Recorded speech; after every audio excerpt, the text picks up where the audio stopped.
Chapter 181. The pregnant woman turned out to be Wu Lele. Su Qinyang was shocked and looked at her belly in disbelief. Wu Le seemed to not know them. After she woke up, her face was full of fear, and she spoke words they could not understand. At this moment, Su Qinyang and Mo Feng were suddenly a little glad that the monk spoke Chinese. The pregnant woman seemed to have been drugged and had no strength in her body. She could only lie in this secret compartment. The secret compartment of the wooden house was very small. She squeezed in it, and her belly was also squeezed. The monk looked at her as if he was looking at a beast and said, "According to the requirements of the two guests, your Buddha amulets must have the strongest blessing, and she is the best material. People are used to make Buddha amulets, and pregnant women are the strongest material. There is no need to think here. It must be rejected by this monk. They must not kill this woman, otherwise they will not be able to get out." Su Qinyang also instantly remembered the game that Wu Lele liked, judging human nature. Obviously, her status in this copy plot is not low. If she fails her judgment, she will definitely die. "We don't want her anymore, let her go," Su Qinyang said. Mo Feng also heard his words clearly. But the blind evil monk seemed to be deaf. He pulled out a curved knife from his robe. There was still coagulated blood on the knife, which exuded a fishy smell. "We should strike when she is most afraid, so that the blessing will be greater." After saying that, he walked towards Wu Lu with the knife. "I will definitely not fool you after taking your money." So he let them watch the whole process, and there was absolutely no fraud or false materials to deceive them. Seeing that the rusty knife was about to touch Wu Lu, Su Qinyang and Mo Feng rushed up without hesitation and grabbed the monk. As a result, their hands went straight through the monk's body and couldn't touch him. Su Qinyang reacted, "It's all an illusion. The plot is happening in front of us, and we can't stop it. They were just invited to watch this plot and couldn't destroy it. If they could destroy it, they would still have a bottom line in their hearts, but now they can't even touch this evil monk." This deep sense of powerlessness and loss of control makes them anxious. Mo Feng began to put on the props, and his hands instantly glowed with golden light. Su Qinyang had never seen such props. They were not available in the mall. They should be props that Mo Feng had obtained in the dungeon before. He didn't know what level it was. "Ah!" Wu Lu screamed in fear, holding her stomach weakly, begging for mercy in a language they couldn't understand. Su Qinyang couldn't bear to see Wu Lu like this. Although he knew that she was acting, he still felt a little distressed. Su Qinyang hurried forward to stop her, but passed through the monk's body. Mo Feng's hands were covered with golden light. The props were in place. He quickly grabbed them. This time he touched the monk. He grabbed the monk's robe and pulled it back. Su Qinyang was surprised. What a powerful prop. It could actually touch the NPC entity when the NPC didn't want to be touched. The monk didn't expect Mo Feng to have this skill. He was pulled back repeatedly. "Let go!" The monk's face was ferocious and scary. "Let her go. We don't want the amulet anymore," Su Qinyang said. The monk waved the tetanus knife, and Mo Feng grabbed it with a quick move. Su Qinyang was frightened when he saw it, afraid that his hands would be chopped off. In addition, Su Qinyang found that in addition to Mo Feng's two hands, the golden light above the wrist could touch the NPC, and the body could completely pass through the NPC. This prop only protects the hands? Stingy, Mo Feng is a martial artist, taciturn, fierce in fighting, and snatched the knife from the monk in a few moves. When the two were rejoicing, the monk was transformed as soon as the knife slipped out of his hand. He suddenly turned into a pool of blood, thick and smelly, spreading to their feet. Su Qinyang and Mo Feng retreated again and again, but the blood directly surrounded them, and turned into a wall to pounce on them. Everything was bloody and smelly. Su Qinyang raised his hand to cover his face, and Mo Feng was not much better. Just when they were about to throw away the life-saving prop, they suddenly heard Wu Li's scream. The sound sounded very much like Wu Lu, but it felt that the scream of this woman contained countless audio frequencies, as if many people, many women, and many children were screaming. The scream pierced their eardrums, and made their whole bodies numb. The head was dizzy, and the body was sticky and smelly. Su Qinyang forced himself to come back to his senses and open his eyes. Mo Feng had already woken up.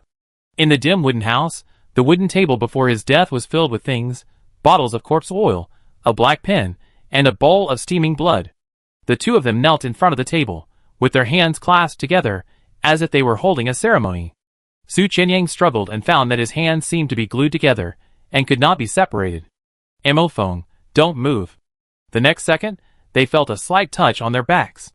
At the same moment, Su Qinyang found that he was shirtless. Su Qianyang and Mo Feng knelt on the ground with their shirts bare, with their hands clasped together. The whole room was filled with a strong smell of burning incense, but it could not cover up the stench of corpses. The monk stood behind them, holding a brush in his hand, and was drawing patterns on their backs, or more precisely, scriptures. The monk sprinkled gold powder into the human blood, stirred it evenly, and then wrote with a brush.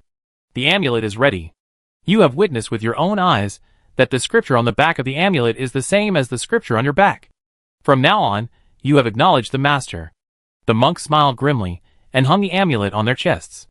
The black amulet was carved with a woman sitting on a pile of corpses with her head down in the middle. Her long black hair covered her face, and her back was covered with hands, like a 1,000-handed guanyin. The center of the amulet was covered with a bulging protective membrane, and the membrane was filled with dark brown corpse oil. The moment the amulet was hung, Su Qianyang and Mo Feng were trembling. They did not change the plot. The pregnant woman died, was made into a Buddha amulet, and hung on them. You must remember to offer sacrifices to her and her baby. Prepare delicious food for her every day. Make her happy, and she will help you do anything. It is easy to ask for a yin amulet, but it is difficult to send it away. They are finished. Chapter 182. The monk left without knowing when. Su Qianyang and Mo Feng were wearing the yin card with a sinister aura, and their bodies felt heavy, as if someone was pressing on their backs.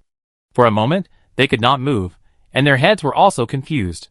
Suddenly, the wooden door behind them was pushed open by gravity, and there was a loud sound. The two of them were suddenly able to move, and they quickly turned around to guard. Demon pushed open the wooden door and looked in. He looked calm, but when he saw the yin card on the chests of the two people, his expression became interesting. The last second, Demon was still laughing strangely, and the last second he frowned and walked over fiercely, saying, "Why are you running around? I know you guys are not just here for tourism."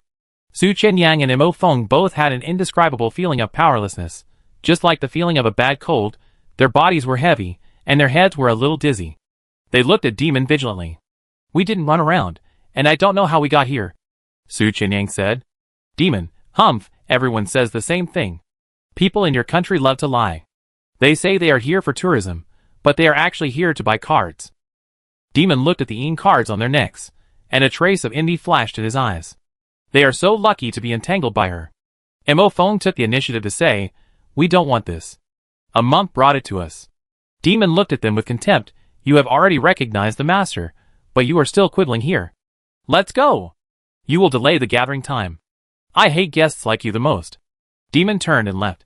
Su Qianyang and Mo Feng looked at each other. Su Qianyang, "Can you take this off and put it in your pocket?" Mo Feng, "It's better not to.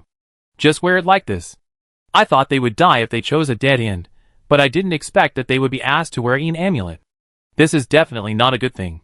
It is estimated that from this moment on, something immeasurable will happen." Mo Feng walked out of the wooden house first, and Su Qianyang was still standing there. He looked down at the Buddha amulet on his chest, and touched the lines on it with his fingers. There were engraved lines on the protective shell, which seemed to be the same as the lines drawn on their back skin. The protective shell was filled with yellow-brown corpse oil, and the whole Buddha amulet had a fishy smell. Su Qianyang felt uncomfortable when he thought that it was made of the corpse of a pregnant woman. The woman's face was Wu Leilei's. Was it her? She screamed so terrified just now. "Leilei?" Su Qianyang turned and shouted into the dark secret compartment. No one responded. No ghost responded. Su Qianyang leaned forward to feel the dark compartment, but found nothing. "Lulu? Boss? Are you nearby? Are you still here?" He was the only one here, so he dared to call Wu Li's name. Silence, no one responded. But the weight on his shoulders was getting heavier, and the feeling of weight was a little familiar. Su Qianyang hunched his back, tilted his head slightly in suspicion, and did not see anything on his back. "Lulu, are you on my shoulder?" Suddenly, a cool breeze blew in his ears, catching him off guard, and Su Qianyang shivered with cold. "Okay, it's confirmed, it's her. Are you dead? Did the monk make you into a yin card?" Su Qianyang asked bluntly, and then felt something was wrong. "No, the person who died was a pregnant woman, and you were not pregnant, but why did her face look like yours?" There was a sudden weight on his back, and Wu Li appeared. Su Qianyang could only bend his waist lower. Wu Li had no interest in lying on him, so she jumped off his back. Su Qianyang turned around and saw Wu Li's 5 or 6-month-old belly, and was shocked. "Boss, when did you get pregnant?" "Really?" Su Qianyang couldn't accept the fact that Wu Li was pregnant. Wu Li was wearing a gray skirt, barefoot, and her feet were dirty, looking like she had been abused. Wula came forward with a big belly, smiling and saying, "I give it to you." Touch her belly? That's not good. How embarrassing. But the boss invited it himself, so he wasn't being rude. Su Qianyang reached out and touched the big belly through the gray skirt. It was very soft, not the feel of flesh too soft. This feeling was wrong. I always felt that there was a layer of fur inside. Although separated by the fabric of the skirt, Su Qianyang inexplicably felt that the touch was a little familiar. His mind suddenly got stuck, and at the moment he thought of it, Su Qianyang suddenly retracted his hand, but he was still too slow. Under the fabric of the gray skirt, for sharp fangs pierced out and bit Su Qianyang's fingers. Hiss! Su Qianyang felt pain and pulled his hand back violently. A long wound was cut on his finger by the fangs. Su Qianyang held his injured hand, which was bleeding. He looked over helplessly. Wula lifted up her skirt directly in front of Su Qianyang. Su Qianyang quickly looked away. Wu Lei was wearing safety pants and lifted her skirt unscrupulously. She had no sense of shame like humans. The skirt was lifted to the waist, and her pregnant belly was also exposed. The little black cat hovered over her belly, its fat body arched, and the clothes covered it. It was the pregnant belly. Xiao He was still baring his teeth at Su Qianyang, as if he was going to bite his neck off in the next second. Wula grabbed Xiao He by the back of his neck, lifted him up, pulled him off his waist and abdomen, and threw him on the ground. Meow. Xiao He protested unhappily. Wula slowly put down the skirt, and said with lingering interest, "It's really fun. Su Qianyang now wants to give himself a rabies vaccine. This cat has eaten so many players, I don't know if there is any virus." Boss, so the pregnant woman just now was you, but you were made into a EN card. Su Qianyang wanted to know more about the copy. Wula raised his eyebrows, his eyes full of expectation. "I am the god you worship. Don't make me unhappy, otherwise I will kill you. Remember to talk to me every day, coax me, give me delicious food. I won't eat ordinary things. You have to spend more time worshipping me." Su Qianyang understood. The pregnant woman died, and was made into a EN card, and he was the seller. Just like raising a little ghost, you need to worship it, and make it happy. "Su Qianyang, you are my boss, of course I will worship you well, but can I also ask you to do something for me?" Wula kicked Su Qianyang on the leg. "You are thinking well, take care of me first." This kick seemed light, but Su Qianyang's calf hurt so much that he felt like his bone was going to break. Su Qianyang hissed and inhaled. Knock knock. There was a knock on the wooden door, and Demon didn't know how long he had been standing there. Demon didn't even look at Su Qianyang, but said to Wula, "It's time to gather, come here." Xiao He licked his teeth, looked at Su Qianyang and then at Demon, and finally stared at Demon. Demon also saw the kitten, his eyes narrowed slightly, and he smiled and said, "Really black cat, like coal." Little Black breathed, "Demon, a wild cat that no one wants." Little Black yawned. Su Qianyang secretly watched the show. He felt that the atmosphere was a bit subtle. Demon walked in and took Wuli's hand. "Let's go, Lei." Su Qianyang heard Demon calling Lei, and instantly alerted, he carefully observed Demon. Su Qianyang really wanted to ask Wu Lei if Demon was her new boyfriend. Then ask her if she liked Zhongrui or Tada? Get close to the face, and open the big really reckless. Su Qianyang made himself laugh. "Idiot follow." Her voice sounded. Su Qianyang looked up, and saw that Demon and Wu Lu had left the wooden house. Chapter 183. As Mo Feng walked, no one in front of him or behind him disappeared. The demon disappeared, and Su Qianyang seemed to have not caught up. That Su Qianyang has a secret, Mo Feng thought. Following the path, Mo Feng came to the temple. In a tropical country, the wind was actually cold, worthy of being a horror dungeon. A monk in a yellow three-piece robe sat cross-legged on the ground. There was a flower basket beside him.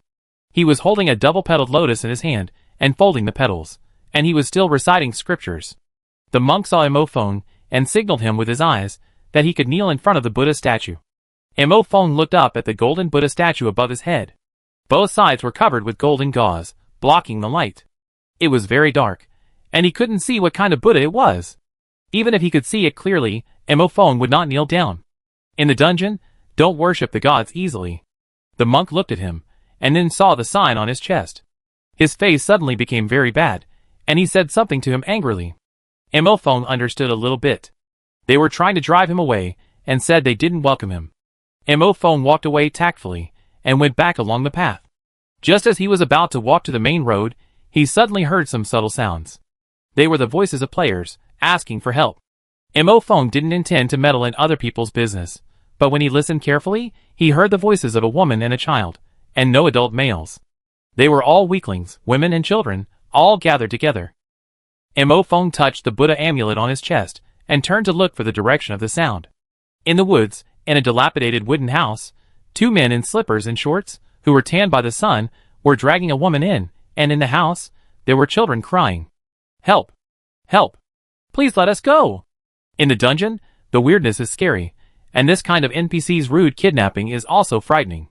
Wang Shan clung to the door frame tightly, unwilling to enter the dark house. Xiaoan has been tied up inside. Mo Feng observed the 2 NPCs. The identities of these 2 NPCs seem to be just ordinary humans, without any alienation. That's much simpler. Mo Feng stepped forward quickly, kicked one away quickly, pulled Wang Shan up from the ground, helped her up and pushed her away. "Go!" Wang Shan staggered forward 2 steps, looked back, and then ran forward and ran away. "Sister Shan Shan, don't leave me. Brother, save me, you saved me too." Xiaoan witnessed this scene. He stretched out his hand and shouted, fearing that Mo Feng would only save Wang Shan and leave. The 2 NPCs who were kicked away were very angry. "Who are you? Why are you meddling in other people's business? Get out quickly, or I kill you too." Mo Feng could barely understand what they said. Fortunately, he had some dealings with people who spoke this language in the real world before. Mo Feng said nothing. When the 2 of them rushed over, he knocked them down with 3 or 2 punches and stepped hard on their chests, making them unable to get up. Xiaoan struggled inside, and the rope loosened a little. His small bones were weak, and he broke free in a few seconds. Xiaoan rolled and crawled out of the wooden house. He wanted to run farther, but he was still afraid to get close to Mo Feng. "Brother, what should we do now? We were walking well, and these 2 NPCs suddenly kidnapped us. Fortunately, it was just a kidnapping, not turning into monsters to kill them." Mo Feng glanced at his watch. "Let's go, it's time to gather." When Xiaoan heard this, he knew that he was willing to take her out, and immediately nodded his head madly with tears of gratitude. Mo Feng strode in front, and Xiaoan was a minor, so he could only jog behind him. Finally, they left the temple on time, and then found the broken bus in the square. Once on the bus, they found that many people looked very calm, and even had time to chat and laugh. "You really came here to travel. I thought there was some scary place. But nothing happened when you went in and came out," someone said proudly. "Did you see anything strange?" "No, it's just an ordinary temple, and the patterns on the roof, eaves and pillars are quite beautiful." The monk was talking in a gibberish, and I didn't understand a word. "Please, let me have better luck, and don't encounter this kind of foreign dungeon next time. I really don't understand it. This dungeon hasn't come out yet, and you're thinking about the next time? You're thinking so beautifully, maybe this is your last one. How the hell do you talk?" 2 middle-aged male players started fighting. It was obvious that the male player who mediated the conflict was quite strong, and his punches were in place, making the other player bleed from the nose. Finally, they couldn't bear to watch it anymore, so other people came to mediate. "Don't mess with him, I heard he has a god-level item," someone reminded. The man who was beaten with a bruised face could only swallow his anger after hearing this. There were only a few players in the entire Paradise town who had god-level items. Those who had magical items were generally big shots, such as high-level guild members. Mo Feng brought Xiaoan back. Wang Shan was still sitting in her seat in shock. When she saw Xiaoan, she immediately stepped forward excitedly. "Xiaoan, are you okay? I wanted to save you at that time, but I was too weak. Fortunately, you are okay." Xiaoan's eyes were blank, and he looked at her and opened his mouth for a long time without saying anything. Wang Shan rubbed his face, then looked at Mo Feng gratefully. "Thank you for saving us. Although we are very weak, if there is any need, we will definitely help as long as you mention it. My name is Wang Shan, his name is Xiaoan. Benefactor, what is your name?" It is obvious that Wang Shan is flattering. Su Qinyang saw this scene as soon as he came back. Wu Lu also leaned against the bus and watched with relish, and then said, "Stupid, why don't you save people?" Su Qinyang also saw other players, who asked for help on the way back, but Su Qinyang did not help. "Su Qinyang, you can't save them for a while, you can't save them for a lifetime, and the most important thing is to save yourself." Wu Lu raised his eyebrows. "You didn't say that before." "Su Qinyang, it depends on my mood. If I want to save them, I will save them. If I don't save them, I won't feel guilty. After entering the horror tour, the sense of morality will really decrease." Xiaoan understood what Wang Shan meant. Wang Shan was a woman, so it was not good for her to get too close to Mo Feng. But he was a little boy, so he could get close to him.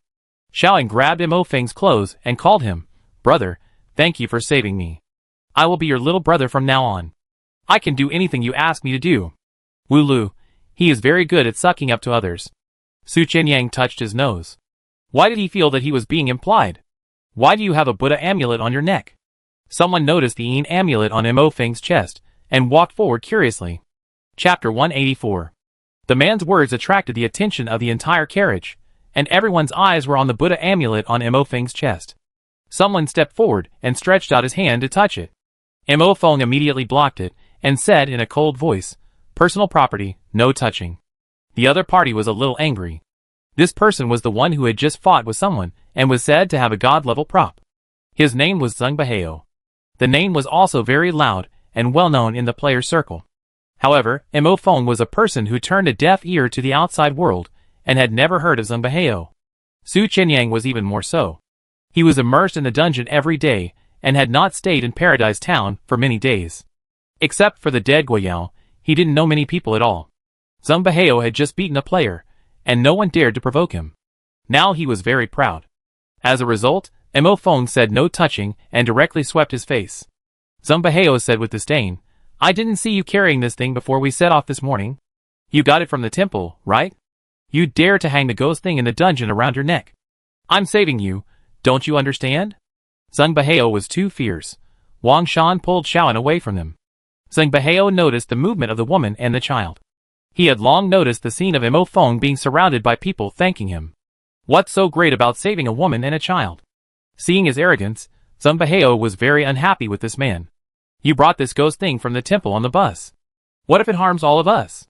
Take it off and throw it off the bus quickly, or I throw you off," Zheng Baheo said. Wu Lu and Su Qianyang leaned against the door to watch the show. The bus had high steps, and the two heads were there. Only Demon in the driver's seat was paying attention to them. Lele really loves to watch the fun. Humans are really noisy. Lele is happy to see it. Wu Lu poked Su Qianyang, "Go help your teammates." When others poked their waist, it was itchy, but when Wu Lele poked, it was painful. Su Qianyang felt that his ribs were poked, and he looked down at the slender white fingers. "Boss, please hold back your strength. I am a living person.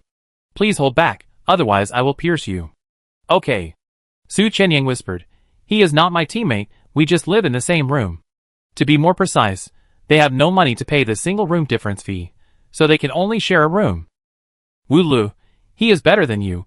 You see many people want to hug his thighs. Won't you go? I will only have you as a boss." "Of course." Wu Lu raised his chin proudly.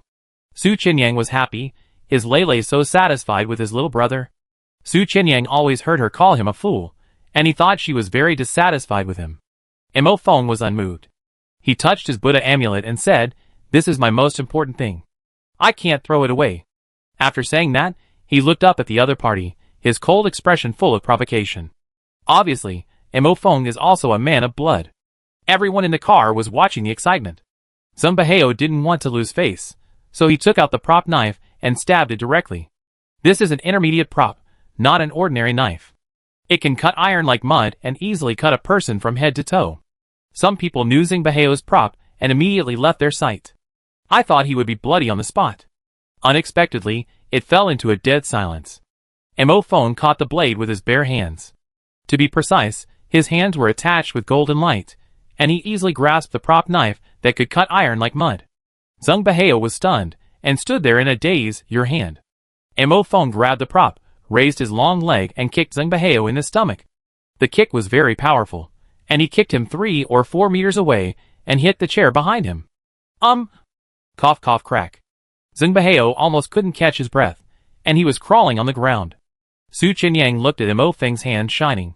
It turns out that not only can it catch NPCs, but it can also catch blades with bare hands. This prop is good. Do you want it? Kill him and it's yours. The girl's voice sounded in his ears. Su Qianyang was not bewitched. I can't beat him, kill him. Boss, do you want to see my corpse tomorrow? Wu Lu rolled his eyes at him, obviously mocking his incompetence. If Su Qianyang had been embarrassed before, he would have been very calm now. Yes, that's right, he just doesn't have any ability. Su Qianyang. Wu Lu suddenly called him seriously.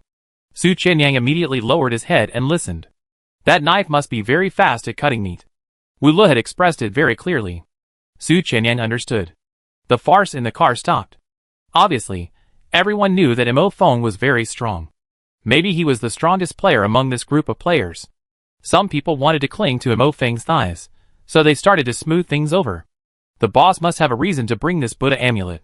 You see, so many NPCs are carrying Buddha amulets. Maybe the Buddha amulet is the focus of this dungeon. The Buddha amulet can bless us. This country is very similar to a certain country in reality. The Buddha amulet is a symbol of blessing. The boss must have passed the side quest to get this Buddha amulet. The boss is so powerful. We didn't encounter anything when we went in. Can you share what you encountered? The faces of these people changed really quickly. Many people surrounded Mo Feng, but Wang Shan and Xiaoying couldn't squeeze in. They looked very discouraged. Su Qianyang looked at the scene and clicked his tongue. Wu Li's eyes flashed, and she pushed Su Qianyang into the car. Su Qianyang was caught off guard, and his left foot tripped over his right foot, and he fell to the ground with a loud bang. Everyone turned around and looked at him. Su Qianyang was extremely embarrassed. Ha ha ha. Wu Le laughed loudly. Chapter 185. Su Qianyang fell, and a group of players who flattered Mo Feng turned their heads to look over. There was also Wu Li's gloating laughter behind him. Su Qianyang was embarrassed for a second, then he immediately got up and patted his knees. Anyway, except for Wu Lei, who was an acquaintance, the others were just passers-by and unimportant. Su Qianyang was open-minded and not embarrassed at all. He smiled and greeted. It's so lively, what are you talking about?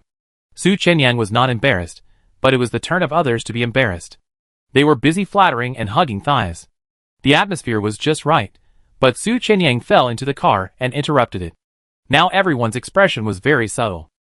Mo Feng threw the knife out casually, drawing a clean arc, and stabbed it directly into the floor between Zheng Beheo's legs. Zheng Beheo was still wailing in pain, and the knife was thrown over and stabbed in front of him, and he froze. Mo Feng sat down indifferently. Su Qianyang also walked over to sit beside him, and said to Wu Le, who was laughing endlessly outside, "Hurry up and get in the car, we're leaving." Demon, who was in the driver's seat, had a dark face, and Su Qianyang stole his line. Wu Le got in the car slowly, and didn't forget to say, "The Buddha amulets on your chests are so beautiful." This reminder made Su Qianyang and Mo Feng look subtle. Suddenly Demon pulled his collar and took out a black Buddha amulet, saying, "I have one too." Wu Le took a look and said, "Mr. Tour Guide, you bought a fake one. Only people without conscience will buy the real thing, I'm a good person." Demon raised his chin proudly, and at the same time looked at the two players with contempt. Others also looked curiously at the difference between the Buddha amulets on Su Qianyang and Mo Feng's necks, and the Buddha amulets on the tour guide's neck.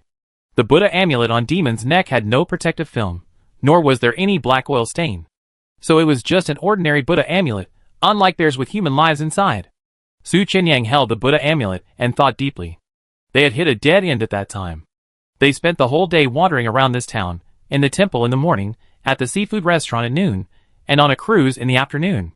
There were fees everywhere, and Su Qianyang tried to save as much as possible. He basically wandered around Wu Le.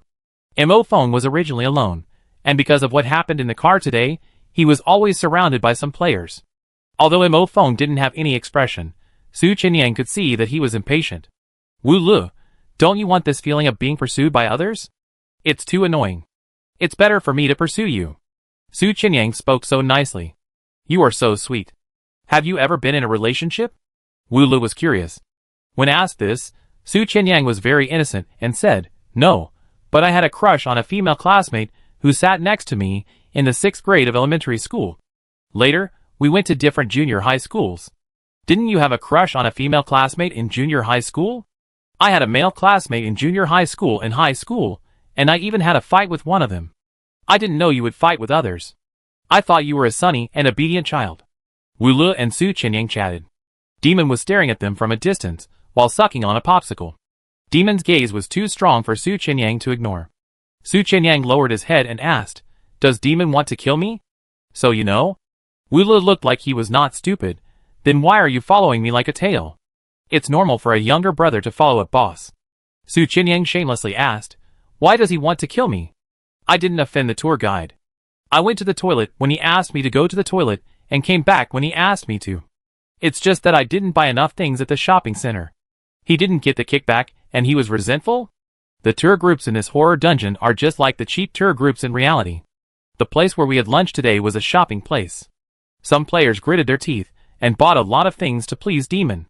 Su Qianyang always ate the cheapest food and didn't buy anything else. Su Qianyang always felt that Demon's eyes were getting colder and colder. Wula saw Su Qianyang thinking for a while whether to buy something, and he was speechless, scolding him 100 times in his heart. Lulu, boss, are you and Demon in love? Do you fall in love with good-looking NPCs every time you go to a dungeon? Su Qianyang still asked. He was too curious. He pursued me. I didn't agree, and I was hooking him. Wula said with an innocent expression. Do you think I can meet good-looking colleagues in every dungeon? Very few. Do you like him? Su Qianyang gossiped. Why should I tell you? Wula didn't mind Su Qianyang's boldness. The more natural he was, the more novel Wula felt.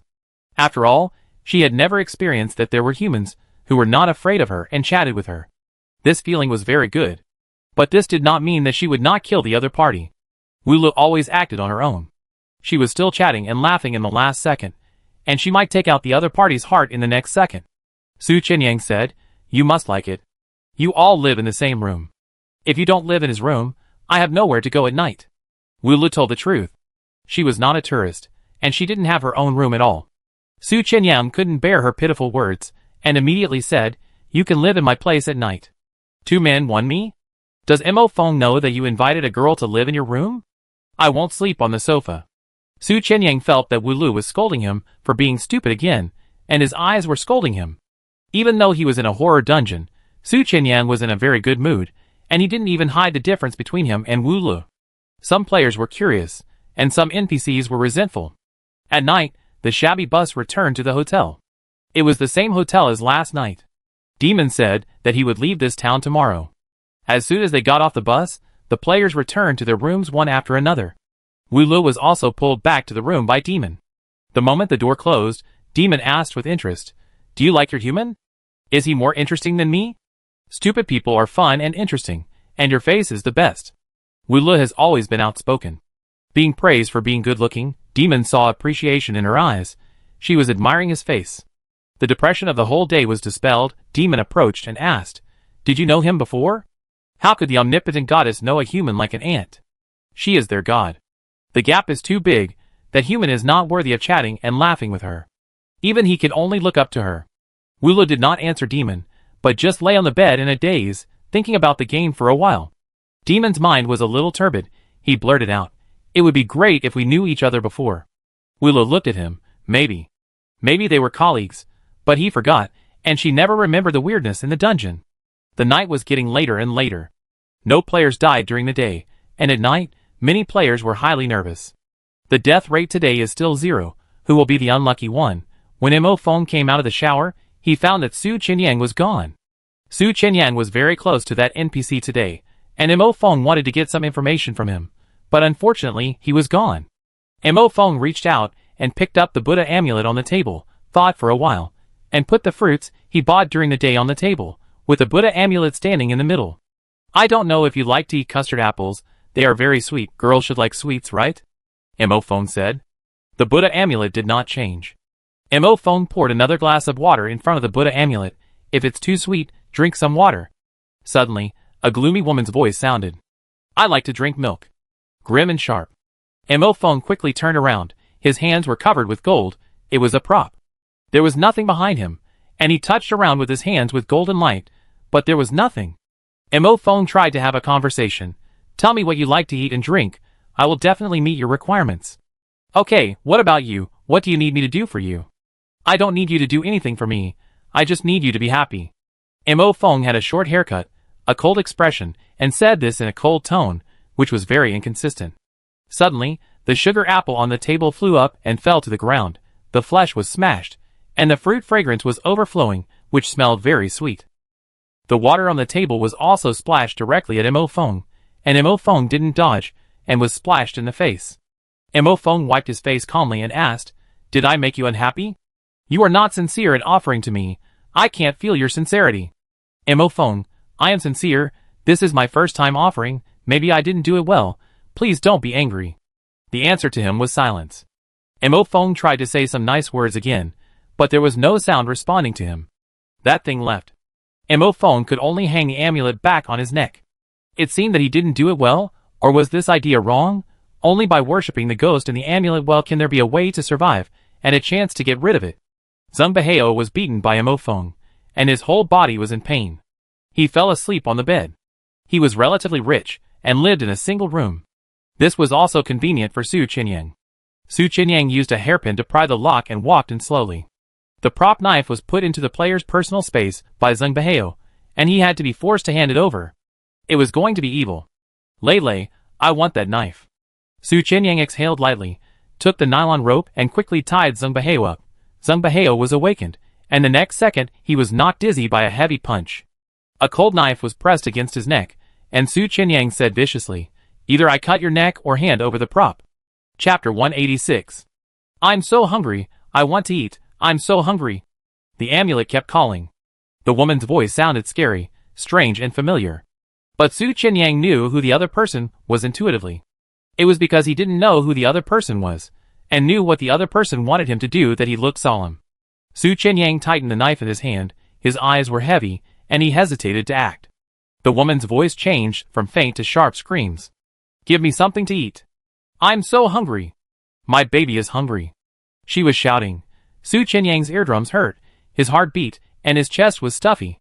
Su Qinyang unconsciously tightened the knife in his hand, and slowly approached Zheng Beihao's neck, smelling a little blood. Zheng Beihao felt a pain in his neck, his eyes widened, and he begged incoherently, Don't kill me, don't kill me. I give you the prop. Su Qinyang gritted his teeth and said, Give it to me quickly. He couldn't control his hands. Something was controlling him to kill people. Wu Lei was asking him to kill people. Su Qinyang resisted silently, veins popping out on his neck and temples. Zheng Beihao couldn't see the scene behind him. He said in a panic, That prop is not a god-level prop at all. It's just an intermediate prop. It works well against players and ordinary things, but not against NPCs. Brother, you won't be of much use. Zheng Beihao has been pretending to be cool, letting people reveal that he is a god-level prop, and he has enjoyed the glory in every dungeon. And because he is a god-level prop, many people are willing to team up with him. So he has a lot of human shields, and he can push his teammates out when necessary. Zheng Beihao passed the dungeon in this way. But now his life is at stake. Zheng Beihao doesn't plan to pretend anymore. He tells the truth, hoping to keep his intermediate item. But the knife on his neck pressed down, and the wound became deeper and deeper. Zheng Beihao was stiff, with cold sweat all over his body. Don't kill me, I give you the item. I can also tell you the information of this world. I bought a lot of dungeon information from the big guild, and I just happened to have seen this dungeon. Using points to buy dungeon information is a gamble. It's a gamble whether the terrifying dungeon he will enter in the future will be the dungeon he has bought and seen before. Zheng Beihao was very lucky. As soon as he entered this dungeon, he found that it was the dungeon information he had seen before. But he didn't say anything. Su Qinyang had been resisting Wu Lu, and Zheng Beihao only felt his neck getting more and more painful. He was afraid of death, so he poured out all his words like pouring beans. Buddha, amulet. The key to this copy is the ghost in the amulet. The amulet on you is made of a living person, and there is an evil ghost inside. Wearing this amulet is a life-threatening situation. I know the only way to survive. Just as Zheng Beihao shouted the last sentence, Su Qinyang suddenly spoke, and he hurriedly said, I don't want to kill anyone. He said to Wu Lu. Wu Lu was in this room, but they couldn't see him. The amulet on his neck kept emitting a foul odor, which made Su Qinyang dizzy and his eyes red. The smell of fresh blood flowing from Zheng Beihao's neck wound smelled sweet instead. It made him want to cut off Zheng Beihao's head, let the blood spray out, splashing all over the room, and suppress the stench. Zheng Beihao was confused. He didn't know who Su Qinyang was talking to. Su Qinyang was anxious. He looked around and couldn't see Wu Lu. Su Qinyang could only say to the person beside him, Don't let me kill anyone. You can ask me to do anything, but don't let me kill anyone. I don't want to kill anyone. Please. When chatting, Wu Lei was like a friend. But at this time, Su Qinyang could feel Wu Lei's bloodthirstiness. The pressure on his hand became heavier and heavier. If Su Qinyang relaxed for a second, the knife in his hand would cut off Zheng Beihao's head. You are wrong. You didn't kill anyone. I killed people. Wu Lei's voice sounded in his ears. Su Qinyang didn't kill anyone. She was the one who pressed his hand. A few minutes ago, Wu Lu had just entered this room, and was very excited when she saw Su Qinyang's fierce look. She wanted to see Su Qinyang kill his kind. But this idea only came out for a few seconds before she denied it. It was impossible for Su Qinyang to listen to her instigation and kill people. The only way is to hold his hand down and cut off the man's head. But Su Qinyang was too serious. He refused to loosen his grip. Wu Le bewitched. You have never killed anyone. You are a kind human being. It is me, the monster, who is holding your hand down to make you make a mistake. Su Qinyang did not like her calling herself a monster. Monster is a nickname given to NPCs by humans. Lulu, I lost this game. I admit defeat. Su Qinyang lowered his head, but his hands were still resisting. If his head does not fall to the ground, I lose. This is going to be a fight to the end. His arms were numb, and the palm of his hand holding the knife was in pain. Even Su Qinyang began to convince himself that it was Wu Le who wanted to kill Zheng Baihao, not him, and he had tried his best to save Zheng Baihao. Humans cannot fight against NPCs, and it is normal that he cannot hold down the knife. Just when Su Qinyang was about to release his strength, he suddenly woke up. Wu Le did not want to kill Zheng Baihao, but she wanted to see him kill people because of him. In the stalemate, Su Qinyang could not resist. Blood splattered. Bang! Suddenly the door was kicked open. Mo Feng rushed in, grabbed Zheng Baihao, and pulled him away. Zheng Baihao fell to the ground, covering his neck and unable to speak, with blood flowing from the wound. The Buddha amulets on their necks were glowing red, and the things inside seemed to be excited. The feeling of suffocation was gone, and Su Qinyang's hands could move. Mo Feng asked him, "What are you doing?" "Something is controlling you." Mo Feng asked himself and answered. Su Qinyang hasn't come back for so long. He has the Buddha amulet and has already encountered a female ghost. I think Su Qinyang is the same. Mo Feng wanted to get more information, so he came out to find Su Qinyang. He used a small prop and heard something strange in the room. Su Qinyang shook his head and said nothing, but went to check Zheng Baihao's injuries. Mo Feng also half knelt down and took a look, saying, "Very serious." The aorta was cut. Su Qinyang tried to stop Zheng Baihao's bleeding, but couldn't stop it at all. The blood flowed too fast. Zheng Baihao thought he could survive, and was still very excited. He grabbed Su Qinyang's clothes and said, "People who are chosen by the Buddha amulet basically have to die, but if you send her away, you can live.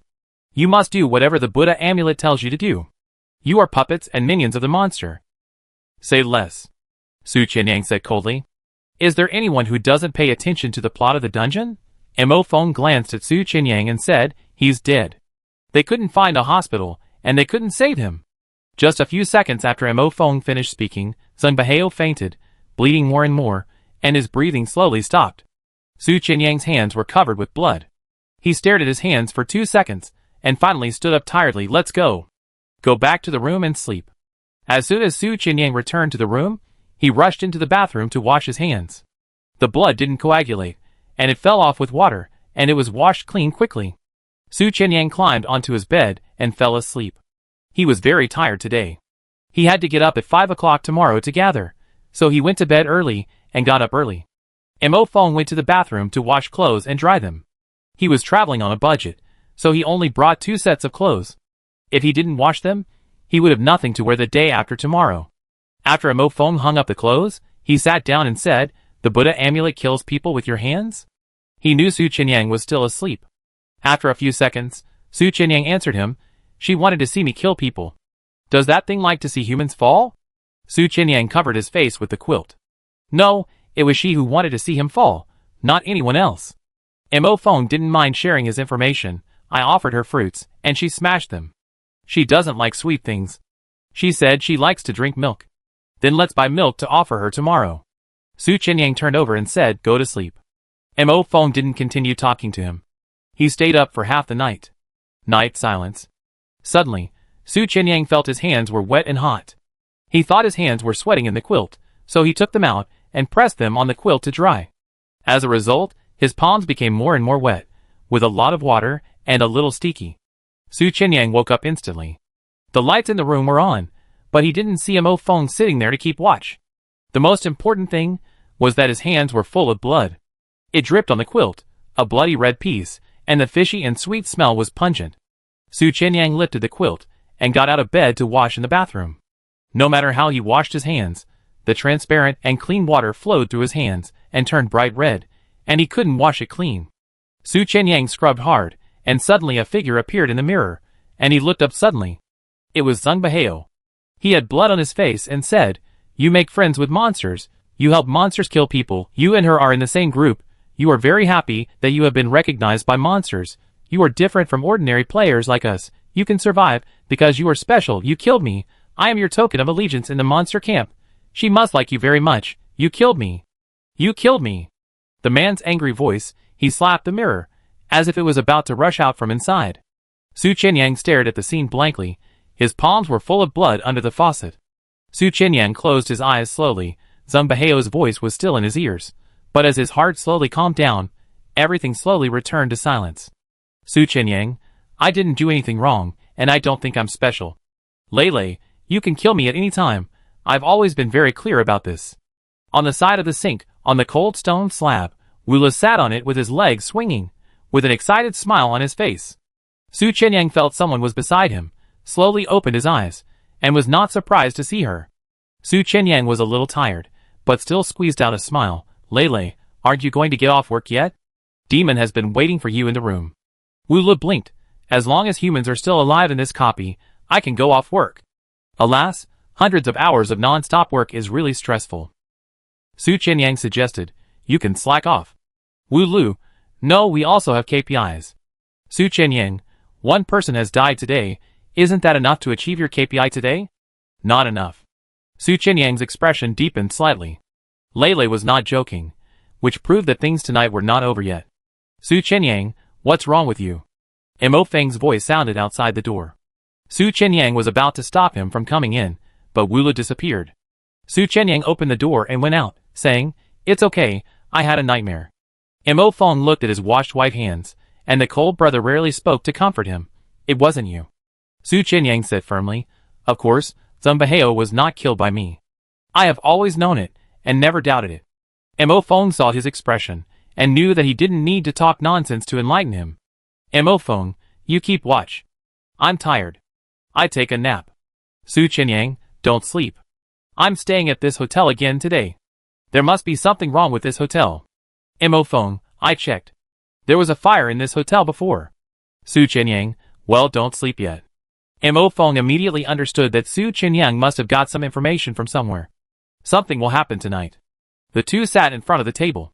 Su Qianyang played with the cup boredly, and Mo Feng closed his eyes to rest. I don't know how long it took, just when Su Qianyang was a little suspicious whether Wu Lele was playing a trick on him. Suddenly, a strong smell of smoke came from the room, which was very pungent, but no smoke or fire could be seen, but they had begun to sweat and get hot. Cough, cough, cough. Su Qianyang opened his mouth to speak, and inhaled a mouthful of smoke, which made his throat choke and dry. Mo Feng immediately went to the bathroom to get a wet towel to cover his mouth and nose, and Su Qianyang followed closely. The wet towel made him feel better. "I can't see the smoke or the fire, but it's so choking and hot. What's going on?" Su Qianyang didn't understand. Mo Feng pushed open the window, and found that the window couldn't be opened. He was about to touch the door, but found that the door was hot. He suddenly opened the door, and a heat wave came in an instant, but the door was clearly dark. There was no fire, nothing. "There is a big fire burning, but we can't see it. But I don't have a sense of body, but I have a sense of smell. The fire is in the corridor, we can't see it. If we run into the fire, we will definitely die." Su Qianyang spoke quickly. Mo Feng stood quietly by the side, covering his mouth and nose, and suddenly he remembered. The news reported that the hotel fire started on the 4th floor. The guests downstairs all escaped, but the guests on the 4th floor slept too soundly and died. "Su Qianyang, which room on the 4th floor did the fire start from? Left or right? Which corridor should we run to now?" Mo Feng quickly took out his mobile phone to check. The phone used by poor people had a black screen, and was stuck. Mo Feng could only rely on his memory. After thinking about it, he could only think that the guests on the 4th floor were all dead, and he couldn't remember which room the fire started. He could only take a gamble. Mo Feng, run out and see which side is hotter, then run in the opposite direction. If we run into the fire, we will be unlucky. Su Qianyang, left or right? Mo Feng, left. Then we run to the left. Su Qianyang rushed out directly. Mo Feng immediately followed. "Aren't you afraid of death? You run so fast. If this goes fire burns for another half a minute, we will really die." Su Qianyang covered his mouth and nose with one hand, and touched the front with the other hand. As long as he hit the flame, he could touch it instantly with his hand. The surrounding body felt hot and choking, and he couldn't tell where the ghost fire was. It was pitch black, and he couldn't see anything.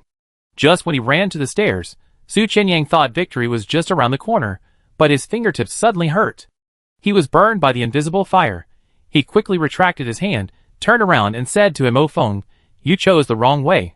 I finally found out. Your luck is really fucking bad." Chapter 187. It was clear that Mo Feng had bad luck last time in the temple, but Su Qianyang didn't believe in evil and chose to trust him again. Lost completely, my fingers hurt. Su Qianyang covered his hand and immediately ran in another direction. Mo Feng took the initiative to run in front and used his hand to test whether there was danger ahead. They could still see the road clearly, which was something to be thankful for. But before they were happy for a few seconds, a thick black fog suddenly appeared in their sight, choking and squinting. There was fire behind them, and there was fire in front of them. They were trapped in the middle of the corridor. Mo Feng, no wonder. Su Qianyang didn't hear him clearly. What did you say? No wonder the guests on the 4th floor died. Both sides were on fire. No wonder they couldn't run out. Su Qianyang was helpless. Staying in the corridor will suffocate sooner or later. Hurry into the room and block the bottom of the door with a towel. After busying around, he finally returned to his room. Close the door and stuff a wet towel under the door to prevent black smoke from coming in. Mo Feng's hands were covered with golden light, and he smashed the glass window with a heavy punch. Su Qianyang, is it still useful? Can your item increase strength? Mo Feng is over 1.8 meters tall, so he must be very strong, but not strong enough to deform the window. Mo Feng, although it is not a god-level item, it is very useful. This is not a god-level item? Su Qianyang thought it was too useful, and he was a little jealous. Mo Feng turned around. Do you think it is so easy to get a god-level item? There are no more than 10 players in the entire Paradise Town who have it, and each of them is extraordinary, and is a core figure in a large guild. Su Qianyang felt guilty.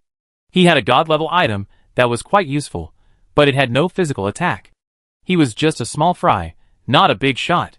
The 4th floor was a very delicate height. If you jumped well, you would definitely not die, but if you didn't jump well, you would die. The door was getting hot, and the towels at the door were all dried up. Mo Feng, do you want to jump first or should I? Su Qianyang, I will. He had experience in jumping off a building. Getting hurt in a dungeon would be terrible, so Su Qianyang bought himself a shield item and put it on. He jumped down. The moment he touched the ground, the item broke. Su Qianyang felt a sharp pain in his shoulder, so he quickly rolled on the lawn to cushion the pain. Su Qianyang lay on the ground panting, smiling at the dark night sky, and successfully crossed the trap. But Mo Feng didn't jump down. Upstairs, wailing, cries for help, and screams rang out. Someone opened the door, and there was a fire at the door, and they couldn't get out at all. They fell asleep and didn't notice the fire in the hotel. When they found out, they were already trapped in the room. They could only shout for help, and the window couldn't be opened. Some people were awakened by the players shouting, but fortunately, there was no fire at their door. They ran to the corridor and found that the stairs were blocked by fire, so they had to retreat to the room. A group of players ran around like a group of little ants, helpless. Wang Shan immediately pulled Xiaoan to ask for help. They were lucky to get out and came to Mo Feng's room. Xiaoan asked, "Sister, are you sure that the powerful brother lives in this room?" "Yes, I asked the NPC staff of the hotel." Wang Shan knocked on the door. "Brother, save us, the corridor is on fire, we can't run out, cough cough." Knock on the door hard, the sound is very loud. At the same time, many players gathered in the corridor. After finding that they couldn't run out, other players gathered here. "Does Boss Missouri Phone live in this room?" "Yes, he must have a way to get out." "Why is there no sound in the room?" "He wouldn't have escaped." "Open the door, save us." Mo Feng was about to jump out of the window when he heard the sound at the door. He didn't hesitate and went back to open the door. He wouldn't watch people die, but he wouldn't help these people either. As soon as the door opened, Xiaoan and Wang Shan, who were small in stature, were squeezed in and almost fell to the ground. A group of people rushed in, and everyone's face was blackened by smoke. The flames and smoke outside were huge, and many people were coughing, choking and crying. "Boss, there's a fire. The roads outside are blocked, and the windows in the room can't be opened. What should I do?" Fresh wind blew from the window, and the players also noticed the deformed and open windows in the room. Mo Feng walked back to the window and said, "If you want to live, jump down by yourself." After that, he jumped off the building ignoring others. Opening the door and giving them a window to live was his greatest kindness. The copy needs death rate every day. In this fire, some people were trapped in the room and burned to death, and these people were lucky. When jumping down, Emophone felt that the Buddha amulet was glowing. The little ghost in the Buddha amulet seemed very excited. The Buddha amulet was happy when someone died. Emophone remembered what Zungbaheo said before his death. If you want to get rid of the Buddha amulet, you have to become a puppet and a minion. So did he make the ghost happy or unhappy when he opened the door just now? Emophone didn't know what kind of personality the other party had. Emophone rolled on the grass for a few times, then stood up easily, unharmed. Su Qinyang was still sitting on the ground. His shoulder was a little sprained. "Why did you get off so late?" Su Qinyang asked. Emophone gestured to look up at the window. Su Qinyang saw that the window was crowded with people, many players, but they didn't dare to jump off the building, and they all stood at the window hesitating. Su Qinyang even saw Wu Lei in the crowd at the window. She stood behind everyone, only half of her face was exposed, watching the show and laughing. "Jump, if you don't jump, the fire will burn in, and we will all die. The 4th floor is not very high, it's better to be disabled than dead. You can buy healing props." Everyone was instigating, but no one dared to take the first step. That's because the fire hasn't burned in yet, and this group of people is not in a hurry. They hope someone will jump down first and be their bottom. Wula quietly blew a breath towards the door, and the windless corridor suddenly had a crosswind, and the flame suddenly burned and spread directly from the door. Ah! The players were so scared that they huddled together, and at the same time, they saw the female NPC. Everyone stared at Wula. Wula pretended to be scared. "There's a big fire, and the tour guide is gone. I'm so scared. You guys jump quickly so I can follow you." She took a few steps forward. She was whiter than the others, and her skin was a little blue, and the purple blood vessels were clearly visible. Every time she took a step forward, the players were scared and screamed and took a step back, and finally huddled together at the window. "Ah! Don't come over here. Don't come near us, you monster." Wula looked at them with a wounded look. The fire burned more and more fiercely, and it had spread to the room.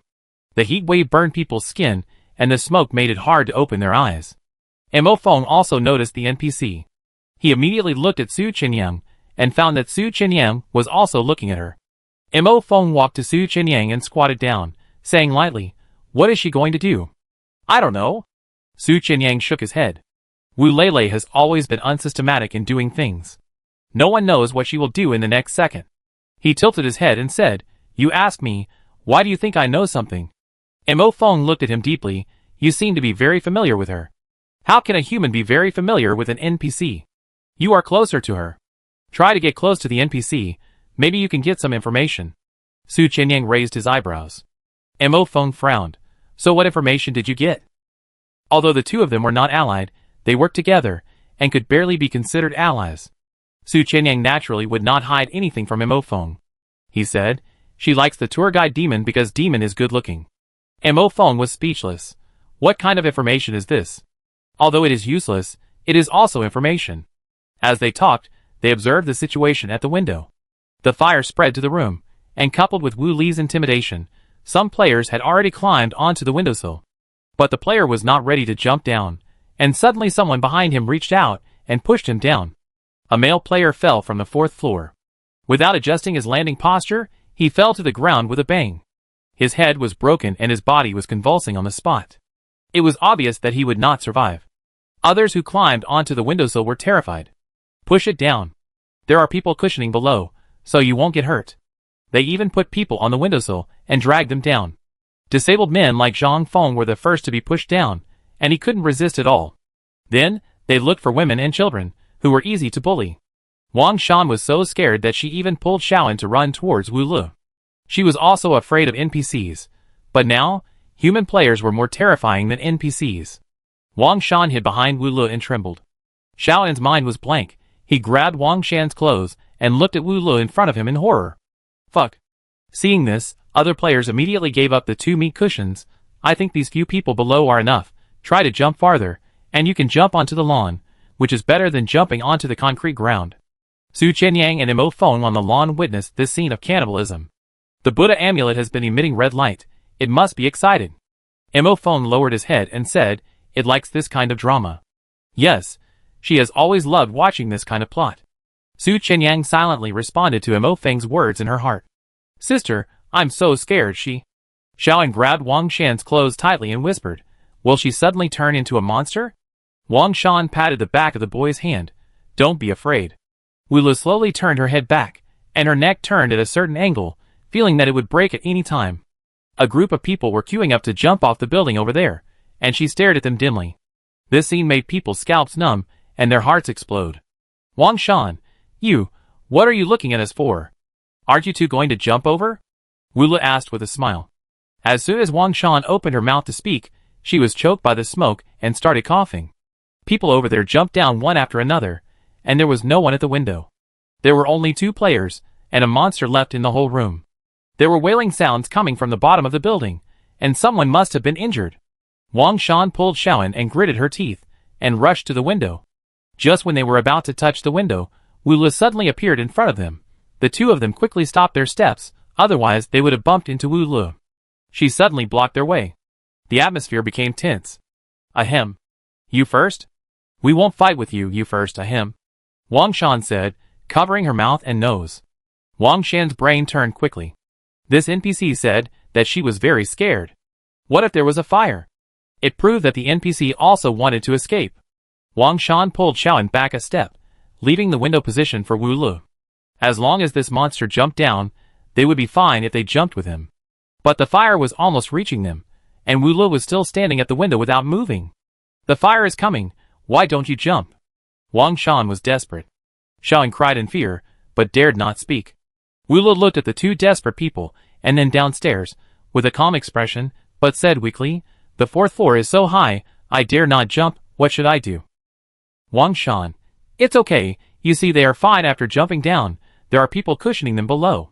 Some of the players, who were thrown down at the beginning fainted, some died on the spot, and some were crushed to death by the players who jumped down. In short, there are people cushioning them below, so the players who jump down later will not die. Wu Lu, I'm so scared, I dare not jump. I beg you, jump. You will be fine. Why are you pretending? Give us a way out. We are just living blindly. I want to go home. I don't want to continue this game here. Wang Shan gradually went crazy. Chapter 188. Demon appeared. Su Qianyang didn't dare to get too close to Wu Lu. He could only watch from a distance. The scene of Wu Lu falling from the building just now reminded Su Qianyang of the copy he first met. She seemed to always like to play this kind of exciting game. Meow. Suddenly a cat's cry, very subtle. Su Qianyang still heard it. Su Qianyang turned around and found a pair of glowing eyes in the bushes staring at him, with vertical pupils, staring at him for a moment as if there was murderous intent. It's an old cat. As long as Wu Lei is there, there will always be this cat.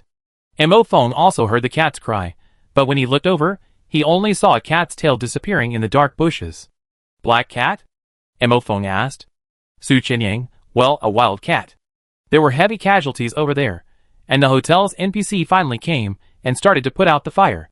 The guests were sitting in the lobby to rest, and one charcoal-burned corpse after another was brought down from upstairs.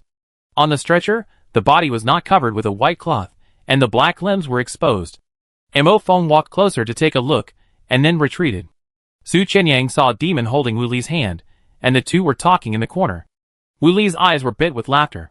The other players were still in shock, and they all huddled in the corner, and the injured were dealing with each other. Su Qianyang quietly left the lobby and went outside. There was still blood on the cement ground beside the lawn. Those players were inhumane and pushed others down to the bottom, and they fell and died. The blood on the ground, and the bodies were moved away. Not finding anything suspicious, Su Qianyang looked into the bushes again, and there was no black cat. He walked around the lobby, and went upstairs from another staircase. Going up to the 3rd floor, you can see the dark corridor that was burned. Going up further, it was a mess, dark everywhere, and there was no water on the ground. Su Qianyang squatted down and touched the floor to confirm that there was indeed no water, and the burn marks around were also changing little by little. From fresh burn marks, it became a dusty fire scene. Su Qianyang held the knife tightly and walked forward step by step. Suddenly he found a little black shadow on the floor. He walked forward and gently rubbed off the dust with the sole of his shoe. There was black oil on the wooden board. The fat that flows out when a person is burned to death.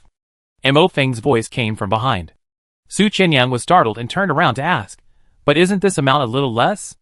If a person was burned to death in this place, it would be impossible to leave such a small mark. Emophone, that means that it may not be burned through, or it may not be absorbed by the wooden board before it is collected by someone. What is the purpose of collecting corpse oil? Thinking of this question in his mind, he had the answer in the next second. Su Chenyang immediately went downstairs, and Emophone followed. Both of them followed the NPCs, who were collecting the bodies. There was a funeral home car parked behind the hotel, but there was no driver in the car and no staff around. Instead, the hotel staff secretly handed the body to a monk, clasped their hands together, and said something to the monk with a smile on their faces. The body was carried to a black van, and the monk drove away. The hotel staff turned back, and Su Chenyang and Emophone quickly hid under a banana tree, and the huge leaves blocked them. Su Chenyang's face was not good. They are going to be made into Buddha amulets. Emophone, it's still a low-grade Buddha amulet. Pregnant women are the best material. Su Chenyang lowered his head and touched the Buddha amulet on his chest. He felt that his mood was gradually calming down. He was angry and shocked when he saw those corpses being resold to monks. Now he calmed down and even had a little absurd thought, that is, it was none of his business, and those players were dead, and the corpses were just shells. Su Chenyang felt that something was wrong with him in an instant. He didn't think he would have such thoughts, and he didn't think he was such a person. Su Chenyang let go of the Buddha amulet and found that he was still very indifferent, without anger or sympathy. Emophone held his hands in front of his chest, watching the other party's small movements, and said, "The Buddha amulet will evoke the evil in the wearer's heart, and we are moving towards it. Su Chenyang, I feel it, but I am still sober. I don't know how long this sobriety can last." Since Wu Lei forced him to kill, Su Chenyang realized that she liked killing people. Not only did she like it herself, but she also liked others to do it, so she often provoked evil between players. The two stood under the banana tree to sort out their thoughts. Su Chenyang, we all owe a lot of debts. We probably don't live well in China. Some people here are born with disabilities, the elderly, the weak and the disabled. They all seem to be a group of people who don't live well. Coming to this country and signing up for this tour group is never a simple trip. Demon said that people in your country like to lie. They say they come to travel, but they actually come to ask for amulets. Emophone, the Buddha amulets here are very famous and can change people's luck, but the premise is to take good care of them. Su Chenyang, we too successfully asked for amulets, but we have to take good care of them and worship them well. Maybe they will help us do things? Emophone thought deeply. Wearing evil things will bring bad consequences. Su Chenyang, we have to send it away. Before Zumbaheo died, he only said that they would become puppets and minions of the Buddha amulet, but he didn't say how to send the Buddha amulet away. Su Chenyang tried to make a good joke. At least we are puppets, not the material of the Buddha amulet, right? Emophone didn't respond. He turned and left. Su Chenyang stood under the banana tree for a while, as if waiting for someone. Just when he thought he couldn't wait, Demon appeared. Su Chenyang looked back and saw him, and suddenly he was a little scared. Demon obviously didn't like him. Su Chenyang wanted to wait for Wu Lei. Although he didn't ask her out, there was a tacit understanding between the two. If she was standing alone, he would quietly approach her. Similarly, if he was alone, Wu Lei would find out and come over to chat. He didn't wait for Wu Lei, but he waited for Demon, the evil spirit. Demon's face was too superior. Even if he wore a tropical-style colorful shirt and tried to dress like a tour guide, he still didn't look like one. He looked more like a superstar shooting a blockbuster on the beach. No, superstars don't have such a look. It's too oppressive. When being stared at, Su Chenyang felt like he was dying. Suddenly, Demon's mouth twitched slightly, and he whispered in a very disdainful tone, "Rat." Su Chenyang knew that this was scolding himself. Su Chenyang didn't think he was a rat. He didn't live in a dark sewer. His hometown was a sunny place with spring all year round. Su Chenyang put on a smile. "Mr. Tour Guide." After a slap, the other party gave you a smile, and Demon was speechless. "Demon, the police just told me that this fire was set by someone, and the fire started in the room of a guest named Zhang. I just checked the surveillance, and you were the only guest who entered his room. After you came out, it caught fire." "This is too obvious," Su Chenyang said. "Do you think I set the fire? Just because I entered that room, isn't the evidence too weak? Mr. Zhang's body was found. He didn't die in the fire. There was a lot of blood on the ground. Only if the artery was cut would there be such a large amount of blood. You entered his room. How do you explain it?" Demon's words did not give Su Chenyang any chance to defend himself. Su Chenyang was also confused. In the horror copy, there was still a murder case? Will those police NPCs catch him? Put him in jail? I just chatted with him. My companions came later. We went back together. He was fine when we left. Su Chenyang refused to admit it, and dragged Mo Feng into the water. If there was a surveillance camera, Mo Feng would definitely be seen kicking the door in. Su Chenyang was also betting that the murder case would not be investigated in the horror copy, and that Demon was deliberately making things difficult for him. Su Chenyang was also a little panicked, but he held on. Just when Su Chenyang was getting more and more unsure, Demon smiled and looked at the Buddha amulet on his chest. Your Buddha amulet is redder, you have a life on your hands, and you have taken another step on this road to death. Congratulations. He was not qualified to kill the person chosen by the Buddha amulet, but he could trip him up. Demon glanced at the top of Su Chenyang's head. While Su Chenyang was still thinking about his words, the tangled wires above his head suddenly broke, and the high-voltage wires fell down. Su Chenyang reacted almost instantly, and used the teleportation props immediately. If he didn't run, he would be dead. The teleportation props moved to a random location, and when Su Chenyang opened his eyes again, he saw the women's bathroom on the first floor of the hotel. Why did he have to make sure it was the women's bathroom? Because there was no urinal. Su Chenyang was embarrassed for a moment, and immediately went out, cursing Demon in his heart, but he almost bumped into a girl head-on. I'm sorry. Lele? Su Chenyang stuttered and blurted out sorry, but it turned out to be Wu Lu. Wu Lu looked at Su Chenyang, then looked at the women's bathroom behind him, and then looked at him with contempt. What kind of fetish is that, a voyeur? No, I don't have it.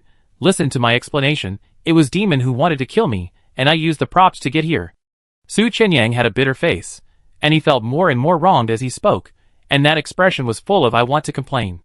Although no one would give him justice after complaining, it did not prevent him from complaining. As a result, the boss didn't listen at all, and even took out the prop knife he had snatched from her and waved it, shouting, "Ah, hooligan, someone is being a hooligan in the women's restroom." She shouted very loudly, and soon there was a noise outside. Someone was coming. No. Boss, what are you doing? Su Chenyang quickly retreated. That was Zheng Baheo's prop. It was not possible to cut NPCs. Cutting people was like cutting tofu. Su Chenyang still wanted to stop Wu Li's farce, but Wu Li deliberately shouted loudly, and seeing that others were coming, he could only turn around and run away. Not far away, Su Chenyang could still hear Wu Li's laughter. Without looking back, he could imagine Wu Li holding his stomach and bending over to laugh. She is so bad. She goes crazy anytime and anywhere, with bad taste. Su Chenyang ran back to the hotel lobby, sweating profusely, and saw Demon smiling at him. Su Chenyang walked to the corner silently, and then walked to Mo Feng, as quiet as a chicken. Mo Feng looked back at him. Although he had no expression, Su Chenyang felt that he was being laughed at. He said awkwardly, "There are always NPCs who want to harm me. You are too eye-catching. You should be more eye-catching, big brother." The shabby bus was driving on the road. They left the town, and would not stay in that hotel again. They would stay in a new place tonight. Su Chenyang took advantage of the signal on his mobile phone to check the hotel they were going to stay tonight in advance. He felt relieved when he found that there had been no murders. When they set out in the morning, when others bought breakfast, Su Chenyang and Mo Feng bought 2 breakfasts. The 2 poor debtors ate vegetarian buns by themselves, but bought a meat bun and milk. The 2 found an empty corner, took off the Buddha amulet, placed it on a cloth pad, and then put the buns and milk on it. Su Chenyang, do you want to worship? Mo Feng, yes. The 2 put their hands together and worshipped the Buddha amulet, looking like loyal believers. After waiting for a long time, the meat buns and milk did not disappear, nor did they hear any sound. Mo Feng was puzzled. Doesn't it like it? Su Chenyang looked silently into the distance. The stall in the distance was steaming. Demon was sitting on a bench with milk in his hand, and passed it to Wu Lu. Wu Lu was holding a big bun in her hand and biting it. Maybe she choked, so she immediately took a sip of milk from Demon's hand. Demon said something with a smile. Wu Lu also said with a smile. The 2 of them were in harmony. What's wrong? Mo Feng found that Su Chenyang was distracted. Su Chenyang retracted his gaze and said, "Maybe the god in the amulet is not hungry." Mo Feng thought for a while. "We offered it too early. It doesn't eat breakfast." Su Chenyang laughed dryly. "Ha ha ha, maybe." The 2 of them put away the offering silently. On this day, when they arrived at any scenic spot, they gritted their teeth and bought any delicious food they saw, even if they had no money. Even if they were in debt, they bought it. They offered amulets anytime and anywhere. It's really an offering to the ancestors. Su Qianyang joked. Mo Feng, the ancestors won't kill me. Haha, what a cold joke. Offering all day long, sometimes things do disappear, sometimes there is no movement. When Su Qianyang bought a smoked pigeon, he received a text message from the bank, urging him to pay back his credit card. The amulet seems to prefer meat, so buy more meat in the future. Mo Feng also held a smoked pigeon in his hand. They had figured out the amulet's preferences for the whole day. Su Qianyang looked at Wu Le, who was having fun with the tour guide, thought for a moment, and said, "Let's not worship it now." "Why?" "I don't think the amulet wants to eat now." "Oh." This tour group is particularly unreliable. They drove all the way to remote places, all of which were fake attractions to trick people into shopping. Some people really gritted their teeth and bought a lot of things to please the tour guide. The players endured their fear and kept communicating with the NPCs around them, trying to get information about this dungeon. Su Qianyang held it in all the way. When he got off the car, he went to the bushes to put some water, pulled up his pants, and looked up inadvertently to see Wu Le sitting on the tree. He quickly covered his pants, looked up and asked with a red face, "When did you come?" "When you were holding your pee." Chapter 189. You? Su Qianyang's face flushed. He was already tanned, and now it was dark red and ugly. "What kind of fetish do you have?" "A voyeur." Wu Le heard this, and it sounded so familiar. She immediately thought of what she said at the door of the women's toilet last night. Wu Le sat on the tree and swung her legs. She was wearing a skirt, but the hem of the skirt was pressed under her buttocks, so she couldn't see anything. She could only see two slender white calves. Su Qianyang still looked away, staring at something else angrily, and tightened his belt a little more. Seeing that he was really angry, Wu Le said innocently, "I have been sitting on this tree, and you ran under the tree by yourself. You can't blame me. I wanted to call you, but I was afraid that I would scare you." Su Qianyang's eyes widened. How could a good girl be so outspoken? No, she is not an ordinary girl. She is a terrifying NPC. "Boss, you can close your eyes next time." "There won't be a next time. It's not good." "Fuck." Su Qianyang cursed in a low voice, not scolding her, but sighing. Pure sigh. Wu Le jumped down from the tree. "Do me a favor." "What is it?" "What kind of things would a powerful NPC need to ask humans to do?" "It wouldn't be killing people, right?" "Wu Le, harm your roommate." Sure enough, it was a bad thing. Su Qianyang suddenly realized, "Are you so direct? Shouldn't you control me through the amulet, so that I can have bad thoughts and harm others?" In theory, if a player wears this amulet, his heart will become more and more vicious, and he will eventually go down a path of no return. Su Qianyang felt that the amulet had an effect on him, but it had not yet turned him into a villain. He thought it was just that the amulet had not penetrated, but he did not expect that Wu Lei was familiar with him, and was too lazy to use strange power, so he just opened his mouth. Wu Le said, "Lazy? Su Qianyang, he is too powerful. If I harm him, it would be like seeking death." "Okay." Wu Le nodded lightly, then turned and left, and reminded warmly, "There is a toilet in the small woods on the left. Remember to wash your hands." After the people left, Su Qianyang felt uneasy. Wu Lei asked him to harm people, but he did not agree, so she just left. Is it that simple? Mo Feng sat on a bench in the corner of the market, and from time to time players approached him and wanted to chat with him. But Mo Feng was too cold, and he always spoke one word at a time, and he was not familiar with the road at all, let alone flattering. The players could only leave disappointed. The surviving players are not good people. They all survived by stepping on the corpses of their own kind. Mo Feng thought that he was not a good person either, but he would never form an alliance with such people. Here, the only smart and decent person is Su Qianyang. It's just that Mo Feng is used to being alone. Mo Feng looked around, and Su Qianyang disappeared again. The tour guide demon was there, but the female NPC was not. Su Qianyang secretly talked to the female NPC again? Why are they so familiar with each other? Mo Feng thought about it, and decided to get familiar with the female NPC himself. When Wu Le came back, she originally wanted to go and play with Demon. Demon was interesting and always coaxed her, boasting that she was a goddess and his lifelong pursuit, which made her feel elated. She liked to be with him. But just after walking a few steps forward, before reaching Demon, Wu Le clearly felt a line of sight. It was a human line of sight. There was no hook, but a fish floated to the surface. Wu Le threw a coquettish eye at Demon, who looked up at her, and she turned a corner to sit down at a coconut stall and asked the owner to open a coconut to drink. She had a small frame and was not tall, and she was sitting on a bench holding a huge green cigarette, which was a bit funny and cute. Demon greeted his Lulu with a smile on his face, but she winked at him, turned a corner and left, far away, holding a coconut and drinking heartlessly. Demon was about to go over, but found that another man walked over. Why are these humans so ignorant and want to get close to her? And she just likes these little games made by mice. A big hand with blue veins on the back of the hand pressed a piece of money on the table, and Emophone said in a cold voice, her coconut money.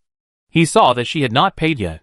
As soon as Emophone lowered his head, he saw her smiling at him. Thank you for paying for me, handsome guy. Do you want to pick me up too? Emophone's cold eyes cracked a little, and he was obviously a little caught off guard. Emophone pursed his lips, and then said seriously, I want to make friends with you, normal friends, no other offensive meaning, a coconut is very cheap, don't mind it. Oh. Then thank you. No. Emophone sat down, he just sat there dryly, and didn't even buy a coconut. Your name is Xiaobai? Su Qinyang and I are roommates, you seem to be very familiar with him? Emophone was going to start the conversation with Su Qinyang. Wu Lu, yes, I am familiar with him. He is pure and fun. Emophone did not expect her to say that. Emophone, aren't you afraid of traveling to a foreign country as a little girl? I heard there are many weird things here. If there were no weird things, I wouldn't come. Who in this tour group is here for a serious trip? Wu Lu smiled meaningfully, biting the straw in her mouth, leaving many small tooth marks, biting it flat. Emophone's eyes flickered slightly, and he also said in a relaxed tone, yes, we all came here for this thing. Emophone lowered his head and touched his Buddha amulet. He said, I have already got it. Wu Li's eyes passed over his chest, biting the straw and said vaguely, have you asked it for help? Emophone, not yet, step by step, first worship it well, let it like me, then I can make a request. Then you are really calm. I see many people make a wish the first moment they get it, want to be rich, want to become famous overnight, want to be powerful. What about you? What do you want? She spoke slowly, her voice was soft, and the tail tone was a little tempting. Emophone was originally calm in his heart, he didn't have any big wishes, but at this moment, he suddenly became greedy in his heart. Emophone's eyes were suppressed, and he said, I want to become stronger, I want to overturn this ghost game. The voice was not loud, but it was full of fierceness. Others' wishes to get out of the dungeon, but his wish is to make himself stronger, strong enough to overturn the dungeon. You want to destroy this place? Emophone was silent. Wu Li's mouth corners rose to a strange arc, and he said faintly, you want to control this place. Emophone's eyes were blurred, and the next moment, he saw himself back in Paradise Town, surrounded by players, all looking at him with burning eyes. The people around him were chattering, and Emophone couldn't hear clearly, but he knew he was very strong, he was the strongest player. At the coconut stall, Wu Li bit his straw, shook his head and hummed a tuneless song. The man next to him lowered his head, his face could not be seen, and he was motionless. Suddenly his hands were shaking, as if he was struggling, and as if he was excited. A gust of hot wind blew, and someone strode over. Boss, give me 2 coconuts. Su Qinyang shouted loudly. The dozing coconut stall owner was startled, and Emophone was also awakened. Emophone looked up, the whole person was confused, his face lacked the usual indifference, and only at a loss. Hurry up, I'm dying of heat, boss, give me 2 coconuts. Su Qinyang slapped the money on the table, and wiped the sweat off his face. He was really hot. Wu Li spit out the straw in his mouth and said disdainfully, why are you so loud? I'm afraid the boss can't hear me, I'm thirsty. Su Qinyang looked innocent. Wu Li rolled his eyes. The NPC at the coconut stall glanced at them, opened 2 large green coconuts and handed them over. Su Qinyang only took one of them, then bumped Emophone with his shoulder and said, I'm treating you. Poor bastard, you've been sitting here for so long, and you can't bear to buy a drink. He looked at Emophone with contempt. Emophone had come back to his senses now, and thinking of the scene he had just seen, he suddenly felt a little ashamed. He was actually like this in his heart. Emophone took the coconut, thank you. Not thanking the coconut. No need. Su Qinyang waved his hand indifferently, and then said to the boss, give her another straw, she's bitten so badly that she can't suck it up at all. The boss actually handed Wu Li a straw, and the NPC's eyes were obviously smiling as if he was watching a show. Wu Li had a good temper and took it with a smile. The 3 of them sat there holding the big coconut in such an awkward manner. Su Qinyang asked, what were you talking about just now? Wu Li, talking about his stupid roommate. After being called a stupid person so many times, Su Qianyang thought it was a nickname. Su Qianyang, talking about me, you guys are boring enough. Lulu.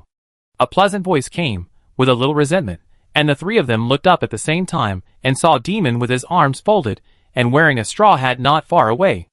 Wula walked over with a shaky step, holding up his big coconut and saying, "Would you like a drink?" "Someone's treating, it's free." Demon looked down and saw two straws.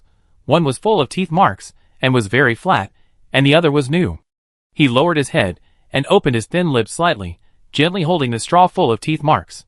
He didn't suck the coconut juice, but licked the straw. His long eyelashes trembled, and he smiled at the end of his eyes. "It's so sweet." Wula savored it in his mouth and responded, "Well, fresh coconuts are the sweetest." Demon took the coconut and drank the rest. "I told you that they were in love, but you didn't believe it," Su Qianyang said. "Mo Feng saw it, NPCs can also fall in love." Su Qianyang, of course, their emotions are similar to humans. No, they have no sympathy. Su Qianyang thought for a while, nodded silently, and then asked, "What did you talk about just now?" "Nothing to talk about, no information. Stay away from her, she's dangerous." Su Qianyang felt that Wula wanted to kill Mo Feng. "Then why do you always get close to her?" Telling others to stay away, Su Qianyang himself sticks to that NPC every day. Her name is not Xiaobai, but Lele. Su Qianyang took a big sip of coconut juice, grinned and said, "Because wealth and honor are sought in danger. Mo Feng, I also like the big waves to wash away the sand." He would not stay away from her, but would get closer and closer. She saw through his vain heart, and Mo Feng felt like he was naked. Su Qianyang really wanted to ask Mo Feng what happened when he lowered his head and didn't move just now. But obviously Mo Feng didn't want to mention it. This coconut juice is getting more and more bitter, what a miserable life. Still have no clue how to send the Buddha amulet away. Can I only follow Wu Lele's game? The ending of this way is bound to be death. If only Zhengbaheo hadn't died, maybe he could get some useful information out of him. Is he the only player who has seen this dungeon information? If someone brought the dungeon information back to Paradise Town, it means someone has survived in this dungeon, and there is still a chance that someone can survive in this dungeon.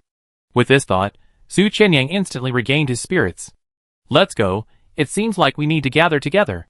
It's not easy for those male players to get close to Mo Feng and flatter him. Wang Shan thinks that as a woman, she has some advantages.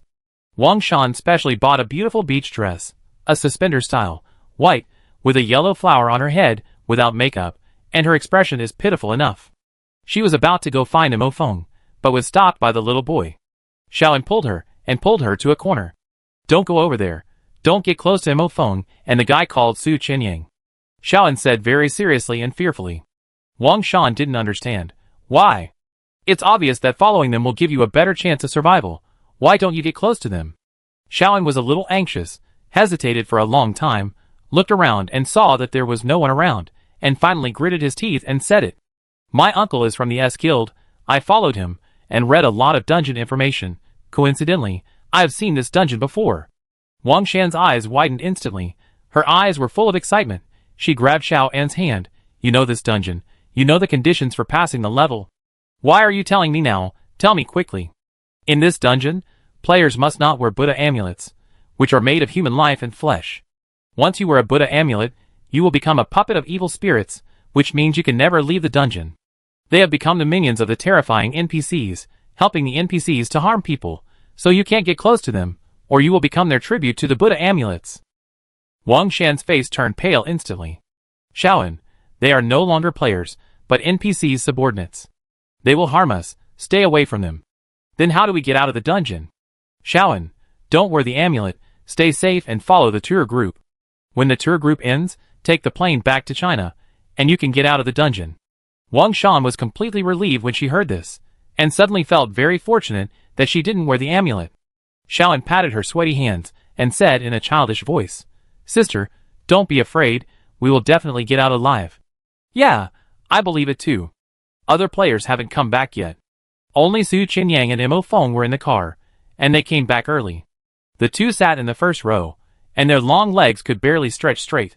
Someone got on the bus. It was the youngest boy among the players. Xiaoan got on the bus, and looked at them a little nervously. He mustered up the courage to speak. "I have seen the dungeon information, and I know how to send the amulet away." Chapter 190. If it were other players who heard Xiaoan's words, They would definitely be very excited, but the two people in the car did not move at all. Xiaoan was very nervous, especially since they did not react and just stared at him quietly. He became more and more nervous, and his voice was trembling. I read the copy information before entering the copy.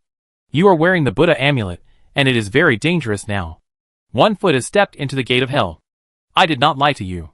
He was too nervous, his face was red, and he emphasized that he was not a liar. Su Qianyang laughed and broke the atmosphere. Mo Feng said, "So what do you want us to help you with?" Xiaoan knew the copy information long ago, but he did not come up to them as soon as he saw their Buddha amulets. He came now, so he must want to get something from them and have a condition for exchange. I just hope you can protect me. I want to get out of the copy alive. He is a child in this copy. It is easiest to be used as a stepping stone. He has seen it before. Who knows if he will die next time. He is in urgent need of shelter now. Okay. Mo Feng agreed. Of course you can. Tell me, how do we send this amulet away? Su Qianyang also agreed. Xiaoan instantly breathed a sigh of relief. He took a few steps forward and said in a childish voice, "Kill people, kill other players, so that the amulet is satisfied and trusts you, and then choose a new owner for it. I can't tell you the ceremony of re-recognizing the owner now. You have to protect me. I can tell you on the last day." The child still kept a trick for himself, and didn't tell you everything. Hearing that they were going to kill the players, the two looked at Xiaoan in a trance. Xiaoan was terrified instantly, and said quickly, "You can't kill me, nor can you choose me as the new owner. The amulet doesn't like an owner like me. If the amulet is made of a woman, it likes strong and handsome men. If it is made of a man, it likes beautiful and sexy women. It doesn't like weak children. But our amulet is made of a pregnant woman, it should like children," Su Qianyang said mischievously. Xiaoan was shocked instantly. After all, she was still a child. She cried the next second. Su Qianyang didn't feel guilty for scaring the child to tears. This child was not simple-minded, and his words were only half credible. Mo Feng probably didn't like children crying, so he said, "I won't kill you." "So we have reached a deal?" Xiaoan asked with sobs. Su Qianyang sighed in his heart, worthy of being a child in the horror tour, exuding a sense of maturity at a young age. He got up and got off the car.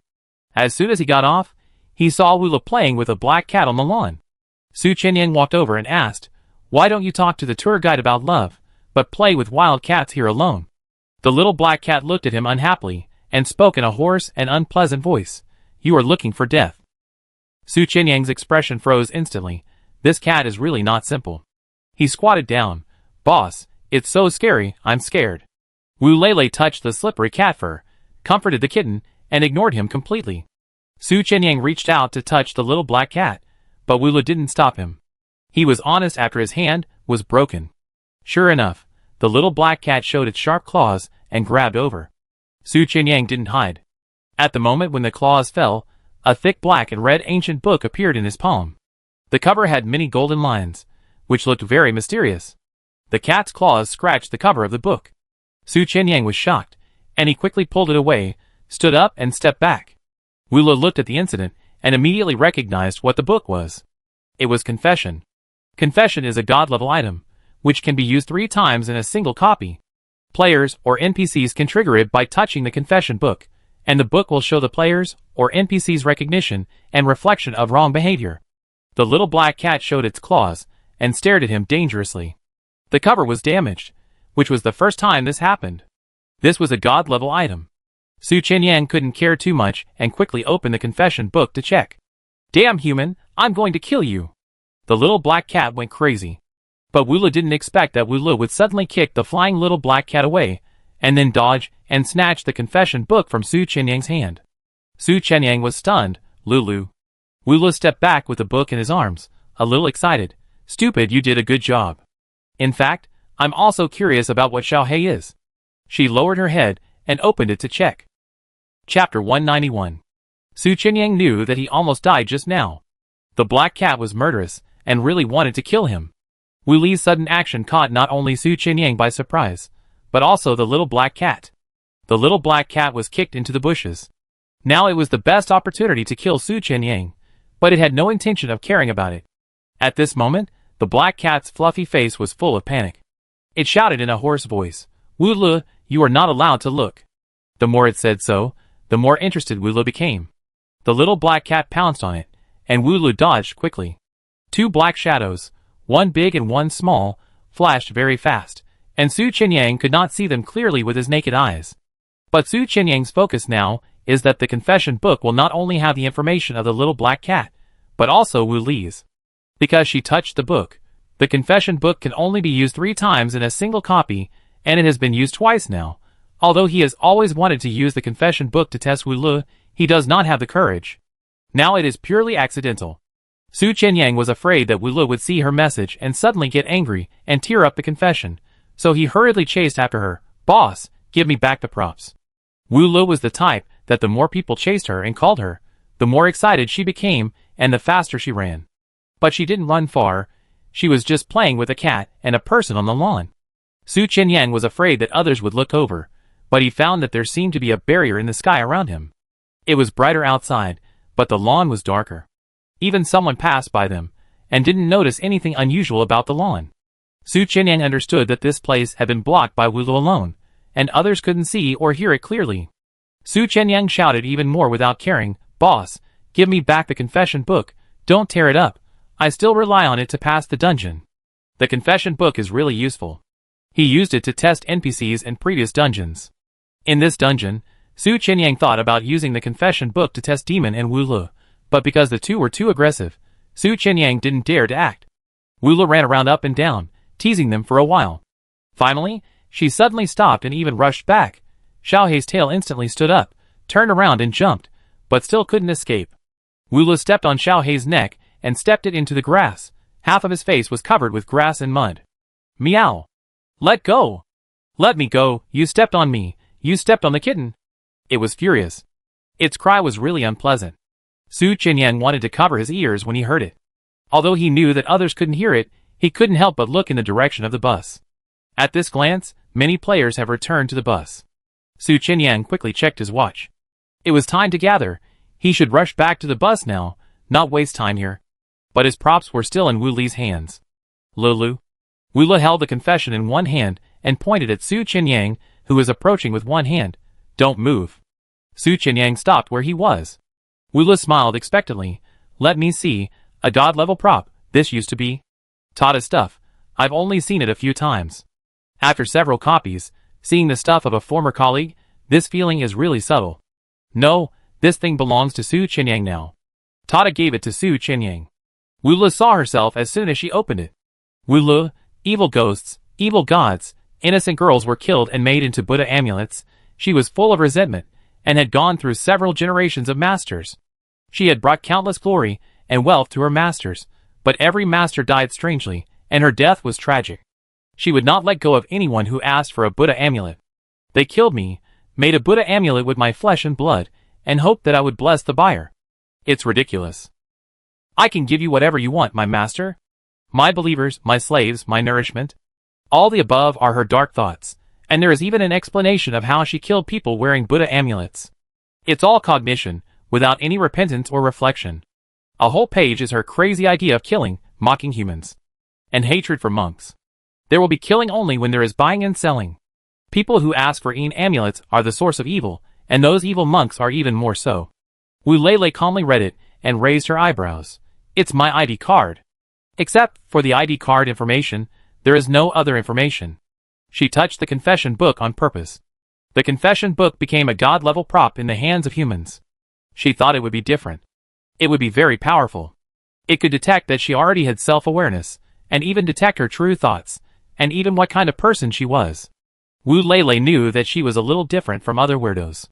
She was actually curious about what kind of person she was, just like she was curious about Xiao Hei's identity. In the end, the confession book was all about her ID card information in this copy. She was really a little disappointed. Really overestimating the confession. It's not that amazing. But seeing how anxious Xiao Hei was, she stepped on its throat, making it unable to scream, but Xiao Hei still bared his teeth to warn her. Xiao Hei and Wu Lu looked at each other, and immediately became more fierce, breathing silently, but at the end there was a hint of complexity. It seemed to want to beg her, but couldn't lower its head. Cats are proud. You don't let me see it, but I want to see it, Wu Lu said childishly. Turning back a page, it was the information of the last toucher. Wu Li's smile suddenly became wonderful. She looked at the confession seriously, and then looked at Xiao Hei. TSK.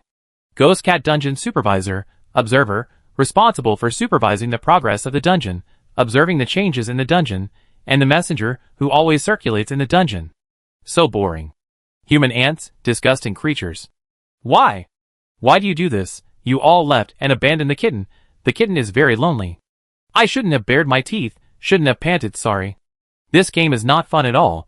You don't remember the kitten. What a mess. Either it is hating humans, apologizing to someone, or talking to itself. Wu Lu was too lazy to read the rest of the words, only staring at the first line. Supervisor, Observer, Ghost Cat? Wu Lu looked at the kitten under his feet with great interest. Xiao Hei, are you so powerful?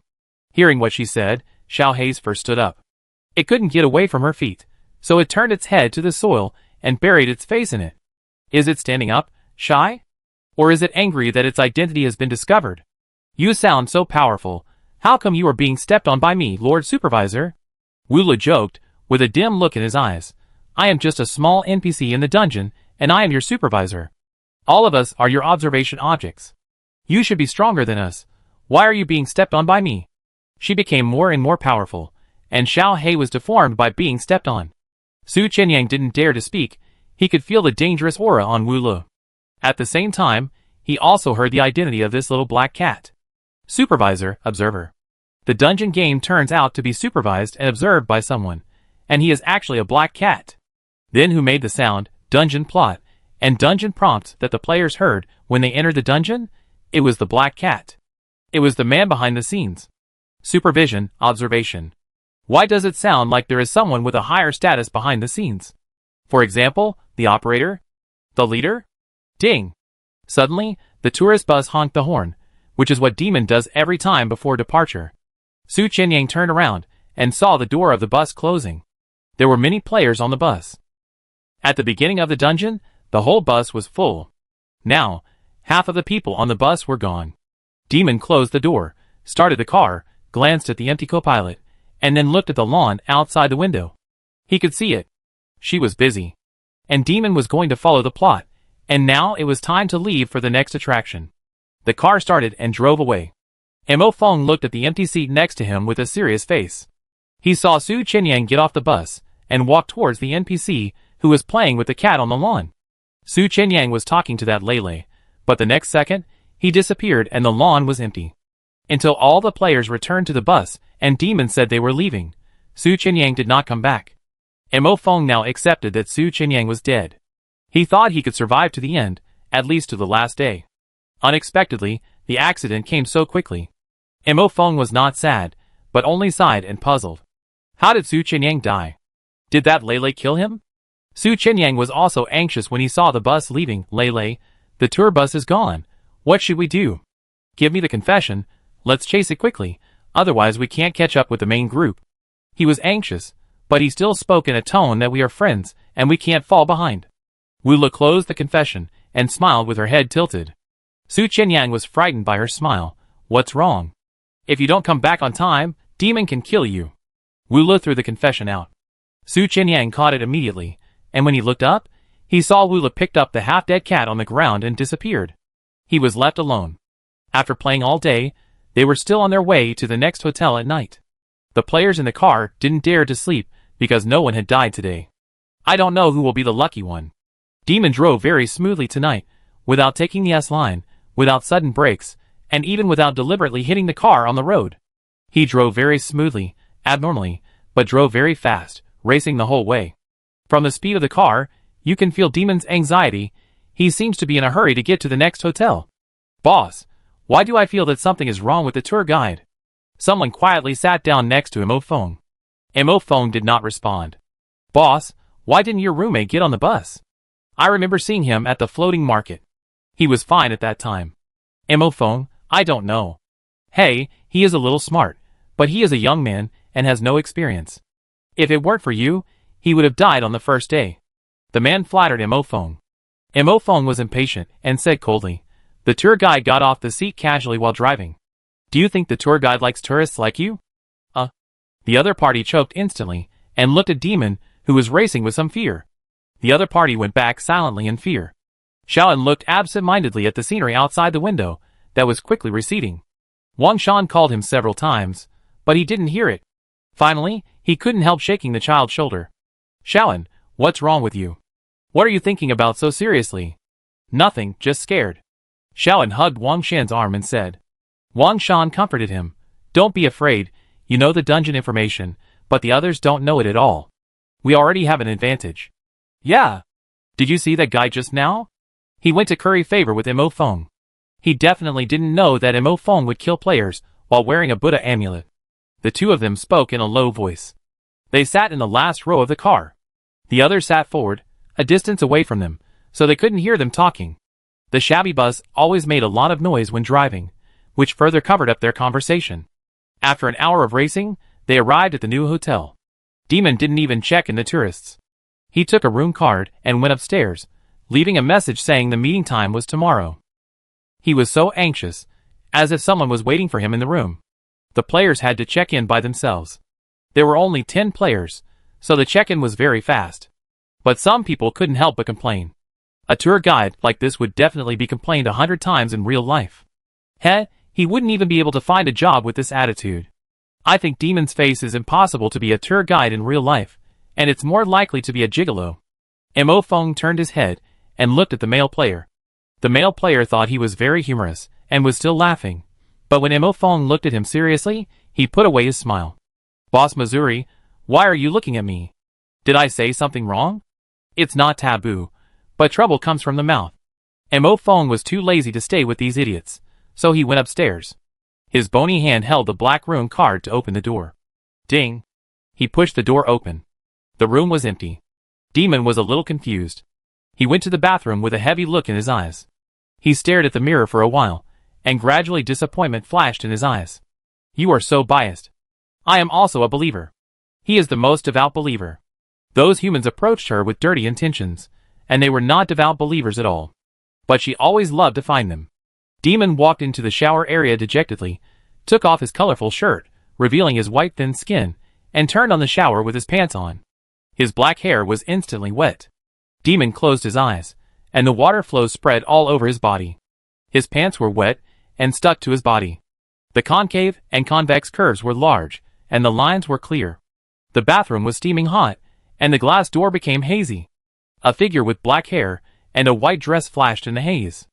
The transparent water suddenly turned blood red, full of fishy smell, and flowed down coldly, smearing a bright color on his fair skin. Demon opened his eyes, and saw her as expected. Why are you so depressed, Mr. Tour Guide?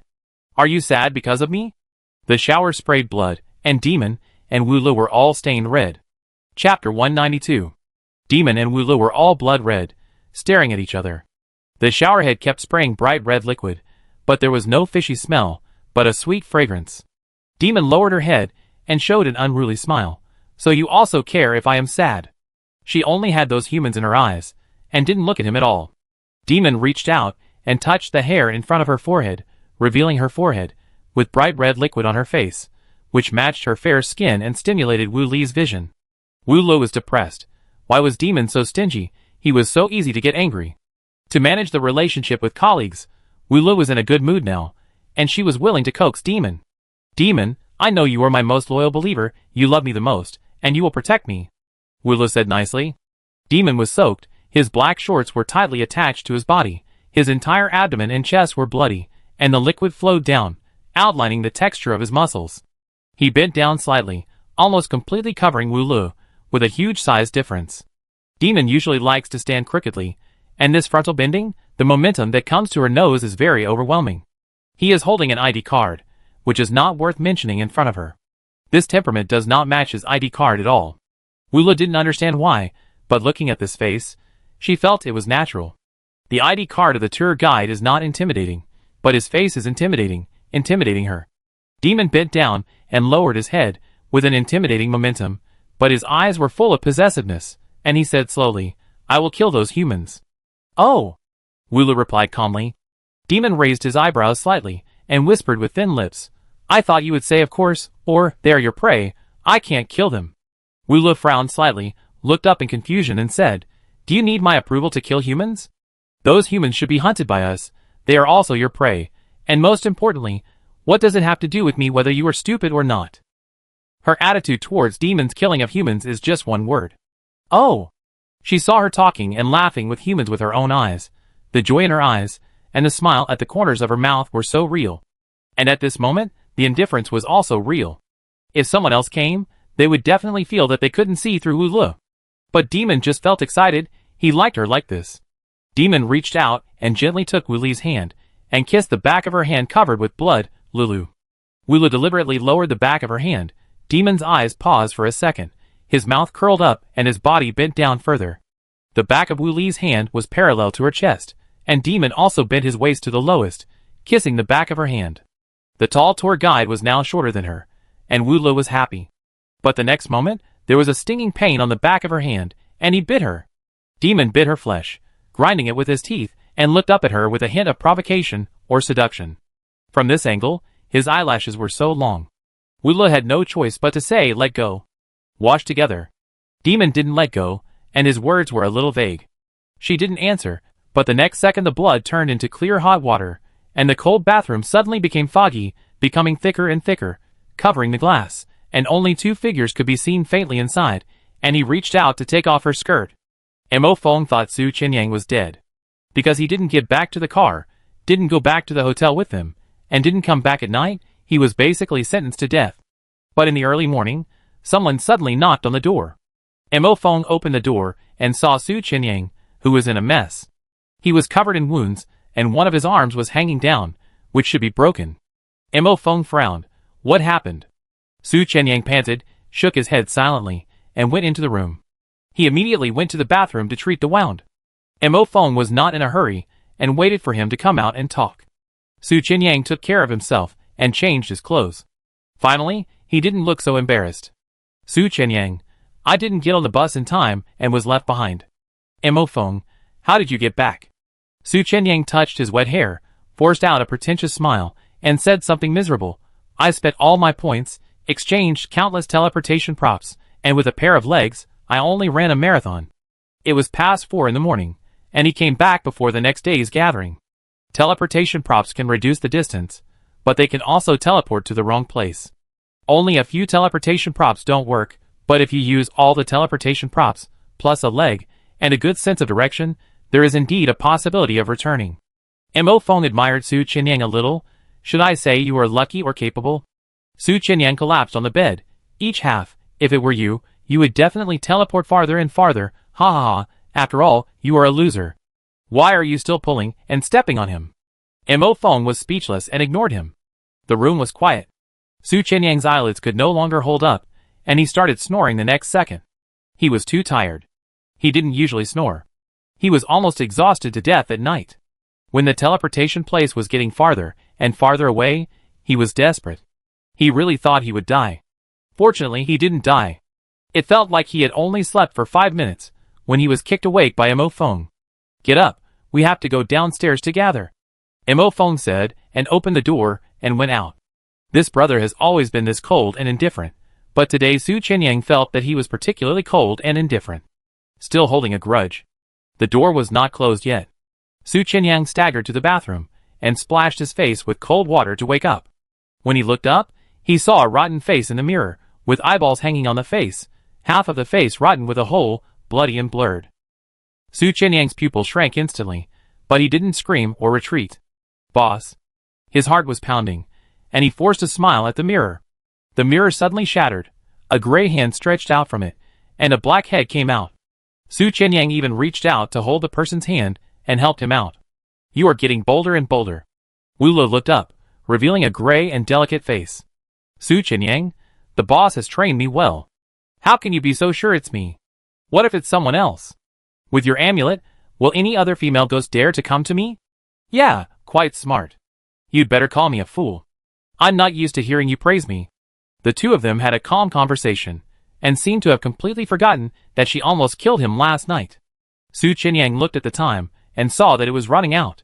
He had to wash up and go downstairs quickly. Lulu, stand aside, so that I don't splash the water on you. Wulu didn't move. Su Qianyang could only stand aside by himself. A tall man squeezed 1/3 of the sink. Wulu stretched out his hand. Lend me the confession book. Chapter 193. Su Qinyang had a mouthful of mouthwash in his mouth. He turned his head to look at Wu Lu and mumbled a few times. What? Don't want to lend it? Are you afraid that I won't return it to you? Wu Lu knew that she had a bad reputation. She really liked to steal other people's props for fun. Since I said I would lend it to you, I will definitely return it. Wu Lu stretched out her hand.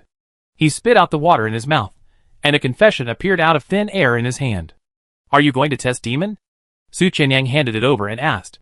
Wu Lu didn't answer, but just opened the confession book to read. There was still only information about her, and Xiao He on it. Su Qinyang, you can only test 3 people in a copy, and there is only 1 chance. Doesn't that mean that all 3 chances in this copy were wasted by me? Wu Lu smiled evilly. Yes, I wanted to use it to test players. Su Qinyang was helpless. Who do you want to test, Mo Feng? He doesn't need it. He is obviously a Lone Ranger, and doesn't have so many bad intentions. Do you also want to be a Lone Ranger? Wu Lu saw through it at a glance. Su Qinyang raised his head and said arrogantly, I am still working hard. I have only achieved Lone Ranger so far. You are indeed not as good as Mo Feng. Being criticized by the boss hurts my heart. I am not testing Mo Feng, I want to test a little kid. He said he knows the plot of the dungeon, but I don't believe it. Su Qinyang's expression became a little serious. I can help you. Put your Buddha amulet on that kid, and I can see all his desires. Wu Lu flipped through the confession book in his hand. He occupied someone else's god-level props, which made him unable to test people. So he might as well help a little to make up for it. She still cares about the fairness of the copy, and doesn't bully Su Qinyang. However, Su Qinyang's focus is, wearing this Buddha amulet, you can know our inner thoughts? Then you have seen through me a long time ago. Wu Lu raised his eyes, and quickly rolled his eyes. Who can Su Qinyang hide his thoughts from? You want to become strong, want to crack the secret of the horror tour, want to know my identity, want to meet me more, you want to live forever. And what you want most is to return to the hometown where spring is warm and flowers bloom all year round. Wu Lu said with a soft smile. The secret in his heart was said so bluntly, and Su Qinyang had an indescribable feeling. His heart was sore, and he suddenly couldn't force a smile. Yes, his desire was very simple, just wanting to go home. Wu Lu, you really don't want to be good friends with me? Su Qinyang, that's too much to ask. Be friends with me or go home. Which one do you choose? Go home. Be friends with me can keep you alive. Go home. Okay. Wu Lu was ready to leave with the confession, but she ran away before Demon got up. She went back with the smell of a human. He was probably going to be angry again. Last night, she accompanied him to take a bath, and she coaxed him to the maximum extent. She didn't get angry when he touched her. She treated Demon 10,000 times better than other colleagues. Why didn't he understand and always got angry? Su Qinyang watched her leave, opened his mouth and hesitated for a while, but still didn't say anything. He didn't want to be good friends with Wu Lele, because he knew she was a terrifying NPC. No matter how softly she smiled or spoke, she would kill people in the next second. He didn't dare to expect her to be friends with humans. However, he had already considered her a friend, one-sided. But he didn't say it, didn't tell her. But my behavior should be obvious. Su Qinyang complained, you have no brains, no feelings. The next second after he finished speaking, Su Qinyang quickly looked up and looked around, fearing that Wu Lu would come back. Wu Lu planned to go downstairs. After all, she was also a tourist now, so of course they had to gather together. In the elevator, she met 2 humans. Wang Shan and Xiaoing came down from upstairs, and the elevator stopped at a floor. They knew that this floor also lived in players, and they thought that humans would come in, but they didn't expect that the girl would come in. Her skin became even grayer. I remember that on the first day I saw her, she was dead white, the same skin color as the tour guide Demon. And now, her skin was a kind of blue-gray, her face was bloodless, and her lips were dull. When she walked in, Wang Shan and Xiaoan immediately squeezed in the corner of the elevator, not daring to get close. Wu Lu reached out and pressed the elevator button, then her neck moved horizontally, the bones made a clicking sound, and the corners of her mouth rose to an arc at the same time, and she smiled eerily and greeted, "Good morning." The way her neck moved was not something a living person could do. In a horror dungeon, the most frightening thing is that the NPC is in a weird state, which means it may kill people in the next second. Xiaoan and Wang Shan were instantly cold all over, and they couldn't even scream. They stared at her in horror, and stuck to the wall of the elevator. Wu Lu walked closer step by step. Why don't you talk? Why are you looking at me all the time? Didn't I wash my face this morning? You Don't come over. Wang Shan cried. Xiaoan buried his head in Wang Shan, trembling all over. He shouted, "We are not sellers, we were just deceived to make materials. Just as pitiful as you won't kill us, don't kill us." Wu Li's smile became interesting. "Little brother, children of your age also have good materials. They are in need. No, you won't kill us, we are the same as you. Come with me, become a god, you will have unlimited power, fearless, only they are afraid of you." The cold gray hand pinched Xiaoan's head. Wang Shan stared at this scene with bulging eyes. Wu Li didn't plan to kill such a fun little player now. She just couldn't help scare the child. She exerted a little force. Xiaoan screamed in pain. He felt his head was about to be crushed. At this moment, ding, first floor. The elevator reached the first floor, and it was still a bilingual broadcast. Wu Li withdrew his hand and turned around to see a tall figure at the elevator door. Demon was wearing a yellow shirt with lemon slices printed all over it, and loose blue shorts. His hairless white legs were leaning against each other, and Demon looked gloomy. Meeting his eyes, Wu Li felt a little guilty. "Good morning, Mr. Tour Guide. Last night in the bathroom, you were still touching my face and calling me a pretty demon. Night is night, day is day. Mr. Tour Guide, please work hard." Demon stretched out his hand, and Wu Li immediately put it on. Demon took her to the restaurant for breakfast. There was a thump in the elevator, and Xiaoan was scared and collapsed on the ground.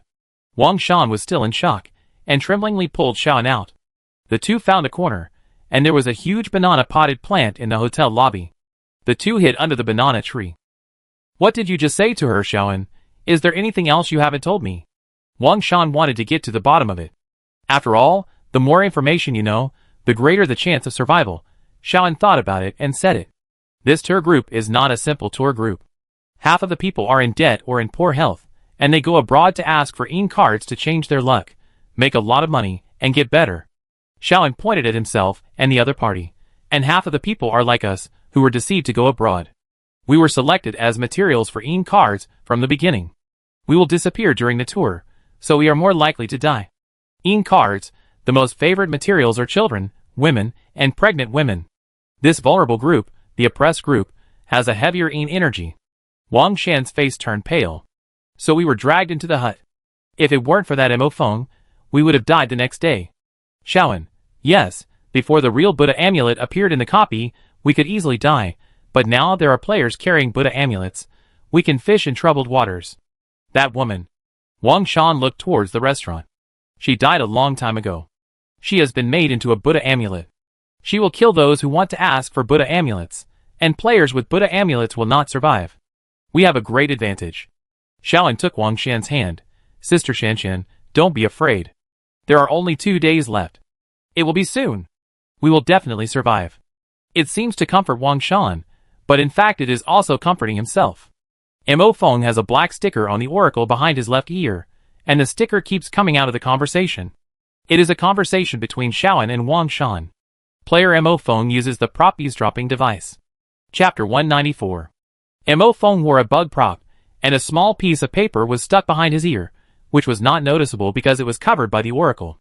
After listening for a long time, he still didn't hear the information of the dungeon. But it can be known that the pregnant woman, who was made into a Buddha amulet was Xiaobai. No, her name was Lele.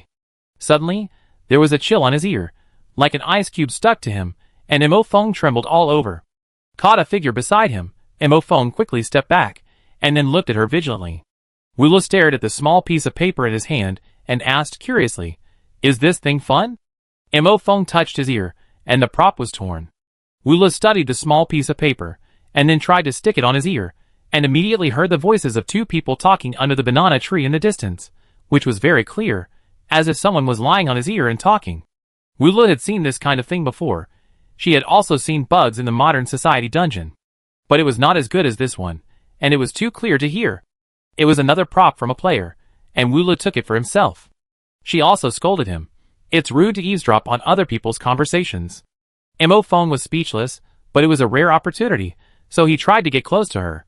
"Do you like this kind of toy? I have a lot here." Wu Li immediately reached out. Mo Feng didn't expect that she would really want it, so he was cruel and gave her an expensive one. A red rope was placed in Wu Li's palm. Wu Li grabbed the rope with both hands and pulled it, and it was quite strong. Mo Feng, this thing is called Binding Immortal God. It can bind people of your level. Humans usually call them monsters. Of course, Mo Feng couldn't call them monsters right in front of their faces, so he kept silent in the end.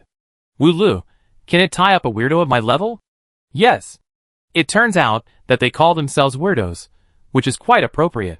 Wu Lu wrapped the red rope around his hand and stretched it hard, but it didn't break.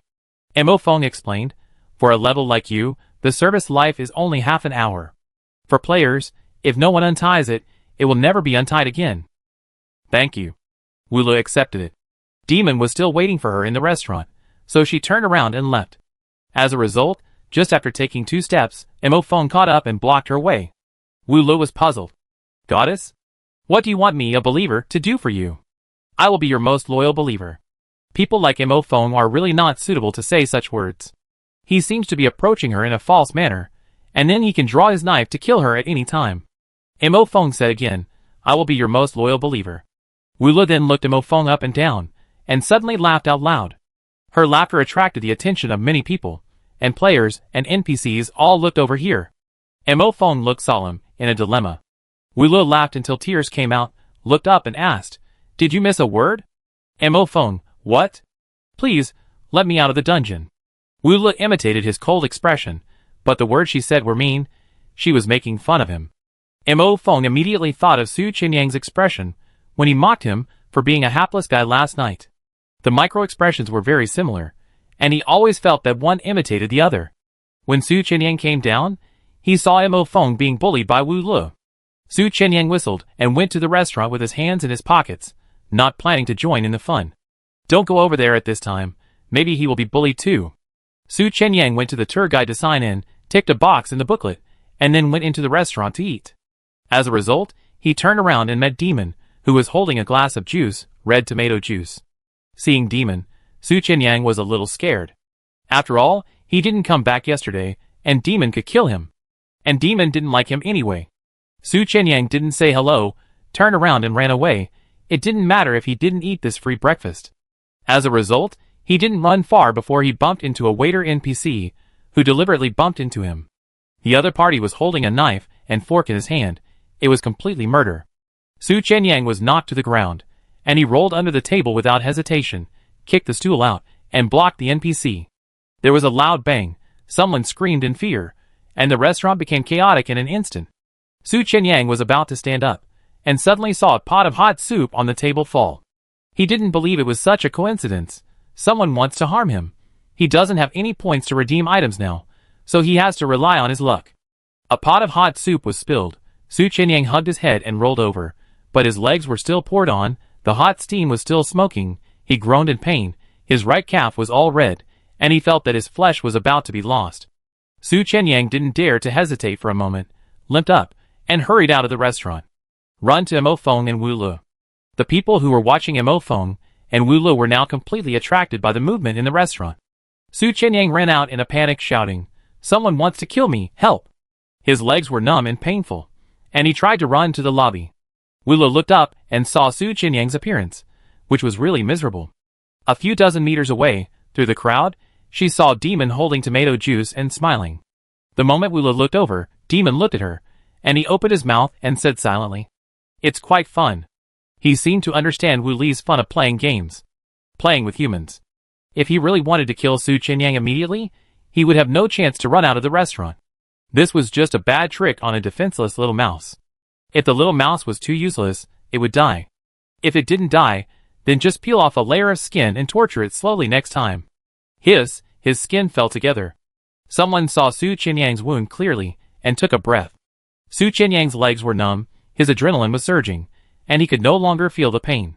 He ran to Wu Lu and Mo Feng, feeling relieved, but still complaining with a painful expression on his face. Someone wants to kill me. I was scared to death. I almost died just now. It seems that I can't act alone. I have to follow you closely in the future. What is their relationship with him? Why should he follow him closely? Su Qinyang's legs were a little weak, and he couldn't stand. He limped towards Mo Feng, and then hooked his hand directly on his shoulder. Brother, help me. Mo Feng didn't move, hugged his arms and watched him acting so real and fake. Wu Lu also disliked it. This acting is comparable to her when she was serious. Su Qinyang, it hurts, do you have medicine? Wu Lu, do you think I have it? Mo Feng, No. Su Qianyang, Emophone, you are stingy, help me, I will definitely help you back. Wula left silently. Demon was still waiting for her.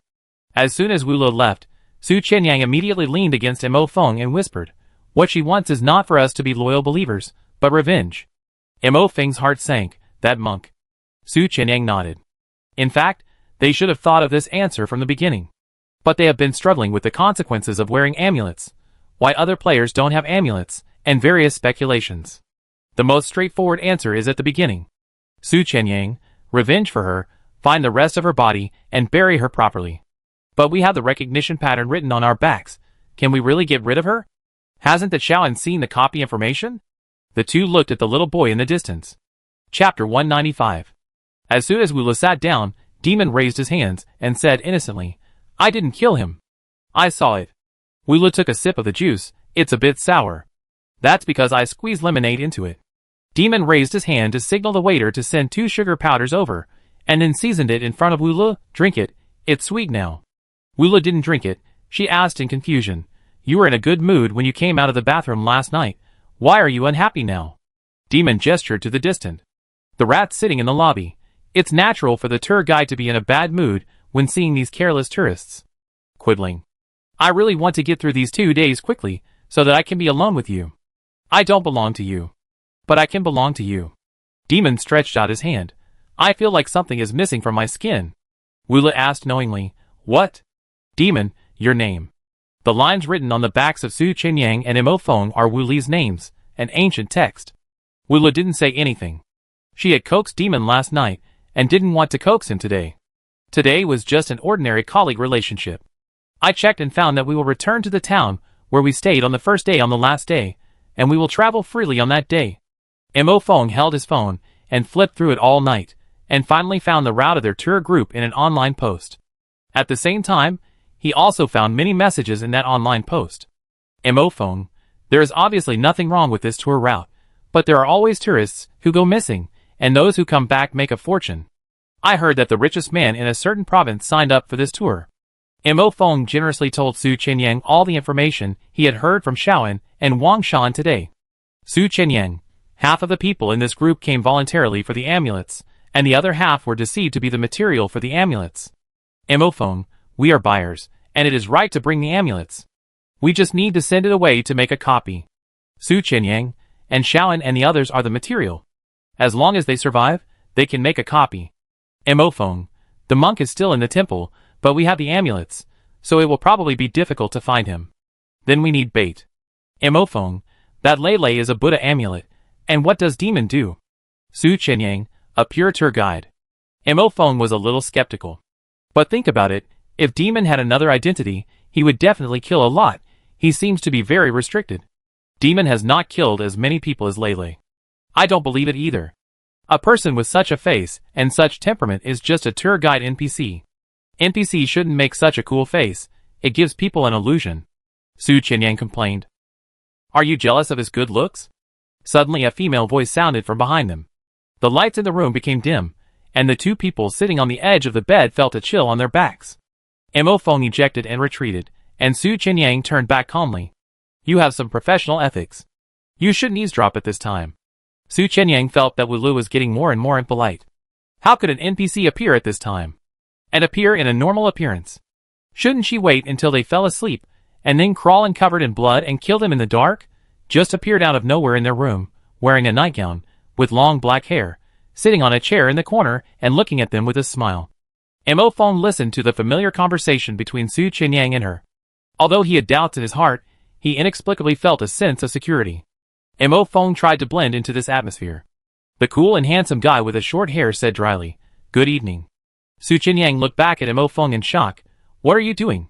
Ha ha ha. Wulu laughed so hard, they were so funny. Sure enough, it was right to come to them in the middle of the night. Demon was taking a shower, and wanted to take her with him. She tied Demon with Emophong's props and ran out. Yesterday in the bathroom, Demon made a move and pinched and touched her like a doll. Although she did the same thing to him, Demon wanted to continue today. Wula felt that he was getting too far. Wula tied Demon tightly, and finally Sister She untied him at the key part. Demon's face turned red, and she pinched him a few times, and went out happily.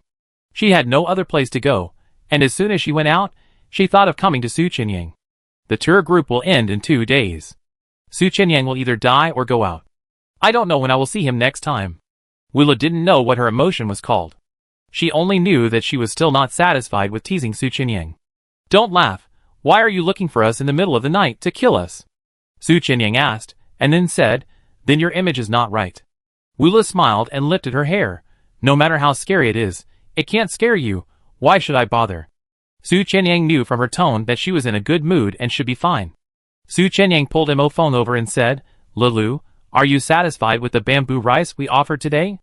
Mo Feng remembered that he never ate the food in the amulet when he offered it before. Thinking carefully, the owner was eating the tour guide's food and had no time to pay attention to them. Wu Lu, no, I like fresh meat and blood.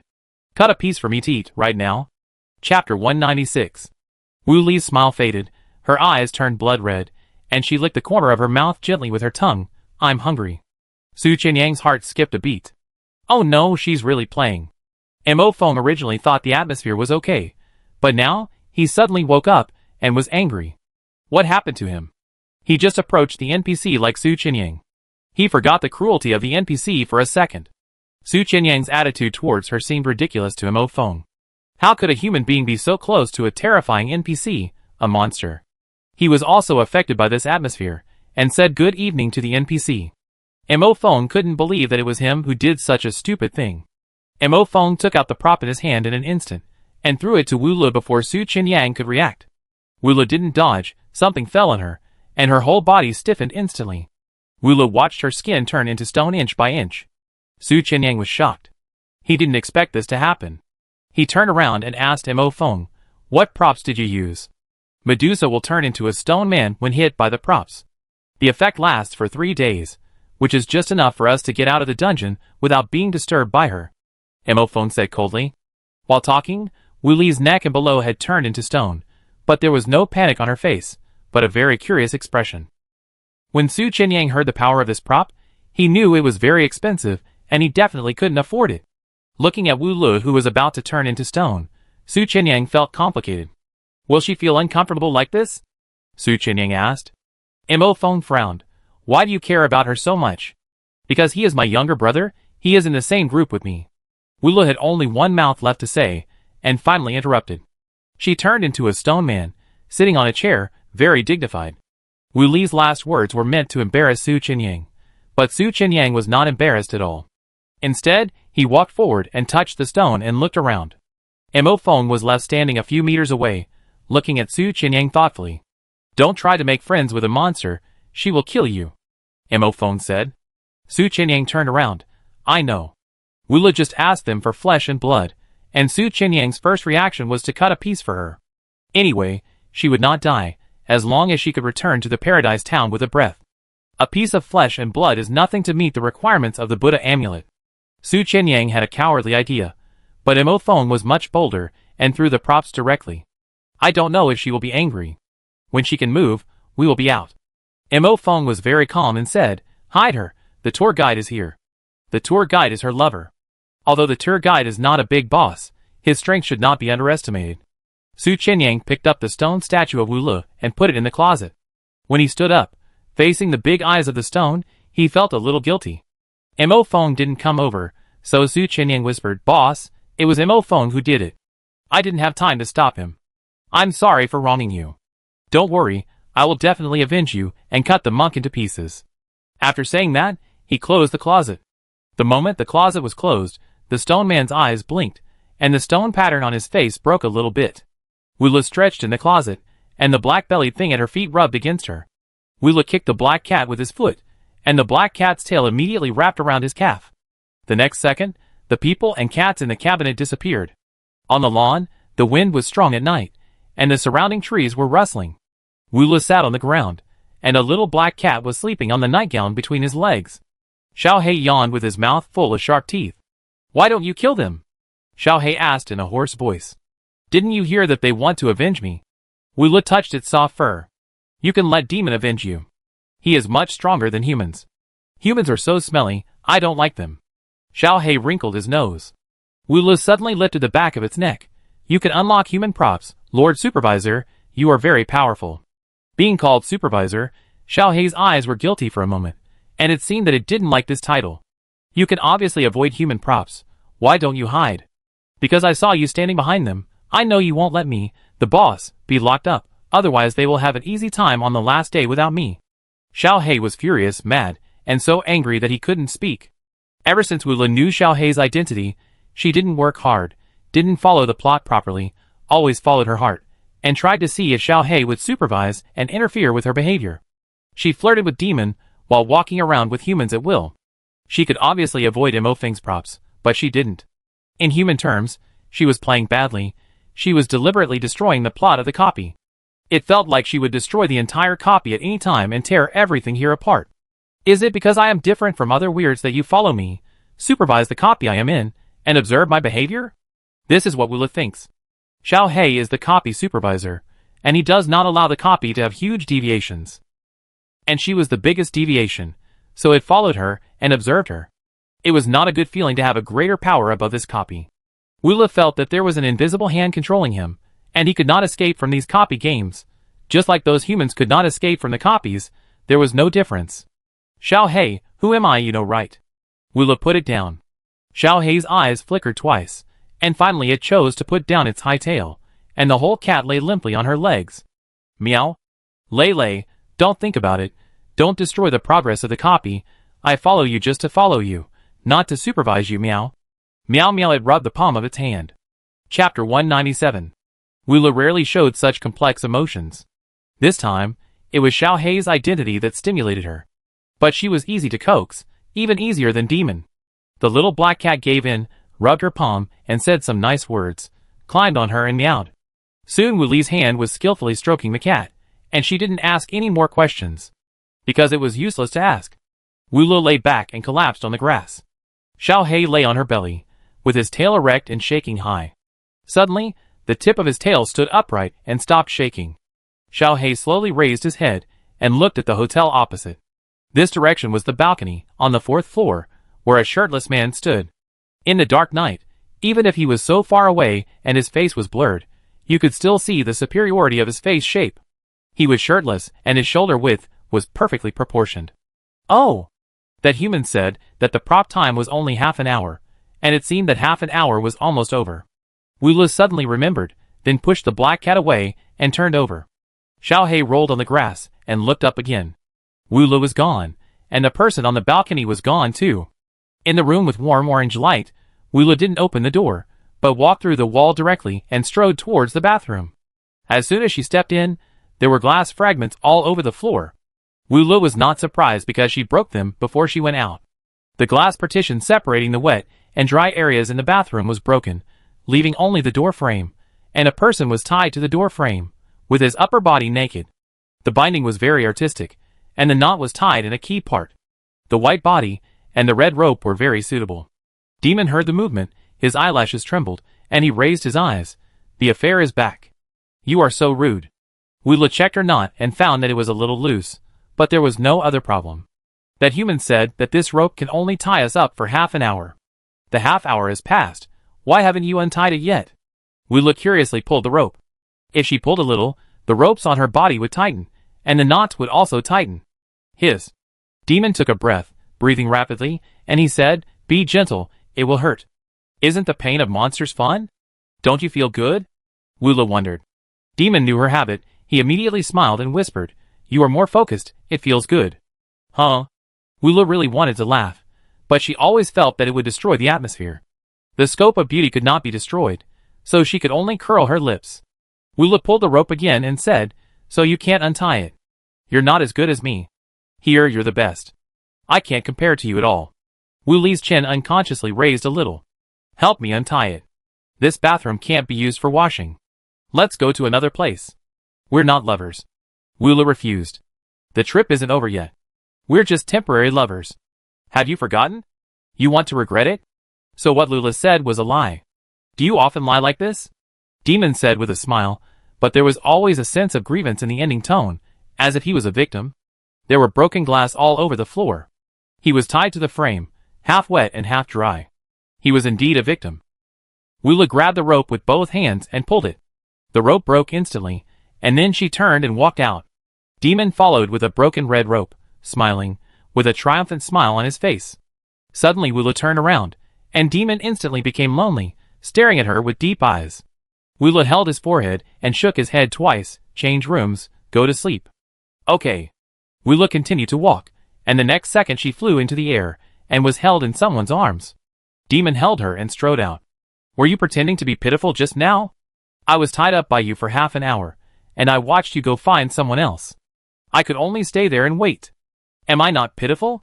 Well, it seems a little pitiful. Demon bowed his head and kissed her. I will do that for you.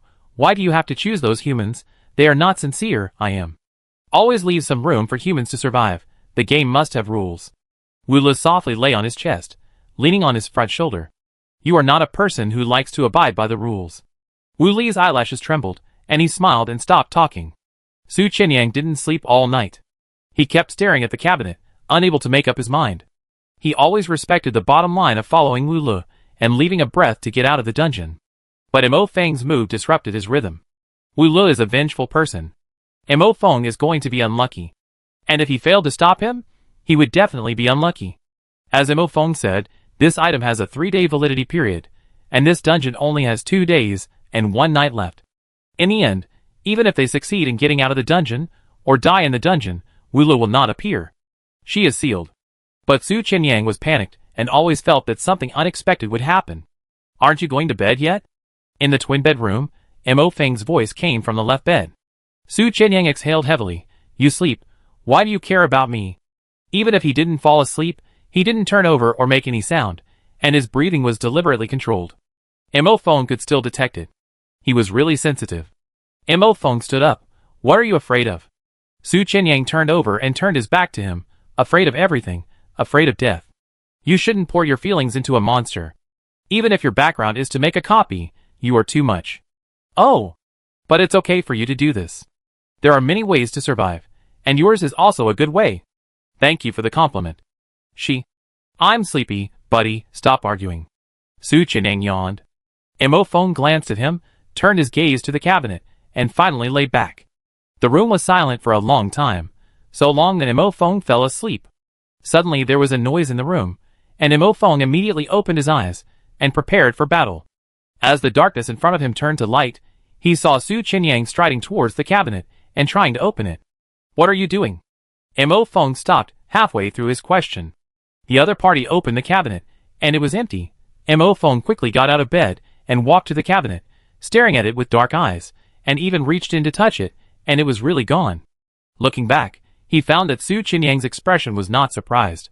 Su Qinyang laughed at himself. We really thought we could seal her, ridiculous.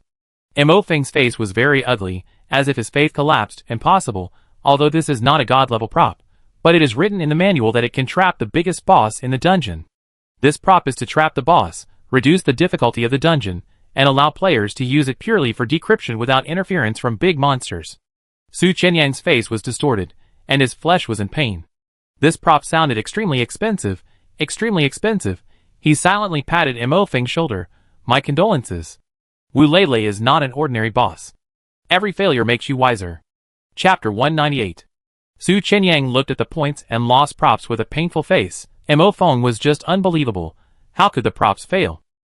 What does it mean when the props fail? It means that even if the player exchanges for stronger props, they can't deal with these monsters, and the survival of mankind is even slimmer. This completely breaks the rules. The already unbalanced balance has completely collapsed. Mo Feng turned back. You don't seem surprised. Su Qinyang's expression was normal. He had known that the balance of rules had collapsed, and he had no reason to collapse. She is very powerful, and ordinary props can't trap her. Su Qinyang said calmly. That prop is not ordinary. Mo Feng said coldly.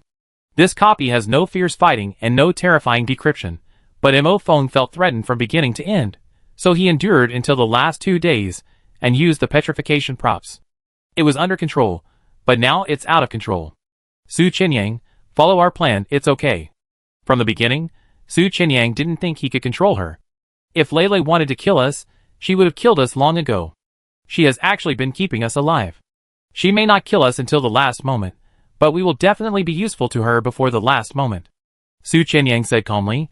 She didn't retaliate immediately after she escaped. This is the answer. Before she kills us to retaliate at the last moment, we must give her a satisfactory answer. Mo Feng thought quietly. Su Qinyang felt a little weak inside, because he was half lying. He knew Wula better than Mo Feng. Lei didn't kill them, maybe just for fun. She felt bored if she died too quickly.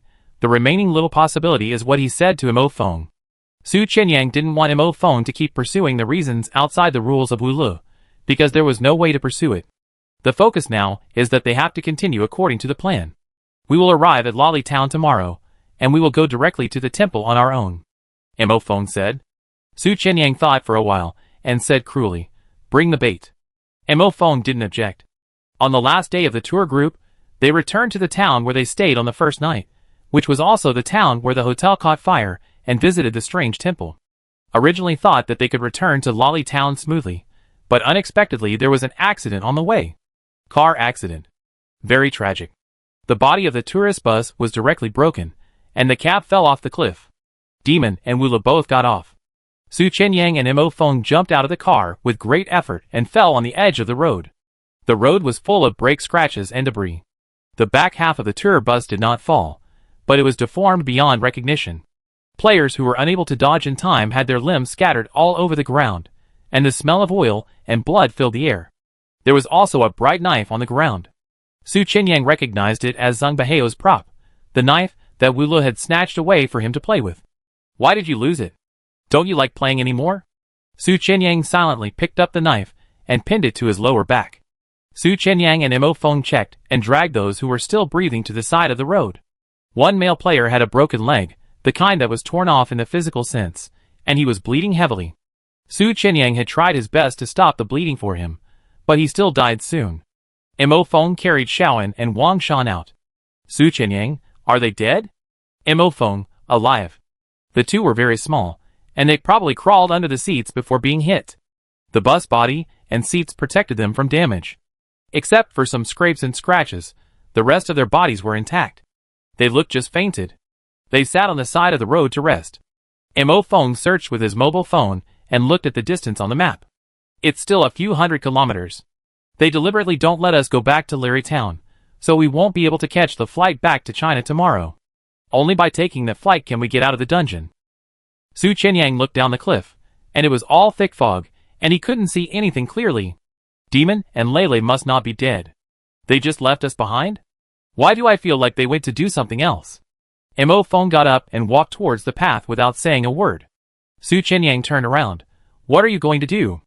10 minutes ago, I was sitting in the car and saw a village on the left. There must be villagers in the village, and they have motorcycles.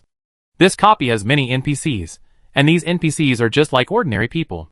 The small village is poor, and they rely on motorcycles to go out. Su Qinyang was so happy when he heard it. Grab 2 motorcycles, and you will definitely reach the town before dawn. Why didn't he think of it last time, wasting so many points and exchanging so many props? But last time he went all the way to the deserted place. Mo Feng, I go with you. I'm afraid you're unlucky, and can't find the village. Mo Feng didn't refute, because it made sense. The two walked back along the path, walking faster and faster, and finally ran. Hard work pays off. They found the village half an hour later. There are not many NPCs in the village, and the living standard of this village seems to be average. Mo Feng has good eyesight, and saw 2 motorcycles and a family at a glance. Su Qinyang quietly left the wooden fence, and Mo Feng went into the house to steal the key. In less than half a minute, he took out 2 bunches of keys, and threw one of them to Su Qinyang. Su Qinyang caught it, looked at the key tag, and stepped on the motorcycle with his long legs. When the motorcycle started, the sound was very loud, which immediately startled the NPC who was taking a nap in the house. Run! Su Qinyang shouted with a smile, kicked his feet, twisted the handlebars and ran. Mo Feng's car seemed to have some problem starting, and it took several kicks to start.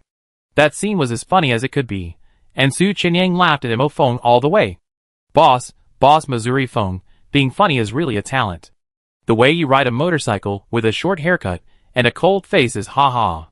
Back to the place where the bus accident happened, Su Qinyang was still laughing. Su Qinyang doesn't like dullness.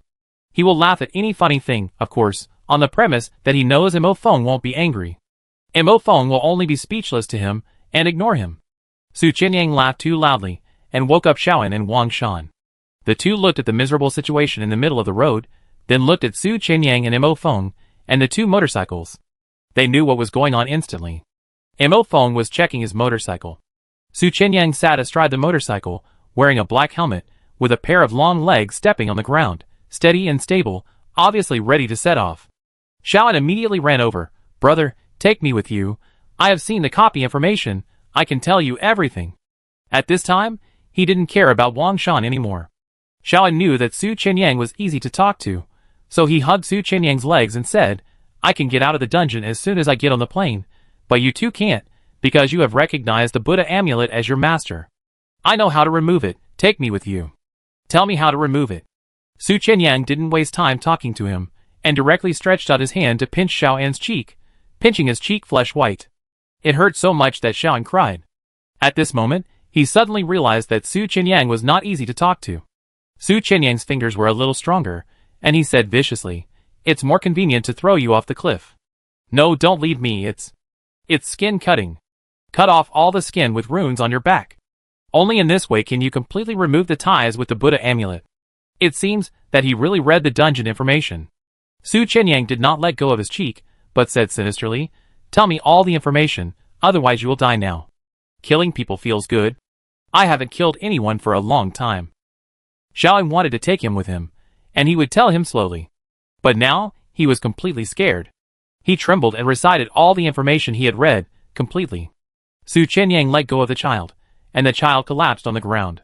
Wang Shan ran over, pulled up Xiaoan, and said, "He told me everything. Please, just take the two of us. We are all human beings, and we are all partners." Su Qianyang did not speak. Mo Feng put on his helmet. "Get in the car." Chapter 199. Why is there no one? It's already daybreak. Haven't you gotten up yet? Two motorcycles stopped on the road in Larry Town. Su Qianyang took off his helmet and scratched his messy hair with his fingers. He knew his head must be like a chicken coop.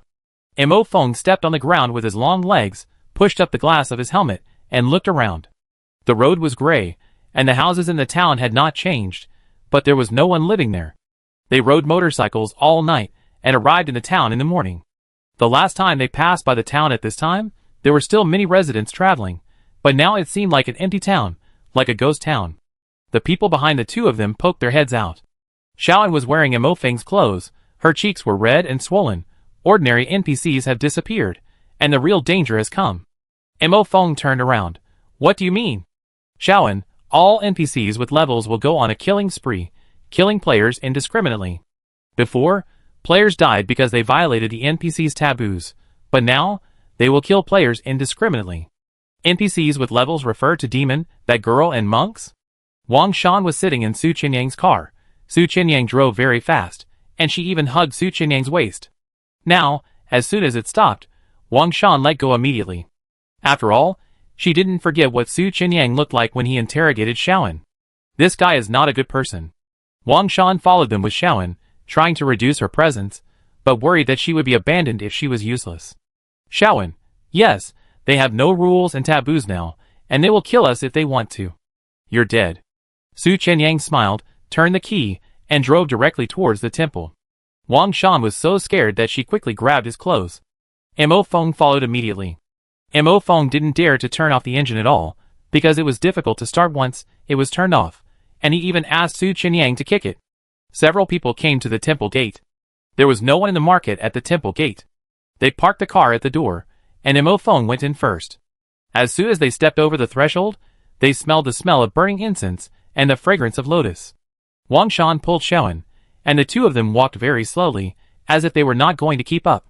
But Su Qianyang's voice sounded from behind them, saying coldly, "Go forward, walk faster." When they turned around, they found that Su Qianyang had been guarding them from behind, as if he had known that they would slip away. Su Qianyang waved a knife in his hand, and the two immediately recognized what the knife was. The god-level item that the man named Zhengbaheo showed off was a very powerful knife. I didn't expect that Zhengbaheo died in Su Qianyang's hands. He killed him. Too scary, this man hides too deeply. All the players only noticed the brilliance of Mo Feng, the big boss, and didn't notice the specialness of Su Qianyang, the young man. Su Qianyang waved the knife and said, "It's better not to have any bad ideas. If I make you impatient, I will cut you with one knife." Wang Shan trembled. She lowered her head and whispered, "Yes." The two walked into the temple, and there were two roads on the left and right again. The familiar road of life and death. Mo Feng walked onto the road of death without hesitation. Shaolin looked at this road and his face turned pale. "You can't go this way. Su Qinyang, why are you talking so much nonsense? If you go this way, you will be made into a Buddha amulet or haunted by a ghost," Shaolin explained. Last time, Shaolin chose the way to live, but got lost on the way and accidentally walked into a dead end, and then was dragged into a hut. Fortunately, Mo Feng saved them. "That's what we want," Mo Feng said. Seeing that they were hesitating, Su Qinyang took out a rope and tied the two of them up very tightly, then pulled the rope and pulled them away. Shaolin and Wang Shan also tried to resist, but Su Qinyang was an adult man with great strength and a knife in his hand, so they failed to resist. Su Qinyang pulled them away and passed by the terrifying sculpture on the way. The man with his stomach cut open, the woman with a stick in his mouth. The expression of each sculpture was twisted in pain. Wang Shan and Shaolin had never seen such a scene before, and now they were directly scared to tears. Su Qinyang found a tree and tied the two directly, and then he and Mo Feng left. Wang Shan kept shouting at them, "Don't do this to us, please let us go, don't tie us up here, we will die. I am still useful. That monk can't be touched at all, the flesh and blood can't touch that monk, I know how to touch him. If you let me go, I will tell you everything, please come back. If you come back, I will tell you now." The child's voice was hoarse. The wind blew through the bamboo forest, rustling, and the surroundings became very cold. The places where the two were tied with ropes were numb and painful, and their bodies felt colder and colder. Suddenly, both of them dared not shout, and Wang Shan looked around in horror. "Don't shout. I'm afraid of attracting other things." Shaolin bit her lip and cried, "They use us as bait, they don't care if we live or die, they are not good people. There are no good people, it is impossible for there to be good people," Wang Shan said desperately. "The good people died a long time ago, and those who can get to this copy are not good people." She kept clinging to Shaolin, pretending to have a good relationship with Shaolin, hoping that others would take her with them when they took Shaolin. Shaolin, he likes to show weakness, find a person as weak as himself to form a team, and kick him out as a scapegoat when necessary. He didn't mind Wang Shan clinging to him at all, nor did he mind Su Qinyang and Mo Feng taking Wang Shan with him, because he felt that he was the useful person, and Wang Shan was the scapegoat in an emergency. Shaolin did not guess that Su Qinyang and Mo Feng took them as bait, but he felt that he knew the plot, and would definitely not be used as bait. Only useless people like Wang Shan would be used as bait. The two did not make any sound, but their breathing became louder and louder because of fear. Such an obvious trap.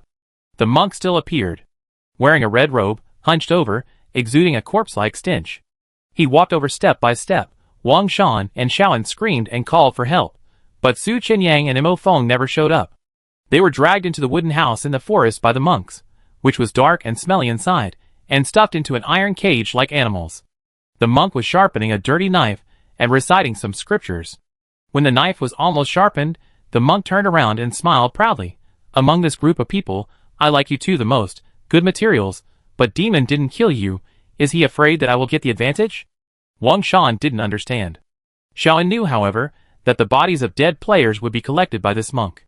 Logically speaking, Demon and the monk should be in a cooperative relationship. But why does it sound contradictory now?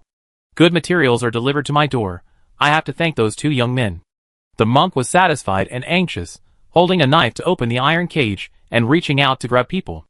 Wang Shan screamed in fear, and suddenly felt someone pushing her from behind. She subconsciously dodged to the side, pulled the hand behind her and dragged forward, and kicked out with her hands and feet. After all, the child is a child, and his strength is not as good as Wang Shan. Shaolin did not push Wang Shan out, but was kicked out by the other party. He fell straight on the monk's legs, and the next second, his neck hurt. The knife was on his neck, and pierced a little skin. This knife is very dirty, a level 10 tetanus knife. Your skin is very tender, very suitable for a ghost doll. It would be a pity to kill you like this. I will peel you off completely, the monk said as he cut. Shaolin was paralyzed by fear. His neck hurt, but he couldn't move. The monk enjoyed the process. His hands moved slowly and steadily. Bang! Suddenly, a loud noise came from one side of the wooden house, and something smashed the wall of the wooden house fiercely, and wood fragments flew in an instant. The monk quickly turned around, and in the darkness, a hand with golden light grabbed over and pinched the monk's neck directly. The huge impact pressed the monk to the ground with a loud noise. Mo Feng pinched his neck with one hand, and the other hand, which had no golden light, was pressed on the back of the hand with a golden light prop, and he pressed him down with all his strength. The monk couldn't move for a while, and his eyes were wide open. Hateful human. He hated this human because he could touch himself. But why was there only one hand with golden light? And at least there was no. Look here. Suddenly, a voice came from the top of his head, very close. The monk immediately looked up, and in an instant, 2 golden fingers pierced into his eyes, and black blood splashed. Ah! Su Qianyang dug his fingers into his eye sockets, digging out his eyeballs, and his fingers were still drilling in. Mo Feng pressed hard, and Su Qianyang poked and drilled desperately. A pair of God's hand props were taken apart by Mo Feng, and they each had one hand. The black blood was very fishy, even more smelly than corpse oil. Su Qianyang was about to vomit. So disgusting, damn. Why can't we switch? Mo Feng gritted his teeth. Can you pinch him with one hand? Okay, he can't. Su Qianyang shut up. Su Qianyang was desperate to pick the NPC, wishing to pick out his brain. The monk rolled all over, and suddenly raised his leg and kicked Mo Feng's back of the head. Instantly, Mo Feng's eyes went black, and the whole person lost strength for a second. The monk seized this gap, and quickly broke free. Su Qianyang saw that it was not good, and when he retreated and dodged, he managed to pick out 2 rotten eyeballs, and pulled them out. Ah! My eyes! Ah! I'm going to kill you! The monk covered his eyes. He couldn't see, so he could only pounce on Su Qianyang by feeling. Chapter 200. Su Qianyang retreated quickly, his right hand full of golden light still digging out 2 rotten eyeballs. The monk screamed, and waved his arms in all directions. He could not see, and his fighting power was weakened. Mo Feng stood up with the help of the cage, and shook his head, that was dizzy from being kicked. He looked at Su Qianyang apologetically, and said that he did not pinch him. Su Qianyang shook his head at him, indicating that it was okay. Ordinary things could not touch the evil monk, only this prop called God's hand could touch him. It was too difficult to kill the monk with just 2 hands. So they came up with the idea of digging out his eyeballs. Strangle him to death, pop his eyeballs. The monk shouted and screamed, and suddenly he stopped, his nose moved, he was smelling the temperature. Su Qianyang instantly predicted his movements, squatted down the moment he rushed over, and then raised his hand and punched him in the crotch. Ah! Mo Feng's expression slightly changed, his legs unconsciously retracted, and he stood straight. Su Qianyang punched one after another, and the punching speed was very fast. Then he supported the floor with his hands, and slid under his crotch. Mo Feng immediately reached out and pulled him up, and Su Qianyang stood up and held back his laughter, with a smug expression. If Mo Feng was a hot-tempered person, he would probably give him a thumbs up now. The monk knelt on the ground in pain, and Mo Feng did not miss this opportunity. He kicked his legs and rushed over, pinching the back of his neck with his hands, and pinched him to the ground again. The monk's face was deformed by being pressed to the ground, and black blood kept flowing out of his eye sockets. He was struggling and wanted to kick Mo Feng again. Mo Feng dodged left and right, but his hand did not loosen. Su Qianyang also came to help hold him down, cursing, "Fuck, we can't touch him if we take the initiative, but he can touch us if he attacks. It's so unfair. The dungeon is so unfair." Mo Feng pinched him, and Su Qianyang smashed his head, punching him barehanded, hitting him hard. Half of his face was deformed, and the monk was shouting and laughing, as if mocking them. Ordinary people would have died long ago if they were beaten like this, but he just couldn't kill them. He even turned his hands around to break them. Grass, grass, grass. Su Qianyang was full of swear words. Mo Feng suddenly reached out to touch Su Qianyang's waist, and pulled out the knife. Su Qianyang looked up in confusion. Mo Feng suddenly let go at the same time, and Su Qianyang was caught off guard and was pounced on by the monk. Mo Feng instantly stuffed the knife into Su Qianyang's chest, with the blade facing outward. The monk didn't see it, and pounced on him directly. Su Qianyang was pressed to the ground. Mo Feng. The monk grabbed Su Qianyang's neck tightly, and half of his rotten face was dripping with black blood. "You are here, ha ha ha, I will kill you, I." Suddenly the monk realized something was wrong, and he lowered his head to look at his stomach, but his eyes were rotten, and he couldn't see. He touched his stomach with one free hand, and a knife was stabbed into his abdomen, piercing directly through his abdomen, and the tip of the knife was exposed from his back. Su Qianyang also realized something and immediately looked at Mo Feng. Mo Feng, he took the initiative to pounce on you, and he was a physical entity at this time. Mo Feng was stuck with a bug. It's a pity that they spent a lot of effort. Su Chenyang took advantage of the monk's failure to react, grabbed the handle of the knife, and pulled it up directly, instantly disemboweling him. Ugh! The monk vomited black blood and his whole body was twitching. Su Chenyang quickly crawled out from under him, but he was still covered in dirty blood, which stank to death. Ugh! Su Chenyang couldn't help dry heaving, then walked to the iron cage and prepared to say something to Mo Feng. Before he opened his mouth, Mo Feng backed away. Although you have no expression on your face, you must be disgusted. Su Chenyang was speechless. Stinky. Mo Feng said. I want to take a shower. Su Chenyang wanted to cry, but had no tears.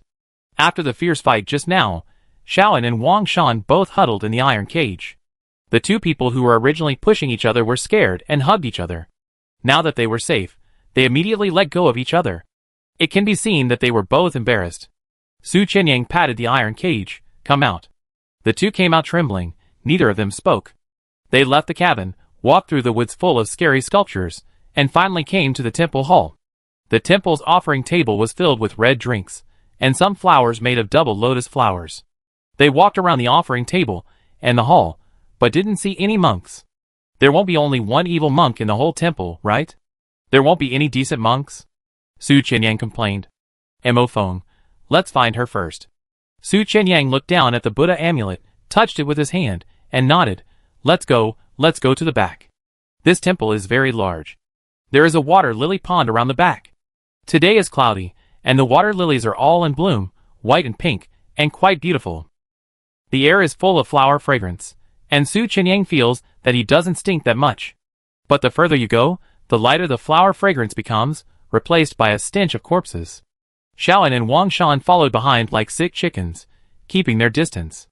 The two dared not run, nor did they dare to approach them. It stinks. Why does it feel like one person's death wouldn't be so stinky? Su Chenyang said. That means many people died. Mo Feng said. The source of the stench is a pavilion in the backyard of the temple, a water pavilion built on the water lily pond. A wooden structure, and bamboo curtains hum all around, so you can't see inside. When they got closer, Mo Feng reached out and lifted the curtain, and the stench hit his nose. The scene in front of him also made Su Chenyang vomit directly. The corpses on the ground were neatly arranged, all of which were rotten to varying degrees. Su Chenyang couldn't stand it, so he had to bite the bullet and go in to see. Mo Feng took a look and understood. They are the players who died before. These two died in a car accident, the one over there was burned to death, and the one on the far right was jumped off the building and stepped on by someone. All the corpses of the previous players disappeared, and it turned out that they were transported here. Before they could be made into Buddha amulets, they were placed here to rot and stink. Su Chenyang, the number of people doesn't match, there are a few more. Su Chenyang squatted down and looked carefully, and found that these people's clothes didn't look like locals. They were not NPCs, so they were Mo Feng, players from the previous game. Su Chenyang's expression suddenly became solemn. Chapter 201. Mo Feng looked around carefully. She is not here, let's go. The materials for making amulets are parked here. She has been made into amulets, and only some incomplete tissue should be left. It will be difficult to find her. Su Chenyang even wanted to ask Wu Le where her body was, and he would bury her properly and pray for her. Wu Le and demons seemed to have disappeared from the face of the earth, and no one knew what they were doing. The evil monk made her into amulets and also put a ban on her, so she can't take revenge on her own. We will take revenge for her. Su Chenyang thought, demon. No matter how you reason, he should be in cahoots with the evil monk. The two of them are in cahoots. One is responsible for deceiving tourists to come and play, killing tourists, and reselling corpses, and the other is making amulets for sale. Mo Feng, demon deviated from the plot that Shaoan said. Su Chenyang suddenly became a little nervous. He knew that Wu Le had self-awareness. If she deviated from the plot, it would make sense. After all, whether to leave the dungeon plot depends on Wu Le's mood. But demon shouldn't be like this. Could it be that he also has self-awareness? The more he thought about it, the more possible it was. Su Chenyang couldn't think of any other reason except this one. Mo Feng looked at Su Chenyang with a serious face, puzzled, and said, didn't you say that demon was in love with Lele? So demon and the monk broke up. Is this hard to understand? Su Chenyang was stunned for a second, and suddenly the dark clouds in his heart dissipated. Yes, this is also a possibility. After all, Wu Le is really charming. The four searched the entire temple for a day, but did not find Wu Le's body. They still have to rush to the airport. Xiaoan and Wang Shan don't want to follow them. The two of them came clean. We don't wear amulets, so we can get on the plane. We're a burden if we keep them. Please let us go. You saved our lives. If we meet in Paradise Town, we can treat you to a meal and help you with anything. Wang Shan begged. Xiaoan, I've told you everything I know. This time I really have no reservations, no hiding. Please let us go. The two of them kept chattering and begging to leave, and their noise was quite annoying. Mo Feng said directly, get lost. Su Qinyang didn't care. It was better to have fewer people, but more people would cause chaos. A child and a woman, they had to find a way to get to the airport. As soon as the two left, the air was quiet. Su Qinyang held the back of his head with both hands, strode forward, and said as he walked, Lulu, where are you? Ah, where are you? Mo Feng didn't think Su Qinyang was strange. After getting to know him a little better, he also found that Su Qinyang was a lively person who could not stop talking. It got dark very quickly. He could not find him during the day, and it felt even more dangerous at night. And their flight back home was to take off at 8 o'clock tomorrow morning. Just when the two were at a loss, there was a sudden fragrance of lotus and steady footsteps. A red light was on in the pavilion in the distance, and someone was walking around with a lantern. Mo Feng rushed over without saying a word. Hey, don't be so impulsive. Su Qinyang felt that Mo Feng was too fierce. He always acted without saying hello. Obviously, this was the style of a lone ranger. The two rushed into the pavilion and found it was clean, and there were no bodies. At the end of the pavilion was Demon. He didn't wear a floral shirt and shorts today, but a gray shirt and black suit pants. He looked formal and upright. Demon's cuffs were slightly rolled up, and he wore a watch on his fair wrist. The point was that he was holding a red lantern in one hand and a red box in the other. The two intuitively felt that Wu Lu was in the box. Demon looked at them with murderous eyes. The battle was about to be triggered. Su Qinyang immediately took off the Buddha amulet from his neck and stretched out his hand to hand it forward. We are not the ones who asked for the Buddha amulet. We didn't pay. Everything is a misunderstanding. They really didn't pay, Su Qinyang said, while taking advantage of the opportunity. Mo Feng also took off the Buddha amulet and said loudly, Give it back to you, she is yours. Su Qinyang was shocked.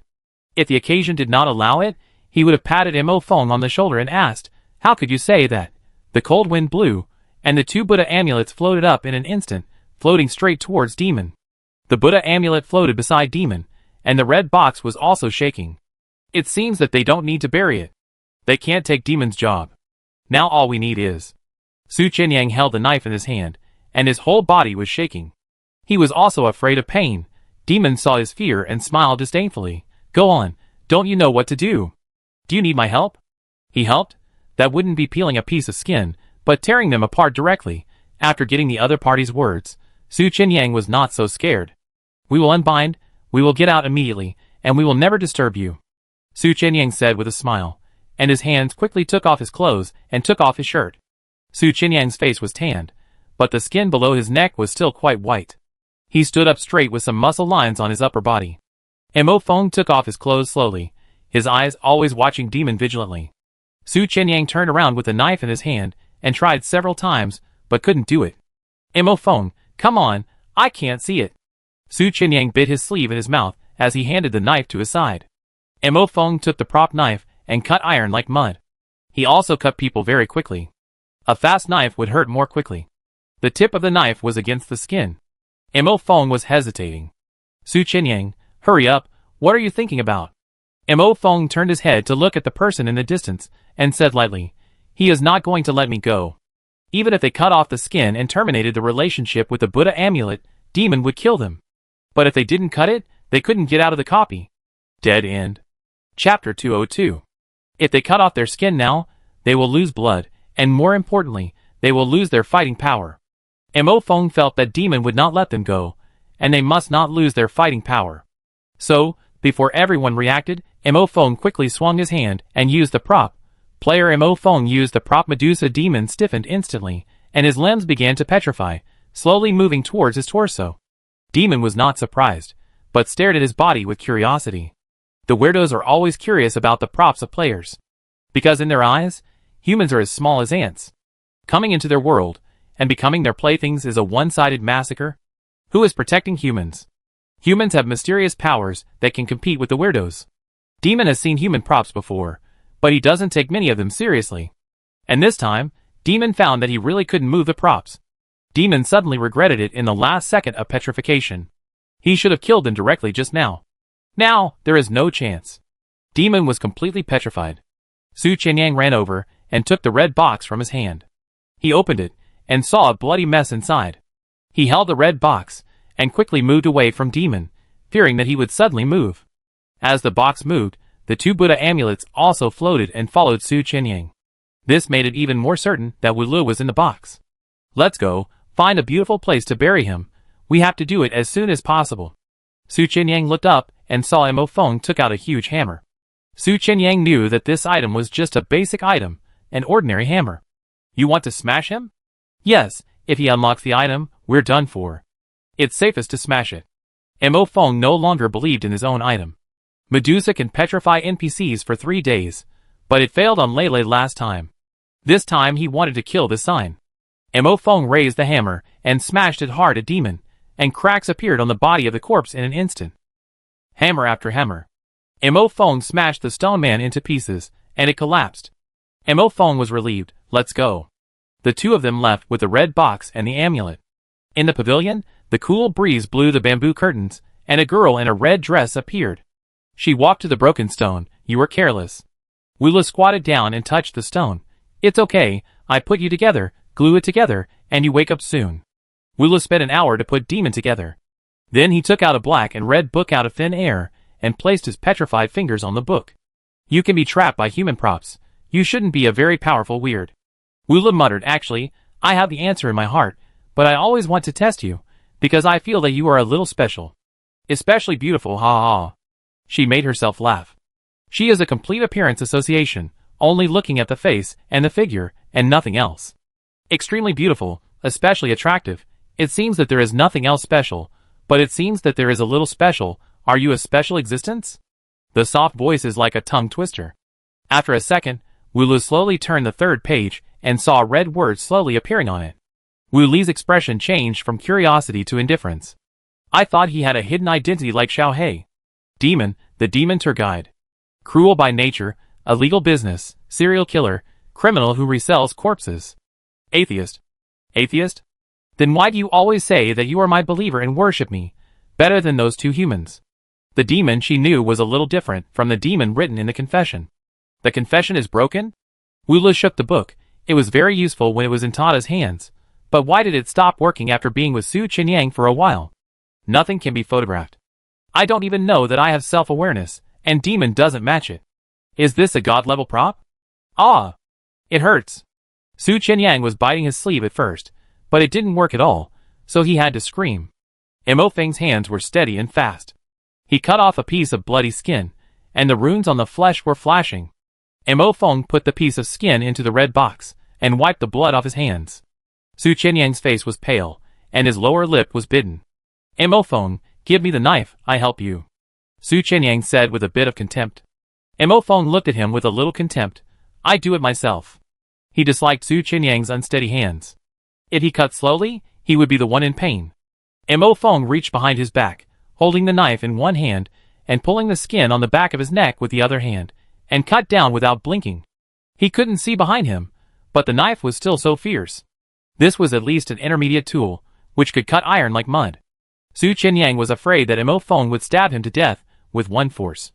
Mo Feng's face was covered with sweat like a big pimple in an instant, but he didn't make a sound or cry out in pain. The smell of blood was pungent. Our blood smells so sweet and fragrant. Su Qianyang forced a smile. His back hurt so much that he forced himself to laugh. His smile was ugly.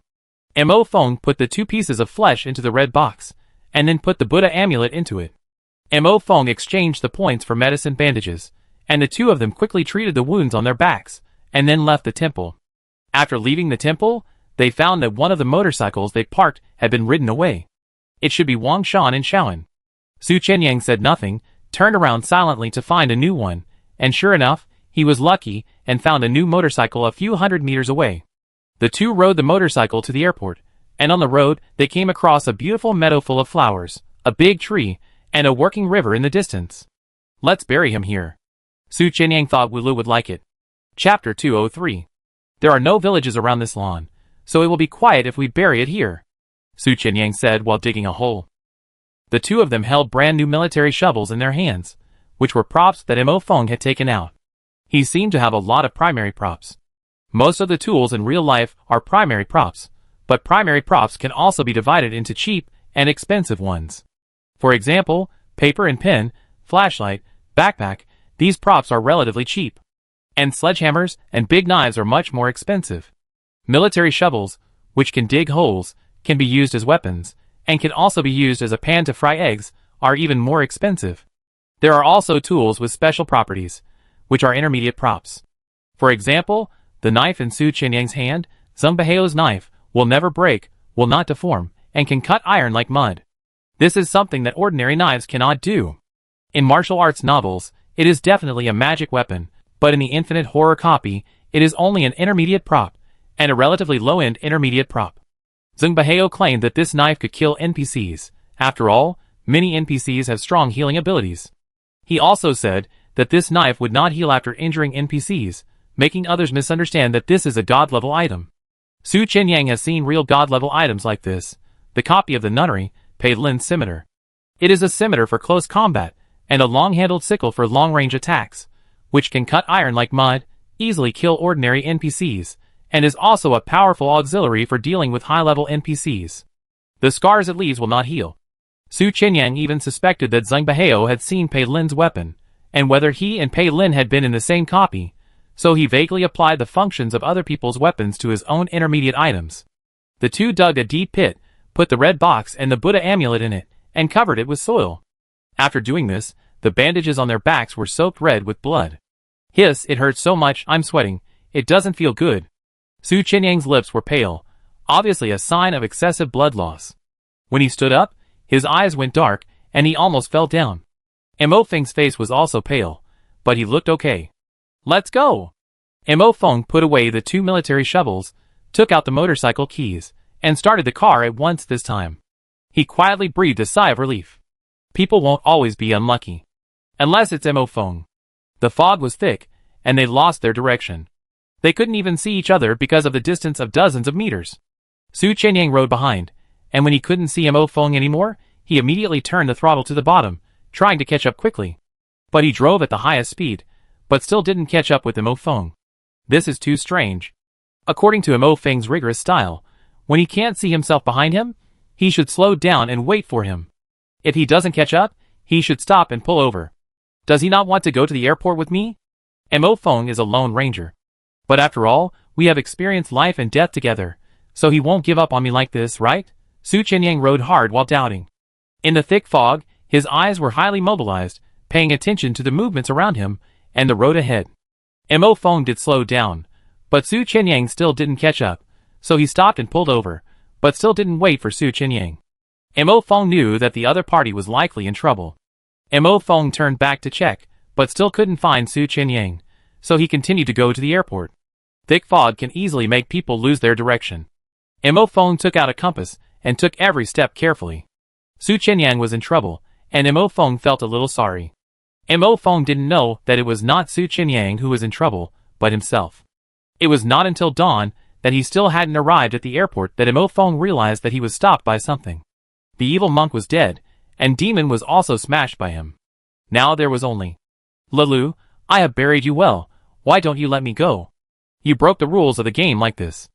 Mo Feng asked coldly to the thick fog. The thick fog did not disperse, but became thicker, like a pot of white porridge. And a blue-gray face poked out of the fog, and even the hair could not be seen, like a face floating in the air. She was smiling. Rules? I am the rules, Wula said wickedly. Mo Feng's heart sank. The props were useless to her, and the rules could not bind her at all. She was something outside the rules. Mo Feng was afraid, but he was also a little excited. She is very different. She is different from other monsters. After so many copies, he is like a hamster in captivity, unable to touch the world outside the cage. And now, he seems to have touched the hand that reached into the cage. If he follows the clues, can he know what is outside the cage? These are too many thoughts. What he needs to think about now is to survive. A doll appeared out of thin air in Mo Feng's hand. It was a snow-white palm-sized cotton doll wearing a gray patch skirt. Its eyes were two red crosses, and its red tongue stuck out. It was very weird. The moment the doll appeared, Wulu was attracted. "What a cute toy. Can I play with it?" she asked. Emofeng, who always had a cold face, suddenly smiled. The moment he smiled, the doll's red eyes suddenly opened, and there were two rubies inside, very bright. Wuli's eyes also turned red for a moment. She blinked, and a hand stretched out from the mist, raised and rubbed her eyes. My eyes just felt uncomfortable. "Doll of Doom, you won't succeed in what you want to do, you can't kill me," Emofeng said while holding the doll. Wulu was excited. A god-level prop for humans? It feels more fun than a confession. Emofeng is tall. Although he is not a strong man, he has a lot of muscles. He has a short haircut and a handsome appearance. No matter how you look at it, he doesn't match the doll of doom in his hand. Wulu has been spying on them in the dark for many days, so he naturally knows that Emofeng is unusually unlucky. Is this the backlash of having a doll of doom? If I want you to live now, will the doll of doom not let me succeed, so you will die? Wulu wanted to find a bug. Emofeng shook the doll. It has read your true thoughts. The changes in your ride are all fake and can't fool it. Wulu stopped Emofeng because he really wanted to avenge the petrification. After the revenge, whether Emofeng can still hold on to the airport depends on his ability. He is basically ready to kill Emofeng. But he didn't expect that the other party had such a prop. People who have been seen by the eyes of the doll of doom will have their hearts seen through and their thoughts read. Doom will come, and it will be impossible to succeed. Wulu just didn't believe it and rushed forward. His fingernails were very long, like the claws of a beast, ready to grab Emofeng's neck fiercely.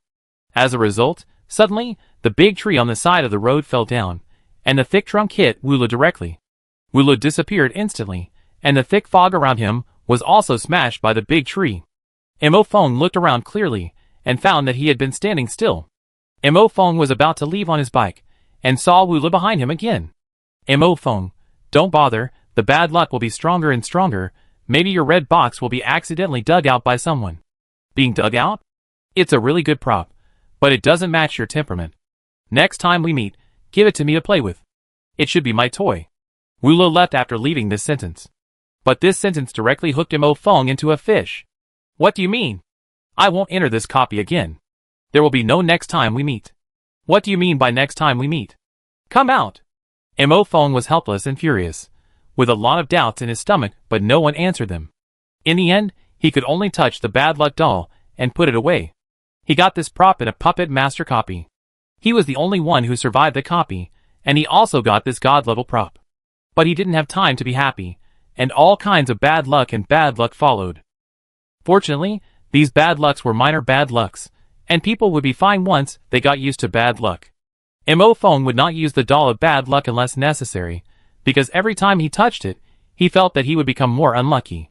Chapter 204. Su Qianyang went back to look for Emofeng, but he couldn't find him. Is there something wrong with me? The fog is so thick, and I don't know if I've taken the wrong road. Su Qianyang became nervous, and the tearing pain in his back slowed his thinking ability. Su Qianyang could only drive all the way to the airport based on the route in his memory. It was dawn, and the light dispelled the fog, and the airport in the distance was clearly visible. Su Qianyang immediately saw hope. The motorcycle drove to the airport parking lot, and was abandoned directly. There was another familiar motorcycle not far away, which should be the one that Wang Shan and Shaoan drove away. Su Qianyang put his hand in his pocket and took out his passport. He had always kept his passport carefully, as it was the key to getting on the plane. Anyone with a little bit of brains would know. As soon as he entered the airport hall, he heard a hoarse cry. It was Wang Shan. She was begging those NPCs. My passport is lost, but I'm definitely not a bad person. You can check the entry surveillance from 7 days ago. Please. Wang Shan cried and made a scene. These NPCs will not kill players, but they are also very methodical. They only recognize players' passports. You can't enter without a passport. She had a car accident the night before last, and had lost her passport. Su Qianyang watched the farce, and found that Shaoan was not there. Su Qianyang went to check in for the boarding pass. Wang Shan saw him from a distance, and immediately shouted, "That person over there is my friend. He can prove my identity. He and I are together." Su Qianyang immediately smiled and raised his hands, shook the red passport in his hand, and said, "I don't know her." The NPC handed the boarding pass to Su Qianyang and said, "Sir, you can go in for security check." Thank you. Su Qianyang took his things and turned to leave, ignoring the hoarse voice behind him. Xiaoyan didn't come to the airport. He was probably abandoned or killed by Wang Shan. Xiaoyan knew the plot of the dungeon and must know the importance of passports. He must have a passport, but he didn't tell Wang Shan. Wang Shan survived to the end, but couldn't leave the dungeon because she didn't have a passport. Although the NPCs at the airport were all lifeless human machines since, they were all normal. Su Qianyang's check-in and security check were very smooth. Su Qianyang didn't breathe a sigh of relief until he sat in the waiting room. There was still half an hour before boarding. Su Qianyang looked around and saw NPCs with pale skin everywhere. Mo Feng was not there. He didn't come. Something happened to him. Ah. Su Qianyang sighed. He was a little dizzy from losing too much blood, so Su Qianyang prepared to go to the toilet and wash his face with cold water to wake himself up. The water was running, and Su Qianyang looked listless with his eyes downcast.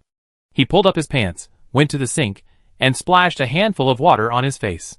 Su Qianyang closed his eyes, feeling the cold water flowing on his face. When he opened his eyes again, he saw a face in the mirror. Lulu. Su Qianyang couldn't smile because he was too tired. Wula climbed out of the mirror with a smile on her face.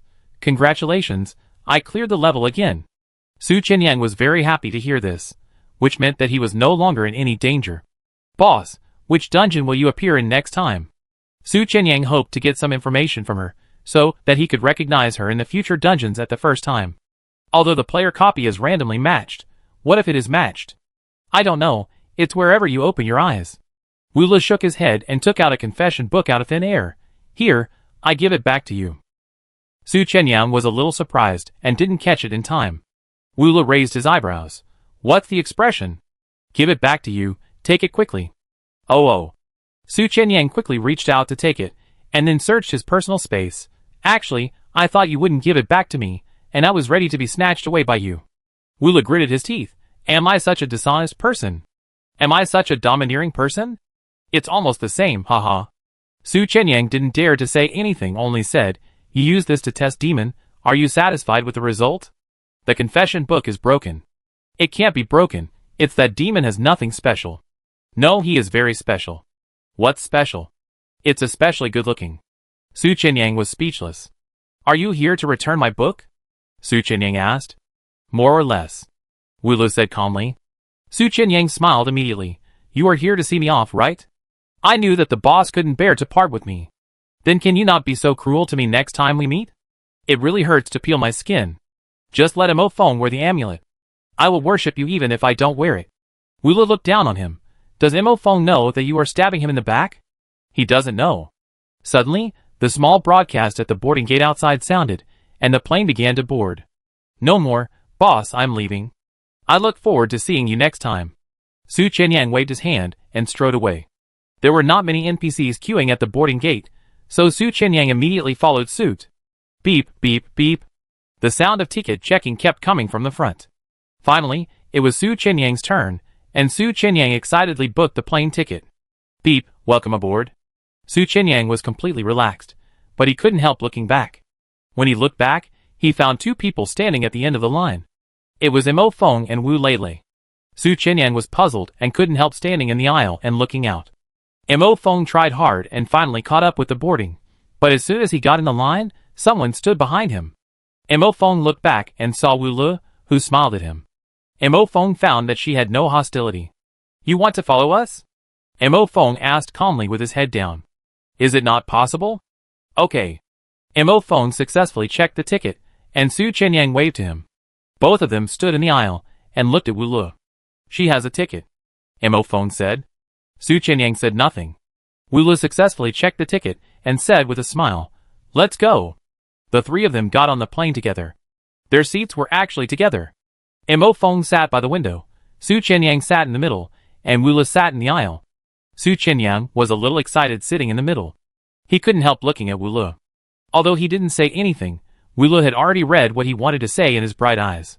Su Qianyang wanted to ask, Lele, you want to come to Paradise Town? Can you come out? The three of them were speechless, and the roar of the plane taking off was very loud. Flying into the sky and rushing into the clouds, the whole fuselage was shaking, as if it was about to crash, and suddenly there was a burst of white light in front of my eyes. Huh, I'm back alive. My brother is dead. The voice in my ear was noisy and familiar. Su Chenyang opened his eyes and saw the circular platform in the center of Paradise Town. He quickly looked around. He saw Mo Feng but not Wu Lei. Su Chenyang's eyes flashed with disappointment. Sure enough, she couldn't get out, but it was obvious that she tried to follow them out. As a conscious NPC, she also wanted to break out of the cage. Mo Feng and Su Chenyang looked at each other, and Mo Feng nodded, which was considered a greeting, and then he turned and disappeared in the crowd. Su Chenyang took a deep breath. He was hungry, and he was going to find a new restaurant to eat. The points he earned in this copy were enough for him to eat and stay in a hotel, and there was still some left. Wu Le opened his eyes and found himself on a meadow full of flowers, with a piece of fresh soil under his feet. This is the burial place of the little red box. There was footsteps behind him, and he knew who it was without looking back. It started to drizzle. A red umbrella covered her. Demon stood beside her holding the red umbrella. 2 Buddha cards hung on his chest. Demon touched her long hair. You're back. Where have you been? Wu Li's mouth flattened instantly. He turned back aggrievedly, hugged Demon's waist. I can't leave. Demon, then stay with me. Okay. Chapter 205. Zizi. Zizi. The wires were bitten off by rats, and sparks flashed in the dark corridor. It lit up for a moment, and the corridor was covered with dust. The doors of the wards were in tatters, and there were many glass fragments on the ground, as well as dirty cloth that was so dirty that the color could not be seen. The next second, it was dark, and then lit up again. At the end of the corridor, a girl with an extremely good figure stood there. The black figure was like a beauty, without a trace of fat, and every part was just right, with a bulging chest, a slender waist, a full round buttocks, and exaggerated long legs, slender and straight. Zizi. A string of large sparks illuminated the figure. It was a girl wrapped in bandages all over her body, and her face was also completely wrapped, but you could still feel her nose was straight, a perfect face model. Not a single hair on the top of her head was exposed, and her full skull was osteopathically fixed. Even the fingertips were covered with white bandages, and the slender 10 fingers were tightly wrapped. Suddenly, she danced a strange dance, bending her elbows back and sliding in a circle at 360 degrees, her whole body hunched, her knees together, her legs apart, dancing forward, and with every step, the white bandages were soaked with blood. The blood color became more and more, gradually dyeing the bandages all over her body red. Hee Shiohei, do I look good? An ethereal voice sounded from the bandages. Meow. It was pitch black all around, boundless, with only a hospital sitting in the center. At night, the red sign of the hospital lit up. Imate Plastic Surgery Hospital. Welcome to Imate Plastic Surgery Hospital. You are the beauty seekers who have come here from afar. You want to become the most beautiful person in the world, the perfect protagonist, and here you can fulfill your wishes. Are you hesitating on the road to beauty? Choose Imate Plastic Surgery Hospital. Our team of doctors all graduated from top medical colleges at home and abroad. They all have 20 years of rich clinical experience. They have performed more than 10,000 surgeries and personally shaped countless beautiful models. Come to Imate Plastic Surgery Hospital and start your journey of beauty. 10 players heard the dungeon information. These 10 people are all young men and women. When they heard that it was a plastic surgery hospital dungeon, the players couldn't help but look at the people nearby. It's our own face. Are we forced to have plastic surgery? A female player said while touching her face. I've seen a rhinoplasty video before. The skin was cut inside the nostril, and the whole skin was lifted up to stuff the material in. It's so scary. Don't do it. Some people were already trembling. Experienced people found that there were no new players here. They were not very calm. I'm afraid they had only played 1 or 2 dungeons, but most people didn't talk. They were obviously old players. The horror dungeon is like a meat grinder. Anyone who has played 3 dungeons is considered an old player in Paradise Town. After 2 dungeons, you can join some guilds. Only the black and red guilds have a perverted requirement to pass 30 dungeons before joining. Most of the people here are old players, which proves that the dungeons are very difficult. I'm a bit unlucky. No, the handsome guy is so good looking. Isn't it a bit inconsistent with the plot for him to have plastic surgery? A girl pointed at the man standing at the edge and said, and the others were immediately attracted by her words and looked in the direction of her finger. At the edge of the crowd, there stood a man in a black sweater. He was the tallest among the players, with long arms and legs. Even with a turtleneck sweater, his neck was still slender. This man had the same body proportions as a model and looked good. Who would believe that such a person would come for plastic surgery? Pei Lin looked back at the group of people and said calmly, "The more beautiful a person is, the more he loves beauty. Human nature is insatiable. Except for his good looks, the people in this group are not ugly, to be honest. This copy chose some good-looking people to come in. There must be a reason." Pei Lin strode into the plastic surgery hospital. When passing by the security booth, Pei Lin saw the young security guard inside. Even the security guard's nose was wrapped. Obviously, he had plastic surgery not long ago. Seeing someone looking at him, the male security guard raised his chin, held up his nose and said, "Dr. Ross did it, but I have been waiting in line for half a year, and it hasn't recovered yet. My girlfriend said that I am twice as handsome. Do you think I look good?" Pei Lin replied calmly, "Good looking?" The security guard was satisfied. "You have good taste." Other players followed behind him, and they couldn't help but look at the security guard's nose. To be honest, it was really perfect. Although it has not been untied, it can be seen that the nose is not overly high, and it is a very beautiful arc, which matches the security guard's face very well. "You are all here to be beautiful, right? Dr. Ross's surgery has been scheduled until next year, but we also have many other excellent doctors here, so you don't have to stare at Dr. Ross alone." He came out of the security booth and enthusiastically took them to the outpatient department. The outpatient department of a private hospital is very large, but it is not divided into various departments like a public hospital.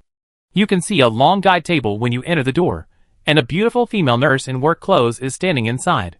Seeing someone coming, the nurse immediately smiled and said, "Come here to register the part you want to do, and a staff member will take you to the doctor for a consultation later." Next to the reception desk is the reception area, with pure white low tables and chairs, and candies on the table. The nurse handed them questionnaires one by one, asked them to sit down and fill them out, and enthusiastically served them tea. Such enthusiasm, as if it was a real plastic surgery hospital. But when the players looked out the door, they would see the dark and boundless scene outside the hospital.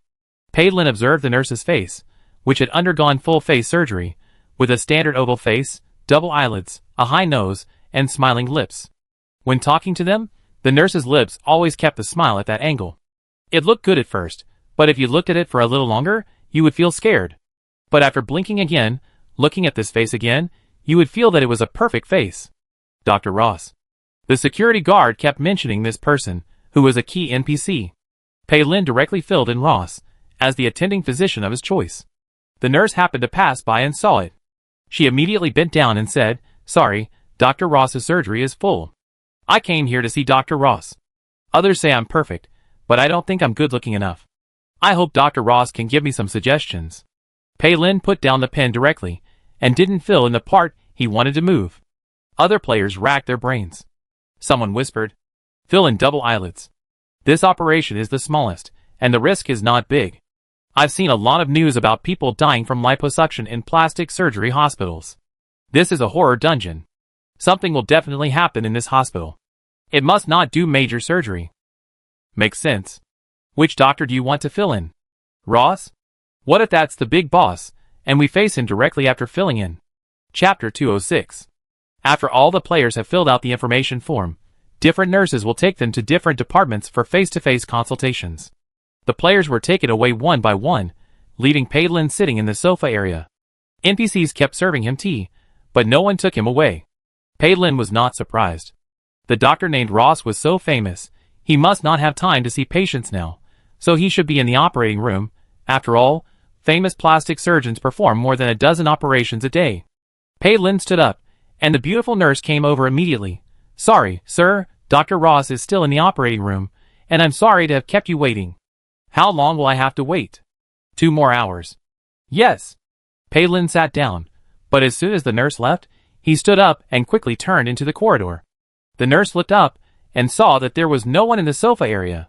She didn't look surprised or looking for someone, but just smiled strangely at the door with a beautiful face to welcome guests.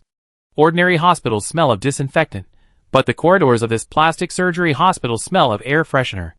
The corridors on the first floor are offices, and Pei Lin even saw some players having face-to-face consultations inside. Pei Lin looked around and left here, pushing the door of the safety passage and going upstairs. The hospital decoration is white and blue, and it is clean and tidy everywhere, but the stairs of the safety passage are covered with thick dust. Pei Lin leaves footprints every time he takes a step. It can be seen that no one has come here for a long time except him. Pei Lin went up to the second floor, cleaned the dust on the soles of his shoes, and stepped into the corridor on the second floor. The whole second floor was silent, and the white lights illuminated the surroundings, which were dazzling.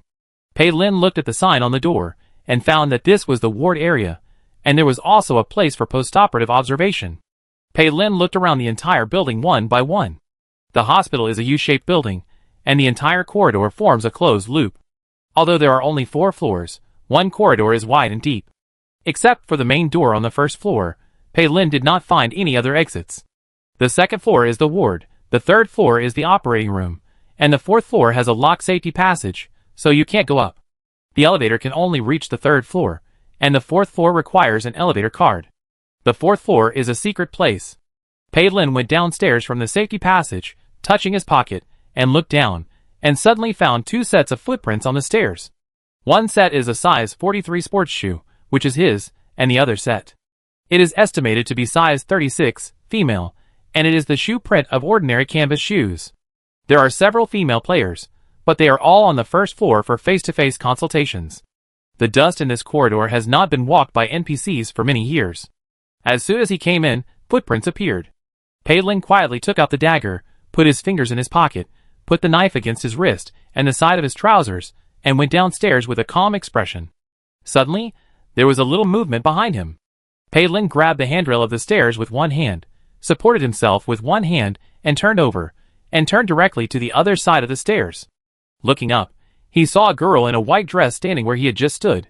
She wore a mask on her face, revealing only her forehead and eyes. Her forehead was smooth and full without a trace of forehead wrinkles, double eyelids, very beautiful light-colored eyes, and long and curled upper and lower eyelashes, like the eyes of a Barbie doll, but very natural and beautiful. The exposed eyes can already imagine how beautiful her whole face must be. The nurse at the front desk was also perfect, but she was beautiful and natural. She wore a short-sleeved skirt and a doll collar, revealing 2 white and slender arms, with a pink bracelet on her wrist. The pink bracelet meant she was a patient, but she was not wearing a hospital gown. Pei Lin held the knife and looked up to say hello, hello. Wula looked him up and down. She had a good memory. She had seen him before, in the nunnery, and his weapon was very interesting. Wula saw the knife in his hand, and was immediately disappointed that he didn't take out the interesting weapon. Has the dungeon area shrunk? I always meet the same players. She could recognize Pei Lin, but Pei Lin couldn't recognize her because her appearance had changed. Who are you, and what are you doing here sneakily? A very soft and cute voice, sounding like she had just grown up. She was about 1.68 meters tall, with long and thin arms and legs. She was thin, but had breasts. Even without a waisted skirt, she could vaguely see her thin waist, and had a good figure. Pei Lin was very secretive when looking at people. He could judge the whole body in less than a second without letting the other party feel like he was being spied on. But she was very sensitive. Not only did she notice it, she also leaned forward and looked down at him. Hey, are you looking at my chest? She just said that the person who suddenly appeared was an NPC who could transform. Pei Lin did not dare to take it lightly. Pei Lin did not respond to her words, but changed the subject. Your exposed eyes are very beautiful. Are you wearing a mask, and you haven't recovered yet? Wu Li's eyes lit up instantly, as if he heard something he liked very much. He didn't even care that the handrail was all dusty and dirty. He lay directly on the handrail, leaning down, feeling like he was going to fall down. Are my eyes well done? Very beautiful, right? Are they the most beautiful eyes you have ever seen? How beautiful are they? She likes to be praised by others.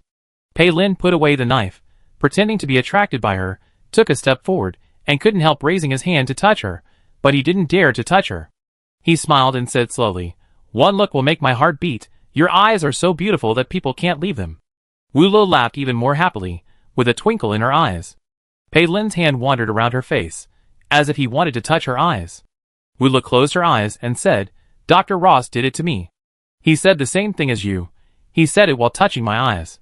Beautiful eyes closed, not to make people feel regretful, but to give people a sense of opportunity, as if inviting him to try to touch them.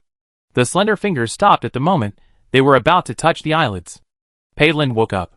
Pei Lin's other finger immediately touched the blade, and his finger was cut instantly, and the pain made him sober. He was just pretending, but he didn't expect to be really bewitched so powerful. These eyes are indeed beautiful, but not so beautiful that they can make him lose his mind, right? Dr. Ross? I'm here to see him, too, but unfortunately he's in surgery. Wula opened his eyes, took 2 steps back, and his smile was not as big as before. He only said, "You shouldn't walk around. You're covered in dust. Dr. Ross has mysophobia, and he won't allow you to enter his office if you do this." She yawned, and the mask on her face was crooked. She reached out and pulled it, then turned around and prepared to leave. Paylin found that she didn't go to the ward area on the 2nd floor, but went to the 3rd floor. The 3rd floor is a large and small operating room, and a place for preoperative preparation. Is she going to have surgery? In this hospital, wristbands of different colors represent different meanings. Pink means hospitalization, red means upcoming surgery, and 24 hours after surgery, and black means death. Paylin quietly followed her, and found that she entered the elevator. When the elevator door closed, Paylin immediately checked which floor the elevator went to. The screen clearly showed 4. Chapter 207. There are mirrors in the elevators of the plastic surgery hospital, which are spotlessly clean. After the elevator door closed, Wula faced the mirror, gently took off the mask on her face, and revealed her beautiful face. Wula was obsessed. So beautiful. She touched the mirror with one hand, touching the face reflected in the mirror, and touched her real cheek with the other hand, pinching the soft flesh, and touching her eyebrows, nose, and mouth with her fingertips. She finally locked on her eyes, a little unhappy. Why don't you praise my eyes sincerely when they are so beautiful? The player named Paylin lied. If Paylin really thought she was very beautiful, to the point of being fascinated and unable to take his eyes away, he would have touched her eyes just now. So, he didn't really praise her. This is also the reason why Wu Li's face suddenly fell. The elevator door was opened, and she was still looking in the mirror in the elevator, admiring it for a long time before leaving. Although she was beautiful every time, she was the most beautiful this time. That's right, I can't find Xiao Piaoyang, because she is Xiao Piaoyang. I can only find a little Xiao Piaoyang, who is a little bit inferior to her. Wula got out of the elevator with satisfaction, and went directly to an office on the 4th floor. Without knocking, she walked in swaggeringly, sat on the table, and fiddled with the X-ray film on the table with her fingers. Picking up a side-shot skull, she held it up to the light, and the occipital bone at the back of her head was very round. Then she picked up several more X-ray films to look at. These are all hers. Meow. In the dark corner, a little black cat crawled out. It stuck out its butt, stretched its front legs, pressed its body and stretched, and meowed. Wula lowered his head. Xiao Hei, do you think there is anything else I need to change? You are already perfect. The kitten jumped onto the table, and its voice was like the devil's whisper, hoarse and unpleasant. Your fur is shiny and smooth. Although it is black, it always feels like a crow's hair is colorful. Wula said while touching Xiao Hei's back. Xiao Hei immediately raised his chin. My fur is originally colorful. Wulu, that won't work. If it is really colorful, it will be ugly. You look good now. Xiao Hei felt something was wrong. Why are you praising me? Black kittens are very in line with the public aesthetic, but your voice sounds extremely ugly. Meow. Got it, it will talk less. Xiao Hei meowed with a pinched throat. Master Supervisor, can I reveal the biggest secret of this hospital? She knows the secret of the copy. Meow. Xiao Hei looked up with a look of obvious disagreement. Then I can only play happily. Wula touched his face, and stared at his skull slice and laughed. The player appeared, the dungeon was officially running, and her fun began. The desk was too hard, and her butt hurt. Wula slumped down on the office chair, took off her shoes, stepped on the chair with her white socks, hugged her long legs and dozed off. I don't know how long it took, but the door was pushed open. The man in the white coat walked in. The lights were on in the room, and there were other people. He was not surprised. Ross stepped forward, took off the white hat on his head, and his long red curly hair fell down. He smiled under the gold-rimmed glasses on his face. You messed up my desk again. Ross was a foreigner, with a typical mixed-race face and natural red hair, but he spoke standard Mandarin.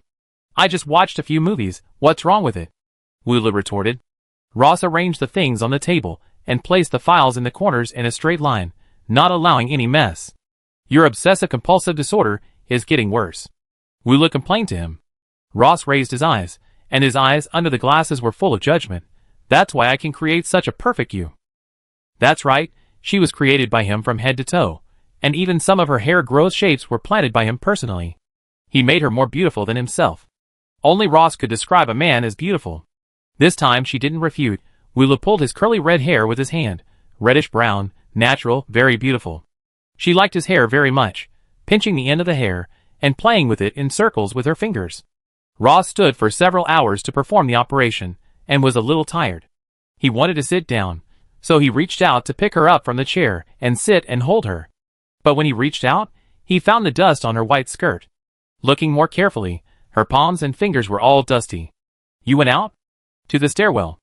Ross frowned, immediately took out the disinfectant wipes from the drawer, held her fingers, and wiped them hard. "Who did you go to see?" "I won't say." She deliberately irritated him.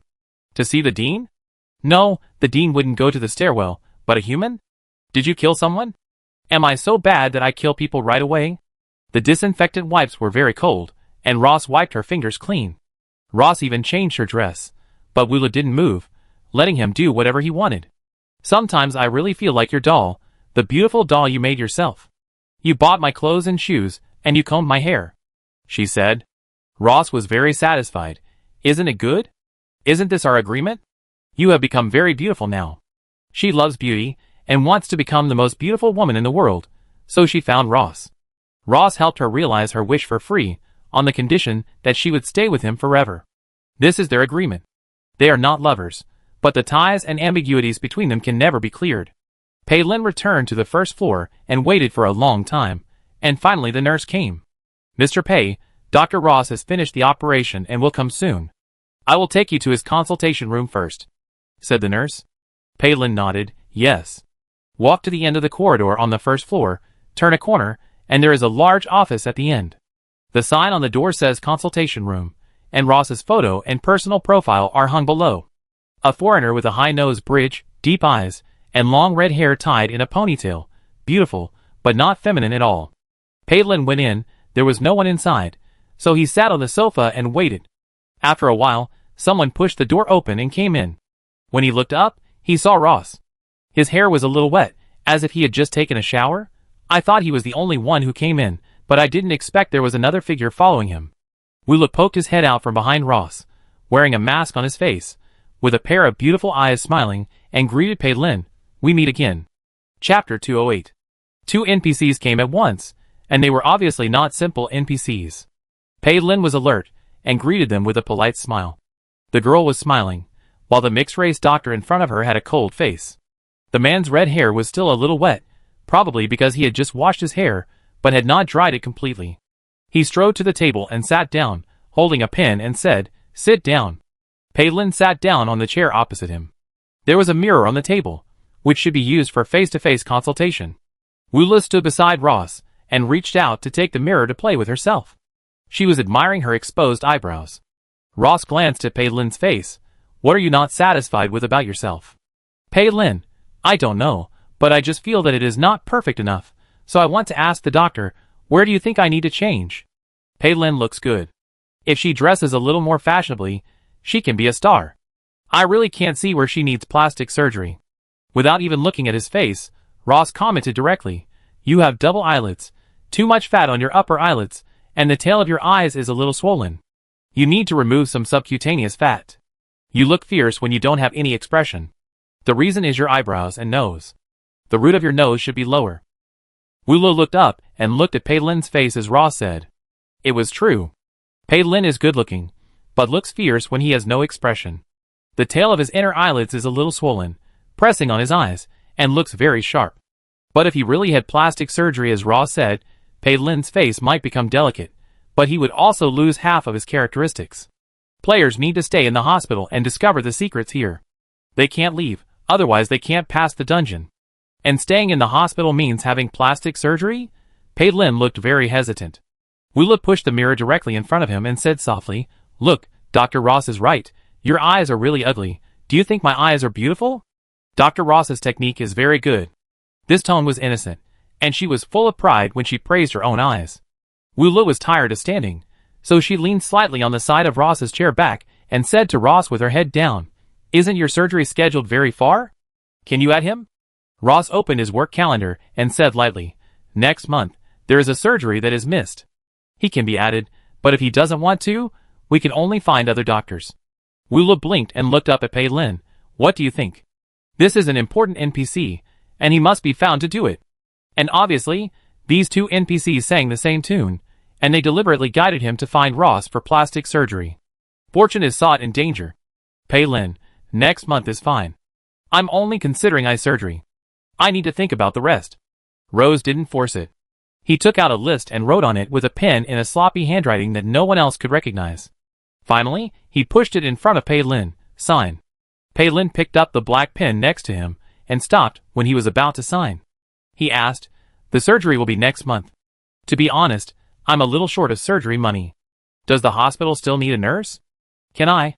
Rose, go to the nurse at the front desk to arrange it. Pei Lin signed. Rose drove him away directly. Next. Pei Lin got up and went out. He walked very slowly. When he went out and closed the door, he heard the voice of a spoiled child inside. "Why are you angry? You are so cold, Smile." Is this what a patient should say to a doctor? She was obviously a hospitalized patient, but she was wearing a beautiful white dress, not a hospital gown, and walked around casually. She moved things on Ross's desk casually, and even leaned against his chair. Pei Lin saw her playing with Ross's hair. Pei Lin came out and found that several NPCs were waiting at the door. They were all dressed like passers-by, and they were obviously here for plastic surgery. Pei Lin left, and he didn't notice that these NPCs just stood at the door and didn't go in at all. In the office, Wula sat on the table, her legs swaying. Ross pinched the edge of her skirt and adjusted the folds of the lace skirt. He said with a gloomy expression, "You went to see him specially. Do you like him? Is my aesthetic so bad? Or?" Wula held his cheek with her hand. "Are you not confident about your great face?" The man, who was still cold and angry in the last second, couldn't hold it anymore. He frowned and pushed her hand away, and his tone warmed up. "Don't sit on my table. This is a workplace. What kind of person is that? Don't you like to put me on the table to admire me the most? Humph, the table legs are hard and cold, and I don't want to sit on it." Wula jumped down. Ross reached out and grabbed her thin waist and let her sit on his lap. "The dean is back. I've been doing a lot of surgeries lately. You should stay in my office and try not to go out. But I'd be bored and want to find someone to entertain me. Then come back early." "Yes." Wula hugged Pei Lin's neck. "When did the dean come back? He didn't even look for me. How strange." When the dean was mentioned, Ross's expression was obviously not good, and his eyes were dark with murderous intent. This was really angry, which was not at the same level as the cold face just now. Wula felt a little pain in her waist, which was Rossler's. Wula felt the danger, and before she spoke, Ross whispered in her ear, "You were created by me. Don't forget our agreement. Don't be stubborn, be good." Obviously, there was no harsh words, but every sentence was harsh. What would Ross do if she was stubborn and not good? Wula just thought about it, and her eyes didn't show anything, but the man behind her seemed to be able to read minds. "I can make you very beautiful, or I can make you the ugliest person in the world." Wula felt uncomfortable instantly. This was the feeling from the personality of the identity card. In this copy, she was an extremely beautiful girl. It was not easy to become so beautiful, and she could no longer accept a little imperfection. She would be very sad if there was any scar on her face. And now, hearing Ross's threat, she became ugly, the ugliest? Just thinking about it, her heart felt like being grasped by someone, painful and suffocating. Ross felt her tremble, and the viciousness in his eyes immediately faded. He reached out and gently stroked his back. "You are my most satisfying work, my most precious thing." He couldn't bear to destroy it. He just scared her. Wula took off her mask and looked back, her pretty face full of angry expressions. "I look so beautiful. How can you have the heart to destroy it? Apologize. How can you say such a thing?" Ross coaxed her, and finally said, "Okay, Lele, don't be angry. I was just joking with you just now. Go sit over there. I'm going to see the next person. Who wants to work with you, hum?" Wula got up and left. After she left, the NPC outside came in. Ross resumed his professional and indifferent image of a doctor, seeing one by one, and 2 hours later, he went to perform surgery. Wula did not go back to the ward to rest. She went to the top floor and passed Ross's office directly. Wula walked around for a long time and came to an office with a hidden door. The gold-plated words on the doorplate read, "Dean's office." Wula did not knock on the door, and went in directly because she knew that no one was inside. The dean's office was very large. There was a reception area outside, a lounge inside, and a bedroom with dark black and red colors. Wula was very familiar. She lifted the quilt and laid down to sleep. She slept well and fell asleep as soon as she closed her eyes. She was completely defenseless, because this place was very safe for her. She slept for a long time. Midnight. A tall man pushed open the door. Chapter 209. As soon as he entered the office, he found that the door of the lounge was open a crack. The man looked happy and strode over. The curtains of the lounge were drawn tight, and it was pitch black. The bed was slightly raised. If you didn't look carefully, you couldn't find anyone. He sat gently on the edge of the bed, and his slender fingers reached into the quilt, and probed towards the center little by little. The fingertips were delicate and cold skin. He pinched it, and his eyes were obviously relieved. Wula turned over, and pressed the hand directly. You woke up and got up. Why did you come to me? Don't you dare to get involved with me? He asked in a low voice. Wula lay on the pillow, with a sleepy expression, squinting his eyes to look at the face in the dark. If there was a second person, he would definitely find that the man in front of him looked almost exactly like Dr. Ross. But his expressions and movements were completely different, and he might even hallucinate that this was another person. Seeing that she didn't say anything, Xiaoxi understood. Have you been wronged by him? Wulu, no, I just want to come and play with you. When Xiaoxi heard this, a smile gradually appeared on his face. He was obviously a good-looking face, but his smile was a bit perverted. Play. How do you want to play with me? Wulu was speechless. Dean, you didn't even last a minute of seriousness this time. Xiaoxi didn't pretend to be serious anymore. He just turned over on the bed, and pressed her through the quilt. You came here on your own initiative this time. I didn't even need to go to his office to tie you up. Xiaoxi looked obsessed, his fingers touching her face inch by inch. The only right thing he did was to turn you into this look. Too perfect. You are the living signboard of our hospital, and you have brought me a lot of wealth. Wulu laughed, and the next second she began to rot, with half of her face revealing blood-red bones. The crazy smile on Xiaoxi's face stopped abruptly. Don't you hate ugliness the most? Hee, disgusting you. Wulu stuck out her tongue. Half of her face was exposed. The next second, Xiaoxi was not paying attention, and she slipped away. Xiaoxi gradually came back to his senses, and felt something strange in his heart. He realized it later. She was angry? What should I do? I have an operation tonight, and I didn't expect it to be arranged so quickly. Can I still survive after entering the operating room? A female player cried anxiously. A group of players gathered in the dusty stairwell. Pei Lin originally went alone, but a man directly pulled him here. In the name of it's best not to act alone in this big copy. It's too dangerous. Let's exchange information with each other. Huang Dayu is the oldest in the player team, in his early 30s, with a very cheerful personality. He invited everyone to come here. Before everyone shared today's information, a girl cried anxiously, the NPC who consulted me is very young. I saw that he has only 3 years of experience. Will I be in danger? I just want to have double eyelids. Others could not give her an answer. Someone was also anxious. My surgery is the day after tomorrow. Mine is on the weekend. The nurse at the front desk arranged for us to be nurses in the hospital, and said that we can get a discount on the surgery fee. Pei Lin looked up when he heard this. It seems that players don't need to go to great lengths to stay. The NPCs here will find a way out for them. In short, they will definitely not let them go. They can't leave this hospital, and the NPCs in this hospital don't want them to leave, so they arranged a job as nurses for them. The crying girl is Su Xing, and she will have surgery tonight. As everyone discussed, they suddenly found something in common. Huang Dayu, we all have surgery at night. Why are they all scheduled at night? This is very strange. Chung Lan, based on previous dungeon experience, some dungeons will turn into purgatory at night. Everything is normal during the day, but it will be a different look at night. Night is the time for monsters to slaughter and revel. The operating room should be the key plot point. Hearing this, Su Xing became even more scared. Will I be the only one going in at that time? What should I do? Huang Dayu, we will put eavesdropping and spying props on you, and we will try our best to help you, and everyone will help each other. The words sounded good, but in fact they were just using her to explore the way. Su Xing didn't understand, and when she heard that she would help herself, she was immediately grateful. Thank you, Brother Huang. Others followed suit. Don't be afraid, maybe you can find a breakthrough, and we will all benefit from you then. Some people didn't say anything, and some people nodded in agreement. Su Xing now felt a little safer. Pei Lin crossed his arms and said nothing. He even felt that it was boring. He turned around and was about to leave. Huang Dayu had been paying attention to him. Brother in the corner, what should I call you? You are the best looking one here. You found that NPC named Ross, who seems to be very powerful. Do you have any clues today? No clues. Palin answered and left. He left decisively, leaving the players in the stairwell a little embarrassed. Especially Huang Dayu, the leader. Huang Dayu laughed dryly.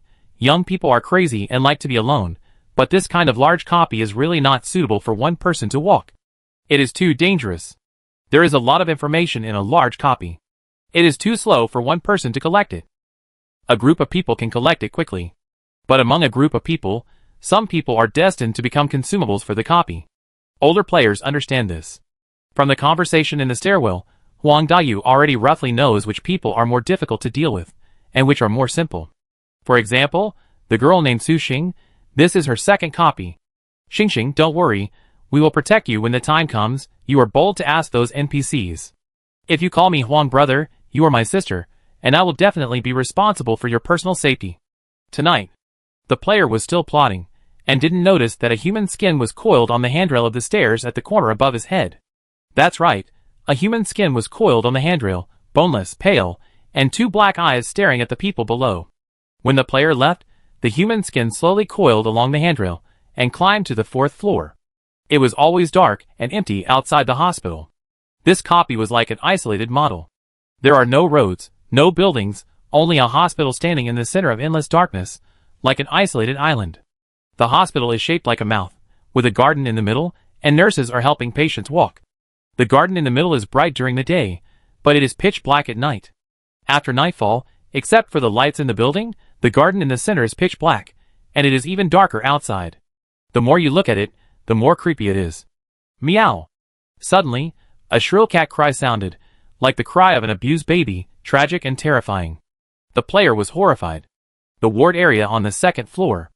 In the afternoon, the NPC arranged 2 wards for them, with several bunk beds in the room, 1 room for women and 1 room for men, which was considered their temporary dormitory. The players are now gathered in a dormitory, and Su Xing has followed the NPC. They are gathered around a table, on which is a large mirror with props attached to it. The mirror is dark, with no image at all. What's going on? Is the prop broken? Someone wondered. As soon as he finished speaking, the mirror lit up with an image. It was the image in the elevator. The elevator floor came into view, and suddenly it slowly turned to the side, revealing a pair of white cloth shoes, which were the nurse's feet. The image was always moving, revealing a sense of tension. Is Miss Su nervous? Suddenly the nurse's voice came from the mirror. The moment the voice sounded, the image in the mirror obviously shook. It was Su Xing who was shaking. That's right, the image in this mirror is everything Su Xing sees with her eyes, and the sound is also the sound she can hear. This is a high-priced prop that Huang Dayu took out. It is precisely because of this prop that everyone listens to Huang Dayu's words especially, and there is a feeling that he is the boss. Huang Dayu looked at the handsome young man standing in the corner with his arms folded, and there was some pride in his eyes. I thought this young man was very strong-willed, but he watched with him. What a cool act. In the elevator, Su Xing couldn't help shaking because the nurse was looking at him sideways. The nurse's face was smiling strangely, and the corners of her mouth were frozen in an arc, stiff, like a puppet. The nurse's eyes were very dark, with little white, staring at her like she was wearing giant beauty contact lenses. Why was the elevator going up so slowly? Su Xing was already scared and sweating. Ding, we're on the 3rd floor. The electronic elevator sounded. The nurse turned her head and looked forward with a stiff neck, saying, I take you to do the preoperative preparations. Don't be nervous, follow me. Okay. Okay. The elevator door opened. There were no lights in the corridor, only green lights pointing to the emergency exit. The corridor was dark green, and the smell of disinfectant was very pungent. Su Xing was terrified and didn't dare to look around. She kept looking down at her toes. Huang Dayu on the other side of the mirror couldn't help but say to the mirror, look up and look around. Su Xing was about to cry, No. No, there are no lights here, I'm scared. I always feel like there's something around me. No lights is a bad sign. Huang Dayu said angrily, You can only get more clues if you look up. What can we know if you just look at your toes? Look up, don't be afraid, there are so many of us. We will rush to the 3rd floor to save you if there is any danger. Okay. Su Xing gritted her teeth, looked up at the door passing by, and even looked back. Except for the darkness, there was nothing unusual. However, she walked too slowly, and gradually distanced herself from the nurse, who led the way. Huang Dayu commanded, Hurry up and catch up. Su Xing looked up and ran 2 steps, and suddenly she stopped in place, The picture was shaking. Su Xing's breathing became louder and louder, and it was a gasp on the verge of collapse. In the mirror, the nurse had no legs. There was nothing under her white coat, floating in front. Fuck. On the other side of the mirror, someone was so scared that he swore. Pei Lin, who was hugging his arms in the corner, also stepped forward and took a closer look. The nurse was a ghost. Chapter 210. The nurse has no legs, just floating and moving. Su Xing was terrified. Her whole body was shaking. She didn't dare to follow. The image in the mirror was slowly receding, which was obviously Su Xing retreating in fear. Huang Daju knew that they were close to the plot line of the dungeon. If Su Xing escaped, it would be difficult for them to know what would happen in the operating room. So Huang Daju comforted, "Follow her, she won't kill you." Huang Daju's tone was very firm. In the room, the surrounding players couldn't help but look at Huang Daju. How did he know that this nurse wouldn't kill players? Pei Lin, who was standing at a distance, sneered in his eyes. Huang Daju didn't know whether this nurse would kill people or not, just to let Su Xing continue to follow. This time Su Xing was not so easy to comfort. She was scared to death when she saw that the nurse had no legs. "No, I die. I want to go downstairs." "You die even more if you go downstairs? You've already signed the consent form for the surgery. If you don't go in, they all turn into monsters and take you in," Huang Daju yelled. Su Xing's face turned pale instantly, and what was even more terrifying was that the nurse in front of her turned around, her gray dead face, and the corners of her mouth made into a smile, and smiled at her. "Don't be nervous, keep up." "Ah!"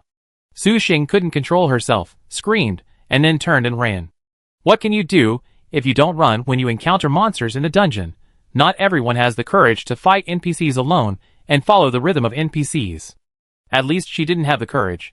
The picture in the mirror suddenly became shaky, and the surroundings were dark, with green emergency exit lights flashing from time to time.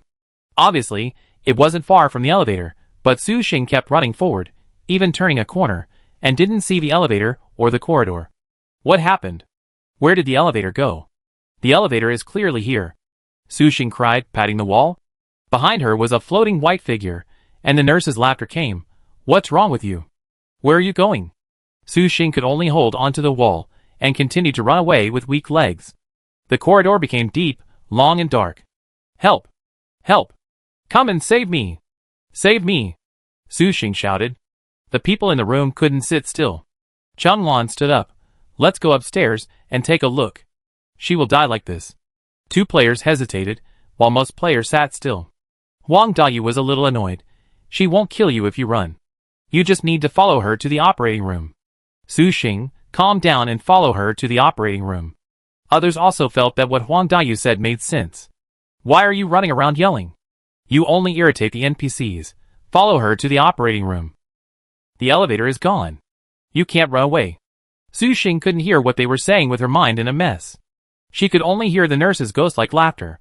She cried for help instinctively, praying for a miracle, hoping someone would come to save her. Huang Daju was still persuading Su Xing to go back to the operating room. And some people had already left the room. While the situation upstairs is not peaceful, let's search the first and second floors first. For people stood together, and it was obvious that they were a team. A man said to the youngest girl in the team, "Nian Nian, go inside and stare at the mirror image. Maybe there will be some clues. Remember, don't talk to Huang Daju. Don't be fooled by him." The girl named Nian Nian nodded immediately. "Okay, I understand. Brother Xiaoji, you guys should be careful and come back early." "Yeah." The other three went to explore, and Nian Nian returned to the room to watch the mirror. Chun Lan stood aside and heard the conversation between those people, and felt a little relieved.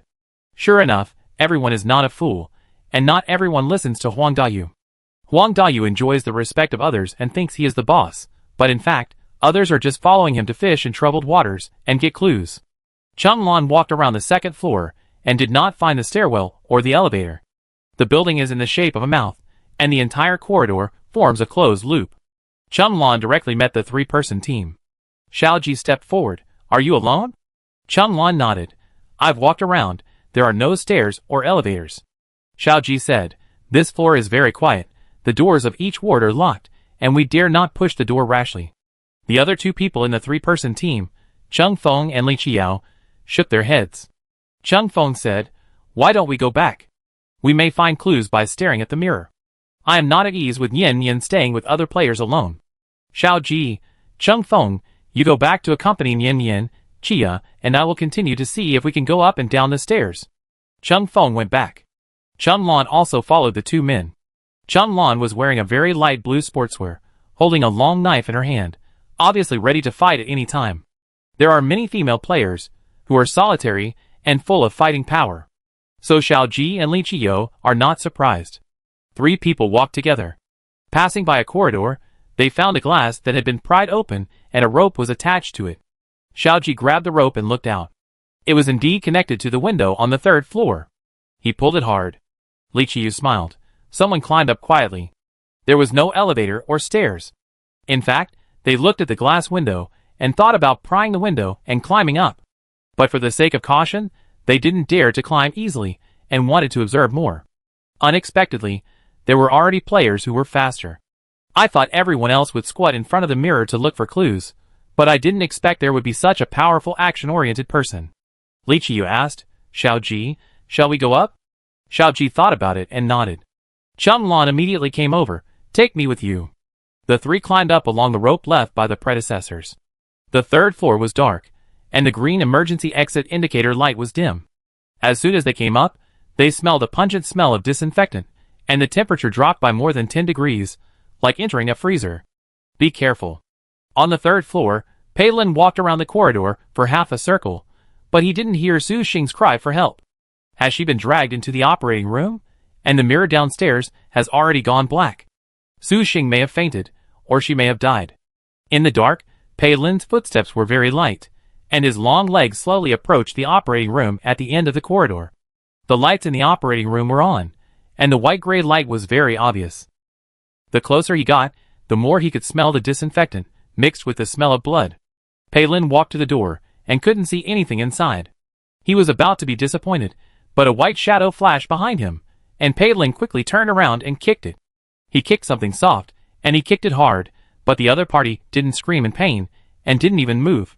Pei Lin took 2 steps back, and with the help of the sign of the operating room light, he saw the thing clearly. It was a person wrapped in bandages, some of which were still oozing body fluids, yellow, brown, red, and looked dirty. Pei Lin took a look, and suddenly something approached the side. Pei Lin continued to retreat without hesitation. The more he retreated, the more he found that many people wrapped in bandages appeared out of thin air around him. They gradually surrounded him, and the corridor was full of them. Pei Lin became interested and whispered, so many. A long-handled sickle appeared out of thin air in his hand, and Pei Lin swung it easily and rushed straight at the bandaged man. Chapter 211. The long sickle swung, the tip of the blade glowed coldly. Pei Lin was different from other players. He was not afraid of these monsters at all. The closer the twisted and bandaged monsters came, the more excited he was to kill them. There was another person who was equally excited at the scene. Wu Lu was watching from the corner. When Pei Lin took the weapon, her eyes lit up. After snatching it from the nunnery, Wu Lu had been thinking about it. This was her ideal weapon. It could be violent or skillful, cutting people like cutting vegetables. Pei Lin moved quickly, his eyes were sharp, and his knife-swinging movements were beautiful and unsophisticated. Those monsters were dead, they had no fear. Even if they saw their kind being cut into pieces by Pei Lin, they would not retreat in fear, but would attack Pei Lin one after another. Pei Lin rushed forward with a crescent moon. The god-level weapon cut iron like mud, and the sickle cut the bandaged monster in half. The black blood exuded a foul smell, and splashed on the snow-white corridor wall. Huh? It made a strange sound in its throat. More responses suddenly came from the dark green, deep and dark corridor. Pei Lin stood in the middle of a pile of debris, with a lot of blood on his body. He turned around with a sickle, and more than a dozen bandage-wrapped monsters flew over from the darkness. The excitement in Pei Lin's eyes slowly faded. He resisted and thought at the same time. Endurance battle? Want to put him to death? This copy is so unreserved. If he continues to waste time here, he will also suffer. Pei Lin raised the long handle of the crescent, and was ready to smash the glass. Wu Lu saw that he wanted to climb out the window and go downstairs, so she shouted directly, "Stop him!" Amid the roars of the monsters, the girl's voice was too obvious. Pei Lin quickly turned around and saw countless bandaged people. Through the gap, he couldn't see who was at the end of the corridor. Pei Lin was distracted for a second, and suddenly his legs were hugged tightly. He looked down and found that it was an NPC that was cut in half and could move. It was holding Pei Lin's legs, and its raised face was a standard melon seed face, but it was wrapped in black and gray bandages. Suddenly, the bandages broke, and a bloody mouth opened. Giggle, giggle, giggle. It was laughing. With his legs hugged, Pei Lin had nowhere to escape, so he could only quickly turn the crescent moon in his hand and cut down with the tip of the knife. The tip of the sickle cut the monster's head, and white-brown blocks flowed out instantly, a disgusting scene. The head was broken, but the hands could still move, and the bandaged hands were holding the handle of the weapon tightly. At that moment, Pei Lin realized something. They want to grab the crescent moon? Why? In order to prove his own thoughts, Pei Lin was also a little excited and curious. Pei Lin just let go of his hand, letting the stump take away the god-level item. He took 2 steps back to avoid the attack of another monster.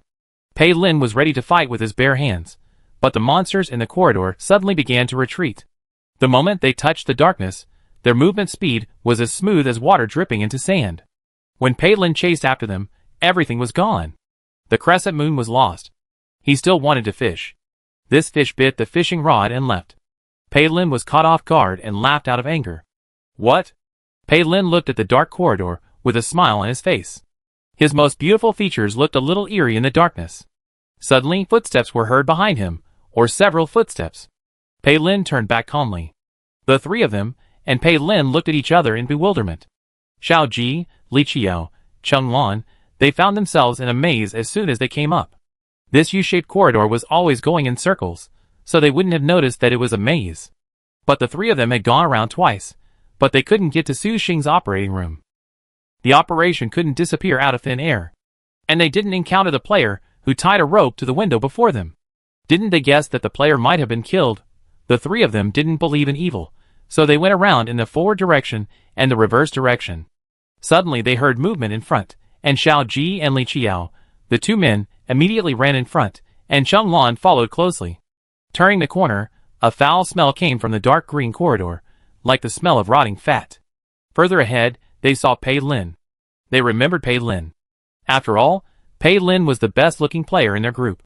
They had teased him at first that he didn't need plastic surgery. Xiao Ji looked at the smelly blood on the walls and asked, "Brother, what happened here?" Pei Lin was also covered in blood, with nothing to hide. "I met an alienated NPC. I met a monster so early? What are its characteristics?" Players can get information from monsters that kill people. Pei Lin would not be stingy about sharing such small news. The whole body is wrapped in bandages, both men and women, with perfect figures, and a lot of fat oozing out of the calves, abdomens, and shoulders. There are so many of them, densely packed. Hearing the densely packed, the faces of the 3 people were very ugly. Cheng Lan, are they all people who died from plastic surgery? Li Qiao, so many people died, so isn't this a black-hearted hospital? Why are there so many new customers coming here for plastic surgery in a hospital that has had accidents? The identity of the players is people who come for plastic surgery. Pei Lin took off his coat, threw it on the ground in disgust, looked up and said calmly, "Su Xing's operation is over." When he said that, the other 3 turned around and found that the operating room they had been looking for was right behind them. The lights in the operating room went out, and the operation was over. Wu Le held the short knife in his hand, and then waved his hand like Pei Lin, and it quickly turned into a long-handled sickle. The 2-meter-long handle was red and blue, and the tip of the knife was moonlight white. Wu Le waved it twice casually, and rushed forward with the long handle, waving his hands. If Pei Lin was there, he would find that Wu Le was imitating his moves. Wu Le was happy. Fun! Chapter 212. Wu Le had fun playing with the stolen crescent moon. Miao Xiaohei walked out of the darkness, shaking his black tail that was erected high. The kitten shook its tail because it was in a bad mood. Wu Le looked down at it, turned her hand, and the short knife turned into a long sickle, with the tip of the knife directly against Xiaohei's neck. Xiaohei blinked and looked at her with his erected animal eyes. Meow. Supervisor? Can I take this to the next copy? The kitten shook his head. The tip of the moon-colored knife pressed down on the cat's fur, and the soft cat's fur was directly cut off and finally pressed against the meat. With just a little force, Xiaohei's head would fall to the ground. Xiaohei was not afraid at all, but was a little surprised. You are increasingly breaking the rules. I have my own personality, unlike other NPCs. Do you still expect me to always follow the rules? Whether to follow the rules or not depends on Wu Li's mood. The game is fun only when there are rules, and certain restrictions bring excitement. But breaking the rules is another kind of taboo. Wula put away his long sickle, squatted down, touched Xiaohei's slightly bald neck with his fingertips, and said, "It is precisely because I am uncertain that you follow me and supervise and observe me." Xiaohei did not deny it, and he changed the subject. Meow meow. "Well, it's fun, I like it very much. I got it by my own ability, this should be mine, and the cursed doll is also the same. It is so suitable for me. It's a pity that I didn't grab the doll last time, and I don't know when I can meet it next time." Xiaohei whispered, "Meow." Wula didn't understand this sentence. "What did you say?" Xiaohei shook his head. Tick-tock. Suddenly, the sound of the timer penetrated the corridor. Wula just remembered. "The operation is over. Let's go see if the little girl's operation was successful, hee." She walked slowly into the darkness, muttering, "I don't know who he is now, Dr. Ross." Xiaohei squatted in place, and glanced at his own hair on the ground. Its hoarse and unpleasant voice sounded, "It was originally yours." The lights in the operating room went out. The humans in the corridor on the third floor also left quickly. Pei Lin grabbed the rope on the window, and quickly turned over, and Cheng Wan, Xiao Ji, and Li Qiao also followed the rope down one after another. Pei Lin pulled the rope, pushed it up and pulled it again, and the knot on it automatically fell off, and he put the rope into the player's personal space. His movements were very crisp and neat, and the other three were attracted by him. "Li Qiao, brother, you look awesome." Pei Lin chuckled, "Little trick. Those who can survive in the dungeon game are all very good." From the first time they saw Pei Lin in the plastic surgery hospital, they could feel his specialness. Not only his appearance, but also his temperament. "Xiao Ji, let's go back first." Cheng Lan glanced at the ceiling and sighed silently in her heart. The player named Su Xing was probably gone. The gray-skinned nurse pushed the wheelchair out. Su Xing had gauze covering his eyes, and sat motionless in the wheelchair, like a puppet doll without a soul. Wulu was waiting at the door. The nurse was not surprised to see her.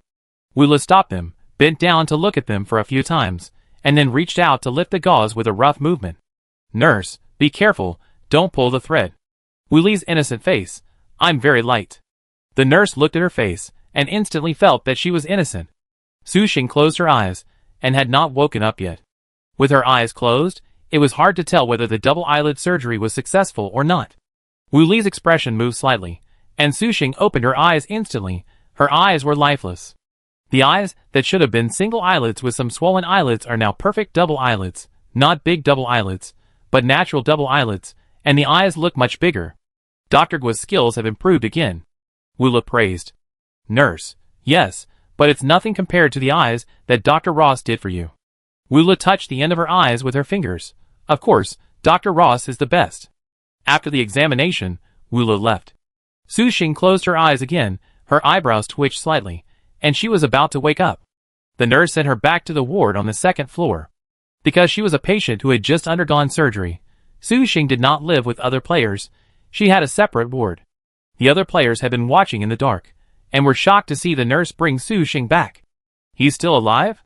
We checked the first and second floors, and there was nothing unusual except for those NPCs, who looked like wood.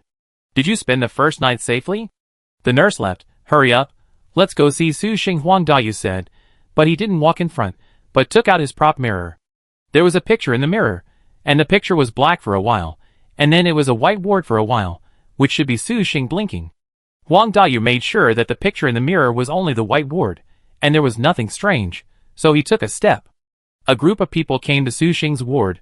They looked at Su Xing's eyes, beautiful double eyelids, and Su Xing also looked at them a little confused. Huang Dayu went over. "Xiaoxing, are you okay? You suddenly stopped talking later." "I was very anxious, but the stairs and elevators to the upper floor disappeared, and we couldn't save you. How do you feel now? Are you okay?" Su Xing touched his face, and took the mirror on the table to look at himself. "I seem to be okay. They gave me anesthesia, and I fell asleep. I was a little dizzy just now, and saw you when I woke up." Huang Dayu, "I'm glad you're okay. What did you see before the anesthesia was given? Did you hear any noise in the middle?" "No, I don't remember anything." Cheng Wan, "Normal double eyelid surgery does not require full anesthesia." Huang Dayu didn't care about these things. He was a little happy. This proves that you won't die in the operating room. The mortality rate is not high. Pei Lin looked at the players in the room. There were so many players in a copy. The mortality rate was not high. These people hadn't seen the monsters with bandages yet. Others wanted to get clues from Su Xing, But after asking for a long time, Su Xing didn't know anything. Some people didn't give up and stayed in the ward. Pei Lin turned around and left, returned to the large room that the hospital had arranged for them, picked a bed by the window, and went to sleep. Even if the god-level props were lost, he could still sleep peacefully. Rest when it's time to rest, fight when it's time to fight. When Ross woke up, he checked his watch immediately. More than 10 hours had passed, and he had no memory of these 10 hours. He used to suspect that he had fallen asleep, but later Ross found out that he had gone out based on some clues on his clothes. Sleepwalking? Mental illness?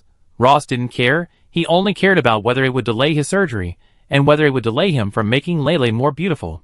Just thinking about it. Lele came back. Ross heard footsteps outside, very light. "Doctor?" she shouted. Roston felt a headache and walked out of the lounge. "What's wrong?" "There are double eyelids everywhere in this hospital. I'm so tired of seeing them. I'm tired of seeing my double eyelids. Tacky. I want to change my eyes." Wula suddenly lost his temper. Chapter 213. Lele has a bad temper, Ross has always known. But she only shows her bad mood to outsiders, never to her attending physician. Ross was a little unaccustomed to being yelled at. He raised his fingertips to touch his long red hair and whispered, "You are perfect now, don't move your eyes. There are many ways to be perfect, change one for me. What if I fail and become ugly?" After saying this, she suddenly hesitated. His pleasant laughter floated, "Don't believe in my skills? How could I fail?" Ross took out a white rubber band from his pocket, raised his hand, and quickly tied a high ponytail for himself. His long red hair spread behind him, and there was no bangs. His delicate facial features were a little arrogant. "Come here, face-to-face consultation." He was really attractive like this. Wula tiptoed happily and approached, standing in front of him with his face raised. Ross held her cheeks with both hands, and rubbed the tip of his index finger to the end of her eyes. "Close your eyes." She closed her eyes obediently. Ross touched her eyelids carefully, stretched her skin, pressed the corners of her eyes, and said, "Open." Wula opened his eyes wide. "Ross, don't open them so wide." Wula relaxed his eyes, looked down, and stared at Ross's lower abdomen. He was wearing home clothes. This office, and the lounge inside were his home in the hospital. He would work here, but never meet anyone here. He would see other people in the office on the first floor. She would come in and out here. He looked down with his big eyes, his eyelashes drooping, and Ross pulled the corners of his eyes upward, immediately presenting a beautiful fox eye shape. "Now for the operation," Ross said confidently. Wuli's expression moved slightly. When she came to this copy, she was wrapped in bandages because Ross had modified her whole body. She had all the memories of this identity card, the bond between the patient and the doctor. As she came into contact with Ross, this bond became stronger. She had become Ross's most perfect work. Except for daily maintenance, she had never been on his operating table. Thinking of this, she was quite looking forward to it. Ross went to prepare, and Wula followed and asked inquiringly, "Are you on duty tonight? You skipped work and slept in the afternoon. Be careful that the dean will fine you." "Do you think I care about that little salary?" Ross is not in this hospital for the salary, but here, he can create to his heart's content. There are enough patients here, and all these resources can be used by him. Everyone knows that the dean and Dr. Ross have a bad relationship, but the dean loves money, and Dr. Ross is the golden signboard of the hospital. Ross is the doctor signboard, then Lele is the advertising signboard. The director said that my billboard will be played on the electronic screens throughout the hospital tomorrow. She is the heroine of the advertisement, and the advertisement is mainly to promote the hospital. Many patients in the hospital are addicted to plastic surgery. Seeing those advertisements, they will want to do more surgery. Ross turned back. "Did he give you money?" Wula shook his head. "No, he said it would offset my plastic surgery expenses." Ross was instantly unhappy. "I did it for you, and he has the final say?" Humph. She didn't have money for plastic surgery, and the whole body transformation was done because of the unpaid bills. She stayed in the hospital without paying off the money. Ross was also unwilling to let go of a work that she was so satisfied with. Dean Xiaoxi saw how beautiful she was, so he took her to shoot a promotional video, and he always harassed her. Wula was distracted, and suddenly a handsome face came to her, and Wula came back to her senses instantly. Ross leaned forward with his hands folded, face to face, very close, with a warm and angry look in his eyes. "What are you thinking about?" "I'm thinking about the surgery in a while, and single eyelids will look good, right? Don't worry, I won't ruin you. I value your body more than you do." Good-looking people talk like love words. Ross's persistence is obvious, and he cherishes her deeply, cherishes his work. Wula didn't feel anything, but for fun, she pretended to be lost, as if she was stabbed by something. Ross turned and walked forward, but she didn't follow. No more. A soft voice suddenly sounded, with a heavy tone. He stopped and looked back in confusion. Ross had already thought of a plan, but she suddenly changed her mind. Single eyelids will look better than now.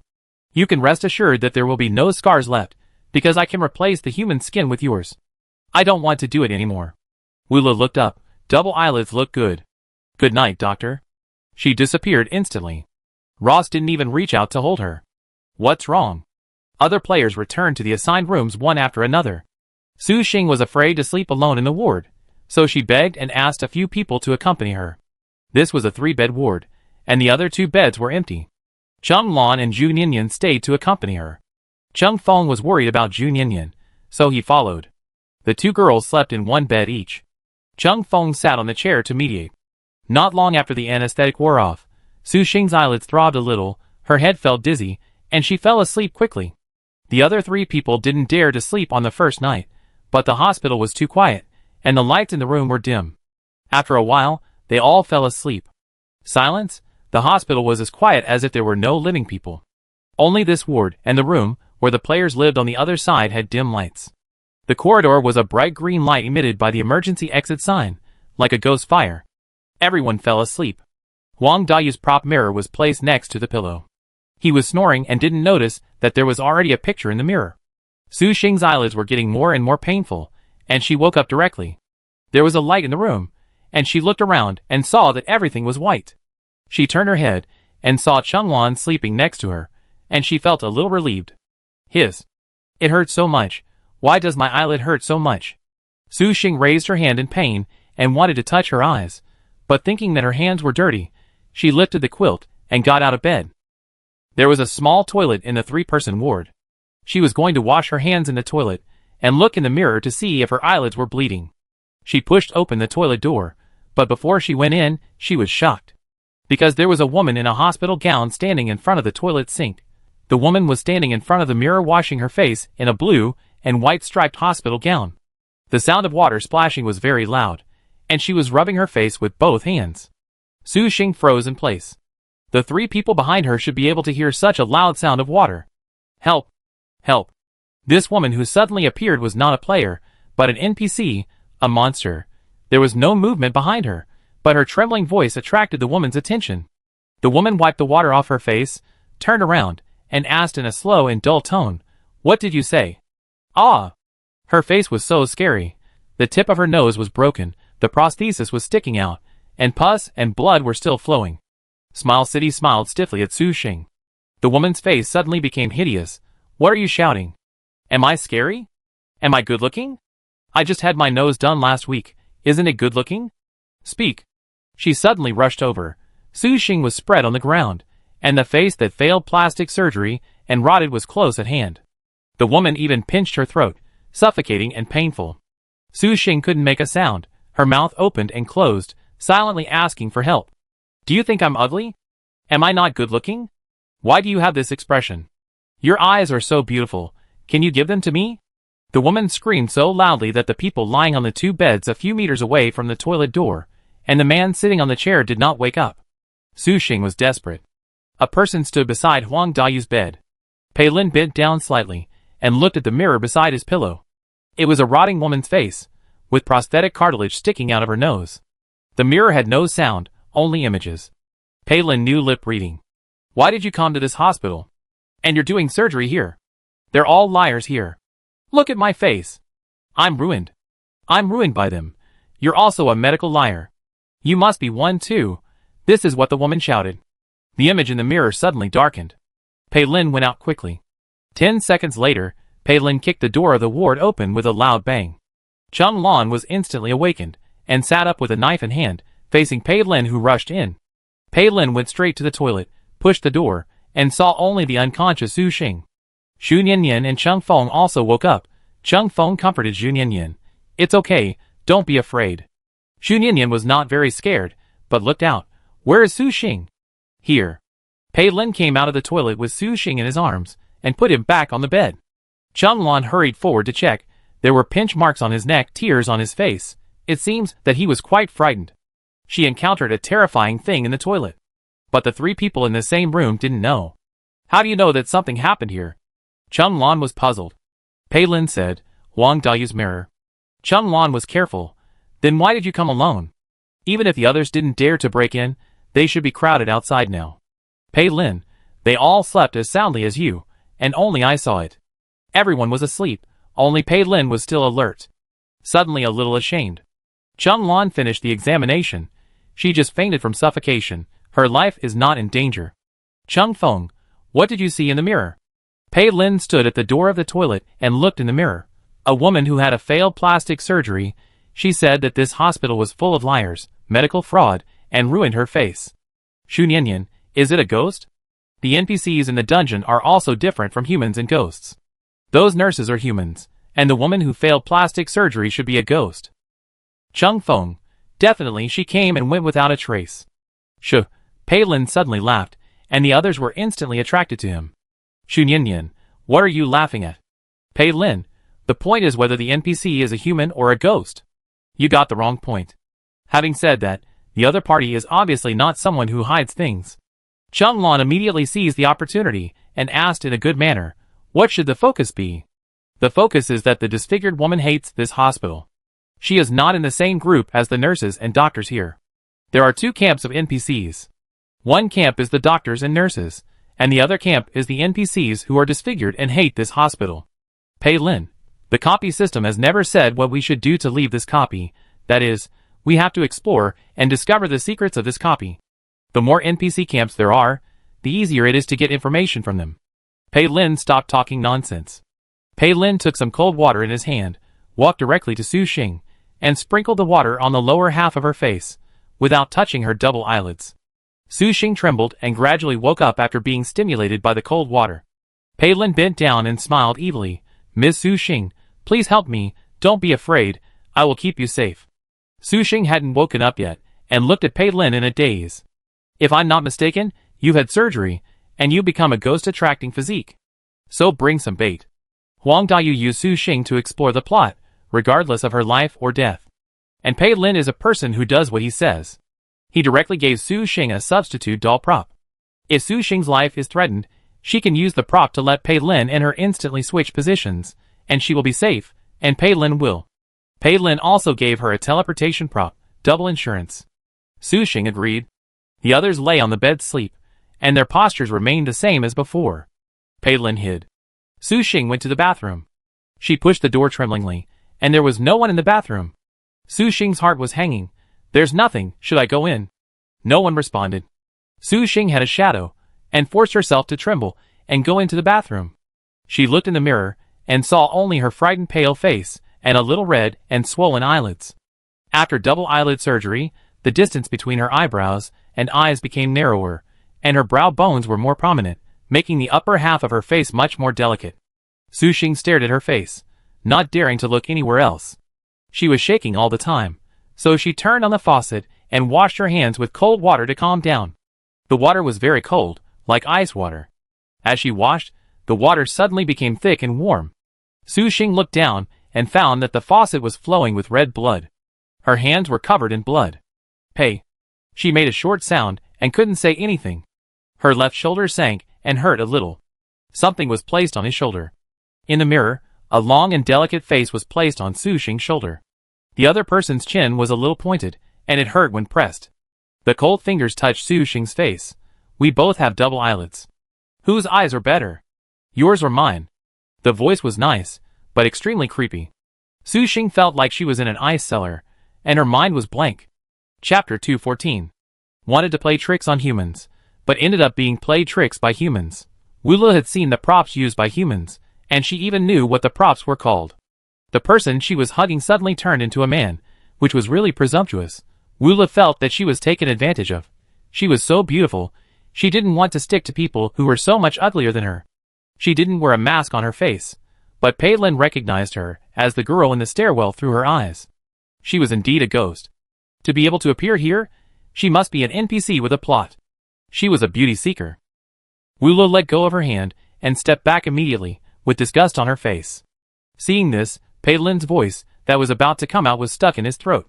He was disliked. Why? To prevent her from escaping, Pei Lin directly used the prop.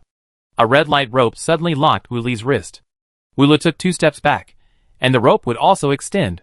When Wu Li was about to leave the small toilet, the rope suddenly contracted and pulled her back. It seems that I can't leave. You are impolite. Wu Li shook his wrist. Is this a question of politeness? Pei Lin didn't care about politeness. He just wanted to ask, why did you appear? Where is that woman just now? Is it because of me? She is so scary, and I am so beautiful. It's good that you are here. You look higher than her. You must know more, but... Pei Lin stopped talking halfway. Wu Li also knew what he was depressed about. Wu Li hugged his arms and smiled smugly. It's just that you can't pry the information out of me. Are you disappointed? If it was the female ghost just now, that woman who failed in plastic surgery, she would say a lot of information at any provocation. But Wu Li in front of him was a stable, and even smart ghost. Pei Lin couldn't figure it out, and it was difficult to pry out information, and he also wasted several props. When the others heard the sound from the toilet, they all gathered around. They thought they would see some hideous and terrifying scene, but it turned out to be a handsome man and a beautiful woman. If Pei Lin hadn't locked her with props, the others would not believe that this was a monster. Su Xing stood at the back and didn't dare to get close. Cheng Feng protected Zhu Nianyan, and Zhu Nianyan curiously leaned forward. Cheng Lan stood at the door and asked, who is she? Pei Lin, the one who had plastic surgery. Wu Li shook his wrist. You can't get anything from me, let me go. If I don't go back, my master will come to find me, and find that you kidnapped me, and you will be dead. Do you still have a master? Pei Lin asked. Wu Li's eyes widened instantly. Your head is so dirty. Such a scene is not scary at all. Zhu Nianyan also bravely squeezed forward. Cheng Feng pulled her. Don't go so far, you will be in her attack range if you go in. This prop is controlled within 2 meters. The toilet is so small, and now only Pei Lin is within the attack range of this NPC. She is not angry when being locked by the prop, and she did not attack Pei Lin, which means that she actually has no intention of killing now. She is like a playful child, Pei Lin intuitively. You have a beautiful plastic surgery. Your plastic surgery is very successful, and there are also failed NPCs here. Do they all envy you? Pei Lin asked in a gentle tone. Such an obvious cliché. It's too boring. It's also good to play with these humans. Wu Li loves to pretend to be a player because humans are fun. Wu Li leaned against the wall. I want to leave the hospital too, take me with you. But there is something wrong with my brain, and I can't remember many things. Apply to join the team, but she doesn't exchange any information. Chapter 215. This time Wu Li didn't even pretend. In the past, she would at least pretend to be a player and blend into the player team. This time she showed her true colors, and revealed her identity to follow humans. The people at the toilet door were dumbfounded. It was the first time they met such an active NPC. In the dungeon, getting close to the NPCs, who can communicate, and getting dungeon information is a basic operation for players. But it was the first time they met such an active NPC. Pei Lin was not surprised, but just stared at her thoughtfully. Wu Li never feared the scrutiny of others, and even liked the gazes of others. Why are you looking at me all the time? Is it because I'm beautiful? Wu Li looked at him with contempt. You are very dangerous. Pei Lin firmly believed in his intuition. It was definitely not a good thing for her to follow, but wealth and honor come in danger. Look, I won't hurt anyone. Wu Li looked innocent. Liar, Pei Lin knew at a glance that she was lying. If she didn't hurt anyone now, she might hurt someone in the next second. If you can't kill me, I follow you. Wu Li made her own decision. No one can stop her from doing anything she wants. Yeah. Pei Lin was helpless, and was stuck by the NPC. The others were terrified. This monster couldn't provide information, but it was still following them. Cheng Feng pulled Zhu Nianyan back. The two of them retreated from the toilet door, and discussed in the farthest corner of the ward. Cheng Feng, let's go back to find Xiao Ji and Li Qiao, and tell them what happened here. Zhu Nianyan was entangled.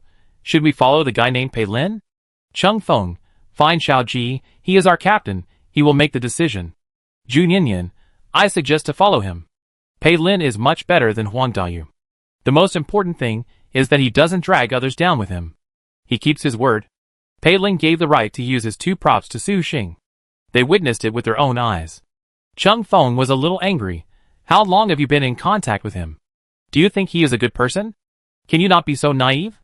Zhu Nianyan, I don't think he is a good person. I just think that we can get more information by following him. Can you make the same choice as me? Brother Xiao will definitely agree after hearing what we both said. Cheng Feng didn't answer, but just pulled Zhu Nianyan away. In the green corridor, Cheng Feng said, the female ghost is relying on Pei Lin, and there is a terrifying NPC next to her. Are we going to die with him? Zhu Nianyan was speechless when asked, but her expression was obviously stubborn. Zhu Nianyan and Cheng Feng ran fast, and Cheng Lan also left silently. Cheng Lan had high hopes for Pei Lin and wanted to follow him to the dungeon, but now there is an NPC next to Pei Lin, so it's no good, it's dangerous, hurry up. Once the three of them left, only Su Xing was left. Su Xing didn't dare to leave at all, because Pei Lin said that she had a surgery to summon ghosts, and she might encounter strange things in the corridor when she left the ward. Su Xing wanted to cry, but had no tears, and asked, should I return the right to use the teleportation props to you? Pei Lin gave her 2 props, just used a substitute doll, and there is also a teleportation. Pei Lin, no, you use it. Su Xing was a little excited. Thank you, you are so nice, brother Pei Lin, can I call you that? Pei Lin didn't answer, but just silently took back the red rope in his hand, then washed his hands, and said to himself, in the second half of the night, I can still sleep for a while. I can't sleep, Wula said faintly. There was no red rope on her wrist, she was free, but she had no intention of leaving. She just followed the two. In the ward, Pei Lin sat on a chair, and Su Xing sat next to his nearest bed. Wula lay on the bed, lazily paralyzed as if he had no bones. Su Xing asked boldly, why do you say you can't sleep? Is something going to happen? Wulu, I don't know. Just when the atmosphere between the three was awkward, a scream broke the silence of the hospital. Ah! The scream came from outside, the sound of men and women running away in fear. Su Xing was startled and immediately approached Pei Lin. Brother Pei Lin, what's going on outside? Pei Lin stood up calmly, walked to the door, gently opened the door a little and looked out, and saw a blood-red eye. The eyeball burst out, covered with bloodshot, the white of the eye was bleeding, and the entire pupil was dilated. This was the eye of a dead person. Facing it, Pei Lin just paused for breath, and then gently pushed the door wider. An eyeball was hung by a rope at the door. And in the corridor, outside, there was a dense mass of bloody flesh hanging. Various parts of the human body were broken into pieces, as small as an eyeball and a finger, as large as a whole skin, and a whole limb. Passing through the forest of meat, I saw other players running over in fear. Even when passing through, the hanging broken hand grabbed the player's hair. There's something on my head, the player shouted. His companion immediately took out a knife and cut off his hair. Go! They ran forward, knocking on the doors on both sides, but no one opened the door. Until they saw Pei Lin standing at the door, a group of people immediately squeezed in. Make way, let us in. Several people squeezed in, Pei Lin immediately made way and stood aside to watch. The person who came behind shouted, Don't close the door, I haven't come in yet. Fearing that he would be locked out. Seeing that it was still clean and the lights were on, everyone who came in felt safe. Someone sat on the ground exhausted. I was scared to death. The hand under the bed was wrapped in bandages. It wanted to pull me. I saw monsters crawling outside the window. Someone immediately walked to the window and pulled all the curtains. Huang Dayu ran in breathlessly, and then turned around and locked the door without hesitation. Huang Dayu closed the door very hard and directly clamped the hand of the person who wanted to enter the door behind him. Ah! The man screamed in pain and his hand immediately retracted. Huang Dayu quickly closed the door and locked it. Huang Dayu leaned against the door behind him and panted, We can't be trapped here. Is there a monster outside the window? We must leave this floor. Bang, bang, bang. Someone was knocking on the door outside. Shouting, Open the door! Huang Dayu, open the door for me. The back of Cheng Feng's hand was covered with blood marks from the pressure of the door, and he was shaking uncontrollably. His uninjured hand was knocking on the door. The other three teammates caught up and saw this scene. Zhu Nianyan saw that Cheng Feng's hand was injured, and his eyes suddenly became hot. He asked in a tearful voice, Does it hurt? Cheng Feng didn't frown, but his tone was gentler. I'm fine, Captain. It was Huang Dayu who closed the door. Not only were they locked outside, but there were other players as well. And the things hanging in the corridor were shaking, and the eyeballs hanging at the door suddenly turned and stared at them straight. Without hesitation, Xiao Ji stabbed his eyeball with a knife, and the transparent crystal inside spurted out. Xiao Ji raised his hand to block it with his arm, and then said, The person inside will not open the door. Let's continue forward. Chung Feng punched the door in anger. Li Qi persuaded him. Let's go, next time we meet, we will kill him together. Yeah. Xiaoji led the way in front.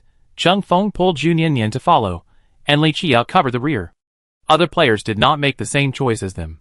Seeing the door closed, and seeing the fragments hanging in the corridor dripping with blood, and even seeing something crawling at the end of the dark corridor, their fear reached its peak. Open the door inside. There are monsters coming, open the door quickly, and let us in. We are all human beings, you can't do this. The crying of fear outside became louder and louder. Huang Daju leaned against the door, and did not move.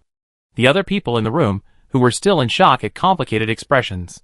They looked at Huang Daju, then unconsciously turned their eyes away. No one spoke. Huang Daju urged, hurry up and see if there is anything outside the window. They suddenly screamed and ran out of that room, because many monsters wrapped in bandages appeared outside the window. Even monsters suddenly crawled out from the darkness under the bed. They were forced to leave the room, but when they came out, they found the corridor even more terrifying. Yes, look out the window. Someone bravely moved the curtains, and saw only darkness outside, nothing. It seems safe. Huang Daju, then open the window quickly, tie the cloth strips, and let's go downstairs. Anyway, we must not stay on this floor. The screams outside became more and more shrill, and even the sound of monsters chewing could be heard. The people inside didn't dare to delay, fearing that the monster would break in. They pushed open the window, and confirmed that it was really safe outside, then began to tear down the curtains, and use them as ropes. Huang Daju saw that the person standing by the window was really fine, so he immediately left the door. He didn't forget to warn the people around him, especially Pei Lin, and looked at him and said, everyone outside is dead, only the monster is looking for food, opening the door means we will all die, I hope you will think about it. After that, he went to the window, and pushed someone at random, you go down first. Ah? Brother Huang. My arm strength is not good, I will delay time, I will go down later. Just talk nonsense to me, hurry up. Pei Lin listened to the movement outside, a very familiar sound, and it can be confirmed that it was the monster that stole his god-level props. The people outside were basically useless, and opening the door couldn't save them. And Pei Lin was not a good person, he was too lazy to save people. Su Xing stuck to Pei Lin. Brother Pei Lin, what should we do? Are we trapped? Pei Lin, you can follow them downstairs. No, I follow you, wherever you go I go. Su Xing said anxiously. No. I follow you. Wherever you go I go. A soft, imitating voice sounded. Pei Lin's hair stood up instantly, the voice was very pleasant, but creepy. Pei Lin looked sideways, his expression changed instantly, he quickly reached out to grab Wu Le, but it was too late. Wu Le stood beside him, imitating Su Xing's words while opening the door. 2 or 3 people had already gone downstairs by the window. Huang Daju was sitting on the windowsill, ready to pull the rope downstairs. He subconsciously looked in the ward, and saw a beautiful girl opening the door. What are you doing? Huang Daju shouted. Instantly everyone followed his gaze, and looked over. Pei Lin left the door without hesitation. Wu Le smiled and opened the door. The lights in the room flickered instantly, one black and one white. The hissing of the monster could be heard in the darkness. When it lit up, several humanoid monsters wrapped in bandages crawled in, opened their bloody mouths, and pounced on them ferociously. Su Xing didn't have time to leave the door, and was thrown to the ground. Several bandaged people drowned Su Xing. She didn't have time to scream, and blood slowly seeped out. The other people in the room were terrified. Immediately squeezed towards the window. Huang Daju was pushed directly, and fell out of the window. If he hadn't grabbed the rope in a hurry, he would have fallen directly into the flower bed. Huang Daju pulled the rope, and quickly went downstairs. And everyone in the window above was scrambling for the rope, and finally squeezed directly at the window, and no one could get down. Pei Lin took a big knife, and chopped the monster that attacked him. Black blood splashed, and the originally snow-white ward was full of dirt. He seized the opportunity, and went to the small toilet. The small toilet also had a window. He broke it with a punch, took out the prop rope, and made a knot with a swing, and quickly jumped out of the window and left. Hiss. The monsters crawled excitedly, looking for living things everywhere. The window was full of people, men and women, all silent. Wu Le sat on a stool at the door, and her surroundings were clean. A monster wrapped in bandages walked to Wu Le, twisted and danced, and lowered its head. Wu Le raised his hand, and touched its round head. It couldn't speak human words, but could only make some unpleasant roars. Wulu, we killed a lot of people tonight. We are awesome. The dean will like it. The lights in the room became brighter, the fragments hanging in the corridor disappeared, and the bandaged people disappeared. Crack, crack. The chewing sound was still there. That thing had very good teeth. Wula followed the sound and bent down to look under the bed. Sure enough, the little black cat was looking for food. The players died miserably, but nothing was missing from their bodies. Only the human that the little black cat was clinging to had half of his stomach gone. I said, they don't eat at all. Where does the chewing sound come from? The little black cat didn't even raise his head. Wula squatted on the ground and looked at it. Didn't your parents teach you? Meow. Don't smack your lips when you eat. You are uneducated. Wula planned to chase the human. As a result, footsteps were heard at the door, the dull sound of leather shoes stepping on the floor. Lulu, what are you doing here so late at night? The man's voice was filled with laughter, and he was obviously in a good mood. He walked into the ward and looked at the bodies on the floor with satisfaction. They are all fresh. The skin and blood of young people are very precious. I will ask people to collect them quickly. After that, he picked up his mobile phone to notify. After a while, many nurses and doctors came, and they moved all the bodies away tacitly. Wulu was still squatting on the ground. He walked behind her, leaned over and hugged her waist and hugged her. What are you squatting for? Is there something under the bed? Xiaoxi took a look. There is another person, who almost fell. Xiaoxi called on the male nurse to pull out the body under the bed. The nurses and doctors were like puppets, with gray skin, a little stiff movements, and no expression. Xiaoxi was the director of the hospital, and all the employees listened to him. The body was pulled out. The skin and flesh on the belly were gone, and the yellow fat and internal organs in the belly were clearly visible. Xiaoxi frowned. Why did a wild cat enter the hospital? Such a large piece of skin can be sold for tens of thousands. What a pity. The dean loves money. He hugged Wula tightly with heartache, rubbing Wuli's cheek with his face close to his face to get comfort. The long red hair pressed against Wuli's neck. It was very itchy when rubbing. Wulu was unhappy. Dean, my face is very precious. Can you not rub it so hard? What if my nose is crooked? Hearing her words, Xiaoxi was in a good mood instantly. Xiaoxi was a foreigner, with a very charming red hair, and a smile that made her whole body seductive. Then I won't rub it. Can I kiss you? You are shameless. Xiaoxi kissed directly, his lips pressed against Wuli's nose tip, and then moved down. Wulu dodged. You take advantage of me every day. You are a hooligan. I will complain to Dr. Ross. Hearing Ross, the dean was furious. What is your relationship with him? Why are you complaining to him? Chapter 216. Joss's expression changes very quickly. He is very attractive when he smiles, and his expression is even more interesting when he is angry. Wula said innocently. He is my attending physician. I can become so handsome thanks to him. He is a very important person to me. Xiaoxi was not very angry at first, but he was really angry now. The other nurses who were carrying the corpse felt that the dean was angry, and they immediately dragged the last corpse into the darkness. The entire ward on the second floor, except for this ward, was lit, and other places were dark. Xiaoxi hugged Wula tightly, and finally sighed. It's a pity that he met you first. It would be better if I met you first. Wula pulled his arm away, turned around, and said with a smile, If you meet me first, you will see an ugly me, and you will not have time to hide. Xiaoxi was attracted to her because of her beauty. In addition, her face is very authoritative, which is his fortune-making advertisement.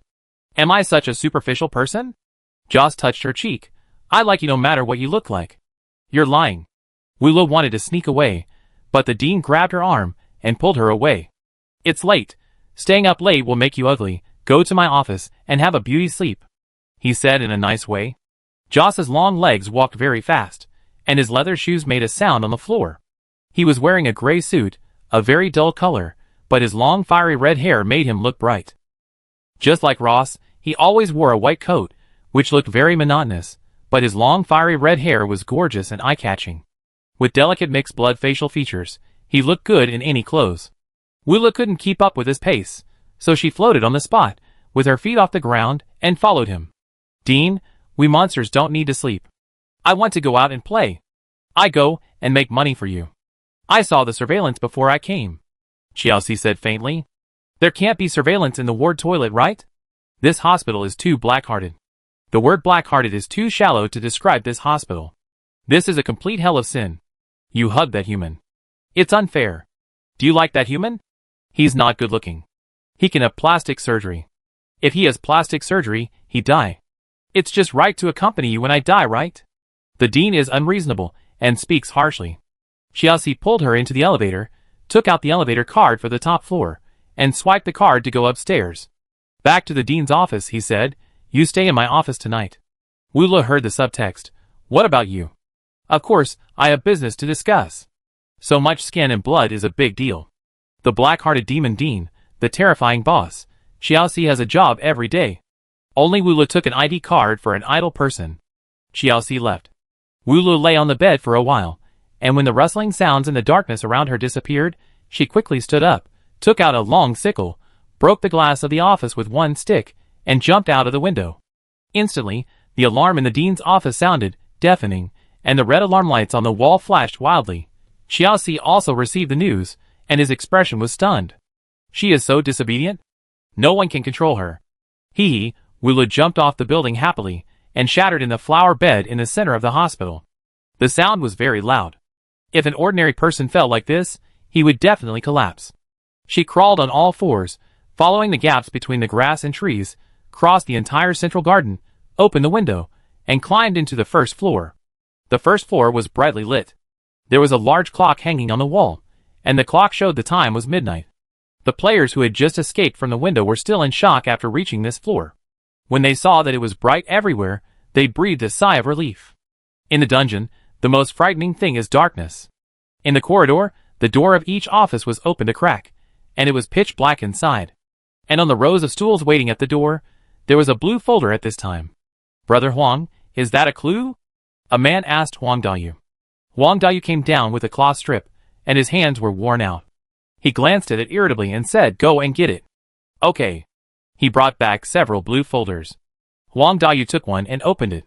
When he turned to the first page, what caught his eye was his own 1-inch photo and his name. "My medical record book?" Huang Dayu turned to the second page.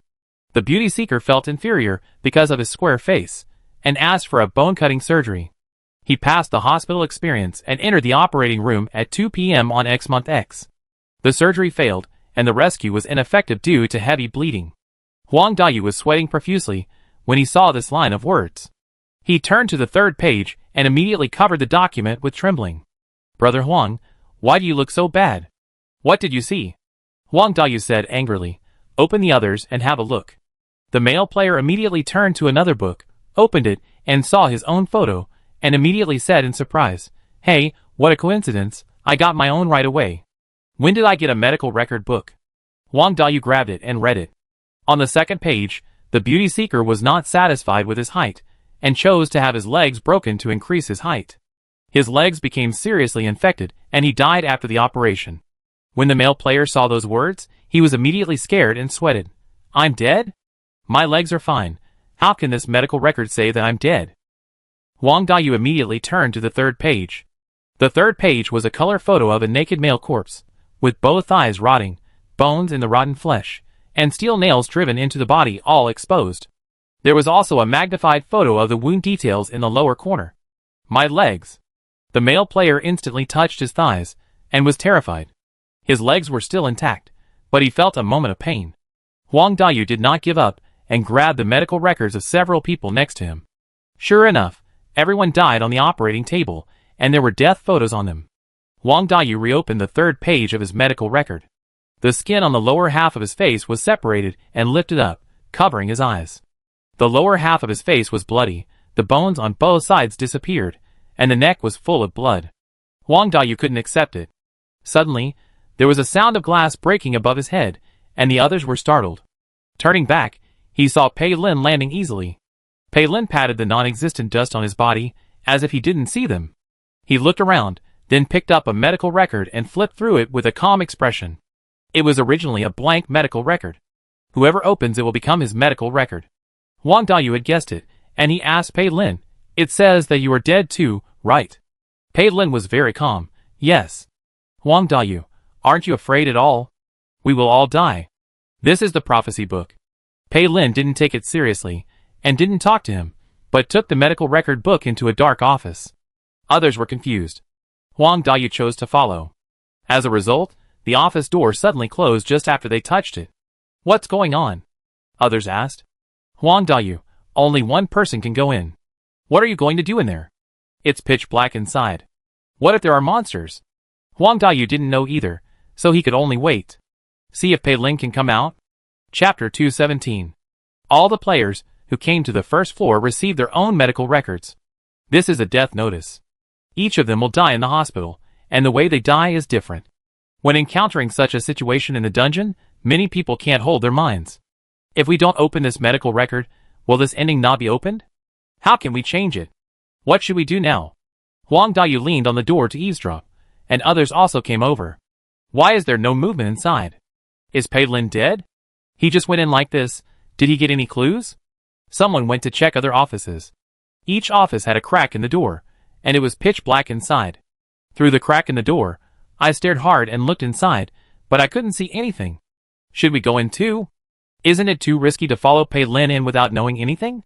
These people seem cautious, but in fact most of them are cowards. They were able to survive in the previous dungeon because of cowardice and a certain amount of luck. Sometimes you should not be too confident. Just follow the crowd and you can still survive. But sometimes, just following the crowd will also make you a cannon fodder. For example, those players who were crowded together at the second floor window and failed to survive. For example, the players who failed to squeeze into the ward in the corridor and were killed at the door by the bandaged monster. They are the lucky ones who follow the crowd. They dare not take the next step. That Pei Lin was also, he went in without saying a word, and we have no clues at all. In the closed dark office, Pei Lin held a lamp and looked around. This was an ordinary consultation office. But there was a very conspicuous thing on the table, a box of money. The silver box was filled with red banknotes. If this were placed in the real world, someone would definitely look at this box of money greedily. Pei Lin walked over. He was not interested in money, and even less interested in the money in the copy. Pei Lin pushed the box open, and sure enough, there was something underneath. A very thin blue folder. Pei Lin picked it up and opened it. There was a photo of a very ordinary girl, smiling at the camera, as if she was looking forward to it. Below were densely packed surgical items. She had plastic surgery, and had her whole body moved. All were payment records. She spent a lot of money. Flipping down, it was a loan contract from the hospital. Flipping down again, it was a court flyer. She sued the hospital. Pei Lin read it carefully, then explored the entire table, and found many such blue files in the drawer. They were all ordinary-looking people, both men and women, who had done many projects. They paid for their own expenses at the beginning, and took out loans later. Some people were disfigured after failed plastic surgery, and sued the hospital. Some people said they were induced by the hospital to take out loans, and sued the hospital. Some folders even had missing persons notices. The light on Pei Lin's table suddenly flashed, and the surroundings became cold. Pei Lin quickly restored the entire table to its original state, put all the documents back in the drawer, and the original folder was also pressed under the cash box. After doing all this, he held the lamp and stood in the open space of the room. Suddenly, the light went out. The light in the room came on, with a strange red atmosphere light. A man sat on the office chair. His face could not be seen clearly, and his facial features were blurry, but Pei Lin knew that the other party was staring at him. No one spoke. It seemed that he had to take the initiative. Pei Lin stepped forward. "Doctor, hello. Do you have any questions?" The doctor's voice was very ordinary and popular. Even though he was so close, he still couldn't see the other person's face clearly. "Pei Lin, I had a good chat with a girl recently. She was originally inferior. After I pua her, she became even more inferior. She is interested in coming to the hospital for a face-to-face consultation." The doctor's voice suddenly became excited. "Okay, just let her come to me." "No problem." The doctor took a stack of money from the box and gave it to Pei Lin. "Take it, this is a deposit, and you will definitely get your share later." "No need, I believe in our made plastic surgery, and I will settle it when the time comes."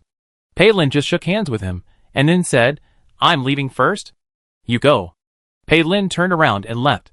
Just when he was about to hold the door handle, the doctor behind him suddenly asked, "What are you holding in your other hand?" Pei Lin looked down, and saw the folder he was holding under his armpit. The black windbreaker he was wearing was spacious, and slightly covered it. Pei Lin smiled and said, "It's a successful plastic surgery case in our hospital. I show it to the girl." After that, he opened the door.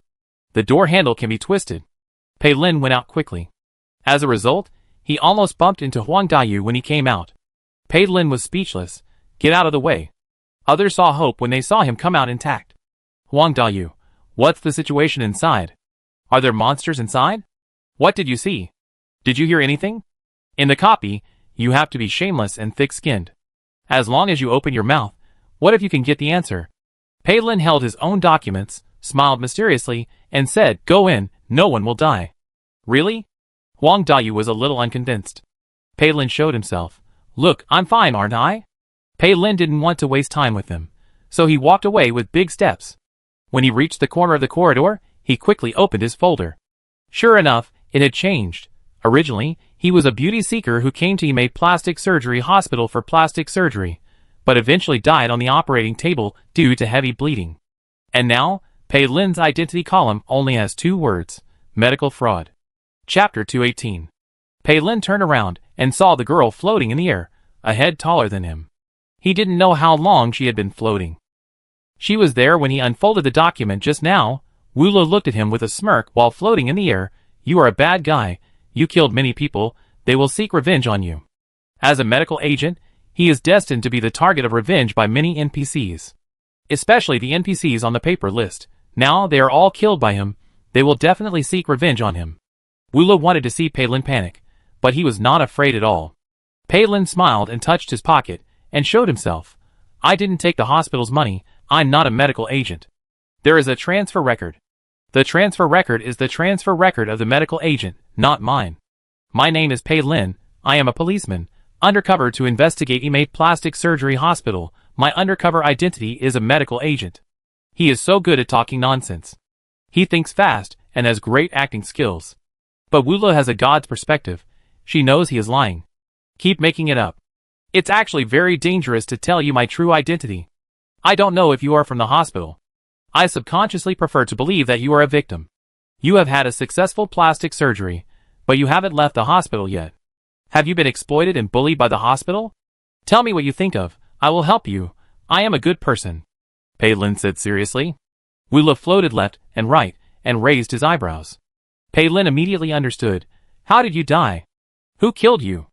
I don't remember anything." Wu Lu shook his head innocently, and then said with a chuckle, "But in some ways, I am definitely not a victim." "Which aspect?" "Plastic surgery. I'm so beautiful. How could I be a victim? I'm a big beneficiary." Wu Lu leaned over and blinked. After meeting a few times, Pei Lin felt her conceitedness several times. But she is indeed qualified to say these words. "Pei Lin, didn't you say you would follow me? Let's go. I investigate the truth of this hospital, help you regain your memory, and take you away." "Okay." Wu Lu was too lazy to walk and floated in the air the whole time. She made no sound at all, let alone breathing. Pei Lin didn't even notice her presence unless he looked back. This made Pei Lin feel a little insecure. Generally, he wouldn't be afraid of NPCs, but facing this girl, Pei Lin always felt a little scared. There was also a hunch that if she was willing to speak, most of the secrets of this hospital would be revealed in her. Pei Lin took out the files in the memory bag and read them again. The identity is still a medical fraud. He didn't become an undercover policeman just because of his nonsense. Because he didn't deceive the girl in front of him, so his identity didn't change, or there was no undercover policeman in his identity, and it was not something he could have just said. There were all kinds of possibilities. Except for the corridor just now, which was bright, the other corridors were dark. Pei Lin walked slowly with a lamp, exploring each office one by one. No ghosts appeared, and everywhere was the same as an ordinary hospital, except that there was no one. Just when Wu Lu felt bored and she thought Pei Lin was in trouble, Pei Lin went to find the elevator. Wu Lu followed. The two entered the elevator together. Pei Lin pressed the second floor. "Wu Lu, I just escaped from the second floor, and you are going up again." "Pei Lin, I have already got my identity, so I don't need to waste time on the first floor. The first floor is where players get their identities, and the next breakthrough point is on the second floor. Although the second floor is dangerous, there are clues. As long as it is an NPC who can communicate, you can always hear a few words." The elevator rises and reaches the second floor. The smell of blood outside is pungent, and there are bursts of stench. The fresh smell of blood should be emitted by the players who were killed before. And that stench is the smell of rotting fat. The bandage man has that smell, and other horror NPCs should also have this smell. Pei Lin suddenly turned around to look at Wu Lu. Her skirt was clean, and if you get closer, you can still smell a good fragrance. If you look at me again, I poke your eyes out. Pei Lin immediately retracted his gaze. We are companions after all, don't be so malicious. There is a difference between life and death. When you die, I will reluctantly let you be my companion. Wula doesn't like living people, she likes dead people, or more precisely, she likes people of the same kind. Living people are these players, who are as weak as ants and really hard to like. It's just fun to tease them when you're bored. Most of the people of the same kind are puppets of identity cards, as boring as control dolls, but they are strong. Wula herself is strong, and she also admires the strong. Wula doesn't quite understand what loneliness is, she just knows that she is bored most of the time. Fortunately, there are some people of the same kind who look good and weird. Even though they are restricted by their identity cards, they are also very smart, and even have deep thoughts. They can communicate with her perfectly. She likes this kind of people the most. Wulu, you are quite smart. You should be able to do well as a ghost after you die. No, I want to live. Players cannot be ghosts. When a player dies, he is dead. Pei Lin knows this very well. Pei Lin's hands hang down and swing naturally, but in fact, in the sleeves of his black jacket, there are 2 knives on the inside of his arms. The smell of decay is getting stronger and stronger. The small sign at the door of the ward has the names of the patients living inside. Pei Lin found a familiar name and walked in without hesitation. This is a 3-person ward. There is only 1 female patient living there now. She lies on the bed, the quilt covers her head, revealing only a mass of black hair. Pei Lin walked forward, and the quilt trembled immediately. Hello, ward rounds. Get out. Get out. The woman screamed under the quilt. Calm down, I'm not a nurse, I came here specifically to see you, Zhang Shangyun, right? I'm not. She denied. Pei Lin directly lifted the corner of the quilt, revealing a rotten face, and the stench came out. Pei Lin held his breath and said, Don't be afraid, I'm here to help you. Don't look at my face, I'm very ugly now, my life is ruined. Wula sat down on the chair and watched the show, to see what Pei Lin was going to do. Ms. Zhang, don't scream. I sneaked into this hospital secretly. I came to investigate the staff of this hospital's illegal operation. The hospital's documents are forged. The qualifications are incomplete, and many patients are disfigured. As long as you tell me what you know, I will help you get justice, and I can also find you a regular hospital to help you repair it. All relying on a mouth, making up stories, and deceiving NPCs. Zhang Shangyun gradually raised her head, and the rotten face that could see the bones became clearer, and the yellow-brown flesh was squirming. It was maggots. Wula pouted. She could accept that her face was rotten and scary, but she couldn't accept the presence of worms. As expected, the aesthetics of weirdness are different from weirdness. Zhang Shangyun, are you here to help me? But you look familiar to me. You look like my ex-boyfriend who cheated on me. He was the one who brought me here for plastic surgery. Chapter 219. Lower your head, come closer to me, I take a closer look. You really look like my ex-boyfriend. She leaned in very close. The maggots on her face fell down, the rotten eye sockets could not cover the eyeballs, and the eyeballs the size of ping-pong balls burst out. Wula felt that she was dedicated, and silently gave her a thumbs up in his heart. Pei Lin's face did not change, but he secretly held his breath. The smell of rotting corpses was too pungent. Pei Lin would enter this ward because the sign at the door said inpatient, and the name Zhang Shangyun was written. He had this name in the folder he had read in the office on the first floor. The girl he deceived as a medical agent had this name on the paper in the inner pocket of his coat. In the office on the first floor, the doctor's face was blurred. No matter how close you get, you can't see the doctor's face, and the doctor's voice is also popular. That means that the doctor is not a certain NPC, he is a representative of a group. He represents unscrupulous doctors, whose medical skills are not up to standard, and who only care about money. Doctors have a representative, so medical fraudsters can also be a representative. Those evil people, hateful people, are all vague. Pei Lin bent down and put his face close. Miss Zhang, take a closer look at my face. Do you think I look like you? I don't look like an ordinary face, and my voice is not either. I am here to help you sincerely. I know you are in pain now, and your memory is confused. It's okay, take your time. Pei Lin's words sounded gentle, but the ending tone was tough. His words were obviously guiding. Zhang Shangyun looked carefully, and now she suddenly felt that he didn't look like him. You are not my ex-boyfriend. You don't look like him when you look closely. I'm single, and have never been in a relationship. Oh. Zhang Shangyun looked at Wu Lu, who was sitting on a chair in the distance. Wu Lu, I'm single and I have 2 harassers. Pei Lin looked back at the grinning Wu Lu and said to Zhang Shangyun, tell me about your experience in this hospital so that I can help you. Zhang Shangyun was silent. She didn't want to say it. My time is limited. I sneaked in. If you don't tell me, I leave. I can't guarantee when I can come in next time. Pei Lin immediately retreated to advance. Since she came in, Zhang Shangyun has been shouting to get out, and then she glared at him fiercely, saying that he looked like someone who hurt her. It was obvious that she was full of emotions and had a lot to say. Pei Lin took a step back, and the other party was fooled. Don't leave. She suddenly rioted, and the maggots on her face floated faster. She had died a long time ago and was already rotting, but she didn't know she was dead. My boyfriend and I met online. We would send photos to each other. He was very good looking, like a star. I felt that I was not worthy of him. Suddenly one day, he told me that he had plastic surgery. He was not that handsome originally. After 2 months of dating, I was always very self-conscious. He comforted me and introduced me to the hospital where he had plastic surgery before. After his introduction, I came here. At first, I just had microsurgery with injections, which was very successful, but the medicine was absorbed very quickly. My boyfriend said that my foundation was very good. Microsurgery with injections, which was constantly absorbed, and then injections were given. This process was too wasteful. It would be better to have surgery directly, get it done once and for all. I started to get addicted to plastic surgery. My boyfriend was sometimes enthusiastic about me, and sometimes ignored me directly. He said that I was not good looking in this way or that way, so I went to have all of them. I didn't have that much money. The hospital had internal loans, so I took out the loan. The surgery went smoothly, but my boyfriend suddenly broke up with me. I don't remember what happened afterwards. I only know that I was infected and then... I can't remember afterwards. I don't want to be in this hospital. I don't want to live here.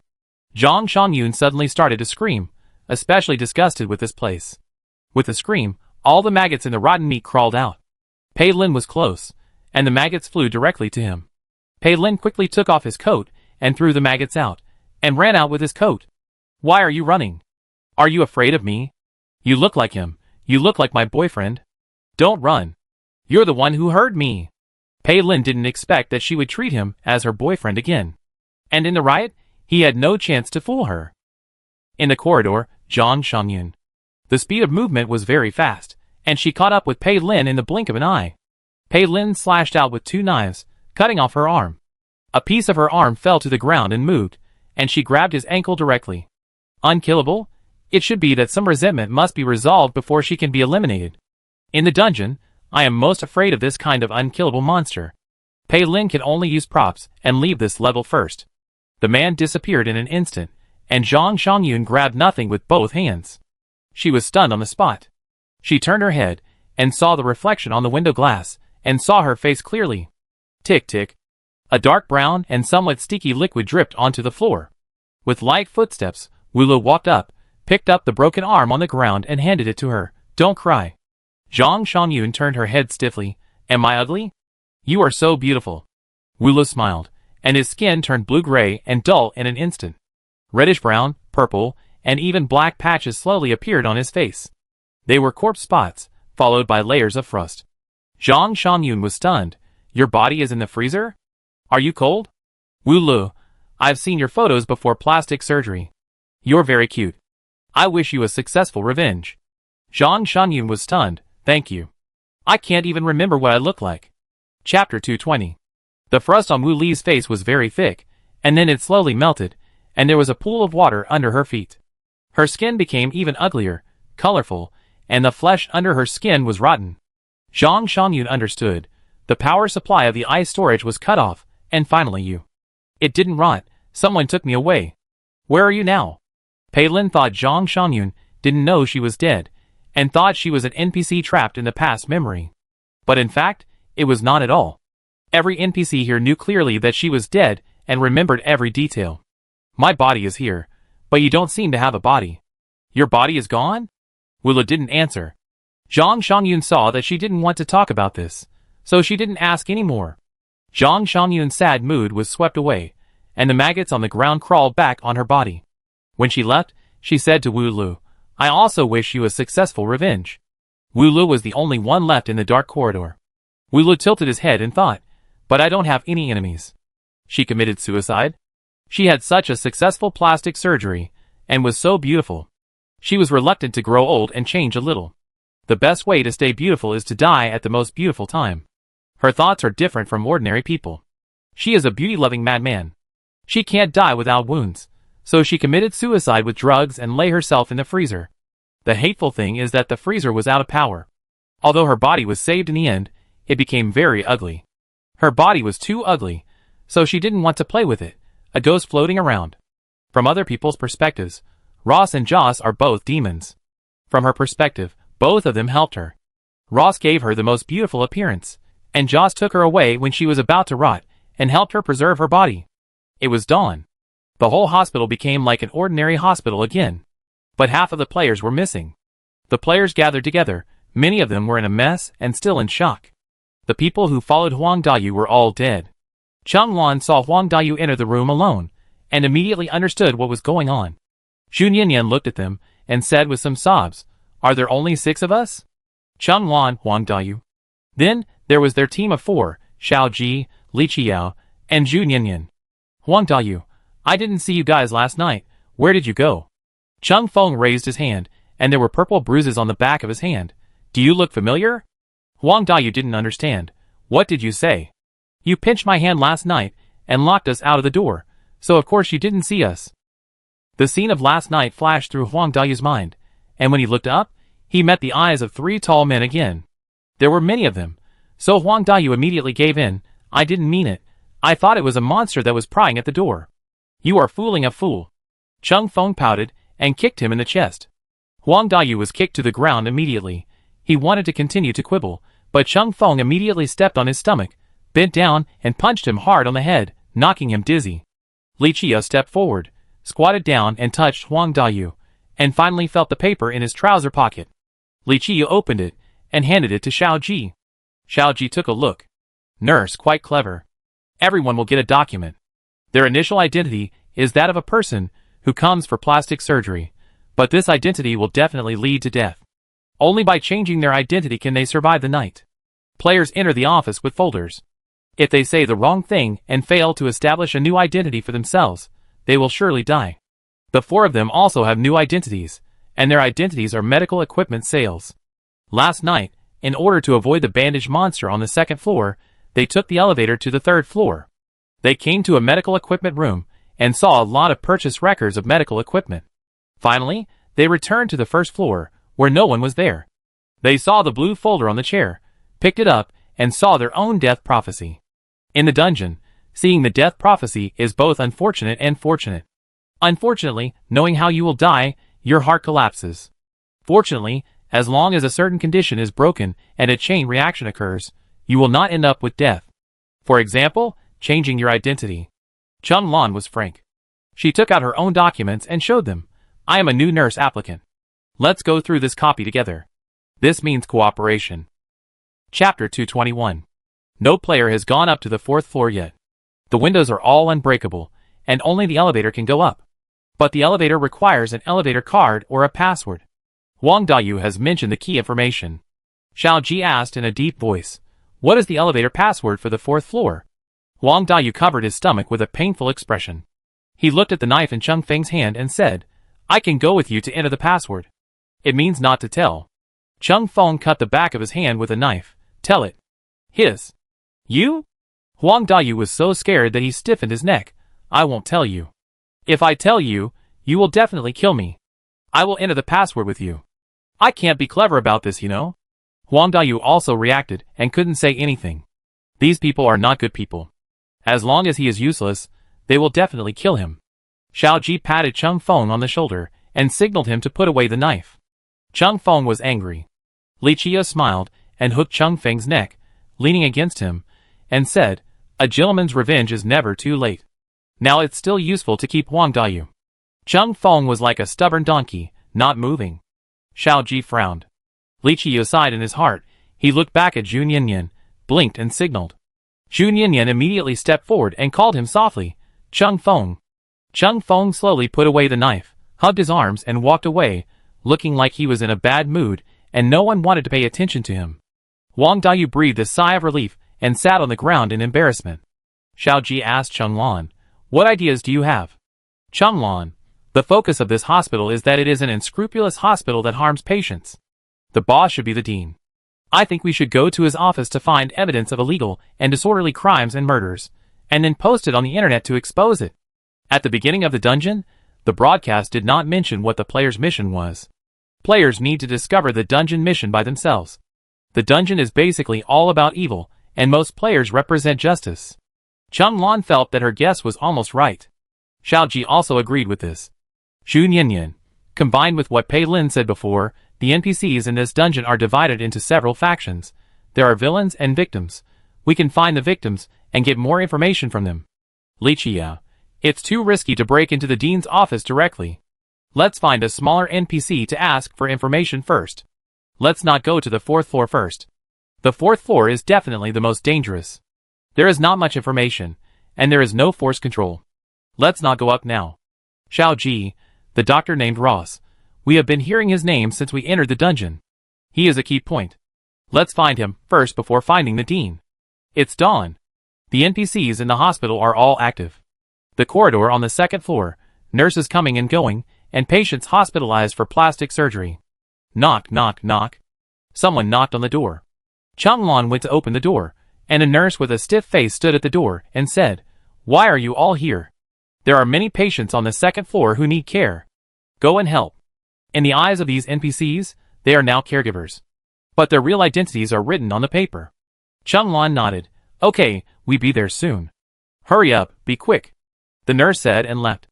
The few people did not continue to discuss, but simply packed up, left the room, and went to find the patient NPC who needed help. "Remember to say more," Xiao Ji instructed. Li Qiao made an okay gesture. Chung Feng did not respond. Xu Nianyan followed him and whispered, "Don't be angry, we are together." "Yes." A young girl in a corset was walking slowly in the corridor.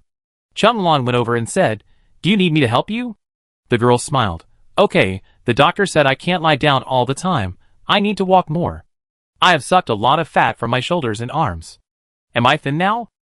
Chung Lan praised, "Very beautiful, good figure." The girl was immediately satisfied. Chung Lan helped her walk in the corridor, and then sent her back to the ward. "Just send it here, I don't need any help." The girl waved her hand. Chung Lan was about to approach the next NPC, but saw a girl in a white skirt walking in front of her. The back figure was very familiar. This, isn't it the NPC who wanted to escape from the hospital? The very beautiful one. Chung Lan hurriedly chased after her. But she saw her enter a single ward and close the door. Chung Lan knocked on the door. "Hello, I am a temporary nurse hired by the hospital. Is there anything I can help you with?" The door opened and Chung Lan saw Pei Lin. Pei looked indifferent. She was not surprised to see him. If she hadn't seen Pei Lin in the morning, Chung Lan would not have thought that Pei Lin was dead. She just thought that he was disdainful to act with them, and he went alone. Facts proved that it was true. Wu Le sat on the bed and said to Pei Lin, "I am a girl, male nurses are not suitable, you go out." She comes in. Pei Lin turned around. "I came first." Such childish words. Wu Le thought, "You can be my nurse, now go to the 3rd floor for a sex change operation." This person and NPC seemed to be quite familiar. Chung Lan was curious. What happened between them this morning? Wu Le waved to Chung Lan. "Sister, come and help me, I can't apply the ointment on my back." Chapter 222. Pei Lin wandered around the wards on the 2nd floor early in the morning, checking all the ward lists. The big screen on the 1st floor of the hospital has been playing advertisements. A beautiful girl has no trace of plastic surgery on her face, but her whole body has been changed. The female protagonist of the advertisement is her. Her name is in the lower right corner, Lele. Pei Lin found Lele's ward, waiting for her to come back. Pei Lin stayed here all morning, but Lele didn't pay much attention to him. The only thing she said was that he was not good looking and suggested that he find Dr. Ross for plastic surgery. Pei Lin insisted that he would not have plastic surgery. He was a good man and came to investigate this hospital. He would help her. Lele ignored him, so he stayed in this ward and refused to leave. Pei Lin was very thick-skinned. Until Chung Lan came to knock on the door to break the deadlock. And now, Lele wanted to drive him away and leave Chung Lan alone. Pei Lin was depressed, but he also understood that it was easier for female players and female NPCs to communicate. Pei Lin left helplessly, leaving the two of them alone. Chung Lan was confused. This NPC took the initiative to ask for help, so Chung Lan naturally went down the stairs. What if she triggered some key conversation? She is so beautiful, and she is also the heroine of the advertisement of a plastic surgery hospital. She must have many secrets. Wu Lu lay on the bed, lifting the clothes on her back to below her shoulders. She was not wearing underwear, and the quilt was piled on both sides of her waistline to prevent her from exposing herself. The ointment is on the table. I have scars on my back from the small incisions of liposuction. I need to apply scar removal ointment every day, she said softly, her eyelashes drooping, like a sleepy cat. Okay, I go to the bathroom inside to wash my hands. Yeah. Chung Lan quickly went to wash her hands and came back, drying her palms, picked up the ointment, and twisted it open, smelling a medicinal fragrance. Her back was white and slender, with a little scar on the waist. Chung Lan was a little surprised. The tube in the waist? Yes, Dr. Ross said that opening in other places would destroy the integrity of the large area of skin on the back. The waist is very suitable. Even if there is a scar, it will not be obvious, and it will deepen the depression, which is better looking. Chung Lan thought this was a good idea. Such a beautiful back, no place is suitable for surgical opening. Chung Lan applied medicine to the waist. It was soft to the touch, but very cold, freezing the hand like ice. Are you cold? Chung Lan blurted out, and then remembered that monsters are dead, and it is normal for the skin to be cold. Not cold. Wu Lu turned her head, half of her face pressed on the pillow, the bangs on her forehead were a little messy, and she stared at people with one eye. Am I beautiful? The careless expression was extremely attractive. Chung Lan knew that she was beautiful, and at the same time, she knew that she was a terrifying NPC, a monster, so she never looked at her seriously. And now, Wu Li's straight eyes and straightforward questioning attracted Chung Lan in a second. You look good, you are the most beautiful person I have ever seen. Are you jealous? Many people say that they envy my successful plastic surgery, but no one knows my pain. I owe a huge amount of medical bills, and I can't pay Dr. Ross back at all. She was about to cry. Hearing these key information, Chung Lan came back to her senses a little. Seeing that she was about to cry, Chung Lan couldn't help but comfort her. Run away, and don't pay them back. I can't leave, the dean won't let me go. He asks me to go to his office every day, and he wants me to go tonight too. He bullies me. She cried, so pitiful, her eyes were red and people's hearts were broken, especially the last sentence. Chung Lan felt extremely uncomfortable. Beast. Chung Lan scolded, don't go tonight, just follow us. Pei Lin touched the props on his ears, and the sound from the ward came clearly from it. The pitiful words of crying, Chung Lan scolded and comforted. Pei Lin laughed. True or false? Lately. Familiar feeling. A possibility flashed through Pei Lin's mind, but he couldn't catch it now, because someone was coming. Wearing a white coat, long red hair tied in a high ponytail, rimless glasses, and a handsome face that was hard to tell whether he was a man or a woman, Ross appeared in the corridor and walked straight here, looking aggressive. Chapter 223. Ross came straight here. Pei Lin was a little overwhelmed by the complaining voice inside. Pei Lin stretched out his hand to stop him, and said, they are applying medicine inside. Dr. Luo, please wait a moment. Is there anyone else inside? Ross asked coldly. The door of this ward is very soundproof, and no voices can be heard from inside or outside. But Pei Lin knew that Lele was a high-level NPC with sharp ears and eyes, and she must have heard it. Someone is coming, stop acting, stop complaining. Pei Lin said politely, there is a female nurse helping inside. Ross's eyes were cold and his mouth was slightly pulled.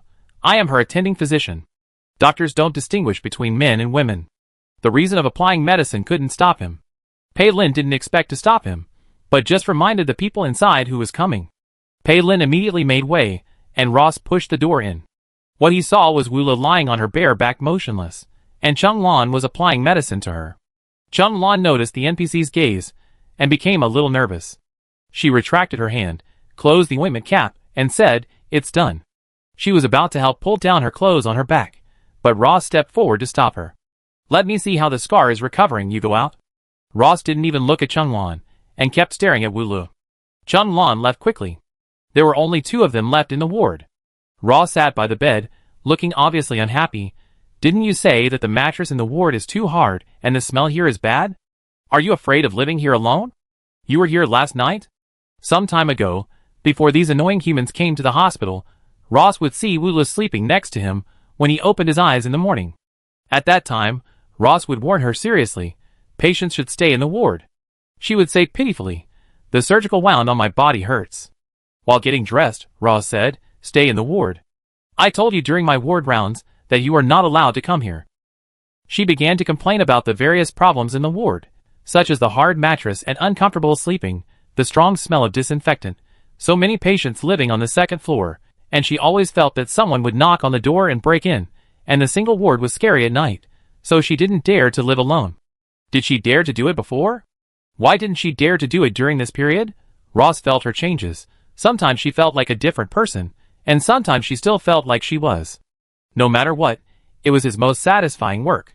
She knew how to show herself very well, and Ross was addicted to her work and gradually indulged himself. It was common for her to come in and out of his office at will, always sleep on the bed in his lounge, play with his long hair, and dirty his white coat. But this morning, I didn't see her when I woke up. Even from the traces beside the bed, I could tell that she hadn't been here last night.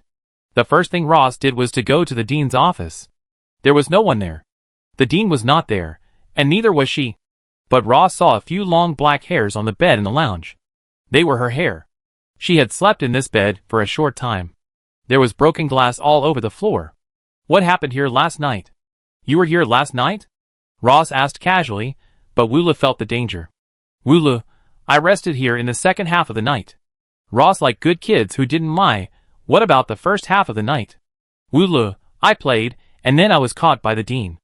I wanted to run to find you, but I couldn't find you. The dean took me back to the fourth floor. He was so fierce. I broke the glass and escaped. What she said was true, but it sounded. Rose's forehead twitched, her eyebrows slightly frowned, her thin lips were tightly pursed, and her eyes were frighteningly deep. Woola sat up, tugged at her clothes randomly, leaned directly on Ross, and said eagerly, let's go, I don't like this hospital, wherever you go, I will go with you. Rose looked down at her. Do you hate the dean? Of course, I hate him the most, a gangster, he also uses us to make money, he is the biggest villain. Do you want to kill him? Woola was shocked, with excitement in her expression. Dr. Luo, can we? Rose did not answer, but stretched out her hand to straighten her clothes that she had not tidied up, and checked the scar on her lower back by the way. Ordinary ointment is useless, I will develop the best ointment to eliminate all traces on your body. Not only these scars, but also those corpse spots. His fingers kept touching that place, and Woola felt itchy. My body is not here, so I can't apply real medicine, she muttered. Ross picked her up, put on her shoes and socks, and said, come on, he's not here, I take you to see him. Chung Lan left the ward and left quickly. Pei Lin saw that she looked a little strange and followed her immediately. The two came to the emergency exit at the corner. No one would come here. It was very quiet. Pei Lin followed, and Chung Lan didn't mind, because she deliberately lured him here.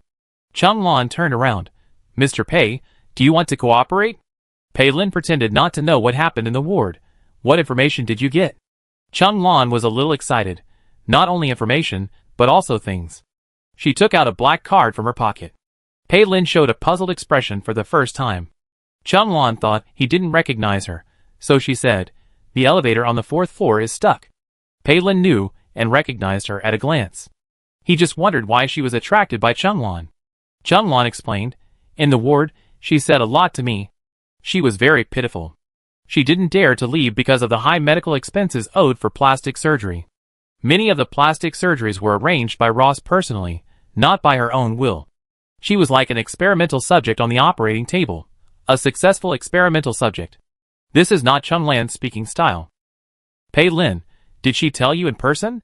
Chung Lan, yes, she told me everything, and the dean, he bullied her, she had a hard time here. The largest single ward on the second floor, with floor-to-ceiling windows, a balcony, and flowers on the table, do you think she had a hard time here? Pei Lin couldn't help but reveal it. Chung Lan was stunned.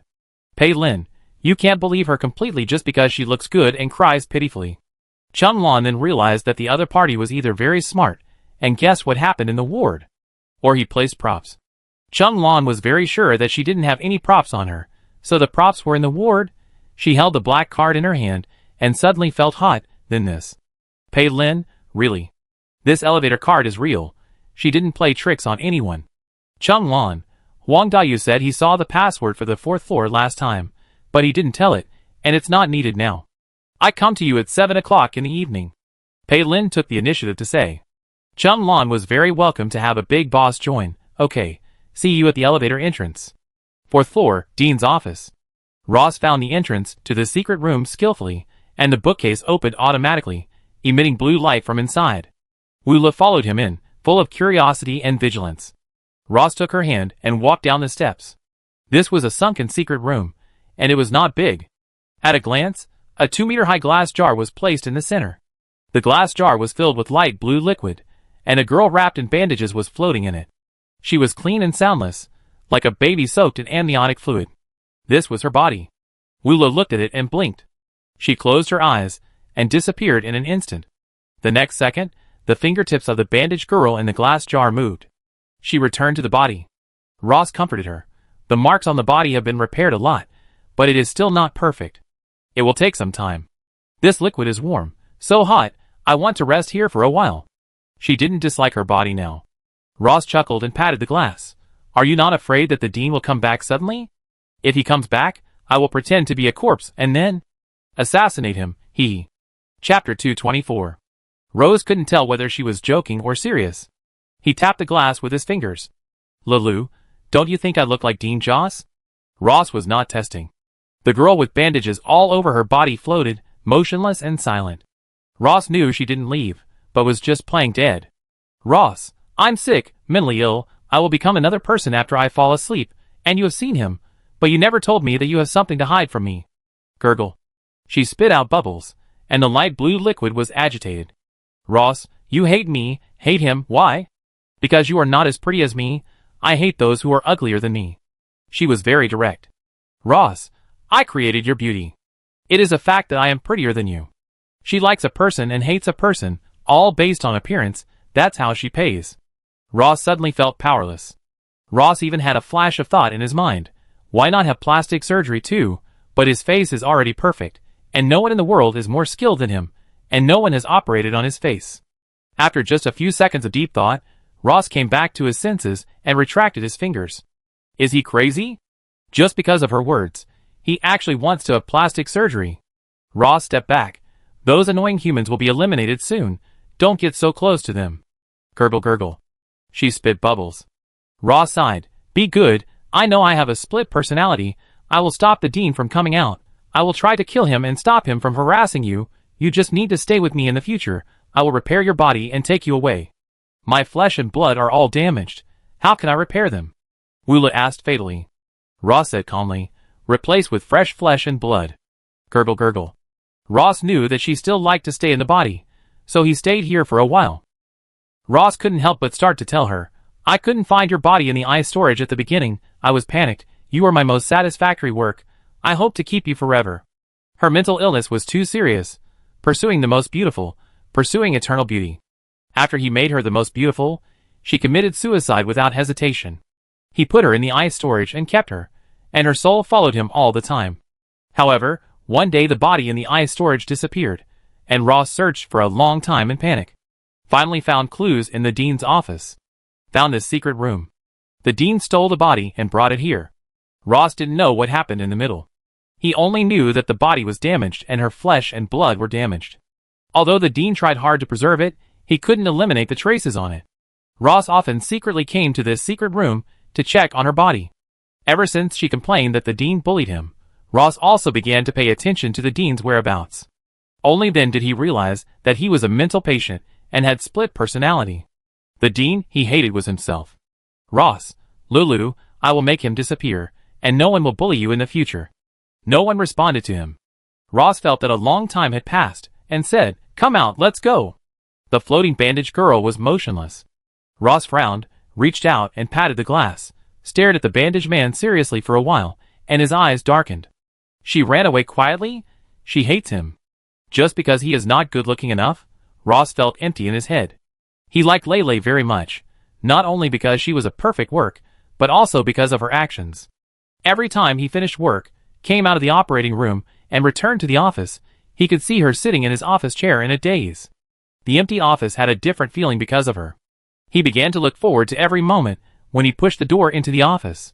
But recently, she disliked being with him less and less.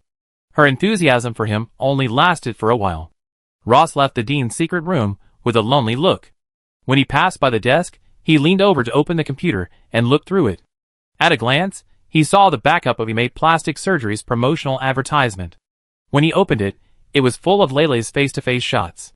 Ross's eyes were full of anger. Shameless beast, she was created by me. He took out an empty USB flash drive from his pocket, inserted it into the computer, exported all the videos on it, and then left with satisfaction. The door was closed. Behind a wall, in a giant glass jar in a secret room, the fingertips of a girl wrapped in bandages moved slightly. Gurgle gurgle. A string of bubbles floated up, accompanied by the girl's creepy laughter. 5 o'clock in the afternoon, the second floor safe passage. The surviving players gathered together. Xiaoji told all the information their 4-person team had obtained. There is a doctor named Li Chao. His skills are very watery. More than half of the surgeries he performed need to be repaired and reworked, and several NPCs gnashed their teeth when they mentioned him.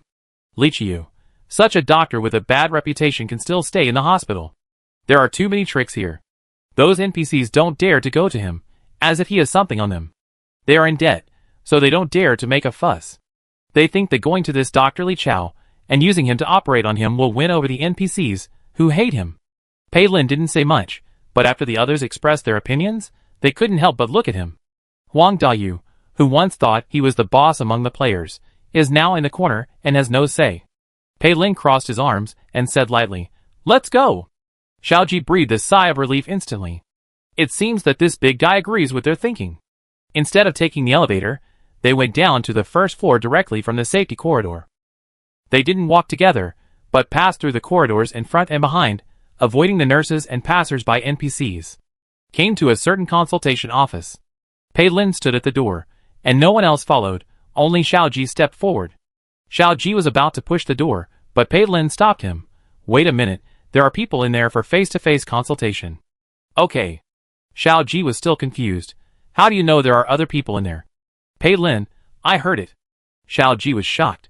"Are these still human ears? Do you have any additional props?"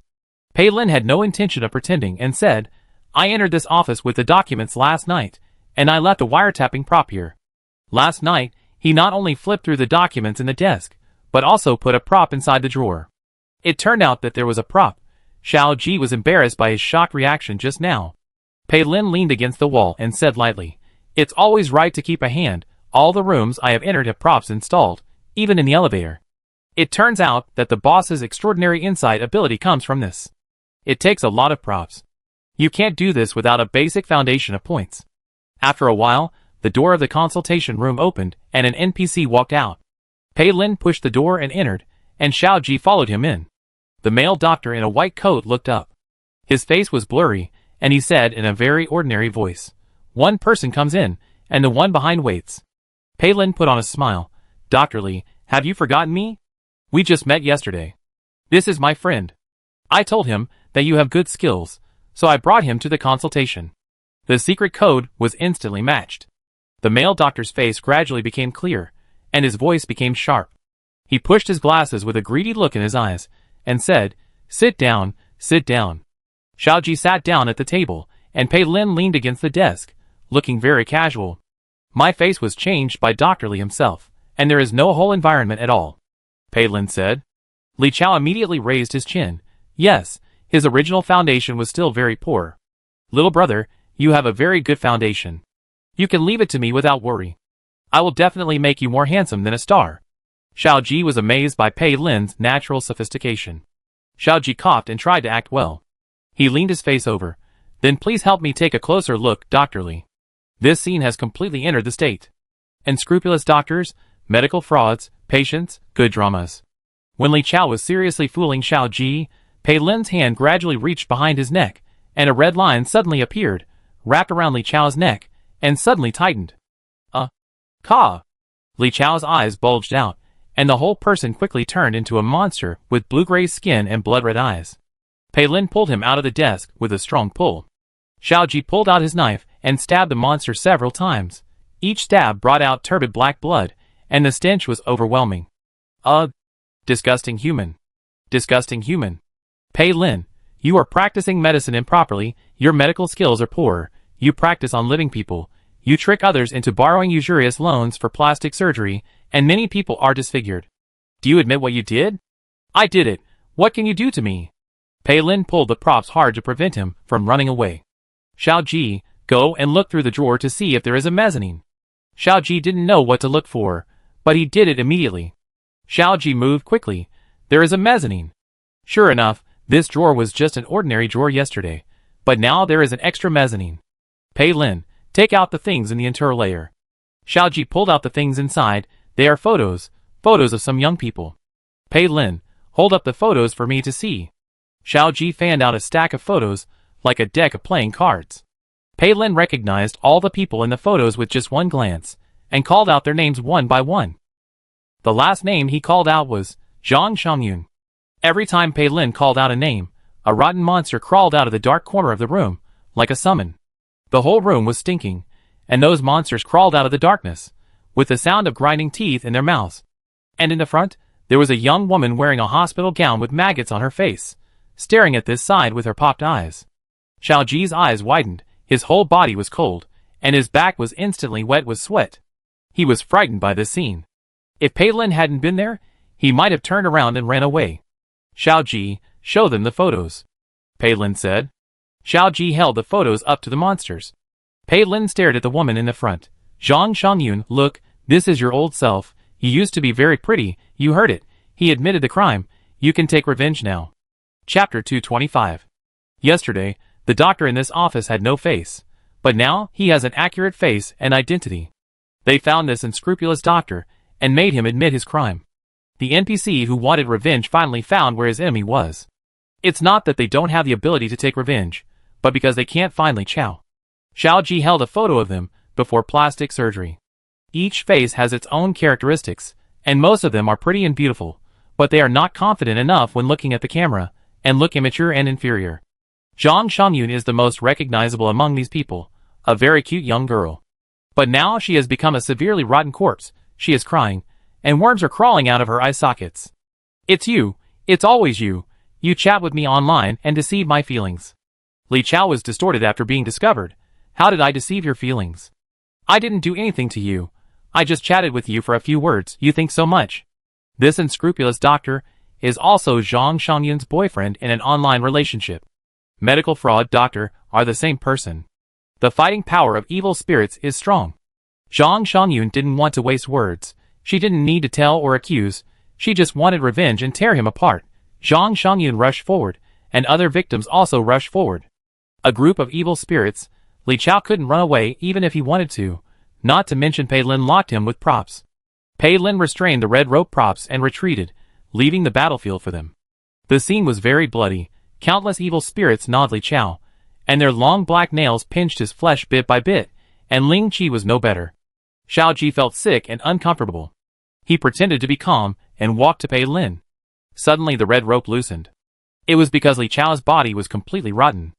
There was no place to lock the props, so Pei Lin put them away. After waiting for a while, there was only a pool of foul-smelling blood on the ground. Zhang Xiangyun stood up from the crowd and looked at them with empty eyes. Although he knew that these NPCs would not attack them, Xiao Ji still felt uncomfortable. Xiao Ji held up the photo.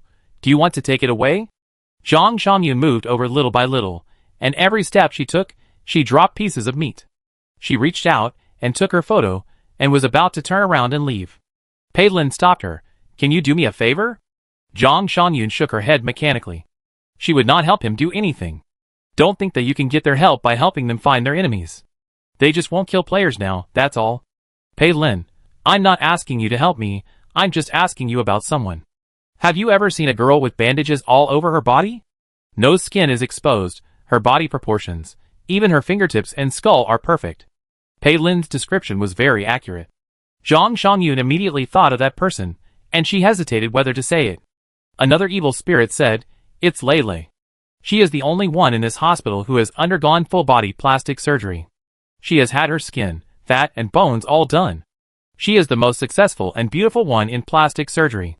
She is also the heroine of the plastic surgery hospital's advertisement. Another evil spirit immediately said, She was in a lot of pain at that time. Her whole body was wrapped up, and she was infected. She couldn't move at all while lying in bed. She was crying in pain.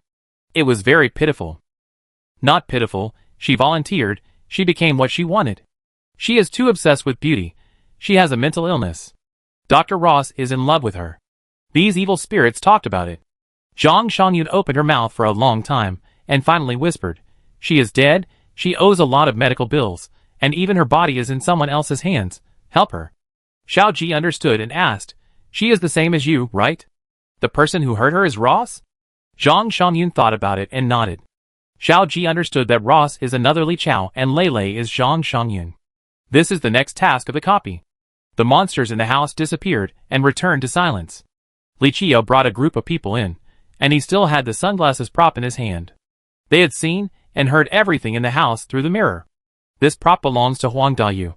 As for why it is in Li Chia's hands now, requisitioned. The team requisitioned. Huang Dayu was beaten black and blue and had no right to speak. Li Chia asked, "Shall we go find Ross now?" "Chung Lan, I just checked his schedule at the front desk. He will finish an operation in half an hour. We can ambush him outside the operating room on the 3rd floor." The eyes of others all turned to Pei Lin. Pei Lin seemed to have become the leader of the team. Pei Lin's expression flashed slightly, and he squinted his eyes and chuckled. "Why do I feel like it's a huge scam?" Xiao Ji didn't understand. "Is there anything suspicious?" Pei Lin shook his head slowly. "It feels wrong, but I can't say it specifically. No matter how you go out of the dungeon, you can't avoid Ross and Lei Lei and the Dean. Let's go upstairs." He couldn't say the specific doubts, but he knew that the monster who stole her magical prop crescent was Lei Lei. The bandage man is her. All the bandage monsters are her incarnations. He felt a sense of familiarity on her, which he couldn't put into words. But if it was linked to the robbery of the Crescent Moon, he remembered clearly who was the woman who stole his weapon last time. Chapter 226. God-level props, many players will snoop. Pei Lin has met many people who want to kill him, they want to snatch the Crescent Moon. But he has never met a scary NPC who is interested in props. Except for the nunnery copy. The electronic screen at the corner lit up. Pei Lin turned his head and looked over, just in time to see the perfect and beautiful face of the female protagonist in the advertisement smiling at him. She read the advertising slogan, "Choose Ime for plastic surgery, you won't regret it." The name of the female protagonist in the lower right corner. Lei Lei. The blonde nun in the nunnery is called Le. At first, he thought it was U for the moon, but later he found out that it was Le for music. Lei Lei Lu. Although the pronunciation is different, in Chinese, this is the same word. They look completely different, and even their races are different. In the nunnery, she was a blonde mixed race, and now she is an oriental girl. Pei Lin's mind flashed Su Qinyang's expression. He knew Le before the nunnery. Le can appear in the copy outside the nunnery. Why can't she appear in the copy of the plastic surgery hospital? No matter how much her appearance changes, if you feel it carefully, there are clues to some of her personality traits. The most important thing is that she likes his crescent moon very much, and she grabs it every time she sees it. Pei Lin couldn't help laughing as he analyzed it. Everyone else was shocked by him. "Brother Pei, what's wrong with you?" "Nothing, let's go upstairs." Pei Lin didn't say anything. Pei Lin was very excited at this moment. He discovered the secret of the entire horror game, and was about to confront this secret. How could he not be excited? It has been 6 years since I entered horror game. He was one of the first players, and almost everyone he knew was dead. Humans came in batches, and died in batches, and no one has ever walked out of the horror game world. Their fate seemed to be fixed. Either they would live in pain and struggle, or they would die in the dungeon to be relieved. God didn't seem to have set an ending for them to escape from the horror game. It was cloudy all day, and the hospital became cold in the evening. On the 3rd floor, outside the operating room, there were no lights in the corridor, only the operating room sign was on, indicating that the operation was in progress. The whole floor was quiet, and the legless nurse floated and moved, holding an injection of medicine in her hand.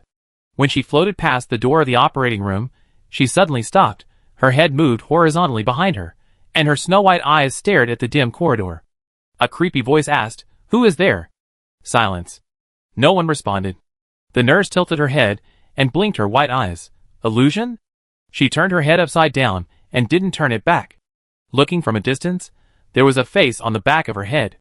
She floated away slowly. In the preparation room, Junyanyan covered her mouth tightly. She was scared. She was afraid that she would make a sound and affect the whole team. There were people all around, and most people looked calm. Chung Feng reached out and patted Zhu Yanyan on the shoulder to comfort her. Zhu Yanyan released her hand covering her mouth. I'm fine, I'm not afraid. Chung Feng looked down at her with a little distress and whispered, stay behind me all the time. Okay. Chung Feng and Zhu Yanyan have always stood together. Xiao Ji and Li Qi were watching outside by the crack of the door.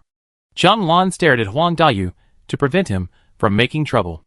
A group of people were very nervous because they were ambushing Ross and waiting for Ross to come out of the operating room.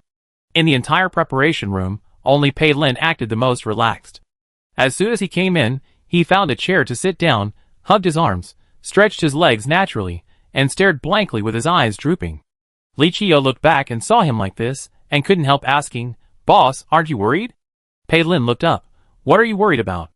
Li Qiu, that Ross is fighting power. It's obvious that he is the big boss. That Li Chao, they can still deal with.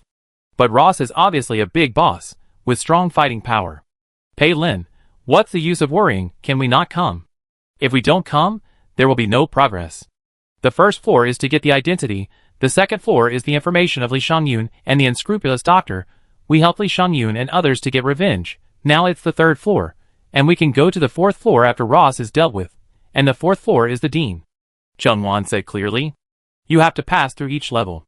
Pei Lin slowly took out the paper from his coat pocket, took a look at his identity, and then asked, have your identities changed? Others checked one after another. They were surprised to find that their identities had changed, and they were all police officers now. How did we become policemen? Pei Lin smiled. Yes, this identity makes it very legitimate to confront each other, but the dean will not let us live until dawn. How could the unscrupulous dean let a group of investigating policemen walk out of the hospital alive? The others looked solemn. Chung Wan reminded, the lights in the operating room are dimmed. Pei Lin stood up. Get ready. Everyone did their job. Chung Feng and Zhu Yanyan continued to stay in the room. Zhang Lan and Huang Dayu went to the corner of the corridor and hid. Xiao Ji and Li Qi were on both sides of the corridor, outside the operating room, in the dark 10 meters away. Pei Lin, he was hanging on the ceiling. Pei Lin held a machete in his hand, and the palm of his hand was spider silk, stuck to the ceiling at the door of the operating room. He lowered his head and concentrated. Click. With a mechanical sound, the door of the operating room opened automatically to both sides. Ross, wearing a blue sterile surgical gown, a hat and a mask, walked out. He was covered in blood. Ross just took a step forward and suddenly paused. He looked up and saw a big knife chopped down. Pei Lin jumped down from above and chopped Ross with a knife. His movements were very fast. Ross's head tilted, his shoulder was chopped, and his right arm was almost chopped off, with only a little flesh attached. Pei Lin fell down and tried to hold Ross down. A cold light flashed, and Pei Lin hurried to the side. But he still didn't dodge, and his abdomen was hot. He rolled to the ground, reached out, and touched his stomach. His hand was covered in blood, and a lot of warm blood was oozing out. Ross's intact hand held a scalpel with blood on the tip. Pei Lin immediately used hemostasis and recovery props, and his stomach healed quickly. At the same time, he also saw that Ross's severed shoulder was healing. At this time, Xiao Ji and Li Qi rushed up. Pei Lin's face changed. Get out of here. It was too late. Li Qi didn't break, and rushed to Ross with his weapon. The scalpel flashed by, slashing Li Qi's throat, and blood spurted out. Xiao Ji stopped, but when he saw this scene, his mind went blank. He stepped forward and hugged Li Qiao, and immediately used the props to take him away. The two moved 10 meters away, and Xiao Ji held Li Qia's neck. Qiyu. His voice was trembling. Zhu Yanyan and Chung Feng immediately rushed out of the medicine preparation room. Zhu Yanyan held Li Qia's hand and cried, Li Qiao, you can't die, we can't lose any more people. Chung Feng fed Li Qiao medicine, and Xiao Ji stopped the bleeding. Zhu Yanyan kept shouting at Li Qiao, look at me, don't close your eyes, look at me. Li Qiao felt no pain after losing blood in an instant, only tired, and wanted to sleep. Li Qiao's eyes began to blur. Hearing Zhu Yanyan's cry, he tried to regain his consciousness, and looked up at people. Ross's killing movements were so fast that Pei Lin couldn't see clearly. The possibility of a strong attack was zero. This conclusion was reached less than half a minute after the battle began. It was too depressing. If it were other players, they would probably collapse on the spot. This monster is too strong. Pei Lin chose not to attack and outsmarted it. Dr. Ross, do you know why we are looking for you? Pei Lin said slowly. When Ross looked over, he said contemptuously, Lula said that she hates you and you hurt her. Chapter 227. Lele said she hates you. She said it herself? You hurt her, and she wants to leave. Palin said seriously, with a hint of watching a play. Ross was ready to kill all these humans and finish it early. At this moment, he put down the hand holding the scalpel. He turned his head and stared at Palin. What did you say? It worked, Palin continued. Lele hates you. She just wants to leave the hospital early. She asked me to tell you that she wants to leave and go with us. Ross laughed when he heard it. He didn't dare to say that he completely understood Lele, but he definitely understood more than these humans. Lele really knows how to say these things, but she definitely doesn't want to leave, but to tease these humans. Even if it's teasing humans, he still feels a little subtle when he hears that he is hated.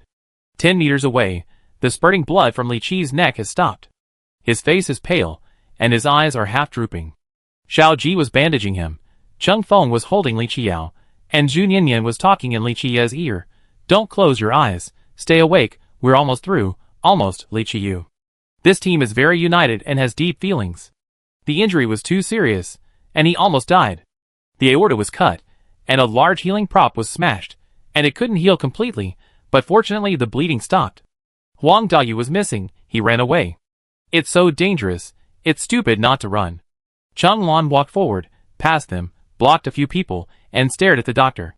She wanted to find some clues, but she didn't dare to get close to Ross and Pei Lin. In the corridor, except for Zhu Nianyan whispering in Li Qi's ear, there was only the conversation at the door of the operating room. She said I killed her? Only me? She only hates me? Ross was expecting an answer. Instantly, the corridor was so quiet that you could hear a pin drop. Cheng Lan looked at Pei Lin nervously. The team also looked over. They didn't know what the girl named Lele said. Was Pei Lin lying, or did she really know something? Others were sweating for Pei Lin. Pei Lin really didn't have more information, but unfortunately Ross's words threw out some information. For example, Pei Lin, besides you, she also hates someone. Ross, who? Pei Lin, you know. Ross thought, does she hate me more or him? Pei Lin, him. The scalpel on Ross's fingertips turned, and the slender fingers and the silver blade flipped. Pei Lin's heart tightened instantly, but he found out the next second. This boss had no intention of killing, his fingertips were very relaxed, and he was even happy. He should be very satisfied with what he said. There is hope. Pei Lin took advantage of the victory and continued, you are not the person she hates the most. She should like you a little. She will leave after staying with me for a while, and go back to find you. Really? The green emergency exit light shone on half of their faces, and everyone's expression was blurred. Not realizing that so many people were waiting to die, Cheng Lan turned around and waved her hand. Xiao Ji nodded, and he and Cheng Feng helped Li Qiyu up, and then slowly retreated. Zhu Nianyan looked back at Pei Lin worriedly. Cheng Feng grabbed her sleeve, frowned and said, let's go. They felt that they could breathe deeply after retreating into the corridor. Zhu Nianyan asked, if we leave like this, what about Pei Lin? Cheng Feng was anxious. Why do you care about him? He is not one of our team members. Zhu Nianyan, he is a human being, just like us, and he is still a good person. Cheng Feng, you said a few words to him, and then you said he is a good person. That's enough. Xiao Ji said angrily, it's time, and you are still arguing. Zhu Nianyan bit her lip and lowered her head to keep silent. Cheng Feng felt guilty seeing her like this, but he still kept a straight face. Xiao Ji whispered, Nianyan, Pei Lin has a way to get out of this situation by himself. He is very strong. Pei Lin is very strong because he can have a back-and-forth conversation with the doctor, but Xiao Ji doesn't think he can get out of this situation 100%. But to appease Zhu Nianyan, he just lied a little. Xiao Ji, it's useless for us to keep him. We may even die there. Qiyu is too badly injured. When mentioning Li Qiao, Zhu Nianyan wanted to cry. Li Qiao, how do you feel? Li Qiao's throat was seriously injured, and he couldn't speak. There was blood on his face. He tried to smile and blinked lively. Afraid that they didn't understand, Li Qiao opened his mouth and said silently, I'm okay. A little breath sound. Zhu Nianyan, don't talk, just blink. I carry him. Cheng Feng interrupted, and then he carried Li Qiao on his back. Li Qiao, you have a good rest. Suddenly, the door at the staircase was pushed open. They were startled. When they turned around and saw that it was Cheng Lan, they were relieved. Cheng Lan, Pei Lin held Ross, we are going to the 4th floor now. Huang Dayu is gone. It's okay, I know the password for the elevator on the 4th floor. Several people entered the elevator, and Chunglon entered the password. Her hands were shaking with nervousness. Lele wouldn't lie to her, would he? With a ding, the elevator went up. She didn't lie to me. Chunglon smiled. The elevator reached the 4th floor, and the elevator door slowly opened. Ah! Xu Niannian looked up and saw a bloody figure, with internal organs flowing out, and the man was still bleeding, dripping. Chunglon, it's Huang Dayu dead. Huang Dayu had reached the 4th floor before them. Huang Dayu was cut open and hung at the elevator entrance, which was a gift for them to go to the 4th floor. Xiaoji looked carefully. From the chest to the navel, the cutting method is very messy, without any aesthetics, and the entire abdominal cavity is cut into a mess. The doctor's incision is straight, so the profession of killing is not a doctor. Chunglon was puzzled. The top floor is the director's office. Isn't the director of a beauty hospital a doctor? Xiaoji said. This is a private plastic surgery hospital. It's normal that the director is not a doctor. He may be a pure businessman. It's reasonable for a businessman to cut people like this.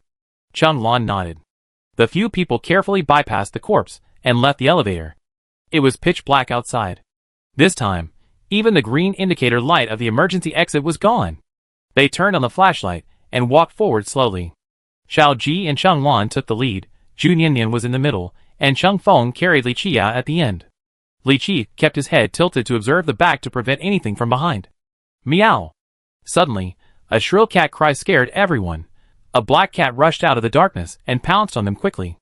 Xiaoji turned around and pressed Xu Niannian to squat. The black cat jumped over their heads and jumped directly onto Cheng Feng. Fuck! Cheng Feng cursed, and the cat scratched his face hard. He couldn't stand steadily with the person on his back, and both of them fell to the ground. Hiss! Li Qia sucked in a breath. Xiao He licked the blood on his paws, smiled, and hid in the darkness. Chunglon shone the flashlight, and saw a pair of blue-gray shoes without shoes on the ground. There were water stains on the ground and corpse spots on the instep. It was a dead person. The light of the flashlight suddenly made Chunglon cold all over. Others also saw the feet, standing at the corner, and the upper body was hidden behind the wall at the corner, and could not be seen clearly. Cheng Feng supported Li Qiao and retreated. Chunglon kept shining the flashlight on the feet. Who are you? Xu Niannian, Cheng Feng, Li Qia, come here quickly. They gathered together and retreated several steps. Chunglon didn't dare to move the flashlight away. Hee. A terrifying laugh came from a girl. The 2 feet took a step forward and walked out of the darkness. A girl in a white dress, soaked and covered with corpse spots. You 3 run. Xiaoji and Chunglon were the last. The other 3 ran forward. The wet girl suddenly lay on the ground, and the strange monster form crawled forward, very fast, and pounced on them. Chunglon felt that the posture of the pounce was very similar to the black cat just now. Without time to think, Chunglon raised her leg and kicked. The kick hit her, but she was not kicked out. Instead, he hugged her thigh, the cold touch, the whole body slippery. The monster looked up. Wet hair stuck to her face, only revealing a red eye and double eyelids. Am I pretty? She asked. Chunglon always felt that the voice was very familiar, but she couldn't remember it. Being hugged by a monster was too scary. Wula touched her waist and kept asking, Am I pretty? Am I pretty? Not pretty, very ugly, very scary, very fun. Wula lowered his head and opened his mouth full of fangs, like a ghost. Speak, am I good-looking? Chunglon was frightened. Good-looking, good-looking, good-looking. You are lying, you are a bad person. Wula bit down. Chunglon closed her eyes in fear. She thought she would be in great pain, but the cold touch suddenly disappeared. A scream of pain came from the side. Chunglon opened her eyes and looked back, and saw Xiaoji was bitten, and a piece of meat was missing from her arm. She didn't see the female ghost. Where did she go? Paw. A piece of meat fell from the top of her head and hit Chunglon. At the same time, a creepy laugh came from above her head. I'm here, look up at me. Chapter 228. She's above my head. Chunglon squatted reflexively out of fear, but she raised her knife and stabbed upwards. Wula clung to the ceiling and didn't jump down to attack her. Chunlan's stab missed. She should have run now, but she couldn't help looking up. The black wet hair drooped down, but the grayish-blue face in the middle could still be seen. Although there were corpse spots, it was clear that it was a beautiful face. It looked a little familiar. Wula opened her mouth wide, and her mouth was full of shark teeth, white and sharp, and her tongue was blood red. She jumped down. Chun Lan was stunned, and before she could defend herself, she was directly pressed to the ground. Wula squatted on her back like an animal, to be precise, like a cat, falling down with 100 pounds and squatting on Chun Lan's back. Chun Lan couldn't move for a while. You are Lele? Wula didn't answer, just lowered his head and bit people. A bite on Chun Lan's face, severe pain, bloody smell. Chun Lan screamed in pain. Ah! You are Lele. You gave me the elevator code for the 4th floor, just to trick us to go upstairs and kill. She didn't believe it. Wuli's mouth was full of her blood. She stretched out her tongue to evenly smear the blood on her lips. Blue-gray skin, bright red lips. This lipstick color is very beautiful. Is it not possible? No one disturbs here. Now it's my home court. Wulu was very happy to hunt. Using the most primitive way, the beastly fight to kill the prey. Wild animals just like to jump up and down, pounce on people, and bite people. Chun Lan couldn't move. She felt that she was dead. Suddenly, an iron rod hit Wulu. Wulu disappeared instantly. The iron rod was about to smash Chun Lan's head, and it stopped a few centimeters away. At the other end of the iron rod, Xiao Ji's hands were numb. He gasped for breath. He almost killed a human. Get up, Xiao Ji said. Chun Lan immediately grabbed the iron rod, turned over. The two leaned back to back. She held the knife tightly and looked around. Where did she go? Chun Lan asked. Xiao Ji, I don't know. She just disappeared on the spot. He didn't see where the female ghost went. However, there are still traces to follow. Xiao Ji found a fresh water mark spreading to a utility room based on the water marks on the ground. Lele is inside. Chun Lan, run. We are not qualified to attack. Xiao Ji, you run. Chun Lan didn't understand. Why? They only met a few times, and it was not to the point where Xiao Ji would sacrifice for her. Xiao Ji, she said that this is her home ground, on the 4th floor, and she is the only monster here. If we hold her back, my teammates will have a chance to find the key clues to get out of the dungeon. Xu Yanyan, Cheng Feng, and Lei Qiao have already left, and they are trying to find clues. Xiao Ji, I will keep an eye on her and hold her back. Chun Lan wanted to blurt out, only you? But she couldn't mock him. Because she understood Xiao Ji's desperate move, he was basically ready to sacrifice himself, just for his teammates to have a glimmer of hope to survive. You are their captain, right? No, it's just that I'm 1 year older than them. Xiao Ji's wound, which was missing a piece of flesh, was still bleeding, and he said, if you want to leave, leave quickly. Chun Lan, if we keep talking nonsense, she may not be in this room. Since we have to keep an eye on her, we have to follow her. Chun Lan strode forward and pushed the door open, but suddenly her foot missed a step, and she found a black hole in her head, and she fell in.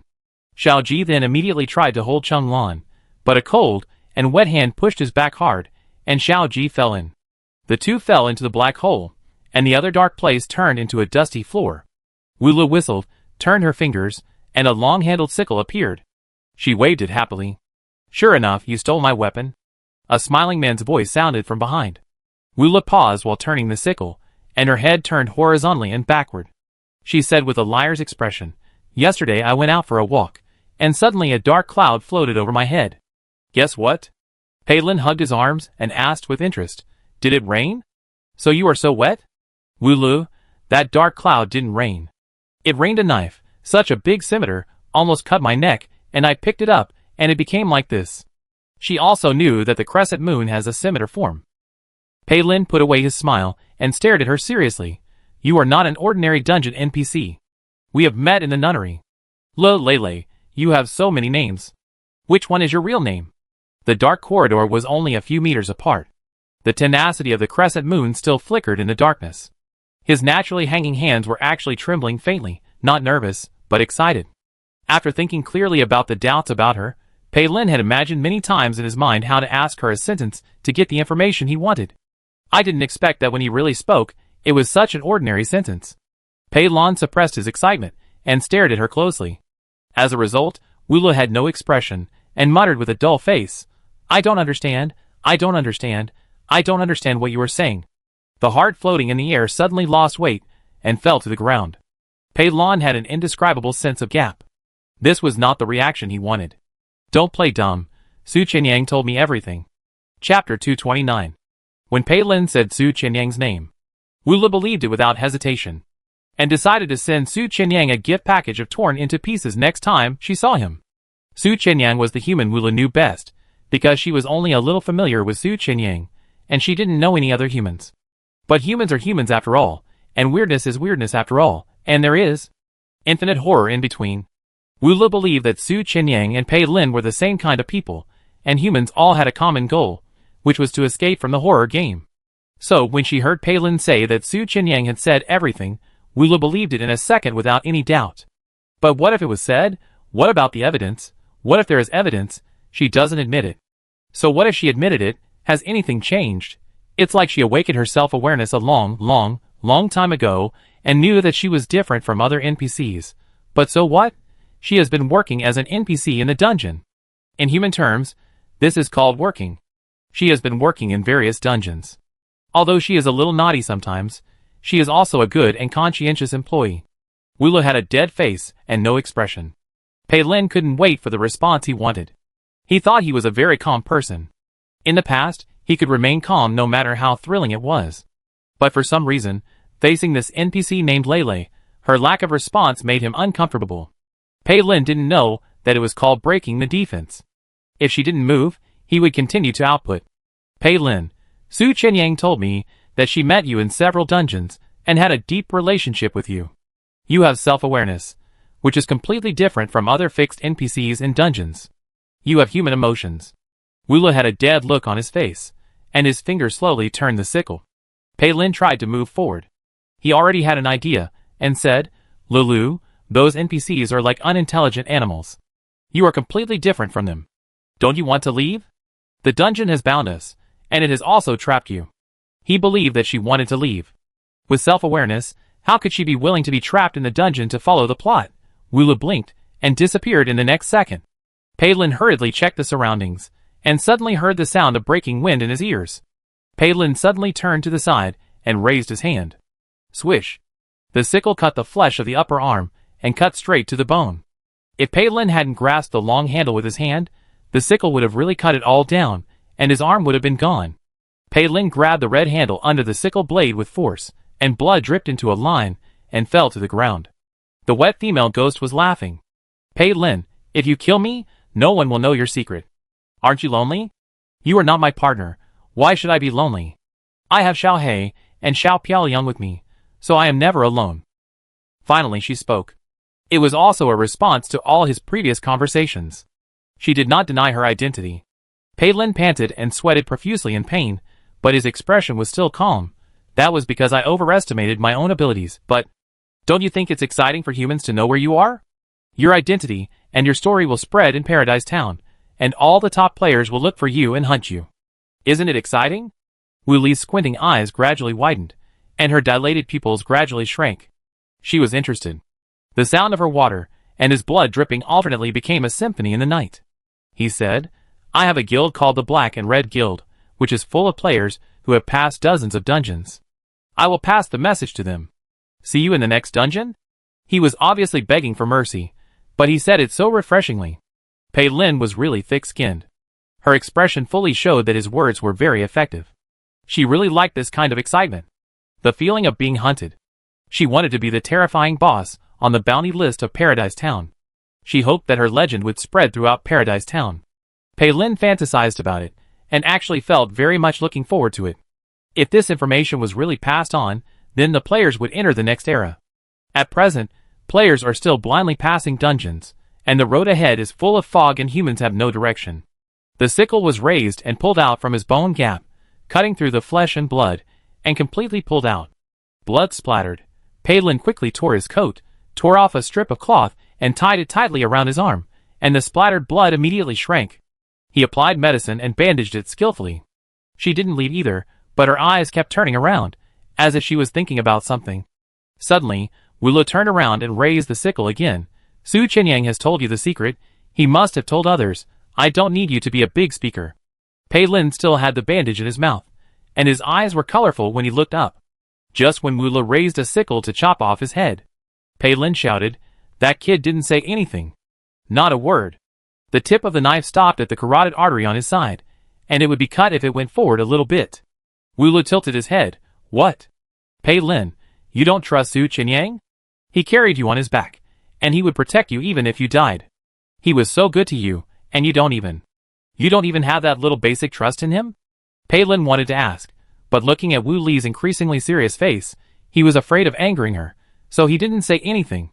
Wu Li thought about it seriously, and finally found out that it was Pei Lin who had deceived her from the beginning. Pei Lin mentioned that Su Qinyang wanted to deceive her, but in fact, Su Qinyang had nothing to do with it. Wu Li didn't believe this lie at all, and felt guilty for wrongly accusing Su Qinyang, but silently cancelled Su Qinyang's gift package in his heart. Then he thought about whether to give Pei Lin the gift package of fragmentation. But he was the boss of the Black and Red Guild, the most authoritative loudspeaker. She was really attracted by Pei Lin's words, and she wanted many humans to find her and challenge herself. Pei Lin looked at her, and was stunned again. Suddenly Pei Lin was a little suspicious. Lei didn't seem to be very smart, and his consciousness wasn't fully awakened? Chapter 230. When Pei Lin realized what was happening, his mood was extremely complicated. Lei, a terrifying NPC, looked at him with bright eyes full of expectation, and he felt a little yearning. Although he didn't have much contact with Su Qinyang, Pei Lin knew what kind of person he was. He was a little smart and loyal, but he was definitely not a mature, stable and capable person. Perhaps it was because he was a new player, and after he had more experience in the future, he would gradually become a leader among players. But there was also a great possibility that he would experience one dungeon after another, and die in a dungeon unlucky. This was the ending of most players. In short, Su Qinyang was not a very special person. There was nothing irreplaceable about him, and he was even just a newcomer. Pei Lin couldn't figure out why such a person would have a bond with Lei. He didn't know much, but he could feel that Su Qinyang had feelings for Lei. And today, he also felt that Lei had some reaction when Su Qinyang was mentioned, proving that she remembered this person. Pei Lin had mixed feelings, but he understood. In the final analysis, he was a little jealous of Su Qinyang, who had already come into contact with a special NPC like Lei when he was a rookie, while he himself had been in horror game for several years, established a guild, and obtained a lot of copy information, but in the final analysis, he had gained nothing. He had only just come into contact with Lei. He was after Su Qinyang. Su Qinyang was really lucky. And now, Wu Li felt that Pei Lin's expression was wrong, so he stopped smiling, moved his fingers away the wet bangs on his forehead, and asked, "You don't want to be my little brother? Did I misunderstand?" Pei Lin nodded himself. Like Su Qinyang, he wanted to meet her in the next dungeon, and had deep feelings for her. She understood the feelings of a younger brother yearning for a boss. He was a guild boss after all, a high-quality loudspeaker, so she was willing to accept him as a younger brother. Hurry up and agree. She still has the next plan. It's not that I don't like it, it's just, why am I the third brother? Su Qinyang was actually the second brother, above him.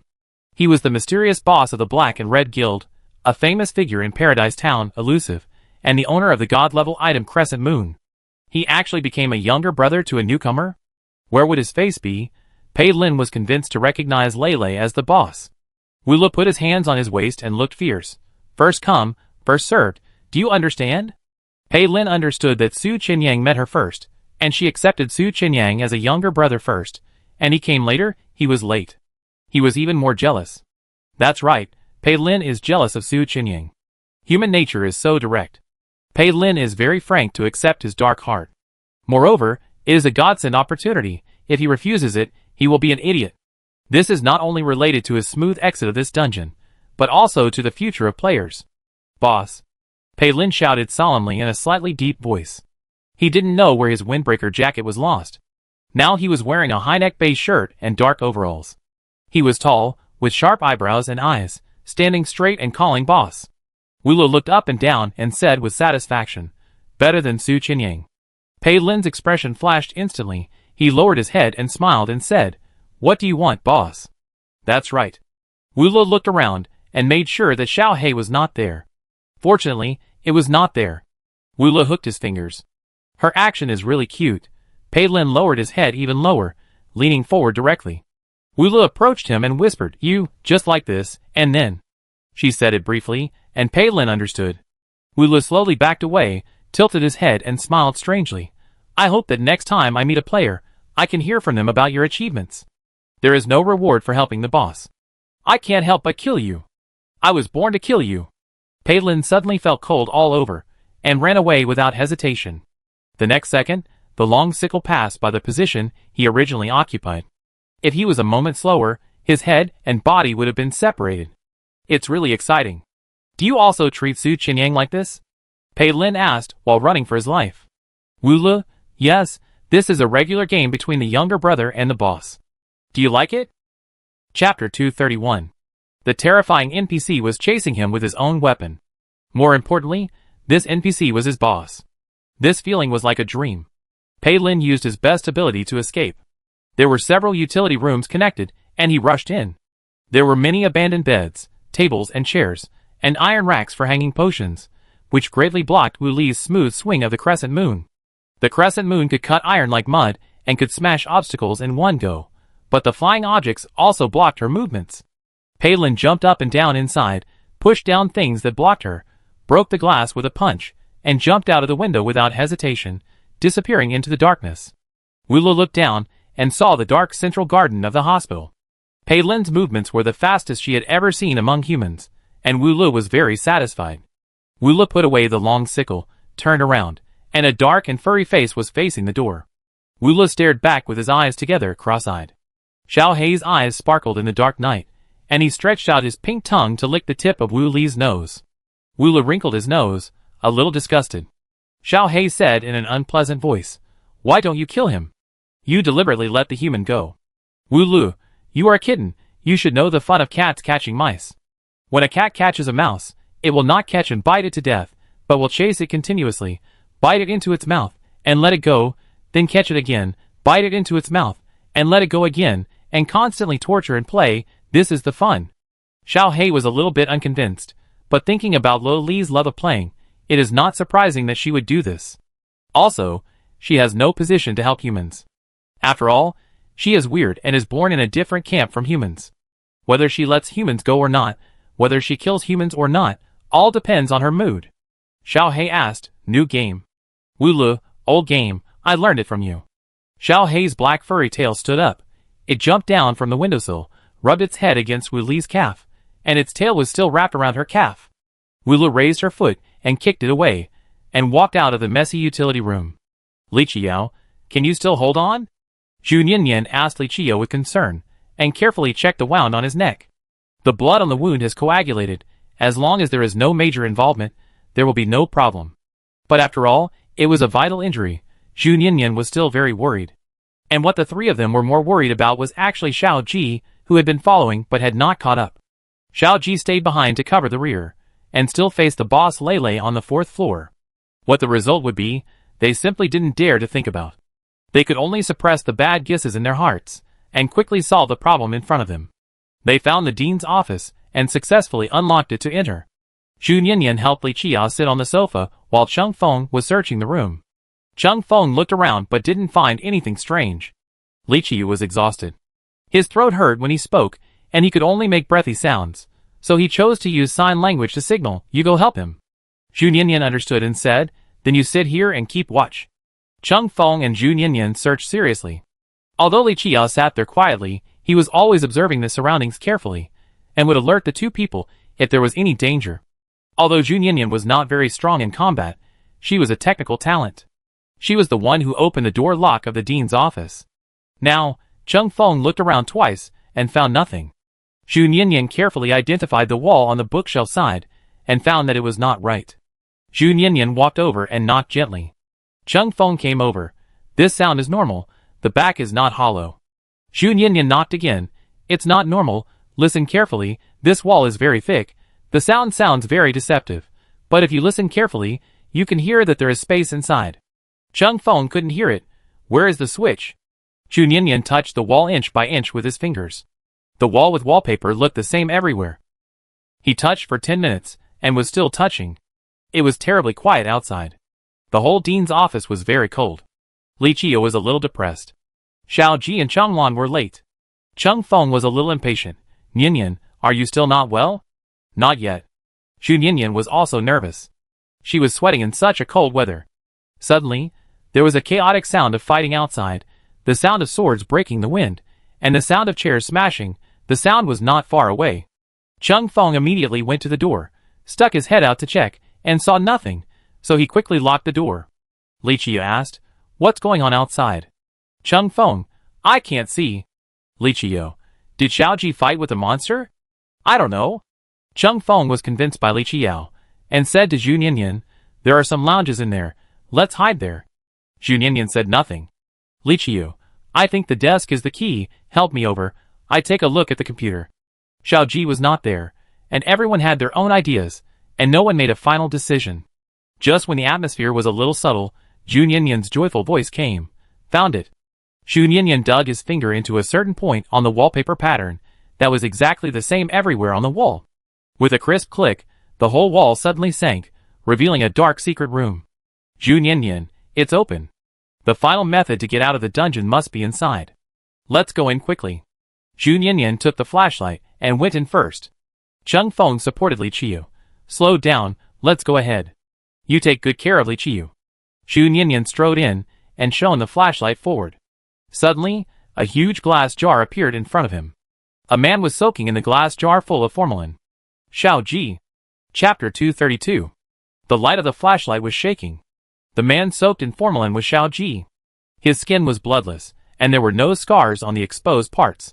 Cheng Feng and Li Qiu also saw this scene. They stepped forward, and sadness and anger rushed into their brains. How could this happen? It was Xiao Ji.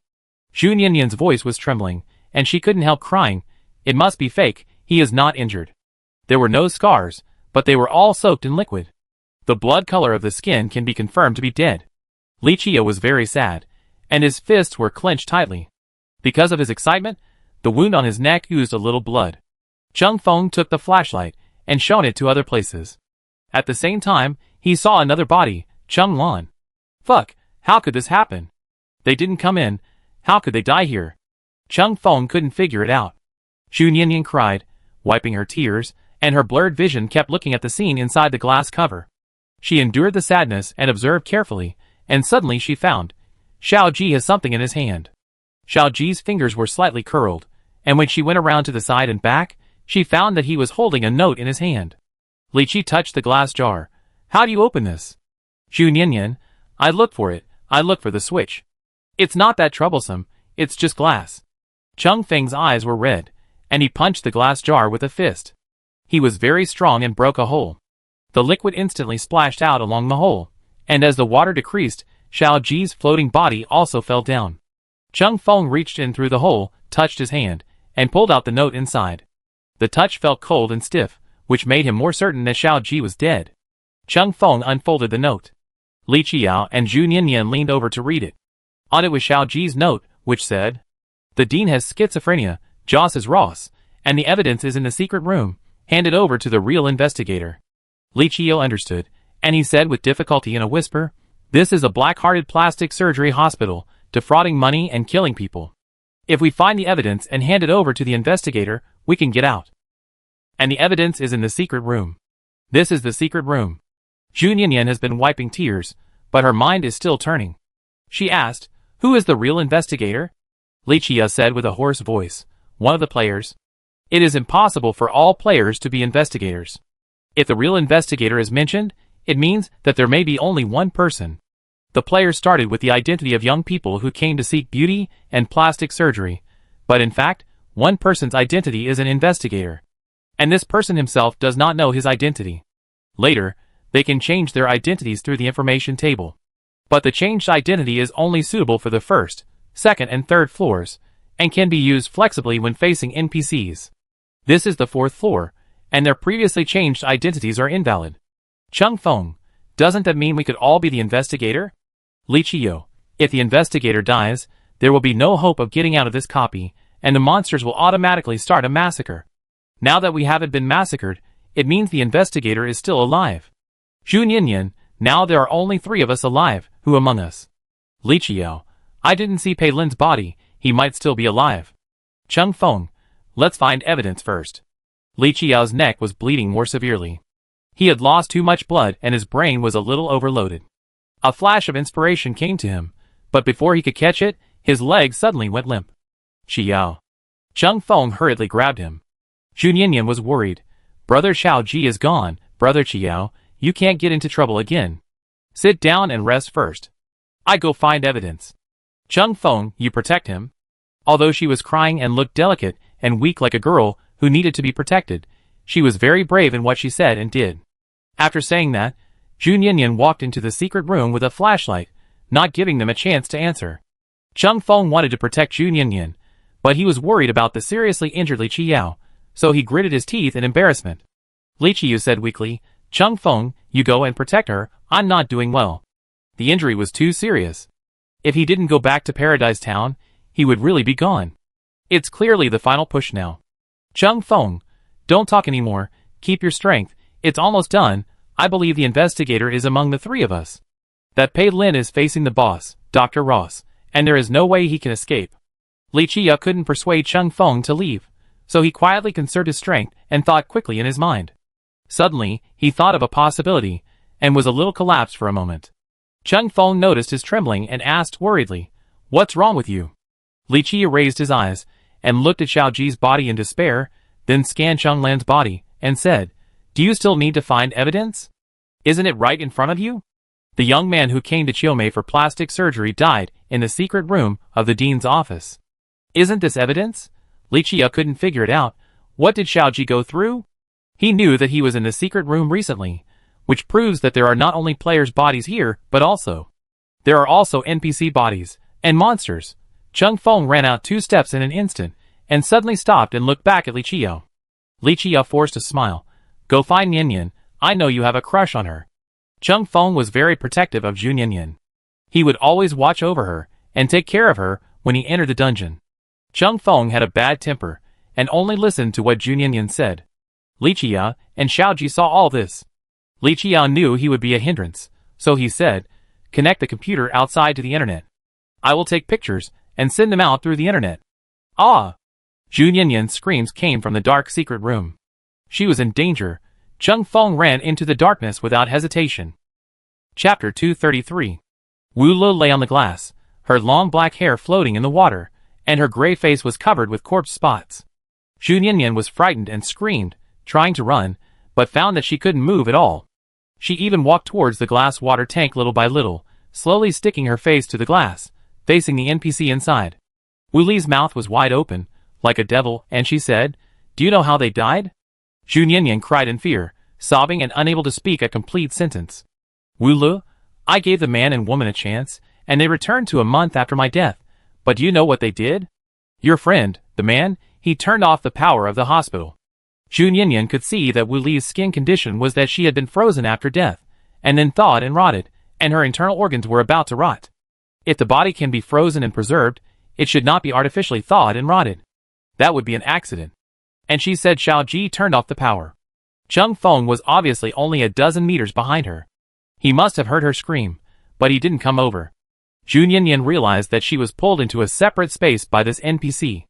The other party hadn't killed her yet, which meant that she still had a negotiating position. Jun Yinyan stuttered, "Can you give them another chance?" Wu Li's mouth grinned even wider. She seemed to have heard a huge joke. "Ha ha ha, the dead can't be resurrected. Don't you understand as a human being?" Jun Yinyan was disappointed. She thought that the other party's words about turning off the power switch meant that there was still room for reversal. Unexpectedly, he just told her why Xiao Ji and Chun Lan died. Jun Yinyan suddenly had an idea. She asked, "Let me go back to 1 month after your death. I will protect the switch and your body. Will you let me and my friends out of the hospital?" Wu Le felt like she was listening to a series of jokes.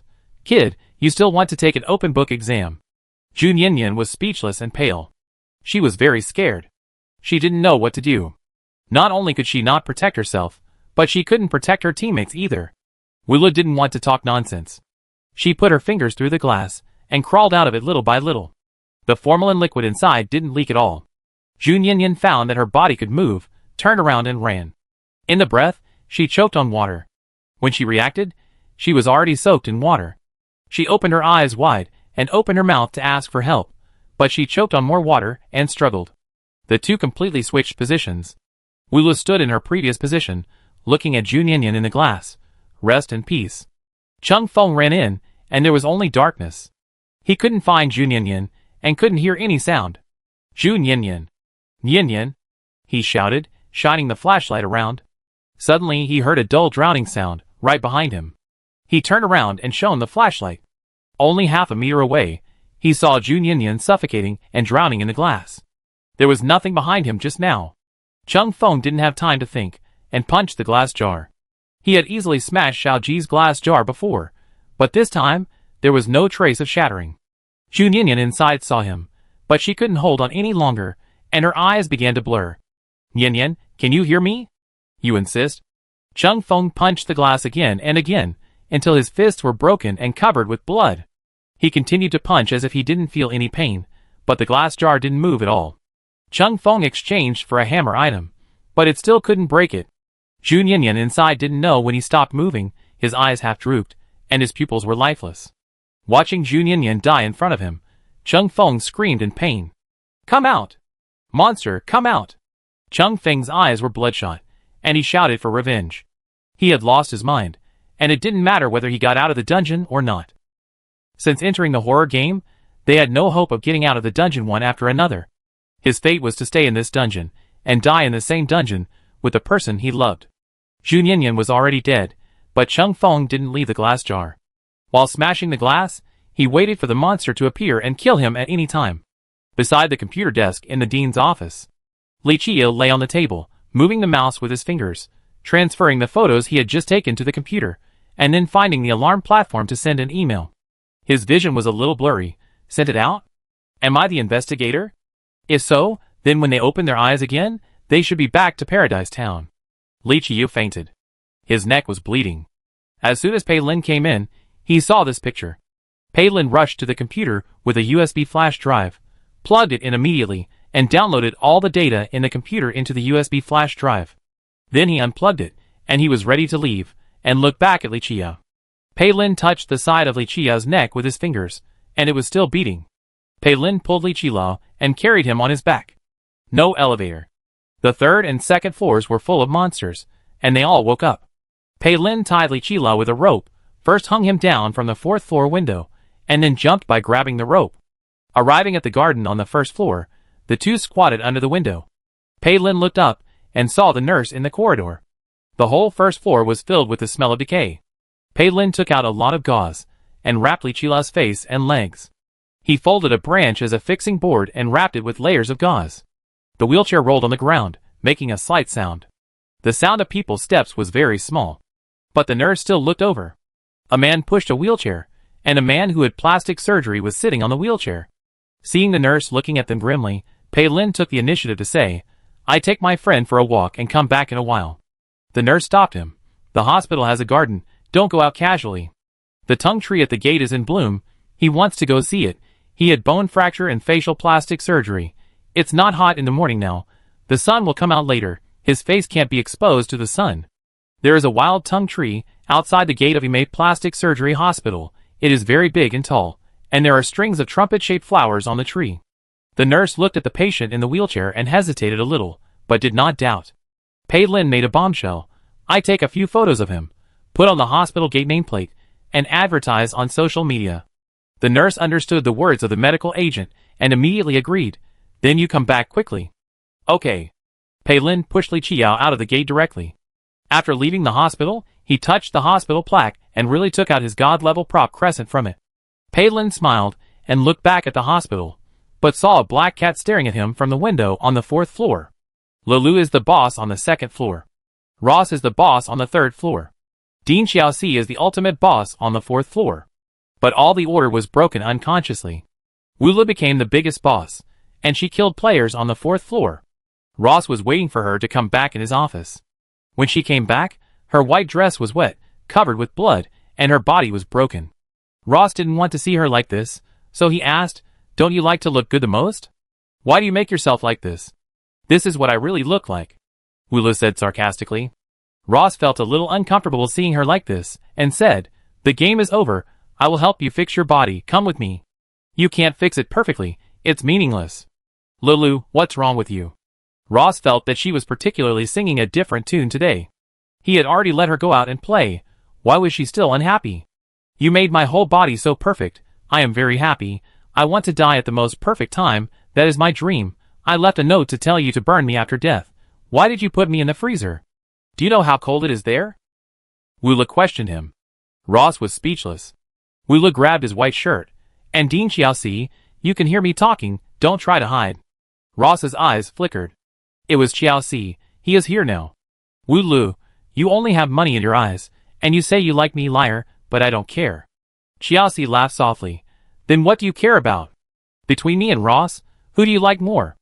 Of course it's Dr. Ross, after all, he can make me beautiful. Jaws thought he wouldn't care when he heard this, but when he heard that he was not as good as Ross in her eyes, he couldn't accept it. Jaws sighed. Wu Lu interrupted him. And you only made me ugly, it's all your fault. The patient you cheated made trouble and turned off the power switch, so I thawed and rotted, and you were the fuse. Joss was speechless. Wu Lu smiled and suddenly tiptoed and hugged his neck. Joss was in a trance, and couldn't help but lower his head to kiss her, but the next second a knife stabbed into his neck. Joss's eyes paused and slowly dimmed, and he didn't say a word. The next second Ross appeared, he realized what was going on, and just lowered his head to hug her and said, I'm sorry. Wu Lu, the copy is about to end, and the next game is about to start again. Her tone sounded a little bored. Hearing this, the man should be confused. Unexpectedly, a few seconds before the copy was closed, Wu Lu closed his eyes in a daze. Wu Lu heard him say, Lulu, see you in the next game. Wu Lu suddenly opened his eyes, and stared at Ross and Joss. But it was obvious that his eyes were different. He was still smiling, and his face was different from Ross and Joss. He was more beautiful and familiar. Wu Lu, you are not the original NPC, who are you?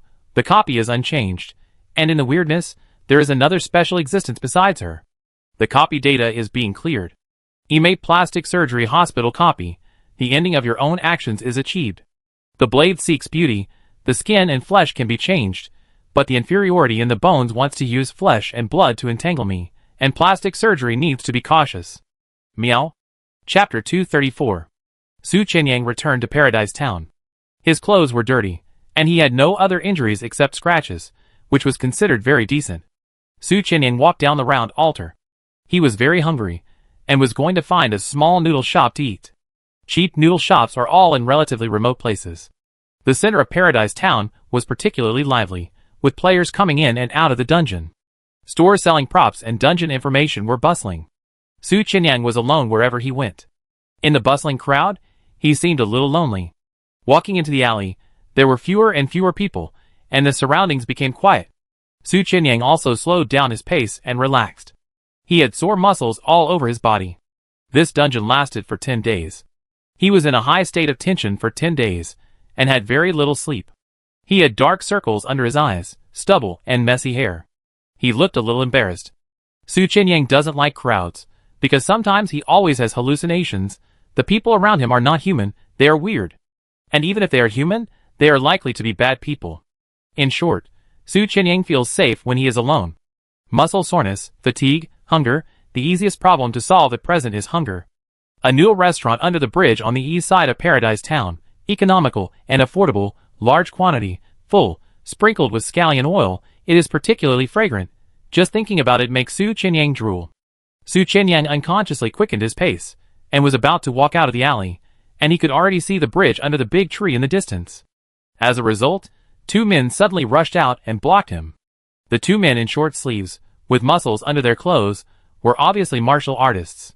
Su Qianyang didn't want to make any trouble, so he turned around and ran away without hesitation, but when he turned around, he found that there were people blocking him behind him. He was blocked in front and behind, and he came prepared. Su Qianyang didn't understand. He was so low-key at ordinary times, never joined a guild, didn't know many people, and didn't make enemies with anyone in the dungeon, so it didn't make sense that he would be found. Who are you? What do you want to do? Su Qianyang asked. Our president is looking for you, come with us. President? Guild president. There are hundreds of guilds of all sizes in Tian'an town, famous and unknown. Su Qianyang really couldn't think of any guild president who would look for him. Could it be because someone knew that he had a god-level prop? That would be dangerous. These people were all martial artists. Su Qianyang couldn't run away at all, and finally had to go back with them. During the period, he tried to escape once, but was still blocked and returned. Su Qianyang could only accept his fate and follow them, praying silently in his heart that they were not coming for his confession. But for a small person like him, who was almost invisible in Paradise Town, what else could make others come to him except for his confession? After walking through the bustling center of Paradise Town, turning left and right, Su Qinyang was a little dizzy. They came to a building, which was a single-family building, which could be said to be a small villa. They pushed Su Qinyang in, closed the door and left. Su Qinyang saw the luxuriously decorated living room, leather sofas, mahogany coffee tables, marble floors, many exquisite ornaments on the window, and a bunch of fresh flowers by the window. This is a private house, and the owner is very tasteful. Flowers, there is still such a sense of life in horror tour. The owner is either in a good state of mind or strong. Su Qinyang was really tired, and he didn't care about his dirty clothes, and sat directly on the leather sofa. He also picked up the teapot, and poured himself a cup of tea to quench his thirst. Su Qinyang waited like this, and waited for a full 10 minutes, but no one came. Su Qinyang frowned. What does it mean that you invited me here, but you never show up? He felt that there was a pair of eyes staring at him in the dark. Su Qinyang's intuition is still very accurate. A few seconds after the voice fell, a man appeared next to the glass handrail on the second floor. He was wearing a dark silk shirt with a waist exposed, and the waist and abdominal muscles exposed were very obvious. The suit pants were straight. He stared at Su Qinyang from a high position, and his eyes were flowing. The crystal lamp above his head was a little flashing, and Su Qinyang raised his hand to cover his eyebrows and eyes, and then he could see the man's appearance clearly. Pei Lin? The man I met in the nunnery dungeon. He really came for the confession book. But why didn't you grab it at the beginning? Because it was useless? It's useful now. In the nunnery, the team members that Pei Lin lost were from the Black and Red Guild, and he was the captain. So Pei Lin was not a small captain, but the president of the Black and Red Guild. The Black and Red Guild is a guild that only players who have passed dozens of dungeons are eligible to apply for. Although the guild has few members, many players tacitly believe that it is the first guild in Paradise Town. I didn't expect Pei Lin to be so powerful. And Su Qinyang felt sad, so he couldn't keep the confession book in this situation. Pei Lin saw all his expressions. Pei Lin went downstairs saying, "Why do you think I asked you to come?" Su Qinyang, "Besides my god-level props, what else can a small person like me gain?" "You are a small person?" Pei Lin walked to the sofa opposite Su Qinyang with his long legs and sat down, crossing his legs naturally. He leaned on the sofa with one hand, his eyes mysterious and elegant. As soon as he sat down, Su Qinyang sat up straight, obviously uncomfortably. Su Qinyang was nervous. Pei Lin was actually in a complicated mood, to be precise, very depressed. Why should such a small person be ranked second and he be ranked third? If Lele was here, Pei Lin really wanted to ask. It's a pity that she is not here. It just so happens that she is not here either. Su Qinyang was frightened by his gaze. I have only been in Kuyu for 3 months, a newcomer. I really can't understand why the president of the Black-Red Guild would hire someone like me. 3 months is considered an old time in Kuyu. Pei Lin said casually, Lula asked me to tell you that I will be your second brother in the future. Chapter 235. Su Qinyang was ready to lose the confession after meeting Pei Lin. When he heard Pei Lin's words, his mind went blank for a second. After a second, his mind seemed to be restarted, and he instantly figured out the current situation. If he wanted to steal the confession, he could just kill him and plunder the bag, and there was no need to send a few burly men to invite him here. And the biggest possibility of calling him here was because of Lele. After all, Pei Lin saw Lele's specialness from him last time, but he forgot it for a while. Now, have you met Lele? Are you familiar with each other? Su Qinyang asked 2 meaningless questions. He suspected that Pei Lin wanted to trick him and get more information about Lele. Pei Lin saw his little thoughts and said bluntly, Lulu is your eldest brother, I am your second brother, and you are the third brother, do you understand? Since the keyword eldest brother is mentioned, Su Qinyang is really sure that Pei Lin has met Lulu and had an in-depth conversation. Su Qinyang's tired and vigilant expression gradually became interesting. He said with a very confused expression, Why am I the third brother? Do you understand first come first served? This is so familiar, even the tone is exactly the same. Pei Lin's expression was unmoved. He crossed his arms and looked at the other person up and down, saying, Lulu likes strong people, and ranks them according to their strength. Su Qinyang choked up. The gap between his strength and Pei Lin's was too big. Su Qinyang can now be sure that Pei Lin is Lil Li's new younger brother. He is no longer the only younger brother, and he has no doubt about the ranking. Lele is such a powerful NPC, so he should recruit strong men as his subordinates. Isn't that normal? But he felt uncomfortable. Uncomfortable that he was not the only one? Uncomfortable that he was the third? No, Su Qinyang knew very well that he felt uncomfortable because his strength was too weak. his insignificance, and his replaceability was too strong. Although he was very desperate to enter the horror game, and he had a hard time in the past 3 months, he would still laugh foolishly. In the first copy, he met a very special horror NPC, and was accepted as a subordinate by the other party. Moreover, he was the only player who had a bond with that NPC. He knew the password that all other players did not know. He was that special human. Thinking of this, Su Qinyang felt that he was simply the protagonist of a novel, the son of luck, and laughed foolishly. In the last second, he felt that he was a destined person, and in the next second, he was seriously injured and almost died. Reality slapped him hard. After struggling to survive, Su Qinyang's once clear and stupid college student appearance has been worn out. But now, he is not the only younger brother, he is even the third one. In the future, Lei will recruit more younger brothers. His strength will definitely not be ranked, and he will probably always be ranked at the bottom. Su Qinyang felt uncomfortable with his own weakness and incompetence, and laughed at his fantasy of being the son of luck. However, self-deception only lasted for a short while. Su Qinyang has always had a good mentality, and he suddenly became excited. Now he is ranked third. What if he may be ranked second in the future? Even if he can't beat Pei Lin, he will work hard to become stronger, and he may be able to beat the next newcomer, right? Being strong is not only for ranking, but more importantly for saving his life. He wants to go home, and going home alive is his only goal. Seeing that he was hit, he raised his hand to signal, and a subordinate walked out of the dark with an application form in his hand. "Give it to him," Pei Lin said. The man put the form in front of Su Qinyang and then withdrew. "Pei Lin, this is the guild application form, fill it out, and you will be a member of the Black-Red Guild in the future. Lei has explained that as the second brother, you must protect the younger brother. The second brother will take good care of you in the future." Su Qinyang put his mood in order, and he was unhappy when he heard Pei Lin calling him the second brother. Anyway, knowing that his life would not be in danger, Su Qinyang simply choked back. If Lei really likes to recruit younger brothers based on strength, how can I be ranked? But why was I, a newcomer, accepted as her younger brother in the first dungeon? You are so strong, and you are the boss of the Black-Red Guild. You have been in horror game for at least a few years. Why is it that Lei has only accepted you as a younger brother now? Su Qinyang didn't doubt the ranking, but he just wanted to be tough and irritating. He had no idea how powerful his words were. Pei Lin almost couldn't hold back his expression. He ignored Su Qinyang's words and said, "Fill out the form. I'm not qualified to join your guild. I've played too few dungeons," Su Qinyang said sarcastically. He didn't fill it out. He didn't plan to join any guild. Even if Pei Lin was Lei's younger brother, he wouldn't join Pei Lin's guild. "Pei Lin, for Lei's sake, I make an exception and let you in." He said it as if it was a gift. "Su Qinyang, I told Lei that I won't join any guild." Who wouldn't talk about Lei? It's not like Pei Lin was the only one who had communicated with Lei. He knew Lei earlier. Pei Lin raised his eyebrows. Okay. He didn't really want to recruit Su Qinyang. Su Qinyang was so hungry that he asked, "Can I leave now?" "Please go ahead." Before Su Qinyang got up, he poured himself a large cup of good tea and drank it in one gulp before leaving. After saying these few words, his mouth was dry. Good tea is expensive, drink more.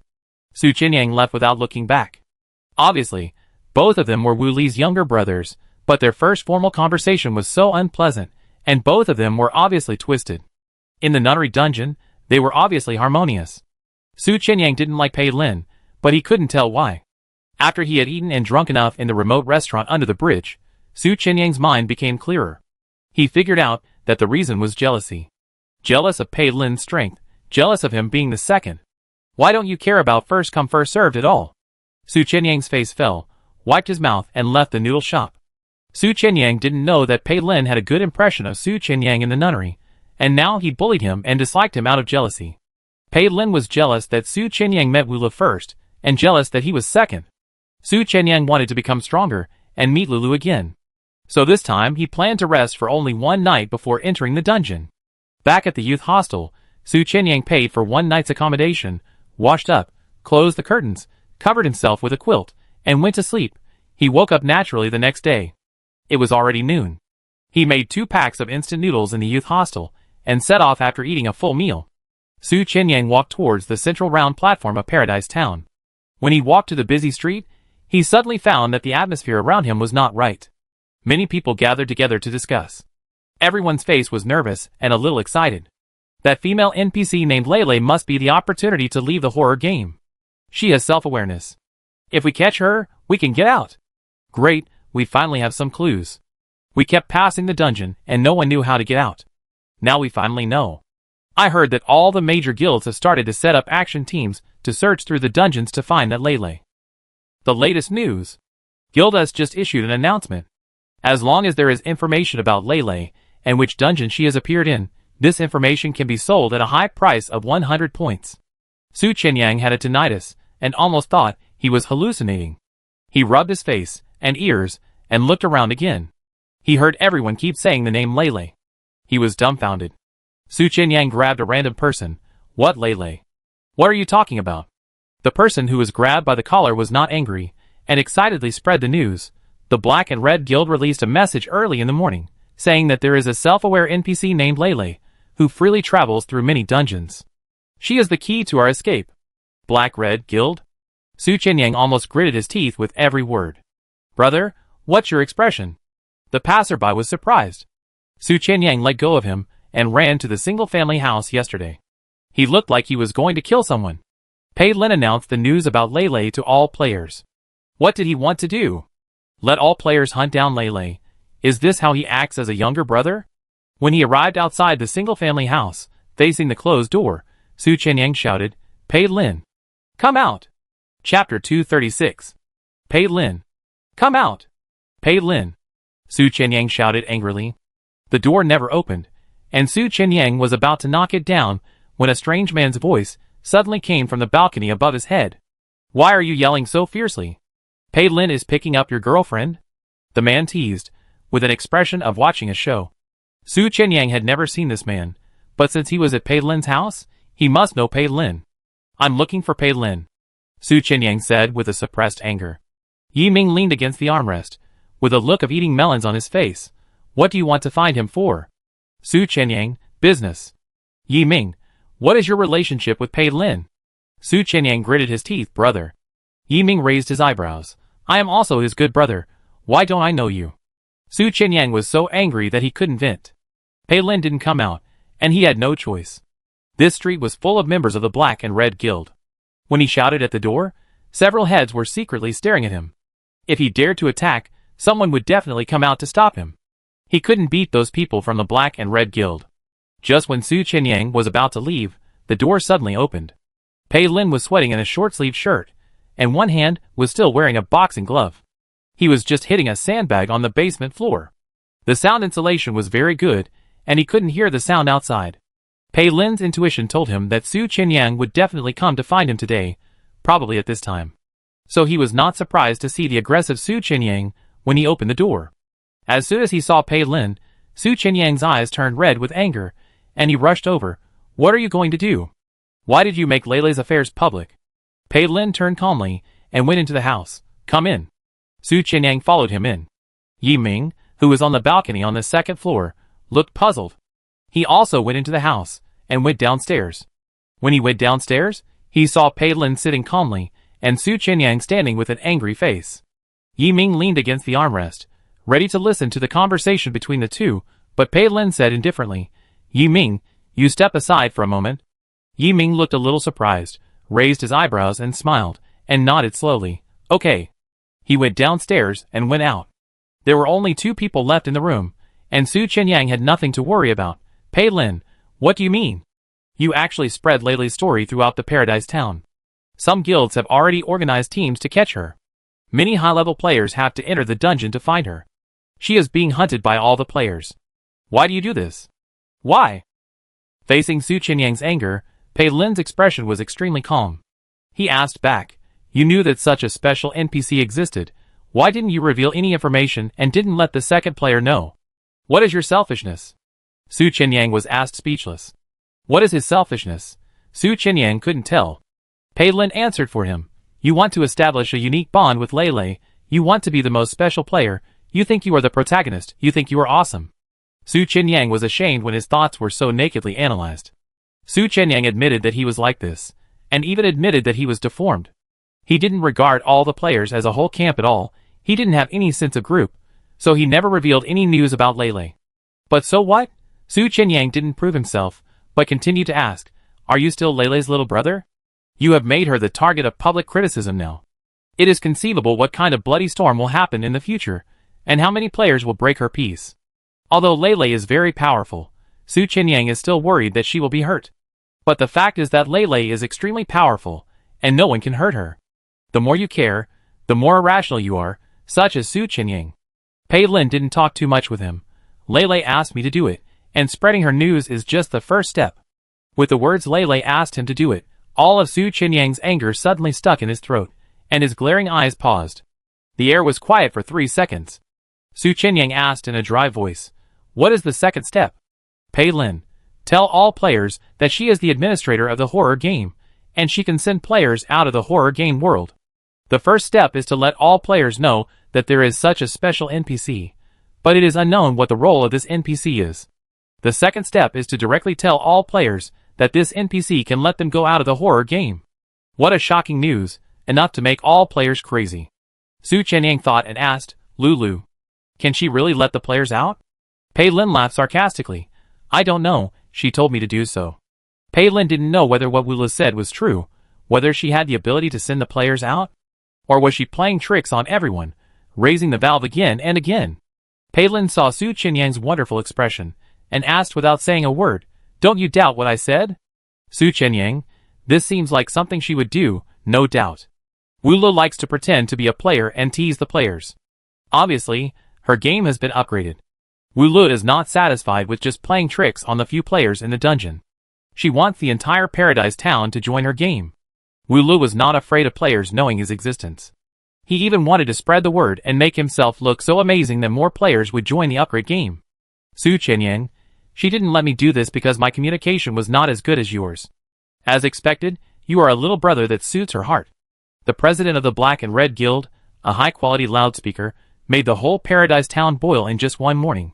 Imagine what kind of peak the excitement of Paradise Town will reach after the second step of the plan is implemented. Pei Lin was secretly happy, with a calm expression on his face, and said casually, "So I am the second." Su Qinyang didn't respond. "Pei Lin, 3 days later, enter the dungeon with me." Su Qinyang was puzzled. "Why?"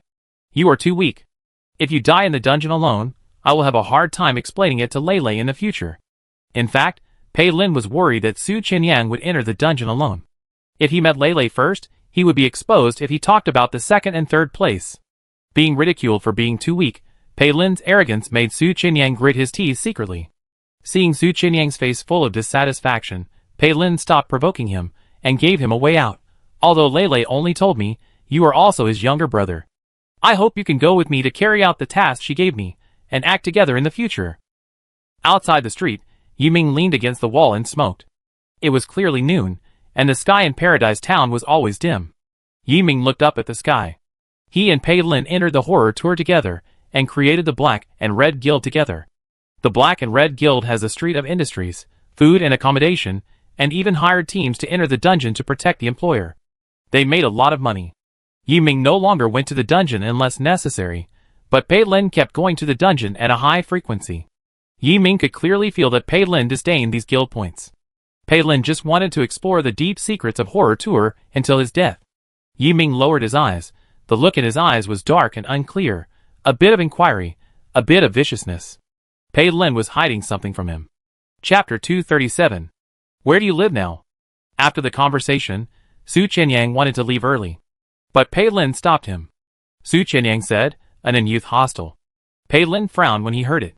He walked to a cabinet in the distance, took out a bunch of keys from the drawer, took a look, and took down a key. "You will live on this street in the future. This house is at the end of the street, and it is quiet." Pei Lin threw the key to him. Su Qinyang took it, and wanted to refuse, but after thinking about it, he agreed. "It's a waste not to live here, saving points. Pei Lin, have a good rest for these 3 days, I will find you in 3 days." "Okay." Su Qinyang took the key and left. As soon as he pushed open the door, and went out, he found a man standing against the wall on the side. Su Qinyang closed the door, glanced at the man from the corner of his eye, and strode away. The back always felt hairy. Su Qinyang dared to guarantee that the man must be staring at him. This line of sight was damp, like a snake lurking in the dark. When Yiming entered the room, Pei Lin was no longer in the reception room. Yi Ming went to the office on the second floor and saw Pei Lin flipping through the guild's recent information. Yi Ming leaned gently against the corner of the table, waiting for Pei Lin to take the initiative to speak. But Pei Lin was always looking at the guild's latest new copy information, as well as some new professor's personnel information, and didn't seem to want to chat. Knock knock. Yi Ming's fingers tapped the table twice heavily. Pei Lin looked up. Something? You have something to say. Yi Ming chuckled, and seeing the other party was silent, he also put away his smile. Don't you have anything to say to me? Pei Lin put down the file in his hand. Before I told my men to pass the news out, you had already received first-hand information, and everything I want to say is in it. The Black and Red Guild was jointly founded by the two of them. In the early days, they worked together to make Black and Red one of the best guilds in Paradise Town. Other guilds rely on developing members. The more members they have, the more copy information they get. They operate by collecting and selling copy information. But the internal is messy, with all kinds of people, and the copy information is also messy. A lot of copy information collected and sold is fake. The Black and Red Guild is an elite guild, and it develops elite players. The copy information of the Black and Red Guild is brought back by the members themselves, and the copy elements and clearance clues are accurate and true. The biggest business of the Black and Red Guild is not selling copy information, but mercenaries, to ensure that the employers are alive and out of the copy. Many guild leaders and small leaders in Paradise Town are their employers. New players, players who have not earned many points, cannot afford to hire members of the Black and Red Guild. Those who can afford to hire are those with abundant points. There are two ways to get points. One is to pass the copy, and earn points if you survive, and earn them with your life. The other is the business of Paradise Town. You have to pay points for eating, drinking, and sleeping in Paradise Town. Even if you don't eat, drink, or stay in a store, you will be deducted points by the Infinite World just for staying here. From the beginning, the Black and Red Guild developed elite members, sold authentic copy information, and mercenaries, and gradually developed over the years. From a small house to the current industrial chain of several streets, these years have been hard, but also lucky. Because they were the first batch of players in Infinite Horror, Paradise Town at that time was deserted and full of opportunities. If it were the current Paradise Town, Pei Lin and Yi Ming would find it difficult to do it. Because now there is no room for newcomers to eat meat and drink soup in Paradise Town, and newcomers have no chance. The seemingly peaceful Paradise Town has been occupied by various forces. A large piece of meat, each family bites one side and eats it tightly. On the East Street, there are shops opened by the Black and Red Guild, noodle shops, restaurants, accommodation, everything. These industries make a lot of points every day, and they are rich. With these, they earn a lot of points, and no longer need to fight hard in the dungeon. But Infinite Horror Tour has a mandatory mechanism, and every player must enter the dungeon once a month.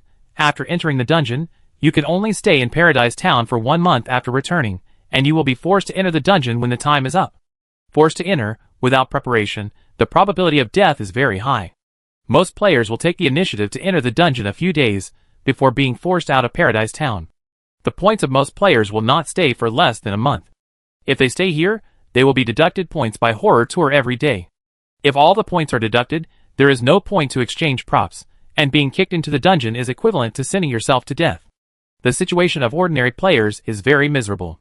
They just muddle through and live one day at a time. Leaving the guild's territory, you can even see begging players on the roadside farther away. They are reluctant to spend points to buy food, and can only beg when they are hungry. Paradise Town is a large ecological park. Is it paradise after leaving the dungeon? The town is only paradise for a small number of players. That small number of players, old players, the first batch of players of Infinite Terror, players who have accumulated a lot of wealth. They are the top players in Paradise Town, people who have earned a lot of points, senior executives of major guilds, captains, etc.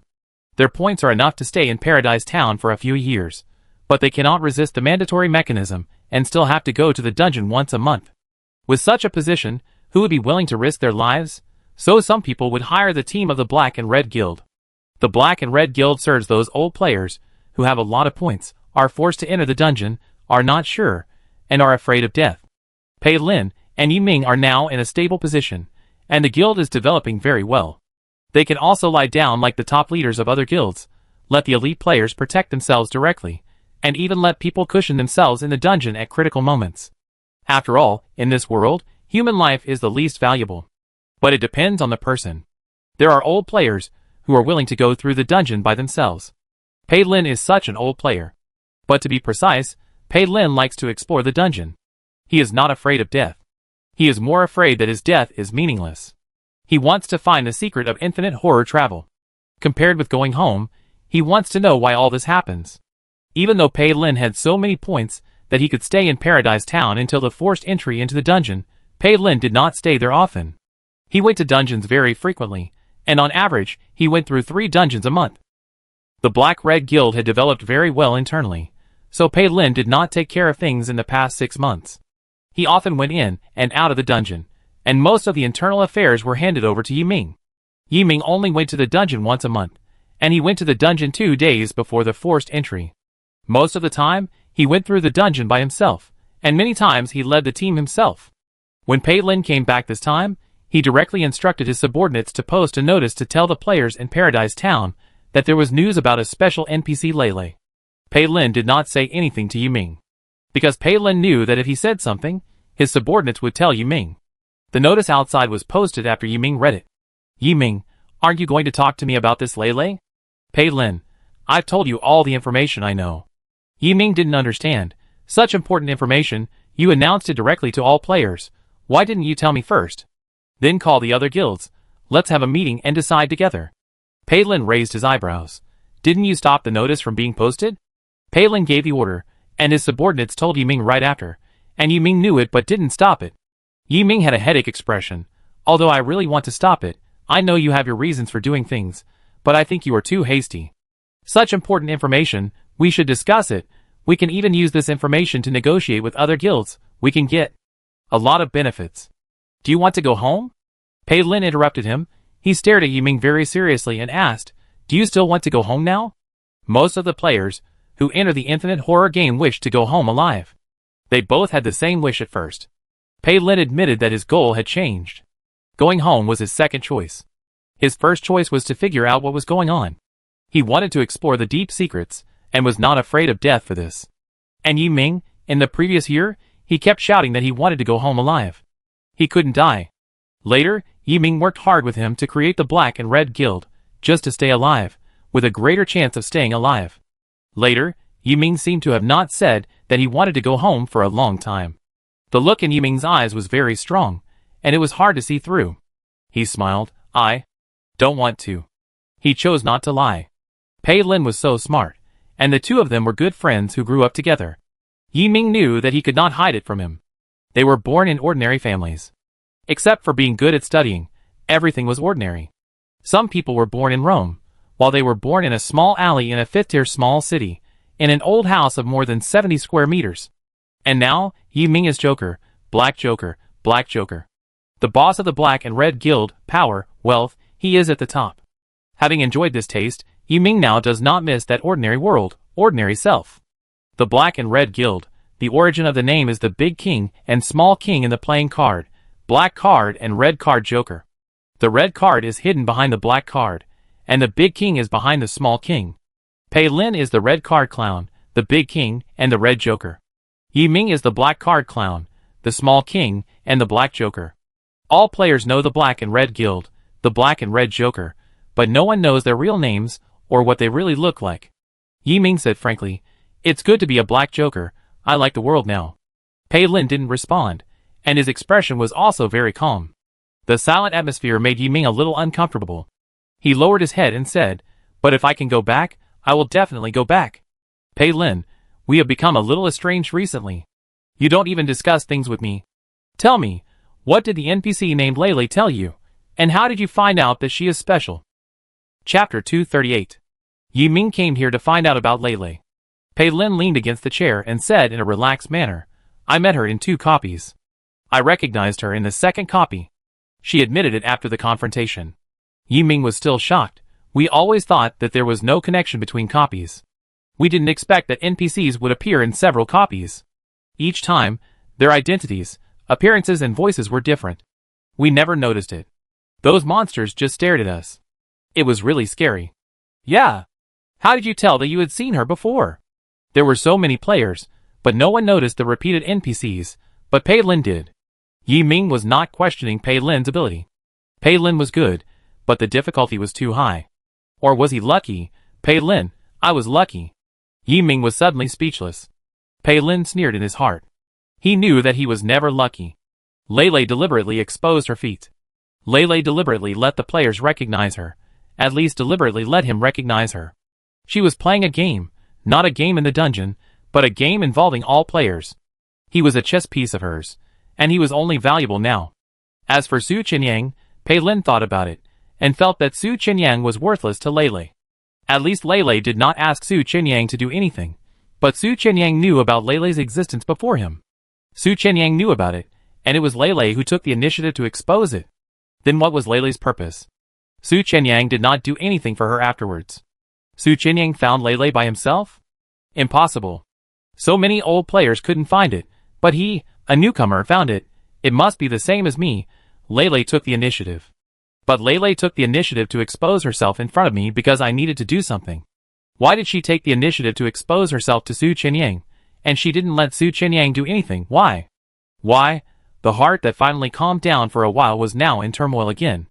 Pei Lin's mood has never been so complicated. He didn't even know that this kind of emotion was called breaking defense. Ever since Lei told him that he was the third brother, and Su Qinyang was the second brother, he broke defense 800 times a day. In the expressionless breaking defense, he didn't even hear Yi Ming's words. Pei Lin? What are you thinking about? Are you listening to me? Yi Ming talked for a long time, and found that Pei Lin didn't say anything, and he was also angry. Pei Lin came back this time with such a big discovery, but he didn't say a word to his good brother, who had shared weal and woe, and decided to post such important information by himself without any discussion. He was already suppressing his anger. He came to talk to him in a friendly way, but it was obvious that Pei Lin didn't want to talk to him more. He just said that this was the information, but Yi Ming didn't believe it. He tried to get some information, but Pei Lin's character made it difficult to get any information out of him as long as he didn't allow him to say it. Pei Lin came back to his senses and looked up. You say it. Why do you want to tell all the players? I still don't understand your decision. We can obviously use this information to maximize our benefits, but now this information has become worthless. Yi Ming was too lazy to cover it up. This was his true thought. If this information was sold to other guilds, it could be exchanged for a street in Paradise Town. Pei Lin knew his thoughts clearly. In fact, the Black and Red Guild could develop so well, and Yi Ming's selfish thinking was also indispensable. Pei Lin, this information cannot be used to exchange for benefits. It is related to whether all players can escape from the dungeon. The information is released for free. Everyone shares the information. Only by working together can we go home as soon as possible. Sooner or later, everyone will know, but as long as we know it in the early stage, we can. Yi Ming, I have already done it. It is meaningless for you to say this.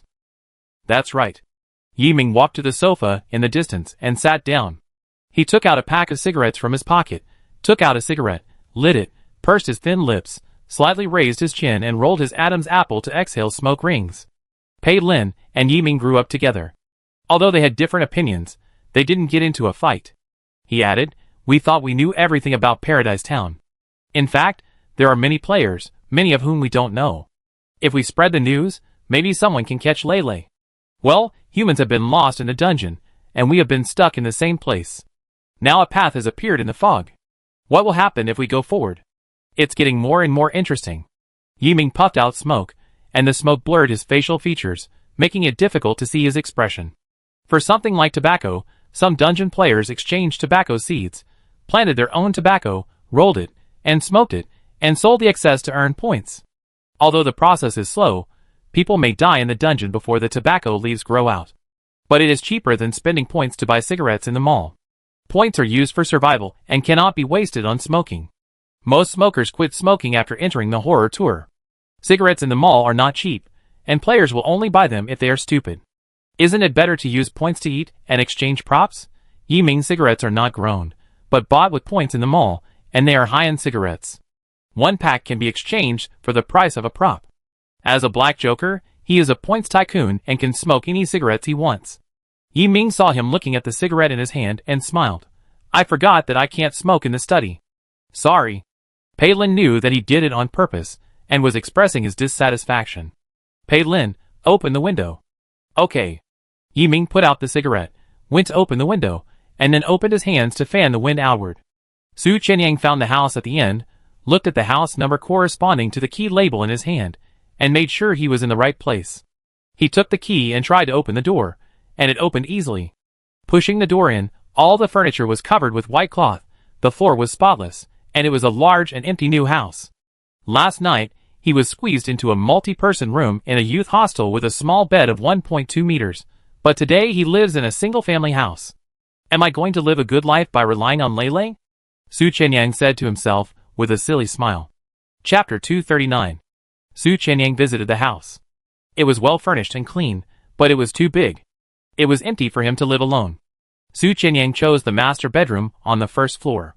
He locked the doors of other rooms because he didn't need them. Since entering the horror game, Su Qianyang rarely rested. He usually went to the dungeon immediately after recovering his energy. Now he was suddenly free and felt like he had nothing to do. There were many entertainment items in the player mall that could be exchanged, such as mobile phones, cigarettes, alcohol, and even building blocks. But Su Qianyang would not waste the points he earned with his life. Su Qianyang had only a small backpack. He placed his bag neatly on the bedside table, lay on the bed, and went to sleep. I had a good sleep last night. I thought I couldn't sleep in the daytime, but I didn't expect to fall asleep soon after I got stuck to the bed. This mattress is so comfortable. He hasn't slept on such a comfortable bed for a long time. He slept until dark and woke up when someone rang the doorbell. Su Qianyang rubbed his face to sober up, then strode out and opened the door cautiously. Su Qianyang breathed a sigh of relief when he saw Pei Lin. Pei Lin saw his nervousness and said when he entered the door, "This is my territory, no one will hurt you." Su Qianyang didn't reply because he didn't believe it. Because of Lele, he could barely trust Pei Lin a little. Pei Lin came with dinner and handed it to Su Qianyang. "Eat it." Why did his tone sound like feeding a dog? The lunch box in his hand was quite heavy, and Su Qianyang didn't argue with him. Su Qianyang laid out the food, 2 meat dishes, 1 vegetable dish, and a bowl of soup. It was really rich, and the portion was quite large. "Are you eating?" Su Qianyang asked. "I've eaten, eat quickly, and follow me out in half an hour." Pei Lin lifted the white cloth on the sofa and sat down. Su Qianyang took a sip of soup, ate big mouthfuls of food, and asked, "Are you going to the dungeon? Didn't you say it would be in 3 days? Why did you suddenly change your mind?" Pei Lin, "No." "What is that for?" Pei Lin ignored him, and Su Qianyang ate big mouthfuls of food with a speechless expression. The food is so delicious. Thanks to Lele, he not only has an ally, but also lives in a big house and eats 3 dishes and a soup. Thank you, Lele. Su Qianyang felt happy. He ate very quickly and finished in 10 minutes. Seeing this, Pei Lin stood up and said, "Let's go." "Wait a minute." He suddenly stopped and looked Su Qianyang up and down with disdain. "Change your short-sleeved shorts and dress more formally." Su Qianyang wore a white t-shirt, brown shorts, and cloth shoes. With his young and handsome face, this outfit was not ugly, but he looked like a weak chicken. No suit. Su Qianyang was speechless. "Pei Lin, there must be a black shirt and trousers, right? No waist-revealing shirt like yours." Su Qianyang retorted. "Pei Lin, your figure has nothing to show. Mermaid line, abdominal muscles. Pei Lin has everything he wants. He is very confident." Facing Pei Lin like this, Su Qianyang felt inferior for a second and was too lazy to say anything. Sedan, too awesome. Su Qianyang got in the car, and his whole heart was shocked. It's not like he had never seen a car before when he came to Paradise Town, but he had only seen 1 or 2 of these. He heard that they were owned by top players and guild leaders. After all, it's very expensive to exchange. I didn't expect Pei Lin to have it. No, he is the boss of the Black and Red Guild. It's normal to have it. Su Qianyang tried to make himself look like he had seen the world. "Where are you taking me?" "Follow me after entering. You are my subordinate. Don't say a word." Pei Lin instructed. "Understood." The town of Paradise always fogs up when night falls. Except for some houses that still have lights, most places are dark, and the distance is eerie in the thick fog. The town is obviously called Paradise, but there is a weird atmosphere everywhere. The black car drove to the gate of a building, and someone immediately came forward to open the door. Pei Lin was surrounded by people as soon as he got out of the car. These people were waiting at the door, obviously unable to wait any longer. "Joker, you are finally here. What is going on? You didn't discuss it with us, and just posted the notice to all players. Do you have any plans? Joker, can that NPC really travel through different dungeons?" Joker. Su Qianyang was originally following Pei Lin, but was directly squeezed to the side by this group of people. The oldest of these people seemed to be in his 40s, and most of the others were in their early 30s. The clothes they wore were obviously made of unusual materials, and they even had jewelry on their hands. Those jewelry looked like props. Can such rich people be seen in Paradise Town? Su Qianyang probably guessed the identities of these people. He seemed to know what Pei Lin was going to do tonight. And Pei Lin brought him here, and didn't treat him as an outsider at all. Pei Lin treated him like this because of Lele, because they had a common boss. Pei Lin raised his hand to let them keep their distance. Let's go in and talk. Yes, let's go in and talk. This is not the place to talk. A group of people entered the building. In the reception room, tea had already been served, and there were 6 sofas in the room. Su Qianyang took a look and saw that 6 big men had just sat down, while the others were standing. However, it was obvious that the one who followed in and stood up was not an ordinary subordinate, but the second in command. The eyes of those standing people were sharp, and they all stared at Pei Lin closely, with obvious curiosity or doubt. After Pei Lin sat down, he did not speak, keeping others' appetites hanging. The man in his 40s broke the silence first. Joker, your announcement really caught everyone off guard, and the entire Paradise niche was shocked. Chapter 240. Someone spoke first, and others immediately joined in. Such a big thing happened in the dungeon, which concerns the fate of all players. Joker, you didn't discuss it with everyone after you came back, but directly posted the announcement. We have to doubt the authenticity of this news. Why is it that only Red Joker came to the appointment, whereas Black Joker? Someone noticed that Yiming didn't come. Su Qianyang stood aside and observed the expressions of these people. It seems that these people don't know Pei Lin's real name. Through the name, Su Qianyang almost instantly guessed the origin of the name of the Black and Red Guild. Pei Lin is the Red Ace, and should be the boss, but why is the Red word in the guild name ranked second? Shouldn't it be the Red and Black Guild? Su Qianyang couldn't figure it out until one day he asked Pei Lin out of curiosity. Pei Lin said in a very childish way, of course, the king should stand behind the little king, and the red card should stare at everyone behind the black card. Su Qianyang rolled his eyes at the time. But this is a later story. Currently, the 6 people sitting here are all leaders of the Paradise Town Guild.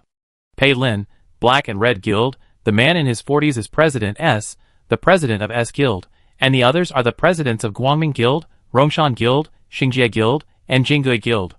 Jinggui is an all-female guild, and the president is also the only female leader in the room, with 2 female confidants standing beside her. Although the power of Paradise Town is divided into 6 parts, the resources of the land are actually divided into 3 parts. The Black and Red Guild occupies 1/3 by strength, and the S Guild occupies 1/3 by numbers. The remaining 4 guilds, Guangming, Rongshan, Xingjie, and Jinggui, account for the remaining 1/3. Many of these guild leaders rely on the Black and Red Guild to pass dungeons, so they dare not offend the Black and Red Guild easily. Even though they dare not offend, sometimes they have to hold up the face of the guild boss. For example, now, Guild Leader S took the lead, and pulled the other 4 guilds together to find Pei Lin to come here for a meeting. On the surface, they discussed the special NPC matters, but in fact they were here to express their dissatisfaction.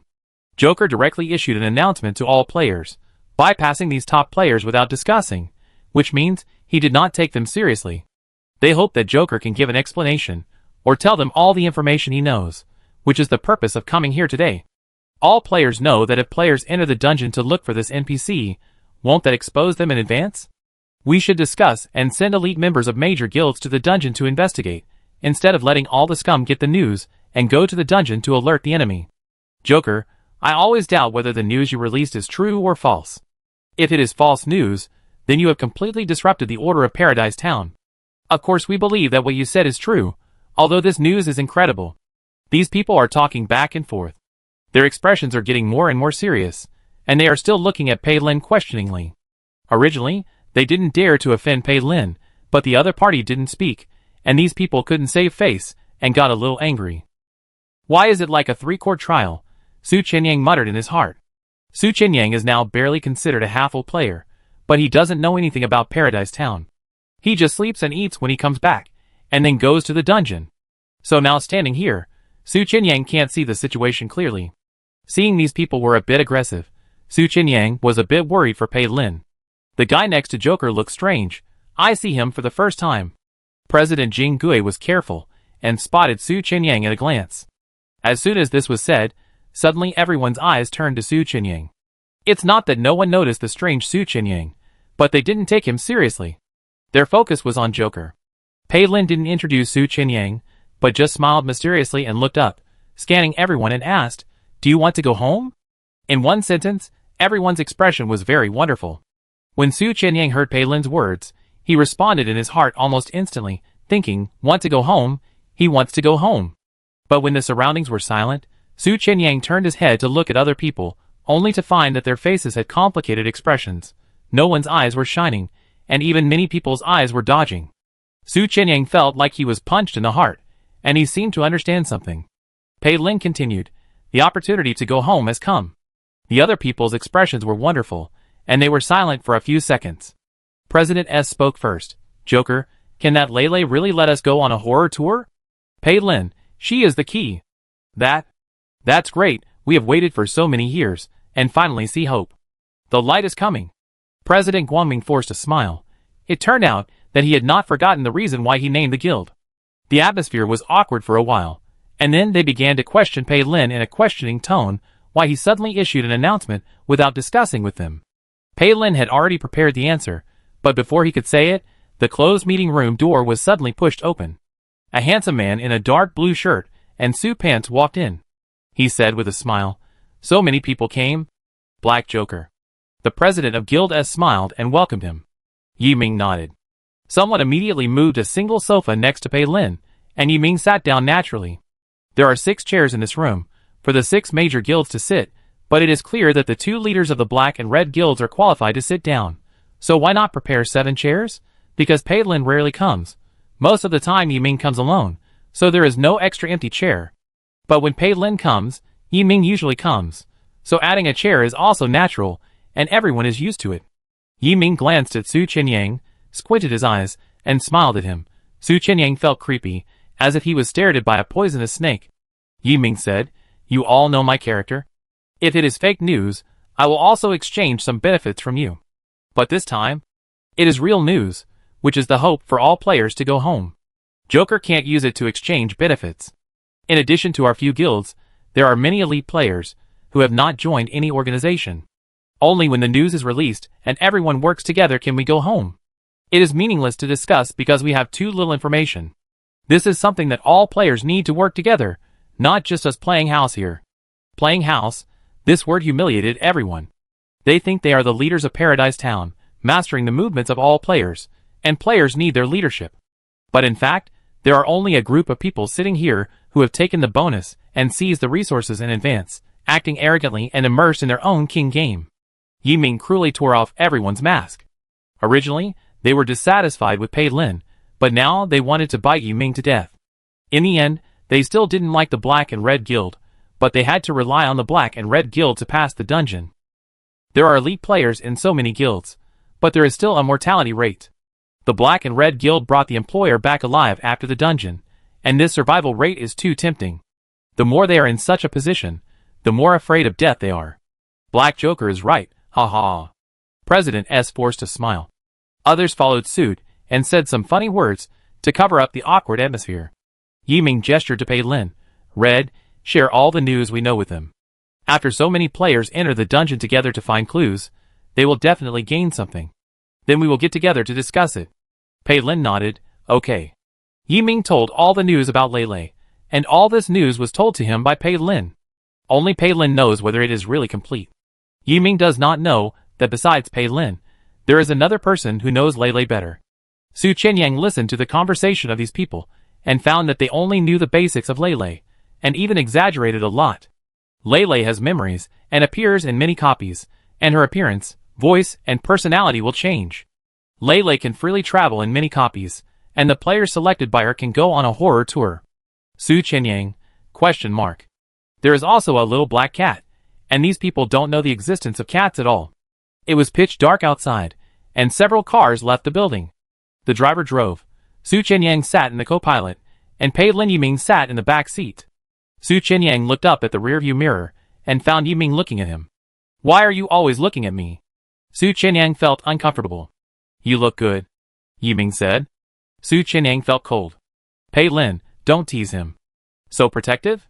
You want new brothers instead of old ones. You took him to see those people without telling me.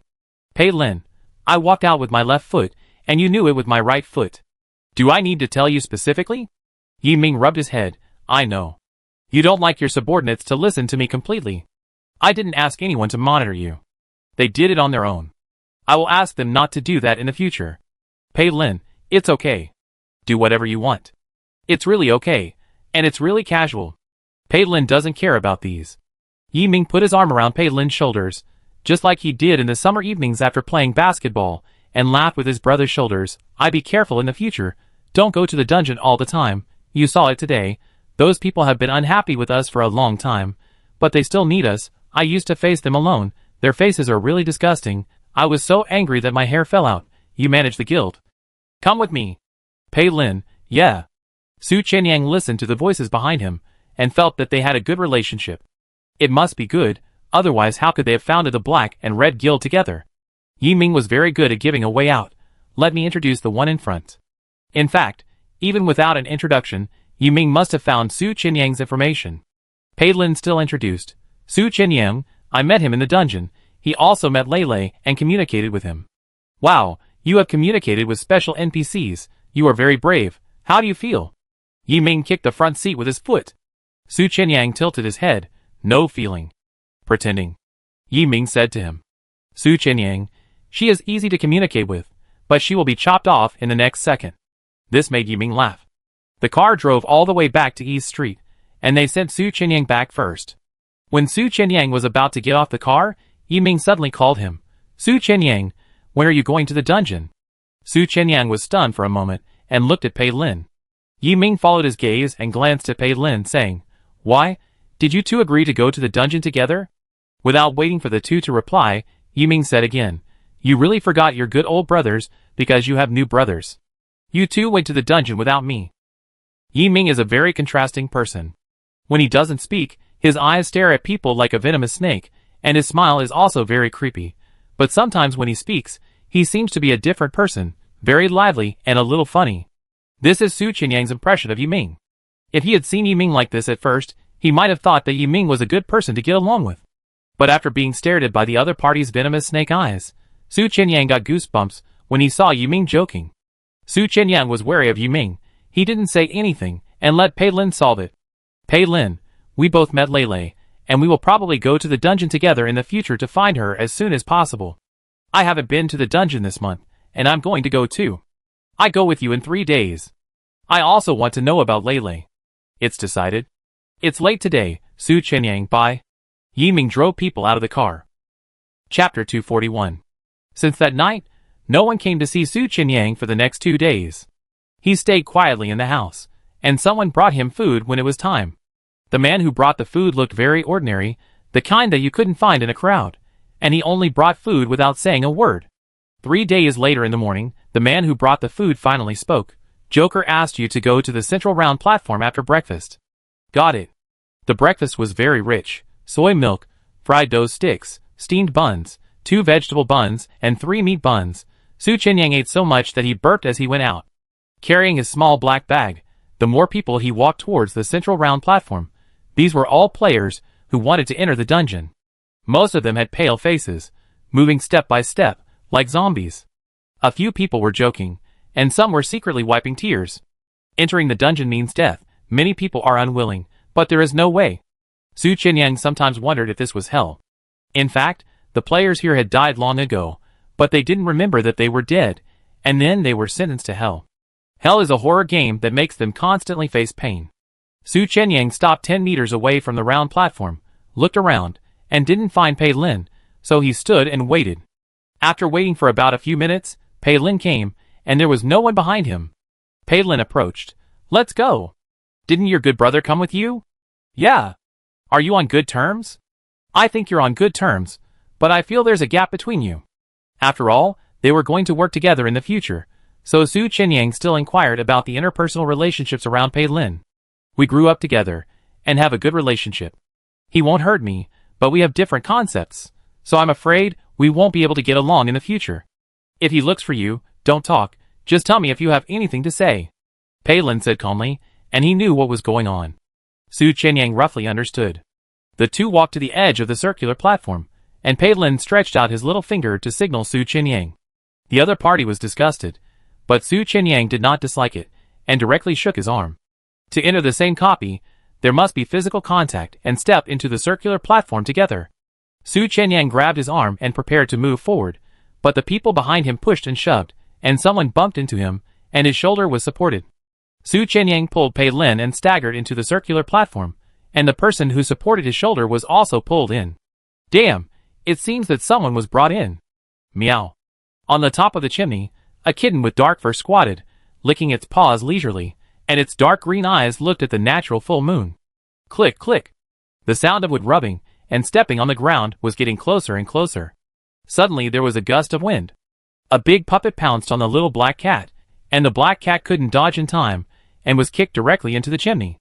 A puppet in a corseted fishbone skirt stood on the chimney with his hands on his hips, his mouth opening and closing, obviously laughing, but there was no sound. Instead, a girl's laughter came from the house.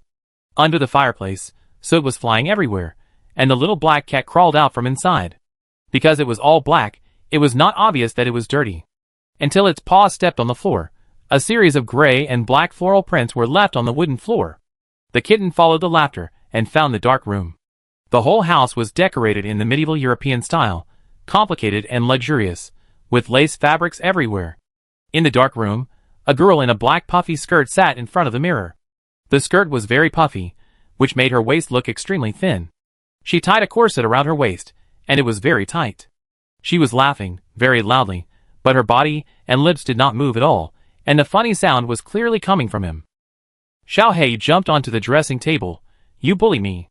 How dare I, Lord Supervisor? Wu Le turned his head, with a strange arc on the corner of his mouth. His lips never moved, but there was a sound coming out. Xiao Hei shook his tail. You made me dirty. Then why don't you get out of here and dirty my room? Welcome all players to Merry Town. This is a remote town. The residents of the town are simple and friendly. They live a self-sufficient life. Although boring, they are also happy. One day, the famous ventriloquist Miss Mary came to this town for a tour, and all the villagers went to watch. Oh, Miss Mary's ventriloquism is so wonderful and magical. The puppets in her hands are alive, right? They really talk. Dear villagers, every weekend Miss Mary will perform wonderful ventriloquism stage plays for everyone for free in the church. Please don't miss it. Miss Mary has a wish. Are you willing to help her fulfill it? The familiar sizzling sound rang in the players' minds. Su Qinyang had a headache after hearing it. He opened his eyes and looked around. The wooden house was a large warehouse. There was a particularly large straw roll behind it. He was holding a large iron fork in his hand and seemed to be sorting the straw rolls. Short-waisted top, woolen trousers, sleeveless short robe, rough brown-gray clothes. This is not modern dress, but foreign medieval. Walking out of the warehouse, it was gray outside, and people looked depressed. It was hard to tell whether it was morning or afternoon. Where did Pei Lin go? Meh. Suddenly, a sheep cried, and Su Qinyang was startled. He turned around and saw a man leading a sheep. It was not Pei Lin, but Mo Feng? That unlucky guy. Mo Feng had a short haircut, was bare-chested, had red marks on his shoulders, and wore woolen trousers and boots. He looked like he had just come back from work. It wasn't you who was holding my shoulder and was pulled in? Yeah. Mo Feng had a cold face. Su Qinyang smiled. You have marks on your shoulders. What were you doing? Carrying a haystack. Mo Feng didn't want to say anything. When he opened his eyes, he was carrying a haystack on his back. Mo Feng looked around. Where is your teammate? What? Su Qinyang played dumb. Mo Feng, I saw you bringing a man in. At the edge of the round platform, Mo Feng saw Su Qinyang, but he didn't plan to say hello, because he didn't team up with others to enter the dungeon. Unexpectedly, he was pushed by someone, and his hand was on Su Qinyang's shoulder, and he came in with him. I don't know, the person is gone. Who knows if he was killed when he landed? Anyway, Su Qinyang was not around, so he said something bad. As soon as he finished speaking, he suddenly felt a pain in the back of his head. Ouch! A big apple hit Su Qinyang's back of the head. Mo Feng looked up and saw a man sitting on the roof. The one who came in was Su Qinyang. Pei Lin was holding an apple in his hand and asked, What is Miss Mary's wish? Su Qinyang rubbed the back of his head in pain and looked back. How should I know? Come down and discuss it together. Pei Lin jumped off the eaves, took a small bite of the apple, and spit it out when it felt sour. He didn't waste the bitten apple, and threw it at Su Qianyang. Su Qianyang dodged it with a flash, and Mo Feng behind him was about to jump away, but a piece of grass got tangled in his boots, and he failed to jump. The apple hit him directly in the lower abdomen, and he sat on the ground with a loud thump. Su Qianyang was startled and turned back. "You are not very good at fighting." Mo Feng sat on the ground with a blank expression, stretched out his hand to untie the grass on his boots, and stood up. So calm. He was not embarrassed at all. Su Qianyang felt that he had to learn this kind of virtue, but at the same time, he couldn't help but wonder, this unlucky guy is not used to being unlucky, right? How can someone be so unlucky? It's a bit strange to be unlucky. After hitting someone else, Pei Lin came over to apologize politely. "Sorry, it was an accidental injury." Mo Feng ignored him. The three of them moved indoors. This was a farm. There were cattle and sheep outside, haystacks in the warehouse, and the interior was also very simple. Pei Lin said, while grinding coffee beans, "Su Qianyang, what information did you get from the dungeon broadcast? Test him? Exercise him?" Su Qianyang thought for a while, and said, "Miss Mary must be the big boss. We have to find her wish, and help her fulfill her wish to pass the dungeon." Pei Lin boiled water. Continue. "Su Qianyang, Miss Mary is a ventriloquist. Foreign ventriloquism is actually ventriloquism. She holds a puppet in her hand. The scary monster is likely to be a puppet, and there will be puppets killing people." Pei Lin nodded. "Then what?" "Su Qianyang, we are villagers. We all like to listen to Miss Mary's performance and cannot show dislike." Pei Lin, "What else?" Su Qianyang looked a little embarrassed. "At present, I can only say this information." Pei Lin, "You are useless." Su Qianyang was not angry after being mocked, but asked humbly, "What do you think?" Mo Feng went back to the room and put on his shirt. Now he leaned against the pillar with his arms around his chest, and listened to them talking. The two of them didn't mind his presence. The coffee was ready, and the whole room was filled with the aroma of coffee. Pei Lin took out 3 cups, and poured coffee into each one. "Brother over there, do you want coffee?" It was all ready, so of course Mo Feng would drink it. Mo Feng walked over and sat down together. The coffee was hot, and Su Qianyang blew on it several times before drinking it. Pei Lin took a sip and added, "The famous ventriloquist Miss Mary came to this town on tour. Logically, she would leave after performing 3 shows at most, but she seems to have stayed and performed for the villagers for free every weekend. What made her want to stay? The name of the copy is Mary Town, and Miss Mary is also called Mary. What is the connection? The villagers like the ventriloquist performances every weekend. If the villagers don't go to see the performances, it will probably trigger the death condition. Miss Mary's performance is wonderful. Her puppets are alive, and they can really talk. That is, more than one puppet." Pei Lin said in more detail, raised questions, and pointed out possible death conditions. "Su Qianyang, then let's take the initiative to investigate this Miss Mary." Pei Lin drank his coffee slowly. "You go." He was obviously not going to go out. "Su Qianyang, just me. If you are afraid of death, you can go with him." Pei Lin gestured. Mo Feng's tongue was burned, and he raised his head and said hoarsely, "My name is Mo Feng." "Pei Lin," Pei Lin said. At night, Su Qianyang and Mo Feng went out. Later, Pei Lin also went out alone. Chapter 242. It was dark, there was no electricity during this period, and the people in the town would rest after dinner after sunset. In the quiet town, there were occasional crow calls. A group of dead things were moving in the village, looking for someone everywhere. After searching for a while without finding anyone, they returned. The little wooden puppet climbed into the 2nd floor of the hotel through the window. This room was the largest room in the hotel. Since Miss Mary moved in, it was decorated to the way Miss Mary liked it. The floor was covered with carpets, and the linen curtains by the window were replaced with dark red silk curtains. The lower corners of the curtains were tied with white lace ropes. Roses were placed on the table, and the retro mirror was wiped clean, reflecting a beautiful face. Wulu admired his face. When he heard that his puppet had returned, he asked, "Have you found the most beautiful man in the town?" These puppets were only 70 centimeters tall, and the smallest was 10 centimeters. They stood in a row from tall to short. Both men and women wore beautiful and exquisite clothes. Their bodies and clothes were made by Miss Mary herself. The biggest puppet took a step forward, shaking his head and hands to indicate that he had not found it. The expectation in Wu Li's eyes was obviously extinguished. "Ah, don't we meet each other every time? Or did I recognize the wrong person?" In the last copy, Xiao Piaoyang suddenly said, Lele, see you in the next copy. He knew her and remembered her. He was the same as her. See you in the next copy. We have already gone to the next copy. Why haven't we found him yet? Wula had a distressed expression.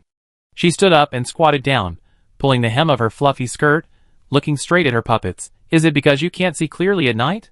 He looks very good, with big eyes, long eyelashes, a mouth that looks delicious, and a very white body.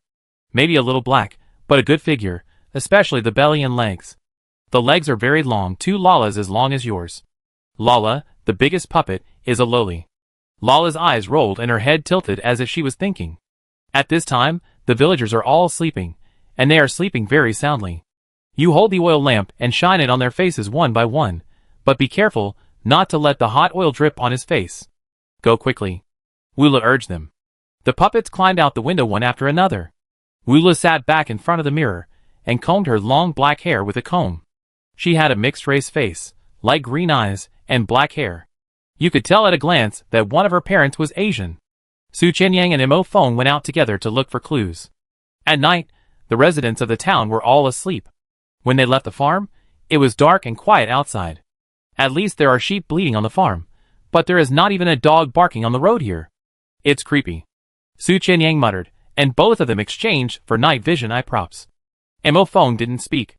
Su Qianyang knew that Mo Feng didn't like to talk much, so he didn't force anyone to chat with him. It was good to have someone to accompany him anyway. The most important thing was that this person was very strong and had no bad intentions. Mo Feng, did you originally want to go into the dungeon with someone? No, I just went in casually. So following Su Qianyang into this dungeon, Mo Feng felt that it was nothing, and it was the same as going in anywhere. It was just that Mo Feng always felt that he was deliberately pushed by someone. He was pulled into the dungeon in an instant, and he didn't even have time to look back. It was just a suspicion, and without evidence, Mo Feng didn't say anything. They walked halfway through the town, and didn't hear any ghosts, and didn't even see a ghost. Arriving at the central crossroads of the town, Su Qianyang thought for a while, and said, Mo Feng, you lead the way. Mo Feng, why? With your unlucky physique, you will definitely find something strange if you lead the way. This is called the rational use of resources. Mo Feng was speechless. He stepped over Su Qianyang and walked in front. Mo Feng walked casually, and he really encountered a vicious dog. A big dog like a lion suddenly rushed out of the haystack, with messy hair, baring its teeth in the dark, and rushing over with its large body. Mo Feng took out an iron rod and hit it. The dog screamed in pain, and it stopped. Su Qianyang ran without looking back. He didn't want to be bitten by the dog. The dog felt like it could tear off a piece of his flesh. Mo Feng followed closely behind, and the two ran for half an hour before they got rid of the vicious dog. It was so noisy, the houses on the roadside didn't turn on the lights. The town was like an empty city. Su Qianyang panted, I will never say that there is no dog barking again. Mo Feng, just go into any room and take a look. It's so quiet that it's weird. Okay. Su Qianyang didn't want to go back empty-handed after so much trouble. The two of them pried open a door lock and quietly entered the house. It was very dark. Fortunately, they had night vision glasses, otherwise it would be easy to alert the enemy with a flashlight. The two of them walked quietly, and there was a living room, kitchen, and bedroom inside. Mo Feng gently pushed open the bedroom door, and saw a light inside. Mo Feng reflexively wanted to close the door and hide, but his eyes met a pair of small eyes. A small wooden hand holding an oil lamp. It was a little puppet. The puppet saw them and blew out the oil lamp instantly. The window clicked, and it jumped out of the window and ran away. Mo Feng hurried out of the house to chase it. Su Qianyang was checking other rooms and didn't see the puppet, but he knew something had gone out when he heard the noise.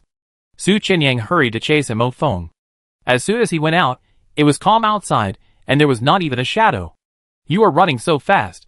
Which direction are you going? Su Qianyang's expression was serious. Meow. Suddenly a cat cried. Su Qianyang was startled, and he instantly felt the gaze in the bushes. A pair of upright animal eyes, a black tail shaking in the bushes. Little black cat, you are in this copy, doesn't that mean? Su Qianyang was excited. The black cat turned and ran, and Su Qianyang followed directly. Chapter 243. The little black cat was not very fast, so Su Qianyang didn't have much trouble chasing it. Soon he followed the cat out of the residential area. The residents of the town lived very concentratedly. Except for a grassland in the east where several farmers lived, The town was surrounded by woods on the other 3 sides. The crow flew over his head and flew into the dark forest. The black cat also ran into the woods, and only its swaying tail could be vaguely seen. Su Qianyang ran under the tree and suddenly stopped. The surprised expression on his face slowly turned serious. He was very excited to see the little black cat, because Su Qianyang knew what it meant. Lei was in this copy. They were really lucky. Although Lei was the boss, she was definitely not a friend. If the death condition was triggered, she would kill anyone. This forest looked dangerous at first glance. Lei was in it. Su Qianyang suppressed his excitement, adjusted his mentality, and then decided whether to enter the forest. He hesitated for a while, but it was in vain. He still wanted to find Lei. Su Qianyang laughed at himself. I instinctively followed the cat when I saw it. My body is more honest than my heart. Su Qianyang strode into the forest. When he first came in, he could still hear the crows, but the further he went, the quieter it became, with only his footsteps, and the little black cat was lost. Su Qianyang couldn't help but whispered, "Boss? Boss? Lei? Boss?" He shouted very carefully, not daring to shout loudly. He was looking forward to a sudden sound of idiot from behind, but it never came. Su Qianyang felt something was wrong, and there was a sense of uneasiness. His instinct told him that he should turn around and leave immediately, but he was a little unwilling. Lowly human. Suddenly, a particularly unpleasant voice came from above his head, like the low roar of a demon and the hoarseness of a ghost. Su Qianyang looked up and met a pair of cat eyes. Humans are the lowest creatures, only worthy of being used as nutrients. You are not worthy of talking to them at all. Xiao He said, as he slowly opened his mouth full of dense fangs, his tongue was scarlet, and even his throat was full of barbed teeth. Su Qianyang's scalp tingled, and he instantly realized that he had been tricked. Lei and the little black cat are 2 different things. Lei would only kill him because he violated the death conditions. The black cat seemed to hate him very much. It deliberately attracted him here with the purpose of killing him. Su Qianyang quickly threw the teleportation prop. He didn't think he could outrun the black cat, but the prop could. The prop took effect. He opened his eyes and closed them, but he didn't move. Su Qianyang's face was pale. The prop is invalid. You? The black cat laughed strangely. Don't doubt it. I didn't make your prop invalid. I don't have the authority to stop players from using props. After all, the copy game needs fairness. You humans are weak enough, but what? I don't have the authority to stop players from using props. Your teleportation prop just worked, but I let it teleport you 1 millimeter. The black cat didn't have the authority to stop players from using props, but he could find loopholes. 1 millimeter is also teleportation. How can it not be considered that the player successfully used the prop? The breath of death was spreading, emanating from Su Qianyang. It's not that he hasn't encountered emergency situations. He has been on the verge of death many times. His intestines were pierced, and he only had 1 breath left. But he has never been so powerless and desperate now. Xiao He is not part of the copy game content. She is very satisfied with you. I don't understand why. Is your taste different? Xiao He licked his lips, bared his teeth, and said excitedly, I will taste you well. It jumped down from the tree. In a resident's house, Pei Lin came out quickly with a puppet in his hand. After walking a few steps, he suddenly found that the puppet in his hand was not moving. Pei Lin shook the puppet, and the limbs and wood collided and made a sound. The little head was drooping, and the bean eyes were dim and lightless. It looked like an ordinary puppet. It was still moving when I grabbed it. It was still alive just now. Suddenly, footsteps came from behind him. Pei Lin was not surprised, but asked, Why are you alone? Where is Su Qianyang? Mo Feng felt that Pei Lin's ears were really powerful. It had only known each other for a short time, and the other party could hear his footsteps. Mo Feng also held a puppet in his hand. I chased this thing. Su Qianyang didn't catch up. I looked for him, but couldn't find him. Pei Lin compared the puppet in his hand with the puppet caught by Mo Feng, shook it, and fiddled with it. Mo Feng didn't understand. Do you see any problem? Pei Lin, at least it is certain that if you see them, or even catch them, they will not become weird and kill players. These puppets don't look dangerous now. It's just that they are not dangerous now, and I'm not sure about it later. Both puppets are girls, wearing beautiful little clothes and skirts. Pei Lin reached out and lifted the puppet's skirt. There are pumpkin pants, and they pay attention to privacy. Mo Feng, Pei Lin, I heard that Miss Mary lives in the hotel. Let's go and return the puppet to her. Will this be too reckless? Yes, after all, it's late at night, but I think Miss Mary hasn't slept yet. Pei Lin is a bold and thoughtful person. His style of passing the dungeon is to attack. Mo Feng asked calmly, "Shouldn't we go find Su Qianyang first? You two held hands when you entered the dungeon. You are teammates. Now he has suddenly disappeared. He may be in danger. Why don't you go find him?" Pei Lin pulled the string behind the puppet. The puppet opened and closed its mouth. He followed the rhythm and said, "Have you seen enough plastic teammates?" Mo Feng, So straightforward. Chapter 244. Mo Feng took the puppet and examined it carefully, while Pei Lin led the way. It was just an ordinary wooden puppet with spherical joints. Each joint could rotate 360 degrees and was very flexible. Mo Feng pinched the whole body of the puppet, and his fingers suddenly sank into the back when he pinched it. Mo Feng unbuttoned the buttons behind the puppet's neck and pulled down the skirt. He found that the spine on the back was hollow, with a mechanical axis inside, connected to many silk threads. Pulling the thickest thread would open and close the puppet's mouth, and the other small threads controlled the movements of the puppet's limbs, and even each finger could be controlled. Reaching into the puppet's back, turning the mechanical axis, and pulling the silk threads, it was like alive. Mo Feng experimented, and it was indeed true. But the puppet he had seen before was not controlled by anyone, and it would move by itself. Mo Feng could not see any evil nature. It looks like an ordinary well-made puppet. But it moved before, and now it suddenly stopped moving. Pei Lin in front said, "There is one unusual part." Mo Feng looked again. "Where?" "The face." Pei Lin turned back. "The face of the puppet is particularly beautiful." Mo Feng looked carefully and agreed, "Yeah. Ordinary puppets cannot be so delicate. The face of this puppet is very delicately carved. The wooden face is polished very smoothly, with a base oil and makeup. The eye sockets are inlaid with beautiful glass beads. The edges are undoubtedly glass beads, but the center of the eyeball is made to look like a human eye by some technology. The puppet even has eyelashes attached. For a moment, it looks like a real little girl's face." Pei Lin took another look at the puppet in his hand, and said with a little interest, "The work generally represents the owner's aesthetic taste. These two puppets are so beautiful, there is no doubt that the puppeteer must like beautiful things." Mo Feng guessed, "Miss Mary should be beautiful too. She must love beauty too." Pei Lin suddenly said, "If Su Qianyang is here, I can test him." Mo Feng, "Are you sure you don't want to find him first? Are you really worried that he will die?" Pei Lin, "He is not dead now." Mo Feng wanted to ask why, but the next second he saw Mo Feng's pinky ring with a ruby. He remembered that there is an intermediate prop that can bind the teammates' life value information. If the gem keeps flashing, it means that the teammate's vitality has dropped sharply, and if the gem has cracks, it means that the teammate is dead. Since they met, the ring on Pei Lin's hand has not flashed, and the gem is intact. Mo Feng was puzzled. Pei Lin obviously cared about Su Qianyang, his teammate, so why did the two of them get along like this? The puppets came back one by one. Wula picked a grape and put it in her mouth. She spit the skin into the rose dish with the tip of her tongue. She looked at each puppet and finally widened her eyes. "Mia, Kona, why didn't they come back?" The other puppets looked at each other and shook their heads, tilting their heads in confusion. The puppet Lala stepped forward and drew with her finger. "Someone is chasing Mia. Did Mia get separated from you?" Lala nodded. Wu Lu was unhappy. Every puppet was her hard work. It took more than half a year to make each puppet. She carefully carved the wood with a carving knife and polished it with sandpaper.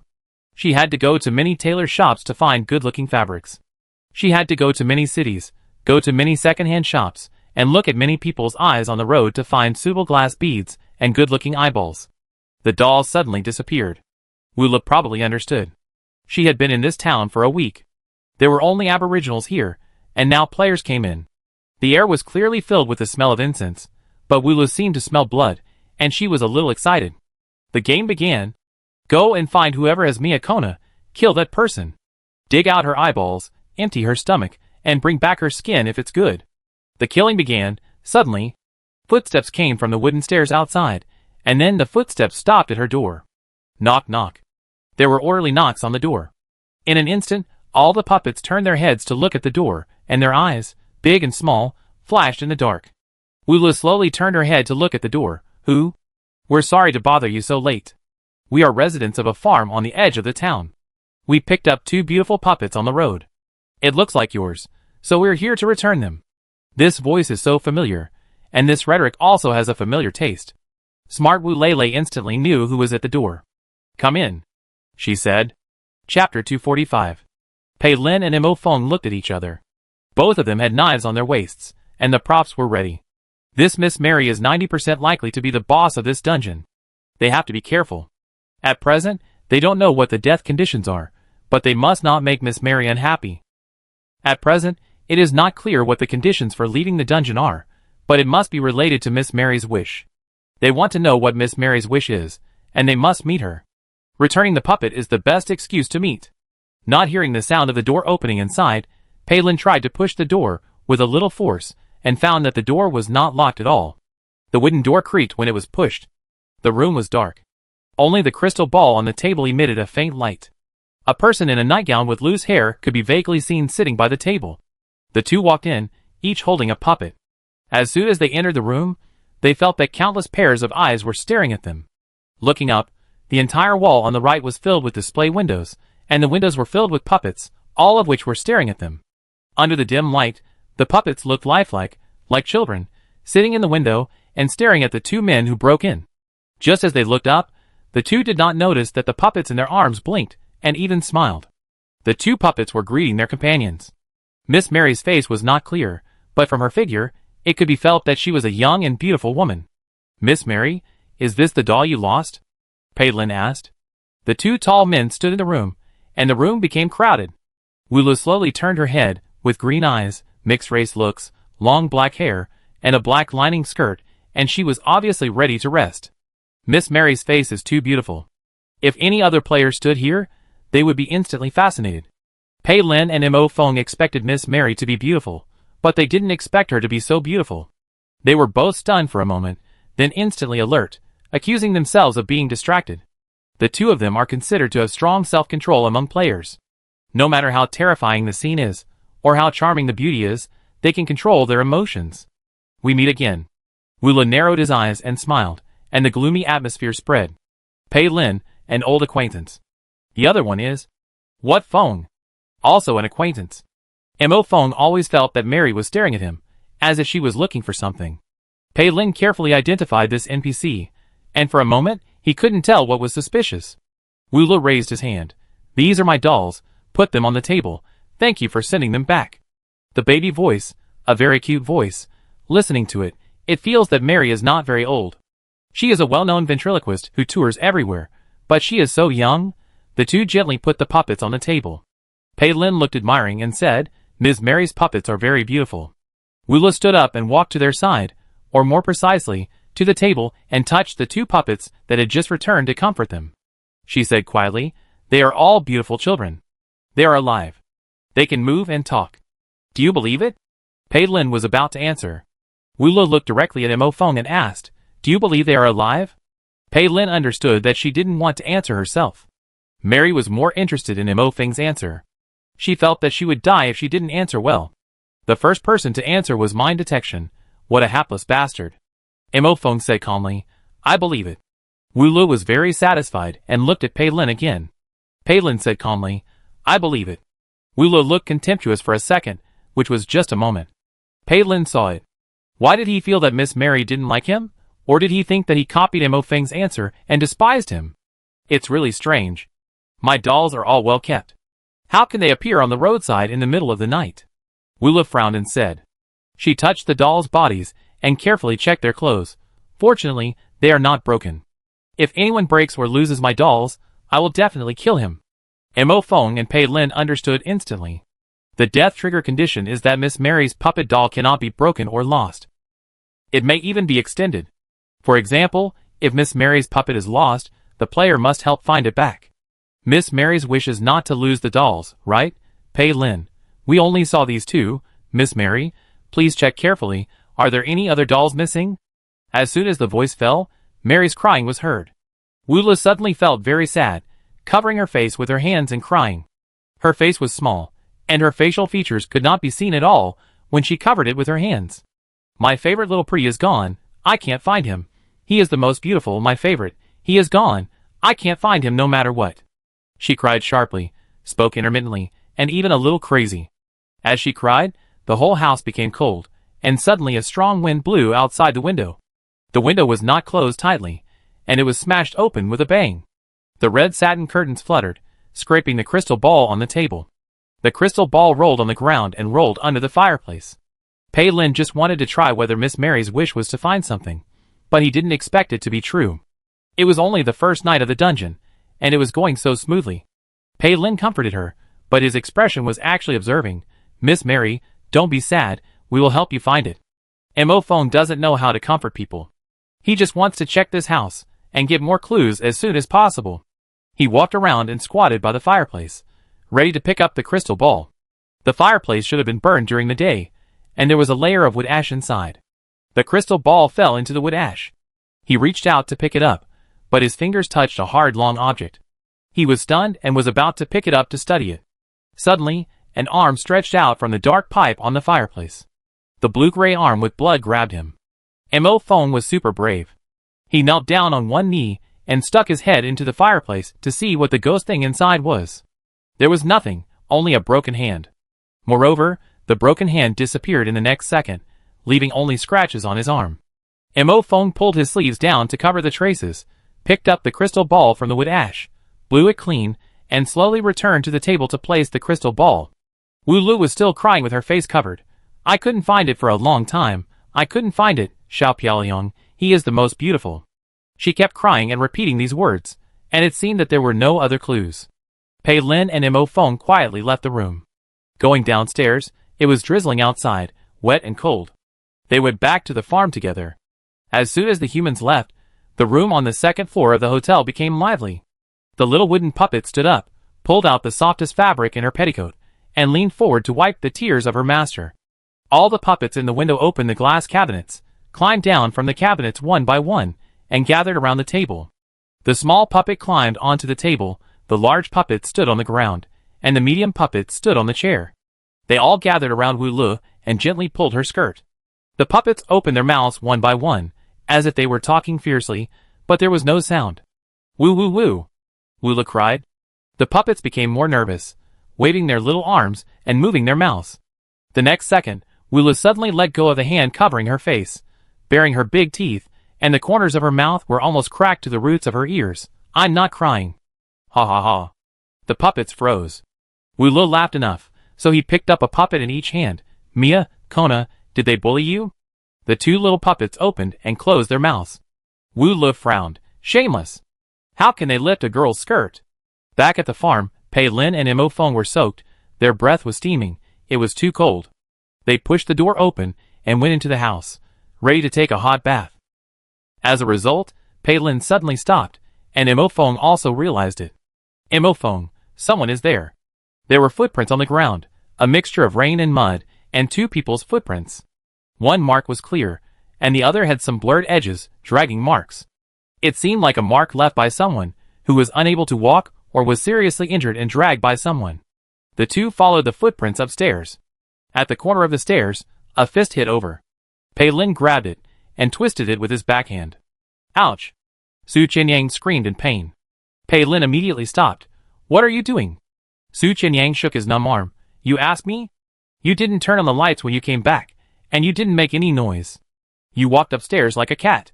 I thought you were in danger. Mo Feng held the oil lamp in his hand, lit it, and illuminated the surroundings. He asked, Did you bring someone back? With the light, they saw 3 bloody wounds on Su Qianyang's face, which were quite deep. If he didn't use good medicine, he would probably be disfigured. I saved a person. Su Qianyang said. He was a paralytic. He was left in the forest to fend for himself. I carried him back. As he spoke, he pulled the wound on his face, which hurt a lot. Pei Lin laughed angrily. You mean, you carried an NPC back? Mo Feng, what animal scratched your face? Chapter 246. Speaking of the wound on his face, Su Qianyang's expression was very ugly. Pei Lin was also puzzled. The puppets don't hurt people now, but your face was scratched by an animal. Are there animals that hurt people in the town? It was too dark. I couldn't see clearly. It should be a wild cat or something like that. Su Qianyang said vaguely, and then immediately changed the subject. I brought back an NPC. He should be a key character. The wound on his face was very painful. Su Qianyang didn't dare to show too much expression, otherwise it would pull the wound. The wound was very deep, the deepest one cut into his mouth. It is estimated that if he drank water with his cheeks puffed up, water would leak out. Thinking of that scene, Su Qinyang was really angry and laughed. Laughing at his stupidity and carelessness, he almost lost his life. Su Qinyang now reminds himself all the time that Lei Lei will kill him, and the little black cat is even more so.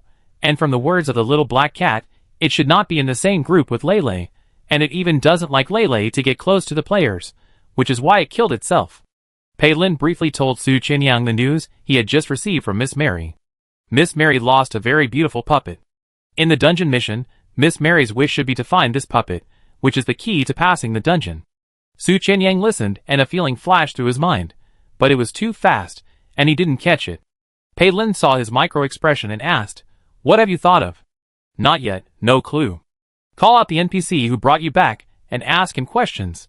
Pei Lin looked down on him. "You dare to bring anyone back? You are really not afraid of death." Mo Feng didn't know whether to help or mock. He has always had good luck. On the farm, the cows and sheep were all asleep, and the wooden house in the center of the pasture, the living room on the first floor, was brightly lit. Pei Lin sat on a rattan chair, and Mo Feng stood far away, leaning against the wall with his arms folded, while Su Qinyang came down carrying a boy on his back. The boy should be about the same height as Su Qinyang, wearing an off-white robe, with a brown belt around his waist, natural reddish-brown hair, and a bob cut below his ears. When Su Qinyang helped him sit on the chair, the other two finally saw his face clearly. He had a foreign look, cold white skin, long eyelashes, and even some demonic eyebrows and eyes.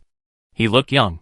He had a bob cut, but he would not be mistaken for a woman, because his skeleton was obviously a man's, and he looked like a boy in the transition period of transformation into a man. The other party did not speak, but Pei Lin and Mo Feng intuitively felt that he was not ordinary, and Su Qinyang would pick people up. Su Qinyang said briefly, "I was chasing a black shadow and lost contact with Mo Feng. I ran into the woods and was attacked by wild animals. He shouted for help at the bottom of the hill, so I brought him back." In fact, Su Qinyang would usually consider whether to save him, but the key point is that the man shouted for help, and the little black cat suddenly disappeared. At that time, the little black cat had opened its mouthful of teeth, ready to bite off his neck, and disappeared the next second. Su Qinyang instinctively had something to do with this man. All the way back, the man only asked if he could take him back to the town, and then said nothing. Su Qinyang lowered his head, endured the pain of the wound, and squeezed out a kind smile like welcoming freshmen. "Don't be afraid, we are not bad people. Why did you appear alone in the woods in the middle of the night? Did something happen?" Su Qinyang checked, and found that he was really a paraplegic. His lower body could not move at all, and his upper body was not very flexible. Pei Lin was not so gentle, and asked directly, "Were you abandoned in the woods to fend for yourself?" A paralyzed person, shouting for help in the woods with wild animals in the middle of the night, 99% of the time he was abandoned. Abandoned? These three words hurt Dada. He looked up. His light blue eyes were obviously unhappy. "Yes, I was abandoned. I can't walk. I can't work. They abandoned me." "Pei Lin, what's your name?" "Dada." "Mo Feng, full name." This is a small European town, and you can tell which family a person belongs to by hearing the surname. "My full name is Dada. I'm not liked. They didn't give me a name," Dada said calmly. His clothes were off-white, and they looked clean, but the corners of his skirt were actually covered with mud. He looked pitiful with his eyes downcast. Pei Lin and Mo Feng were quick and looked indifferent in their questions. Su Qinyang played the role of the good cop and asked kind and caring questions. With the tacit cooperation of the good cop and the bad cop, they finally got all the answers. Dada is the mayor's son. He attends a boarding school far away from the town and comes back only once a year. He was taken back a few years ago when he had an accident and couldn't move. Dada has been raised at home and has not been out for several years. The mayor and his wife and his brothers and sisters treat him badly. The weekend before yesterday, everyone went to see Miss Mary's puppet show, but the mayor didn't go. The mayor threw him into the mountains in the evening when no one was around to fend for himself. Su Qinyang frowned. How can there be such cruel parents who raise their own son so big and throw him away just because of poor health? It's hard for outsiders to accept it, but Dada seems calm. In this situation, we definitely can't send him back. What if the mayor loses him again? It was daybreak, and it was gray outside the window. Pei Lin said, "Su Qinyang, send him upstairs to rest. We are also tired all night. Let's sleep first and talk about it in the afternoon." Su Qinyang squatted in front of Dada. Dada glanced at his back, as if he was hesitant, and seemed to dislike it, but finally he lay on him. Except for his waist and abdomen, Dada kept a distance from Su Qianyang's upper body, and obviously looked like he didn't like getting close to people. They went upstairs. Mo Feng hugged his arms and said, maybe he is not a biological child. How could someone be so cruel to lose a biological child? Pei Lin, go out and ask around and you will know. Pei Lin went out. Mo Feng found a few pieces of bread in the cabinet, poured himself a glass of water, ate in big mouthfuls, finished in a few minutes, and then went out. Su Qianyang sent Dada back to the room and was about to leave. Dada said, can you give me a clean piece of clothing? His voice was very nice, a clear and youthful voice, but his tone was very indifferent, which gave people a feeling of indifference to life and death. The hem of his robe was dirty, and he couldn't stand it. Su Qianyang nodded, okay, but the clothes I give you may be rough. Their identities in the copy are farm workers, and they are of foreign descent. They don't interact much with the residents of the town, and their food, clothing and daily necessities are relatively rough. Dada. Why are you so hesitant? Do you dislike it? Su Qianyang thought. Although Dada was abandoned, the material of the clothes he wore was still good. There were patterns on the cuffs, hem and belt of the robe, and the blue buttons on the collar were glass beads. The mayor's family must be the richest in the town. If his son is not favored, his clothes will not be too bad. Su Qianyang found a linen shorts waisted top and a pair of gray trousers, which were clean, and brought them over. In the room, Dada sat by the bed, facing the window. It was gray outside and dark inside. Looking at his back, he looked a little obedient with his sister's haircut. He must be younger than me. Although he is not a human being, but an unknown monster, he is harmless now, and looks like a younger brother. Here, do you need me to change it for you? Su Qianyang cares about the disabled. Chapter 247. Su Qianyang was worried that it would be inconvenient for him to change clothes, so he showed some care for the disabled. Dada looked back.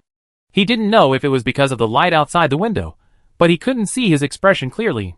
He always felt that he was gloomy, no need. Su Qianyang put the clothes beside the bed. Okay, I'm next door, call me if you have anything. Dada took a look at the clothes, which were gray and ugly. Disgust flashed in his eyes. Come over later, and take out the clothes I changed to wash. Dada was not polite at all. This guest turned the hose too quickly. Su Qianyang nodded. Okay. After waiting for dozens of minutes, Su Qianyang came to get the clothes. Dada lay motionless on the bed. In the dim room, there was no breathing sound, and Su Qianyang remained alert. He quickly took the clothes out and went downstairs to wash them. At this time, he also found that Pei Lin and Mo Feng were not at home. Su Qianyang did not go out to investigate, because his main task was to watch Dada and see if he could get any information from him. Su Qianyang thought about things while washing clothes. If the little black cat was there, Lele must be there. Lele's identity is very likely Miss Mary. He regretted not following Pei Lin and Mo Feng to see Miss Mary. Instead, he followed the little black cat and almost died. His face hurt, and he had to go through the dungeon with this rotten face. Fortunately, he could heal it when he returned to the Paradise Town. This clothes is not dirty, just stained with some mud, which fell off after rubbing. While drying clothes, the sheep on the farm kept bleating, calling for hay. Su Qianyang used a large iron fork to get 2 hay rolls to feed the sheep. When he turned around, he saw a few people standing by the fence in the distance, and they were looking out to discuss. Su Qianyang went over and asked, "Who are you and what are you doing here?" The others looked Su Qianyang up and down. Players? Su Qianyang also saw at a glance that these people were all players. It was easy to identify. The local residents and NPCs all had a sense of calmness, while the players were always tense. Seeing that they were players, the others were obviously not so nervous, and they pushed open the fence and came in. "We all entered the dungeon last night. We are workers from outside the town, repairing roads for the town." "Brother, are you a farmer?" Su Qianyang kept a distance from them and replied lightly, "I work on the farm. My name is Zhao Hui. We walked around the town last night and found nothing. Now we want to find out how many players there are. Let's unite and work hard to get out of the dungeon." They were 3 men and 2 women, all young people. The number of players and the speed at which players die are all information. If you can't find the dungeon information, then count how many players there are. Zhao Hui asked, "Are you alone? Don't you have any teammates?" It's rare to see players who enter dungeons alone. Everyone likes to stick together, join guilds, and form their own small groups, so that they have a higher survival rate in dungeons. Su Qianyang didn't answer how many teammates he had, and even drove people away, I fell asleep last night and just woke up now. There is no one here except me. You can go find players somewhere else. Little brother, you are so defensive. We are all human beings and will not hurt you.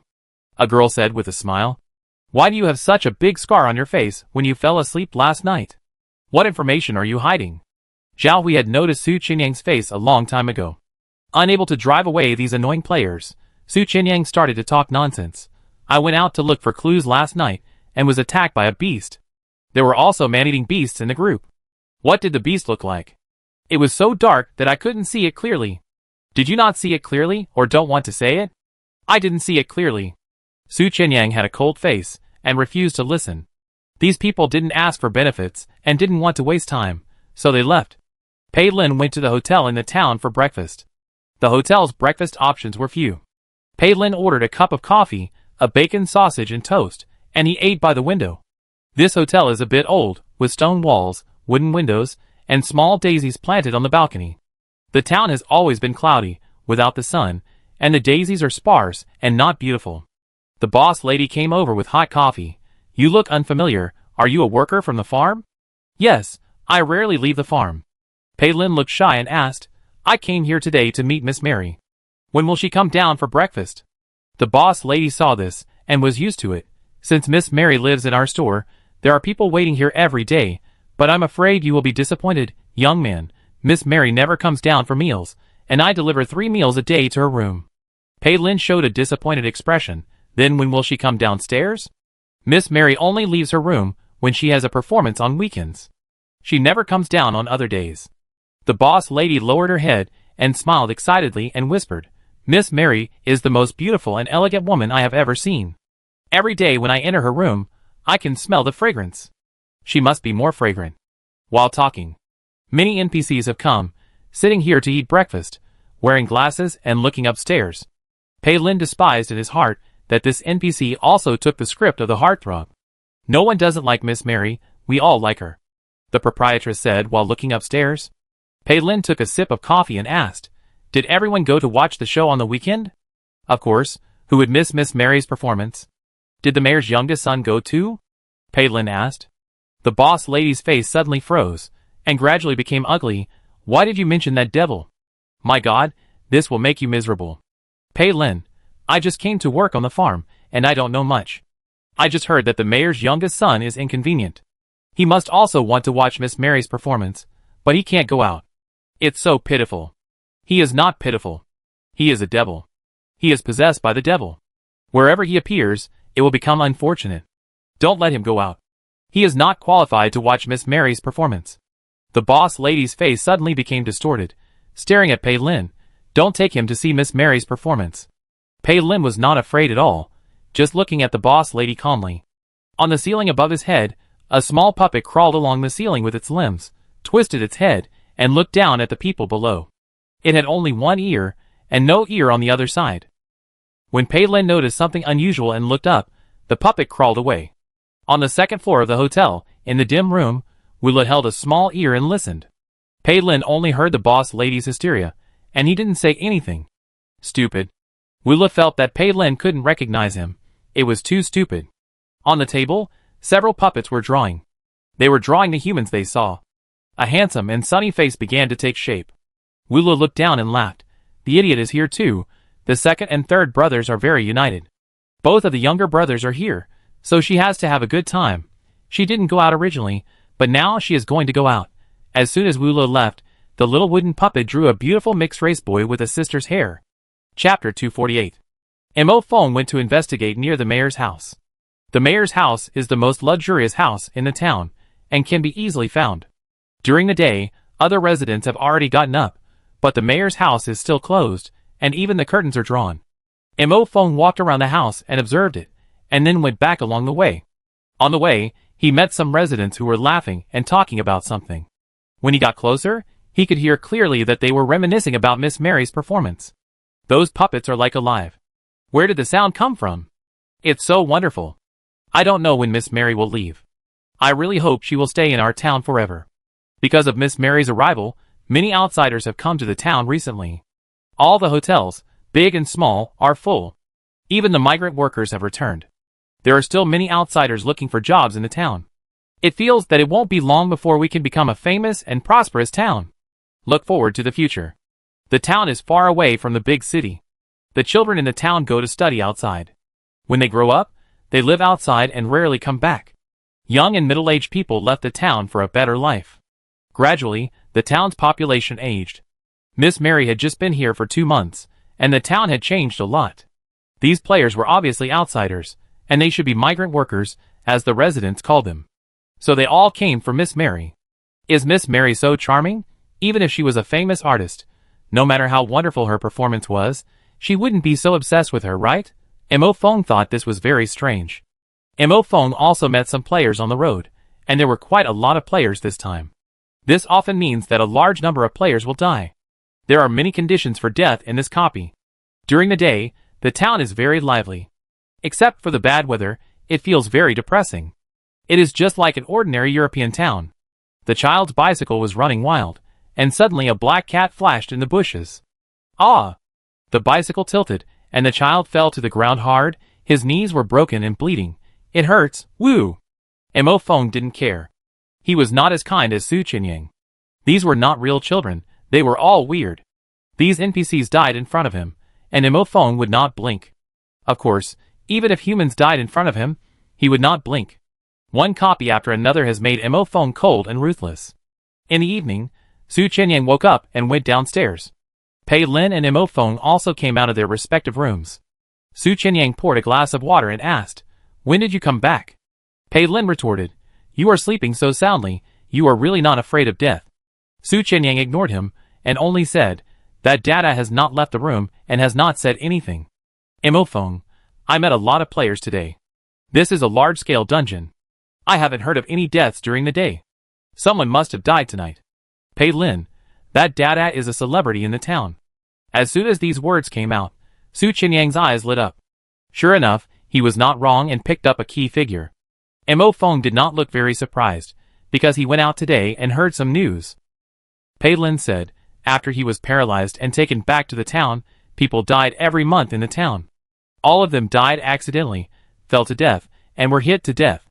Before death, the lower body could not move, and there were problems with the spine.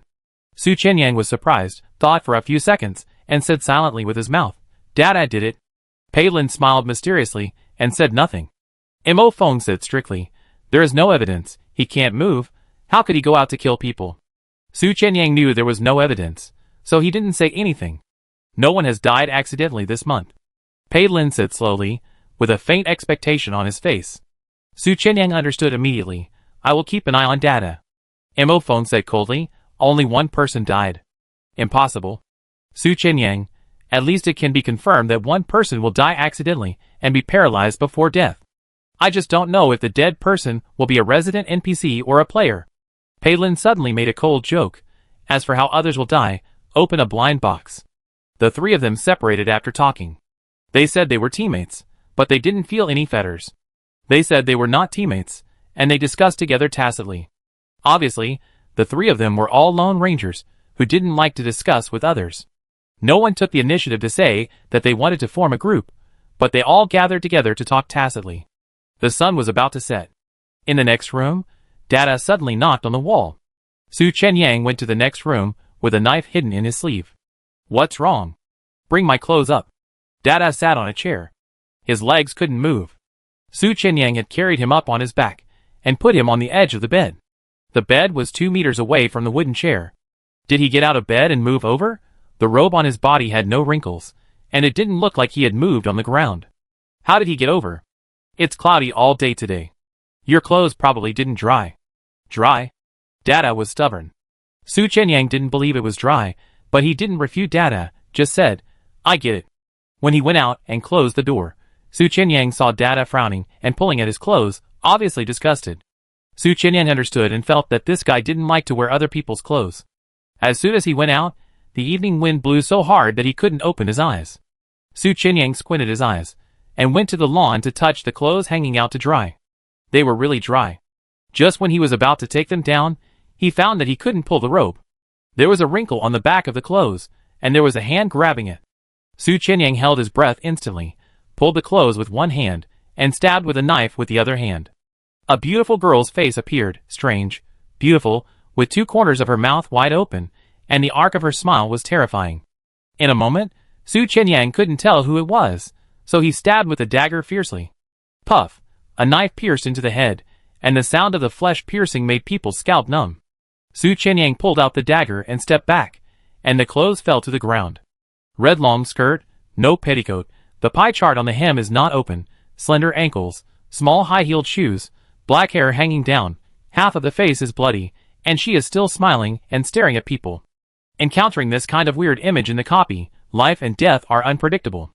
Su Qianyang wanted to run, but he had a hunch. Should he gamble or not? Being a gambler is not good. Su Qianyang resisted running and stared at her seriously, as if trying to distinguish. The wound on the girl's head healed at a speed visible to the naked eye, and at the same time, her smiling expression became disgusted. Her eyes wandered on Su Qianyang's face, and she even opened her mouth and made a vomiting expression. "Are you looking at my face?" Su Qianyang was not sure. She didn't speak. Su Qianyang turned his head and faced her with his rotten face. "Am I ugly? Cover it up, so you don't have to scare others when you go out." The strange voice was full of disgust. Su Qianyang smiled, and the wound on his face was pulled, which made his face twisted with pain, but he couldn't help but smiled and said, "Lele, I'm sorry, I didn't mean to stab you, it was too sudden, it was a mistake, you can retaliate, but can you not stab the head? I don't have your resurrection ability, if I stab the head, I will die, and you will have no younger brother." While negotiating, he moved 1 foot back, obviously ready, if the negotiation fails, he will run away, now apologize first, and smile. This is Su Qianyang's strategy when facing Wu Lele. If it was before, this flattering smile could still be seen, but now, the face is not so dark, but it is rotten and ugly. Wu Le, ugh! Su Qianyang's flattering smile froze. ? He was even more certain that he had not recognized the wrong person, but Lele's reaction was too discouraging. Wu Le vomited a few times, and suddenly tilted his head and smiled. "If I kill you, I still have a younger brother. I never lack younger brothers." The next second, the dagger in Su Qianyang's hand was suddenly pulled away, and it was a blood-red silk thread. When he raised his eyes again, his dagger was already in Wu Le's hand. Wu Le raised the knife and rushed over, his skirt flying, running very fast. Su Qianyang turned and ran, shouting, "You love the new and hate the old." The ghost girl in red skirt killed people. Su Qianyang wanted to call Pei Lin and Mo Feng, but before he ran to the house, he was tripped by a puppet. He fell into the grass, and a puppet rode on his neck. Su Qianyang found that he could not move or speak. His mouth opened and closed, but he could not make any sound. Then he just watched his body stand up, the puppet on his neck dangling its 2 little feet on his chest, and his voice came out of the puppet's mouth. "I'm so ugly, I'm ugly." The puppet was talking, but it was his voice. Su Qianyang's mouth also opened and closed, but there was no sound. "Come here," Wu Le said. Su Qianyang saw his body turn around and walk towards her with the puppet on his back. Su Qianyang's eyes were full of fear, begging for mercy, flattering and blinking wildly. Yes, the only thing he could control now was his eyes. Wu Le frowned. The puppet immediately hugged Su Qianyang's face to cover the ugly wound. Ugly. Chapter 249. Su Qianyang panicked. He stabbed Lele with a knife. She was very vengeful, and would definitely retaliate. She was like a cat. She would not bite a mouse to death immediately after catching it, but would torture and play with it repeatedly.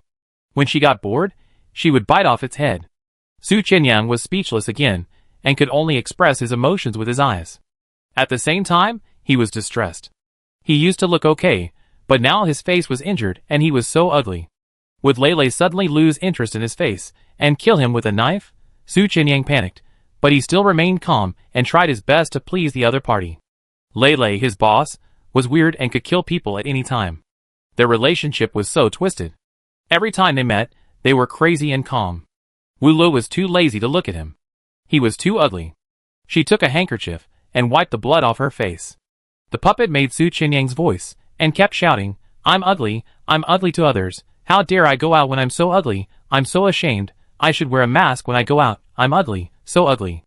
Su Qianyang's eyes widened and his mouth opened and closed, but he couldn't say anything. He just heard his voice mumbling in the back of his head, calling himself ugly. Wu Le was very satisfied with what he heard, and stared at the puppet proudly. "Kana, if you make a little noise and call the people in the room out, I will tear you apart. The puppet immediately covered his mouth with both hands.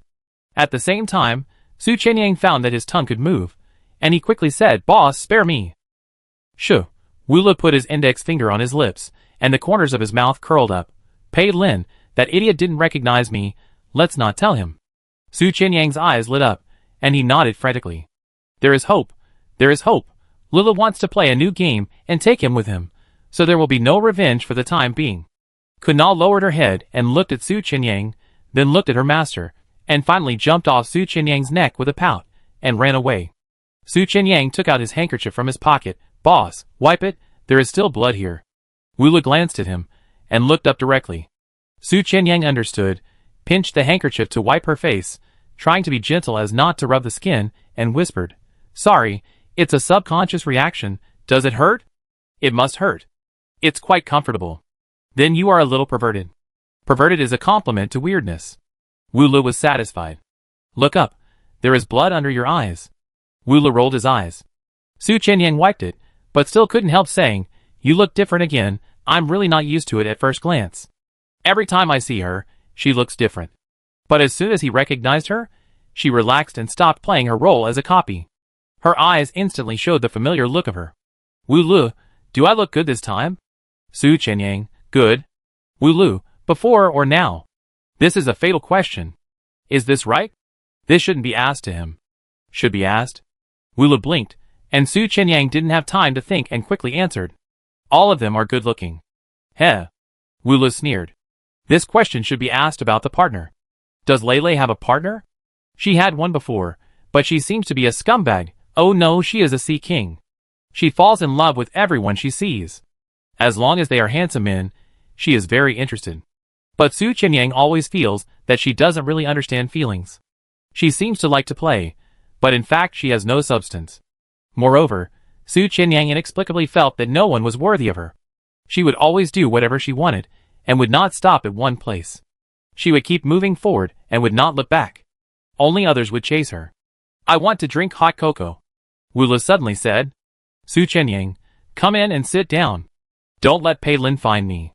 "Hide me," Wu Le ordered. The game of hide-and-seek begins. Su Qianyang carefully brought the person back to the room, and then went downstairs to make hot cocoa. The farmer went out, leaving only the three workers. There was cocoa powder, chocolate, and milk in the cabinet. Su Qianyang made a cup and went upstairs. As a result, he met Mo Feng at the corner. Su Qianyang was so scared that he almost lost the cup in his hand. Mo Feng smelled the sweet smell, and then looked at Su Qianyang's expression. Was he so scary? "Su Qianyang, you walk without making any sound. You are sneaking around. Want a drink? I make you a cup too." Su Qianyang asked deliberately. "Just smelling it, you know it's sweet." Mo Feng doesn't like it. "No need. Are you going out?" Mo Feng ignored him, and went back to his room. Su Qianyang breathed a sigh of relief. When he passed by Pei Lin's room, he held his breath. He couldn't suppress the corners of his mouth because it was so cool.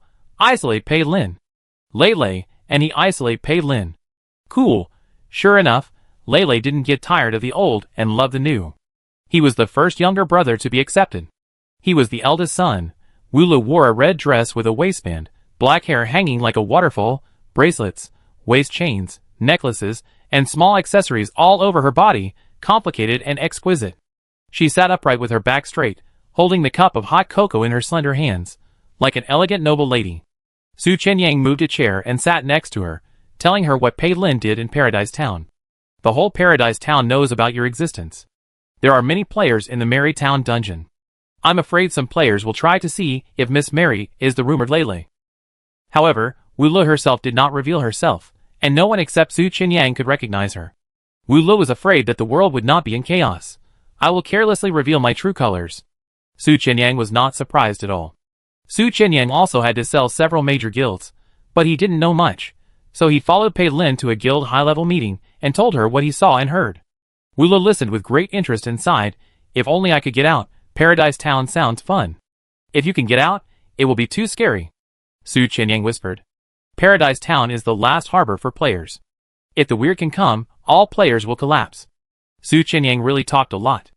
After talking about the Paradise Town, he started talking about the information he got from this dungeon.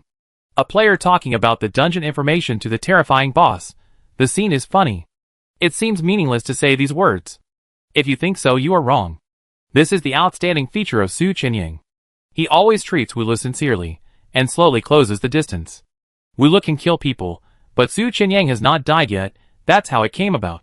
He shamelessly added, "That Dada looks very beautiful, Lele.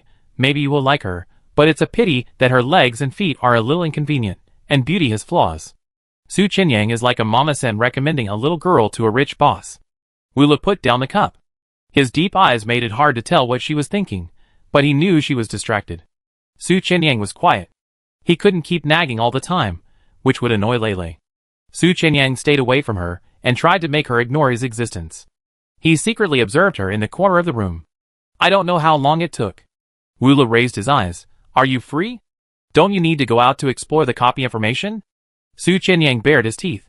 The most important people in this copy are one in front of me and the other next door. Guarding these two is his focus. Wulu, I can't tell you any information. Su Qinying, I know. Get out, you're an eyesore. Okay. Su Qinying left. He wandered around the house. There was someone hiding in the room, and it was a heavyweight person. He was very excited. Pop! A door suddenly opened. Palin walked out and looked at Su Qinying indifferently. What are you doing? I just drank a cup of hot cocoa. The calories are too high. I took a walk to burn them off. You are so free. Why don't you go out for a walk and look for the beast that caught you? Palin said this with a bit of sarcasm and went back to the house. Going out now will definitely be futile, so it is better to stay in the house to recuperate. They are waiting for the night to fall, waiting for the news of the death of a certain unlucky player. Su Qinying was in a good mood after being given a cold shoulder. But he always felt that he had forgotten something. What was it? Chapter 250. Su Qinying forgot to bring clothes to Dada. Dada hated the gray robe on his body very much. He endured wearing it for a whole day and waited for his clothes to dry. As a result, the damn human had not brought clothes up yet. Dada's hearing is very good. As long as someone enters the house, walks and talks, he can hear it. That familiar voice, the voice in memory. Yes, it's her. Dada can't wait to see her, but his body can't move, and he is very ugly now. No nice clothes, no bath and shampoo, no fragrance on the body, no skin care with the best cream. The more he thinks about it, the angrier he is. And the human who forgot to bring him clothes is even more noisy. He keeps talking around Lele, and keeps talking about those boring things about humans. If only I could go out, Paradise Town sounds fun. Wuli's careless words were heard by the beautiful boy next door. Wulu drove Su Qinying out, and then he calmed down. She lay on the rocking chair and meowed softly. After a while, there were subtle footsteps on the roof. The little black cat walked on the roof, with an elegant cat step, with its tail erected high and shaking its tip from side to side. It was obviously in a good mood. It just needed a white bow tied around its neck, or a red bell. It jumped in through the window. Meow. It was a super cute cat cry. That's right, it always came to her by itself. She rarely summoned it. Wulu glanced at it carelessly, and it could even be said to be a little indifferent. Xiao Hei immediately noticed that the atmosphere in the room was not right. After meeting Wulu so many times, it also understood her micro-expressions, and immediately realized that she was angry. The little black cat retracted its raised paw, and retreated silently, thinking quickly in its mind. Why was it angry? It didn't provoke her. And she rarely got angry when it provoked her. Because there was nothing she cared about, there was no pain point on her body that could be poked. The little black cat took a look around, and immediately understood. This is a human's house. The human is not dead. He came back and found Lele to complain. I didn't want to kill him, I just wanted to reminisce with him. Xiao Hei's unpleasant voice sounded. Wulu thought, as expected, the little cat confessed without being asked. She didn't even ask, Xiao Hei said it out of guilt. In fact, Wulu was very curious about why Xiao Hei wanted to kill Su Qinying. Xiao Hei would kill some players, but it was at his own will.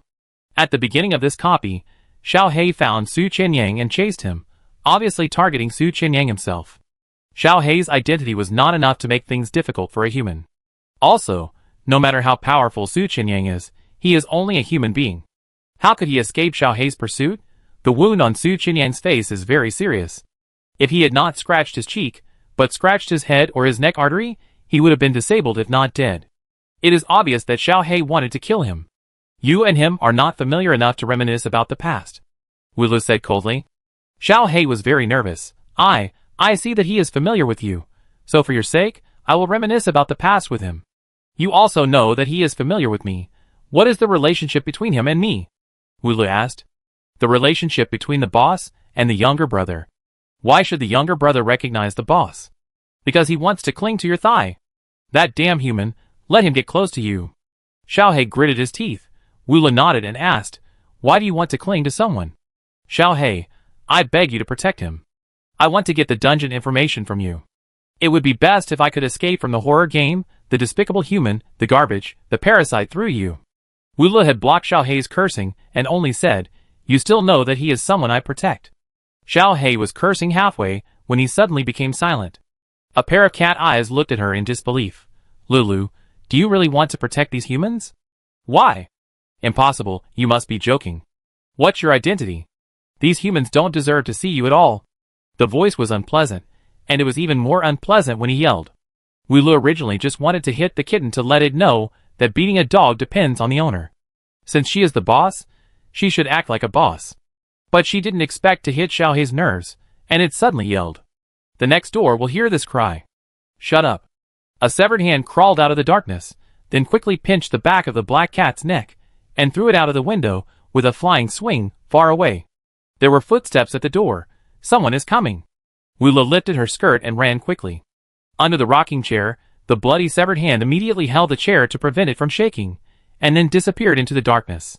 At the same time, Wulu climbed through the window and entered the next door. The two next doors, one was where Pei Lin lived, and the other she didn't smell the breath of living people. The moment she jumped in, she heard a subtle sound. Damn it, how could she forget that Su Qinyang said he picked up a weird and lived next door? The weird didn't have the breath of living people. Wulu frowned and looked back. At first glance, I saw the naked boy on the bed. The gray sheet set off his whiteness, like an angel. His neat hair below his ears made him look cute and beautiful. His facial features were delicate, his nose tip was red, his Adam's apple was unclear, and his fair skin made the two raspberries on his chest look bright red, making people want to take a bite. Laylee's brows relaxed. Someone broke in naked, and the beautiful boy was at a loss. Wulu looked at his body blatantly, and then deliberately said, I'm sorry, let me hide for a while, just for a while. Dada's face flushed, and he suddenly felt a little shy. He lifted the quilt, revealing a pair of white legs. He also moved his legs into the bed with his hands, and then patted the position, where he moved out with trembling fingers. Wulu rolled his eyes, smiled, and lifted the hem of his skirt to get on the bed. Thank you. She curled up and lay down, like a beautiful doll curled up in a small box, and Dada's eyes never left her. Dada covered her with a quilt, then put his hand on it, and he felt relieved. Lulu. This was the first sentence he said. Very soft. Under the quilt, in the dark, Wuli's eyelashes trembled, her eyes were bright and open, and the corners of her mouth were curved. Sure enough, he remembered. Next door, Pei Lin looked at the empty house, and his intuition told him that something was wrong. He glanced around and finally locked on the rocking chair and the hot cocoa on the table. Pei Lin picked up the cup and smelled it. It smelled sweet and greasy hot cocoa, and there was a little other fragrance. Holding the cup in his hand, the man looked down. The wood was made into a rocking chair. Pei Lin stepped on the chair leg with his toes, and the rocking chair immediately shook, and an inconspicuous blood stain swayed and stained on the chair leg. A small spot. You can't see it without looking carefully. Pei Lin quickly looked out the window, and sure enough, the window next door was open. Pei Lin climbed over the window, and saw a gray robe thrown at him, hitting his head. He waved it away, and saw the disabled boy holding the quilt and glaring at him. Disrespectful foreigner. Wulu suppressed her trembling with excitement. She knew who was outside. It was Pei Lin, her third little brother, or Xiao San for short. Xiao San was outside, and she was hiding under the quilt. So exciting. Chapter 251. With Dada to deal with Pei Lin, Wulu didn't need to be distracted at all. Lying in the quilt, there was no air, and there was a faint fragrance at the tip of her nose. After smelling the rotten smell of the weirdness, Wulu couldn't help but take a few more breaths in the quilt. It was pitch black in the quilt, but it didn't matter, the weirdness could see at night. She tilted her head, and her lips almost touched the white thigh. The boy's legs were a little fleshy, white and tender, and looked very soft, making people want to take a bite. Wulu licked her teeth. She didn't breathe, but deliberately imitated the breathing rhythm of humans. The cold breath hit the outside of Dada's thigh. Pei Lin looked at the room. There was nothing strange. The only strange thing was the NPC on the bed. Dada's face was so red, as if it had just turned red. Why don't you wear clothes? Pei Lin asked. The clothes that idiot gave me are too ugly. I don't want to wear them. He went to get clothes for me, but didn't come back for a long time. You go get them for me. Dada was like a noble young master, who could command anyone with confidence. He treated Su Qianyang like this, and Su Qianyang was good-tempered and obedient. Pei Lin was not the same. Pei Lin walked to the window, looked at the grass outside, and said, Your clothes seem to have fallen on the ground and are dirty. He emphasized the last two words. Dada frowned. Help me find a better-looking clothes, not gray or black. Pei Lin stared at the bed, where Dada was sitting, naked from the waist up, and covered with a quilt on the lower body. The quilt was made of wool, and was very thick. There were also a few gray clothes piled up, but he always felt that something was hidden inside. If you look again, I dig out your eyes. Dada said in a cold tone. A man of insight is a hero. Pei Lin didn't want to be held hostage by the NPC suspected to be a small boss, so he just climbed out the window and left. He returned to the next room and put on a headset. The eavesdropping props were just thrown on the ground. Dada didn't hear Pei Lin leave the next room, and knew that he might climb over the window again at any time, but Dada didn't care about these things now, because Dada couldn't help it, and suddenly clamped his legs and pressed the quilt. He opened his mouth slightly, his expression was solemn and refreshing, and he relaxed a little after a while. Dada picked up the cup beside the bed, drank the cold water in it, and then threw the cup out, hitting a black spot on the floor. Dada was sure it was okay. Then he gently lifted a small corner to reveal Wu Li's face, and asked in a serious tone, What are you doing? Breathing. No breathing. Then I want to bite you. Dada blushed, and was a little puzzled. Lulu, you have become open. Wu Li had an innocent face. She lay motionless, and seemed to have no intention of leaving the bed, and asked, Have you thought about how to play? This copy was the first sober gathering of the two. I listened to you. Dada leaned over, and suddenly enlarged the beauty.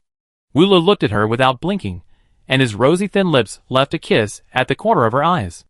They didn't need to reminisce. A look, a call, and an action could represent everything. The strange body temperature was very low, but Lila felt warm at this moment. She was very happy that she was no longer a lonely strange, and she found her kind. Pei Lin listened for 10 minutes next door, and finally confirmed that his props were destroyed. It was completely dark. Mo Feng had quietly gone out without knowing when. He was used to walking alone, and had no habit of saying hello to his teammates. Pei Lin had planned to go out, but now he chose to stay with that Dada. He must have a secret. Su Qianyang thought for a long time, before he remembered that he had forgotten to send clothes to Dada. He was so happy to meet Lele, that he had completely forgotten about sending clothes. Thinking of Dada's expression of disdain for his clothes, he had endured it for a day. Although the other party was a weirdo, Su Qianyang was still a little guilty. Su Qianyang went to pick up the clothes, and made sure they were clean, and immediately sent them upstairs. Knock knock. Knock on the door. The world of the two was disturbed, and Dada stared at the direction of the door unhappily. Wu Li lay lazily on the bed and said, He must be a fool to be so polite. Pei Lin would only break in through the window, and only Su Qianyang would knock on the door through the main door. Dada said, Come in. He covered the quilt as he spoke, but Wu Li stopped him, so he put down his hand. Su Qianyang came in with a guilty conscience, holding clothes, and said, Sorry, the sheep and cows on the farm suddenly had a fight, and I went to persuade them to make peace, so I was late in sending you clothes. The words were stuck in his mouth, and he stared at the naked beautiful boy on the bed, and the red skirt person resting her thighs, and he opened his mouth and laughed out loud. Bang! Su Qianyang turned around and closed the door. Quickly, turning around again, he was still a little shocked when he saw the scene on the bed. When he mentioned Dada, Lele obviously didn't care. How come he went out, and came back, and the two of them were lying on the same bed? Dada was completely undressed, and Lele's skirt was just wrinkled, and the waist straps were not loose, so Su Qianyang breathed a sigh of relief. Boss, aren't you not interested in Dada? Su Qianyang asked with a straight face. Dada bowed his head when he heard this. What are you doing? Wait a minute. Su Qianyang watched Dada kiss Wu Li's face. Dada looked up, with a hint of pride on his lips, and looked at him with contempt. Mind your own business. Lele got up lazily and said, You are not in the player camp now, come here and help me do something. A glimmer flashed in Su Qianyang's eyes. He hid his emotions, and walked over with a smile on his face. Just as he walked to the bed, a terrifying puppet crawled out from under the bed and quickly jumped onto his shoulder. Su Chenyang resisted and didn't reach out to knock it off. The puppet's clothes were all covered with dried blood, and there were also bloodstains on its face. It was very scary in the dim room. It sat on his shoulder, smelling bloody. Su Chenyang didn't dare to move. Wu Le waved his hand. Su Chenyang bent down to listen. Dada looked unhappy. You go. Pei Lin saw Su Chenyang coming out of Dada's room. He held a cup of coffee and asked while drinking, Did you find anything? Su Chenyang said with a smile. He cares about face and beauty very much. He won't wear anything unless it's nice. If we find nice clothes and accessories for him, do you think he will be very happy and give us some clues? Chapter 252. After such a long time, Su Chenyang's discovery turned out to be to find beautiful clothes for Dada. Pei Lin frowned. Are you serious? Su Chenyang, seriously, try it. Then go find him clothes and jewelry. I'm going out. Pei Lin rolled his eyes and left. It was hard to ignore this roll of eyes. It was obvious that he looked down on Su Chenyang, and he was even too lazy to talk to him about the specific plan. Su Chenyang was so angry that he stared at his back. What are you arrogant about? Now he and Lei are in the same group. Do you know that you are isolated? Su Chenyang, Pei Lin, and Mo Feng, it seems that the three of them have formed an alliance, but in fact they are extremely loose. They don't tell each other about their plans, but only get together to exchange information when necessary.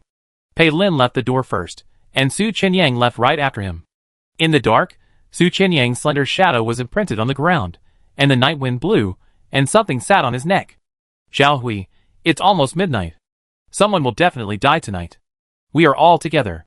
The possibility of our death is very small, but the possibility of the players who are alone is very high. In a room in the town, a kerosene lamp was lit on the table, and the room was full of men, women, young and old. There are many players in this dungeon, and the death rate must be high. But as we all know, as long as you don't leave the team, the probability of accidental death will be very low. After a day of lobbying, Zhao Hui and his team gathered 70% of the players in this room. Only some players were unwilling to follow their large group. Brother Zhao, are we going to sit here tonight? Zhao Hui, someone will definitely die on the first night, but we won't die. We are now. There is something more important. Suddenly a young man shouted. He stood up. I believe everyone has already known the big events that happened in Paradise Town before entering the dungeon. Since we have entered the dungeon, we must find that special NPC. If we find her, we can completely leave the horror game and return to the real world. The young man's eyes twitched, and there were bloodshot eyes. It was obvious that he was mentally ill. This is not surprising. There are many players with mental problems. Many players have different mental problems after experiencing 1 or 2 dungeons. As soon as these words came out, everyone in the room became excited and had a faint expectation. This special NPC is the hope of the players. What if she is not in this dungeon? A girl whispered. Many people obviously looked lonely. Yes, how could they be so lucky to meet a special NPC as soon as they entered the dungeon? Now all the major guilds, the old players of the entire Paradise Town, and people of all walks of life are looking for this NPC. How could they be so lucky to meet her? Zhang Xiaoyang raised his hand and pointed at the girl, who said the discouraged words. No one can escape. We must find her. We must treat every female NPC as a suspect. NPCs will not hide from us, they will only kill us. There are so many of us, yes, so many people, we will definitely find her clues. Zhang Xiaoyang cried and laughed, and his spirit was tense. Zhao Hui was unhappy, and he signaled his teammates with his eyes. A man and a woman immediately walked to Zhang Xiaoyang and pulled him behind the crowd. Calm down. Zhao Hui spoke again. We only know her name is Lei, and we don't know the rest of the information. What the young man just said is right. We should highly suspect every female NPC. Compared with groping in the dark before, we now have a direction. There are so many of us humans, and Lei will not hide from us. We will definitely find her, and we will win. The words "we will win" gave the crowd a boost. Everyone was holding hope in their hearts. This kind of excitement was not suitable for hiding in the house. Zhao Hui divided the crowd into groups, and everyone patrolled the town separately. As a result, as soon as they went out, several teams had not walked far, and they heard the barking of dogs and crying at the head of the town. Pei Lin and Mo Feng arrived at the source of the crying at the same time.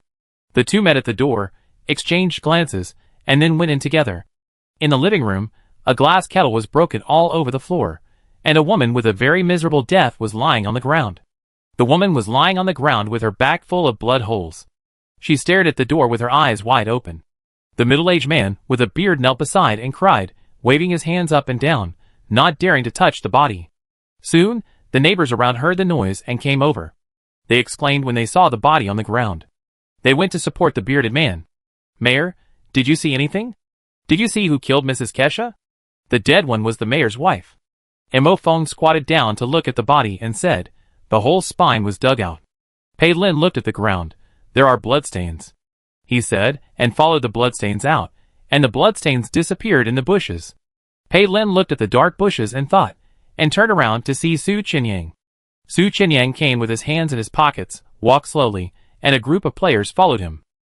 Pei Lin mocked, "Walking in the middle of the night to digest food?" Su Qinyang glanced at the bushes behind Pei Lin, his expression flickered, and he retorted, "You came quickly, did you find anything?"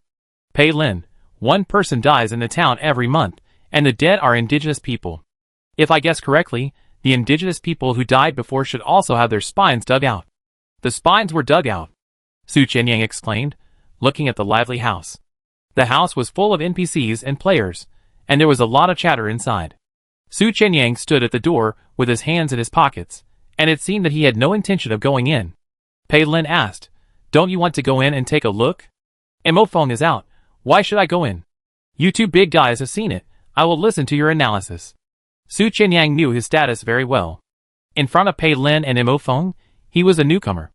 Mo Fong squeezed out of the crowd, and the first thing he said was, "The murderer is a middle-aged man."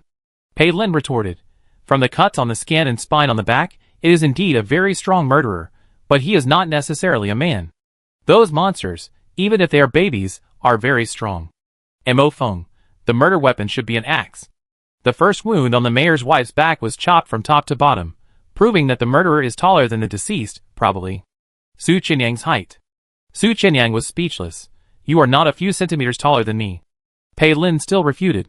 "It could also be a doll standing on the cabinet with an axe to chop people, and the glass kettle on the cabinet was knocked over and broken." Pei Lin said the word doll, which is equivalent to directly saying the suspect. "Isn't it obvious? Miss Mary is the murderer, and those puppets are her murder weapons," Su Qinyang said bluntly.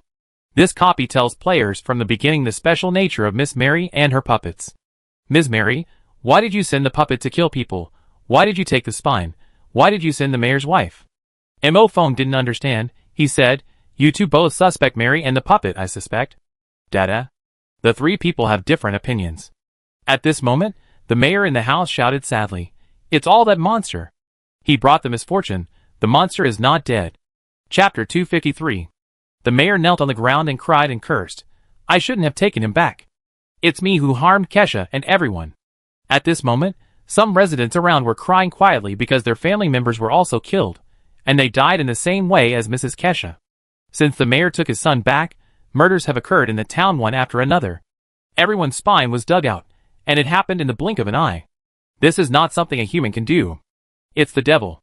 That man is an ominous monster. He provoked the devil. This month, the arrival of puppeteer Miss Mary, her wonderful puppet show made everyone forget these bad things for a short time, and now another murder has occurred. The mayor wiped his tears. Miss Mary lives here, and there are more and more outsiders in the town.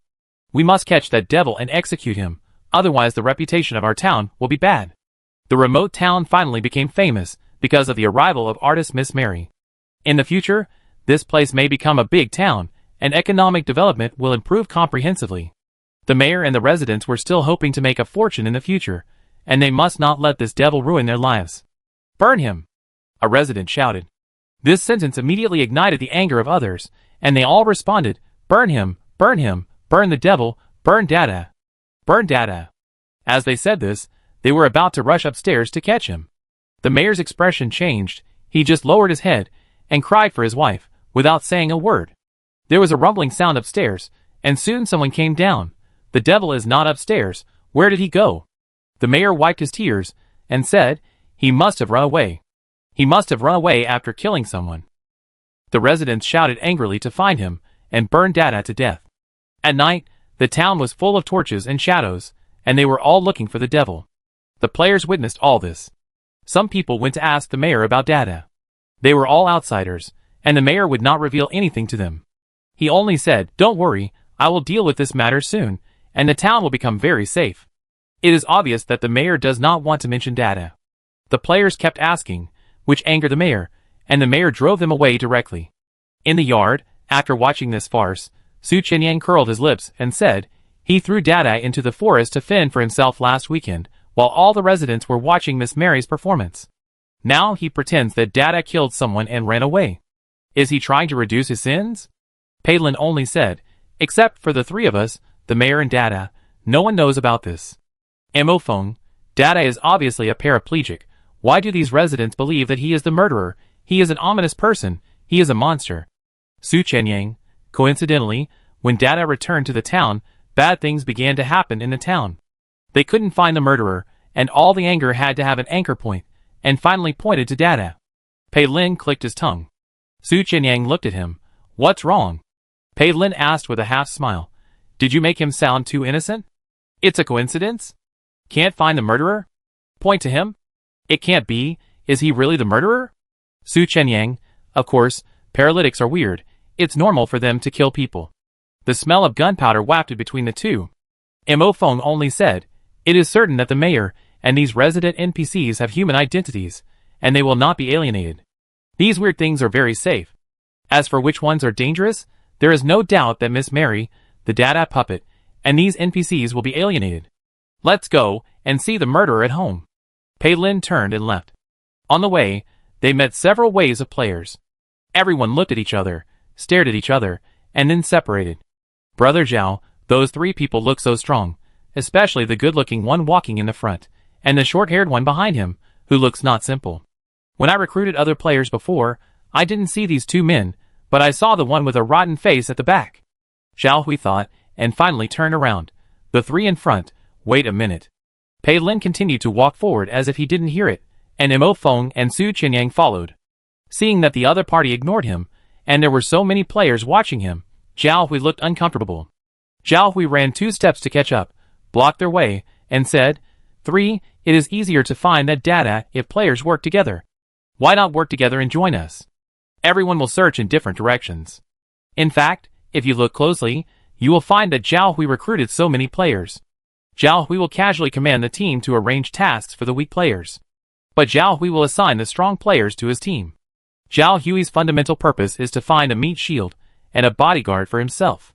Pei Lin glanced at them casually and said nonchalantly, work together. Have ulterior motives. The players who have survived till now are not fools. These people really don't understand what Zhao Hui wants to do? No, each of them is using the other players, who have been recruited and gathered as meat shields. Everyone knows that the more players there are, the greater the mortality rate, and there will even be a battle royale. The dungeon monsters will not kill all the players in the first few days, because they have to ensure the duration of the game. So, as long as others are guaranteed to die, you will not die first. Pei Lin exposed it mercilessly, and many people looked strange. Someone said directly, Brother Zhao, forget it, these 3 people are troublemakers at first glance. We have enough people, and we don't need them. No players have died tonight, maybe they will die. Someone cursed directly. One called. Su Qianyang was very annoyed. See you at dawn, you must be the ones to die.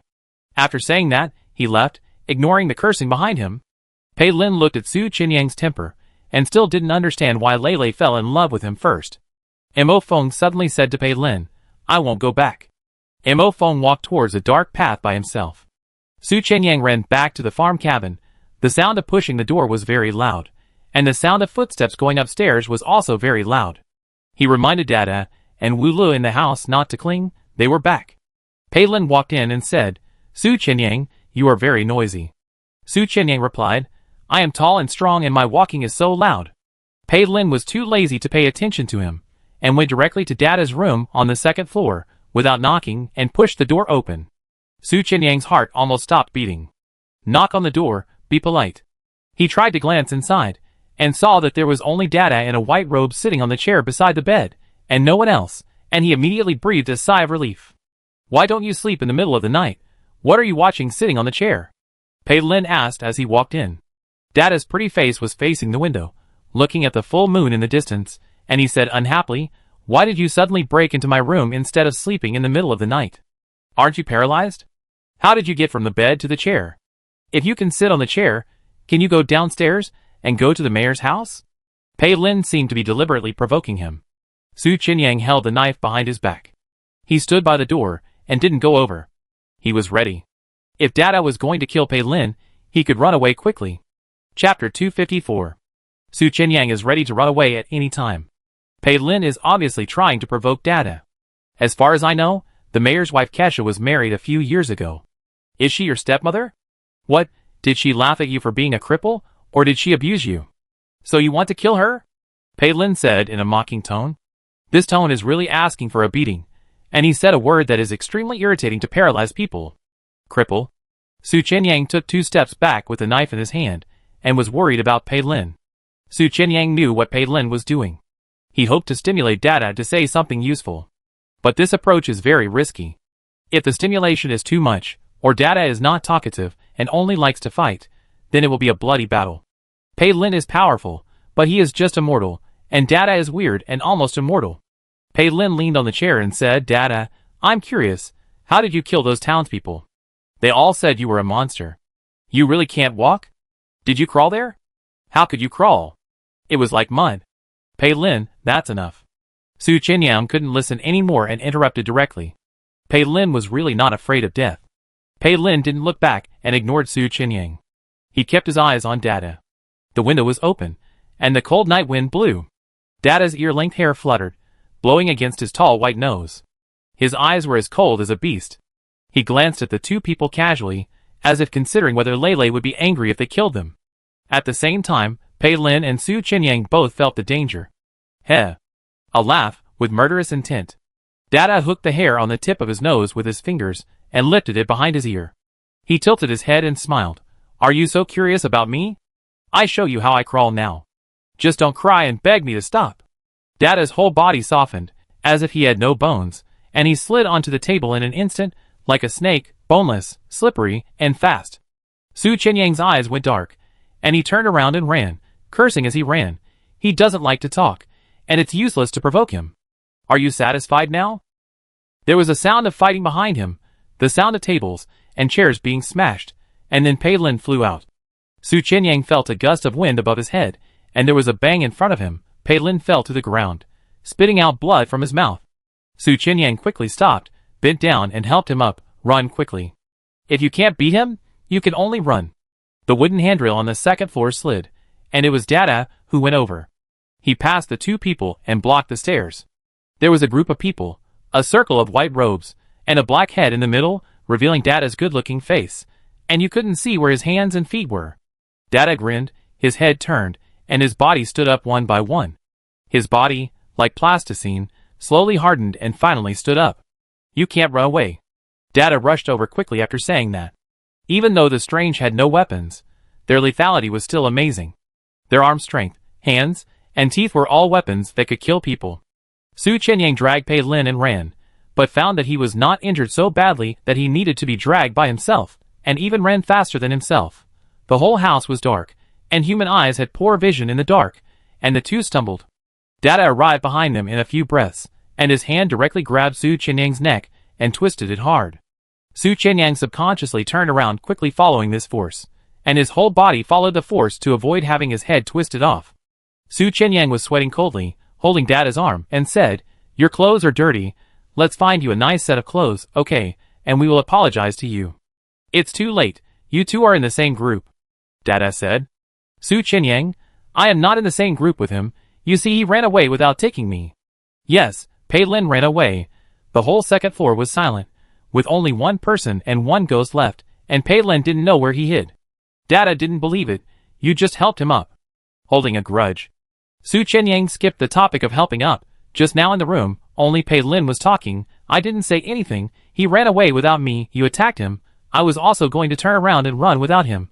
I am not in the same group with him. Dada, you believe me. Su Qinyang lowered his voice and struck while the iron was hot. Dada, you know who I am in the same group with, you know? You know? Dada looked at the man in front of him with a deep expression, squinting his eyes, and when he saw the wound on his face, he was obviously disgusted. Ugly. It was so dark that Su Qinyang couldn't see his eyes clearly, but he could feel the dangerous aura fading. Su Qinyang let go of Dada's arm, then backed away little by little, quietly increasing the distance. 1 meter, 2 meters, 3 meters, run. This is a farmer's house, a wooden structure with 3 floors. The first floor is the living room and kitchen, and there is a warehouse for stacking hay. The second floor has many rooms, and it can be seen that many workers used to work here. Su Chenyang kept running forward, increasing the distance, and then hid in a room. Below this room was the warehouse for stacking hay. There was a secret compartment in the floor, which could be opened to jump into the haystack on the first floor. Su Chenyang did not jump down or run away immediately. Instead, he quietly listened to the sounds outside. It was certain that Dada had let him go for now, but would not let Pei Lin go. Dada looked like a beautiful boy, but Pei Lin, who was so big, could be beaten directly to the point of vomiting blood. His strength was amazing. Suddenly, the sound of fighting came from outside, interrupting Su Chenyang's thoughts. The sound of the floor breaking, the sound of the knife breaking the wind, and the sound of panting. It sounded very tragic. Su Chenyang looked out, and this time he used the night vision props to see the battle clearly. Dada rolled up Pei Lin and tied one of his hands. Pei Lin's other movable hand was holding a scimitar. Pei Lin slashed at him fiercely, and Dada quickly slipped away. The tip of the knife was only 1 centimeter away from his body. Pei Lin almost committed suicide. Dada slipped on the floor, climbed up the wall and ceiling in an instant, and then rushed to Pei Lin's door. Pei Lin swung the scimitar with both hands, and the weapon turned into a long sickle, slashing at Dada fiercely. Dada was able to turn back in the air, folded his waist and quickly stuck to the ceiling, slid down, and went around behind Pei Lin. Pei Lin had no time to turn around in the corridor with a long weapon in his hand, and he only felt a pain behind him. The sharp blade pierced his back spine. Pei Lin almost collapsed instantly and knelt directly on the ground. Huh? The crescent moon fell to the ground with a dull sound. Dada raised his hand, ready to give Pei Lin the final blow. Su Chenyang took a breath and rushed out directly, shouting something. Pei Lin's ears were blurred, and his eyes were black for a while. He couldn't hear what Su Chenyang said. In the end, he only saw Dada picking up the crescent moon. Pei Lin fell to the ground, with blood all over his back. Very miserable. Someone was as miserable as him. In the wilderness. Mo Feng spat out blood and looked around vigilantly. He said with blood in his mouth, "You didn't kill me immediately because you had something in mind. I really can't think of what you can get from me. Tonight, the NPC and the mayor's wife died, but the human players have not died yet. Lone players are more likely to suffer accidents. Players with stacked bad luck buffs will definitely suffer accidents. Lone players with stacked bad luck buffs are equal to Mo Feng." Mo Feng deliberately fished with his body, and indeed caught something weird, but that thing didn't show up at all, and a few puppets injured him. But even if the master doesn't show up, you can tell who it is by looking at the puppets. "Miss Mary, tell me what you want. I can give it to you, and we will make a fair deal," Mo Feng said. Hee hee. The creepy woman's laughter. Chapter 255. Mo Feng had said so much, Wula didn't want to hide anymore. Wula came out of the farm and wanted to kill a few players for fun, but he met Mo Feng as soon as he came out. What a coincidence. In this dungeon, he met everyone he was supposed to meet. Wula couldn't help but want to play with Mo Feng, but Lala and Mia were really heavy-handed and beat him until he vomited blood. Tut-tut. The 2 weird puppets retreated with smiles on their faces, and footsteps were heard in the dark grass, and a red skirt appeared.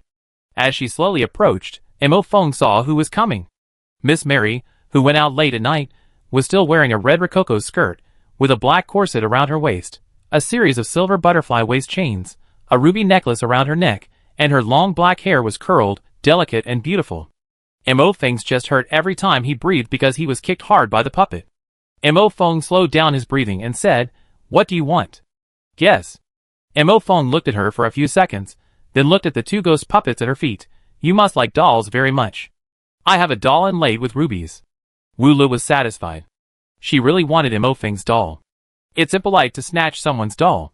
If the other party is willing to give it to you, that's great. Wula held it.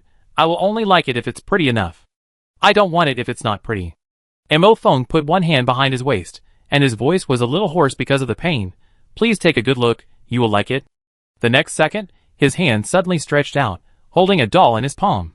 The rag doll was wearing a white blood-stained skirt, with spots like sunset clouds, and the most important thing was this face.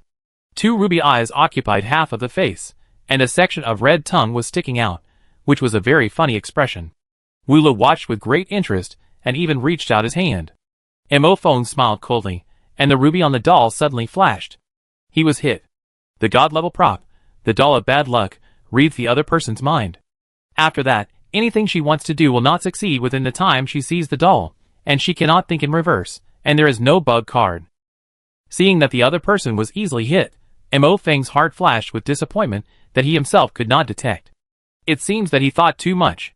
He thought that the person who spied on his god-level props and liked his doomed doll appeared again. Unexpectedly, it was just a coincidence. This Miss Mary doesn't like to kill the prey with one bite, but likes to toss and turn. And by chance, he chose to take out the doll to try the other person. She was not on guard at all, and it was obviously the first time she saw the doll of bad luck. So, it was not her. Mo Feng would not use the doomed doll prop unless it was absolutely necessary, and would not easily hold it in his hand, because every time he used it, he would be more unlucky. Mo Feng shook off his complicated feelings, and focused on fighting this boss. What do you think of my doll? Mo Feng asked proactively. Wula said seriously, it's cute, but it doesn't suit you at all. What's the matter with a rough guy with a short haircut holding a doll? It suits me better, it looks like my thing, give it to me. Reach out. The fire that had just been extinguished was suddenly lit up again. Mo Feng felt familiar with these words. It's a really good prop, but it doesn't suit your temperament. Next time we meet, give it to me to play with. It should be my toy. This is what Lele said last time. Mo Feng looked at her carefully. The hand that was stretched out moved forward another inch. Give it to me. As long as Mo Feng holds the doll of doom in his hand, any weirdness that has seen the doll's eyes cannot kill him. This is Mo Feng's biggest trump card. If he gives the doll of doom to the other party, he will die. Give it? Just for a test, is it worth it? He asked himself. Mo Feng seemed calm, but he was actually very entangled in his heart. He was really looking forward to that different NPC. I will give you the doll.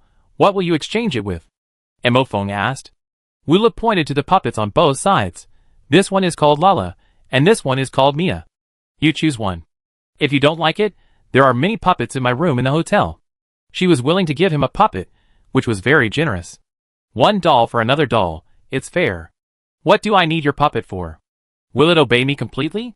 Mo Feng asked. Wu Li's mind flashed with Kona sitting on Su Cheneng's neck and the conspiracy between them. Wula couldn't help but laugh secretly and said mysteriously, You will know a big secret if you own a puppet. Do you want to exchange it? Opportunities wait for no one. Don't exchange it, then she will find other ways to grab the doll of misfortune, and Mo Feng can't think of going back tonight. She looked sinister for a moment, and Mo Feng didn't miss the other party's intention to kill him. Mo Feng dared not let go of the doll of misfortune even more. Exchange, give it to you. Mo Feng said. Wula believed it, and stretched out his hand. When the doll of misfortune was about to be handed over to his palm, Mo Feng suddenly stabbed it with his other hand. Swish! The knife pierced the back of Wu Li's hand, and Wula smiled. Mo Feng threw away the teleportation prop and ran away, but suddenly a sharp cat cry came from the bushes. Mo Feng's eyes flashed, but the surrounding scene did not change. The teleportation prop only teleported a few centimeters? This situation has never happened before. Mo Feng panicked for a second, then turned back to attack. Wula pulled out the knife from the back of her hand and stabbed it, just stabbing Mo Feng's arm, piercing the entire forearm. Wula quickly pulled it out, blood splashed, and she stabbed again. Mo Feng quickly pointed the doll of misfortune at her. Wula froze, and the knife could not stab. Mo Feng's arm was hanging down, and the other hand held the doll towards her. Under the restrictions of the god-level prop doll of misfortune, the opponent still stabbed him, too powerful. If this knife was not aimed at the arm, but at his throat and heart, then he would have died. Wula let go of the knife, and his body could move again. Gada, the sound of the puppet. Mia suddenly jumped up and wanted to ride on Mo Feng, but was suddenly bounced away by an inexplicable force, and the puppet fell to the ground. Wula suddenly felt ashamed. Mia, why do you want to see that doll too? Mia opened her mouth and spoke silently. As the master, Wula heard it. Mia said, I want to see what kind of doll is prettier than us, and can be liked by you, my dear master. Meow. A black cat walked out of the bushes, with an elegant cat step, staring at them with its eyes erect. Wula suddenly felt that tonight was quite chaotic. Chapter 256. It was really chaotic tonight. Mo Feng thought he was safe for the time being, but the black cat jumped up and took the doomed doll from his hand. Mo Feng had a deep wound on the back of his hand, with a piece of flesh torn off and the skin still attached. Xiao Hei held the doll in his mouth, with meat and blood hanging on his teeth. Its tail was raised high, and it was obviously in a good mood. With an elegant cat step, it walked towards the beautiful Miss Mary step by step, raising its head like offering a treasure.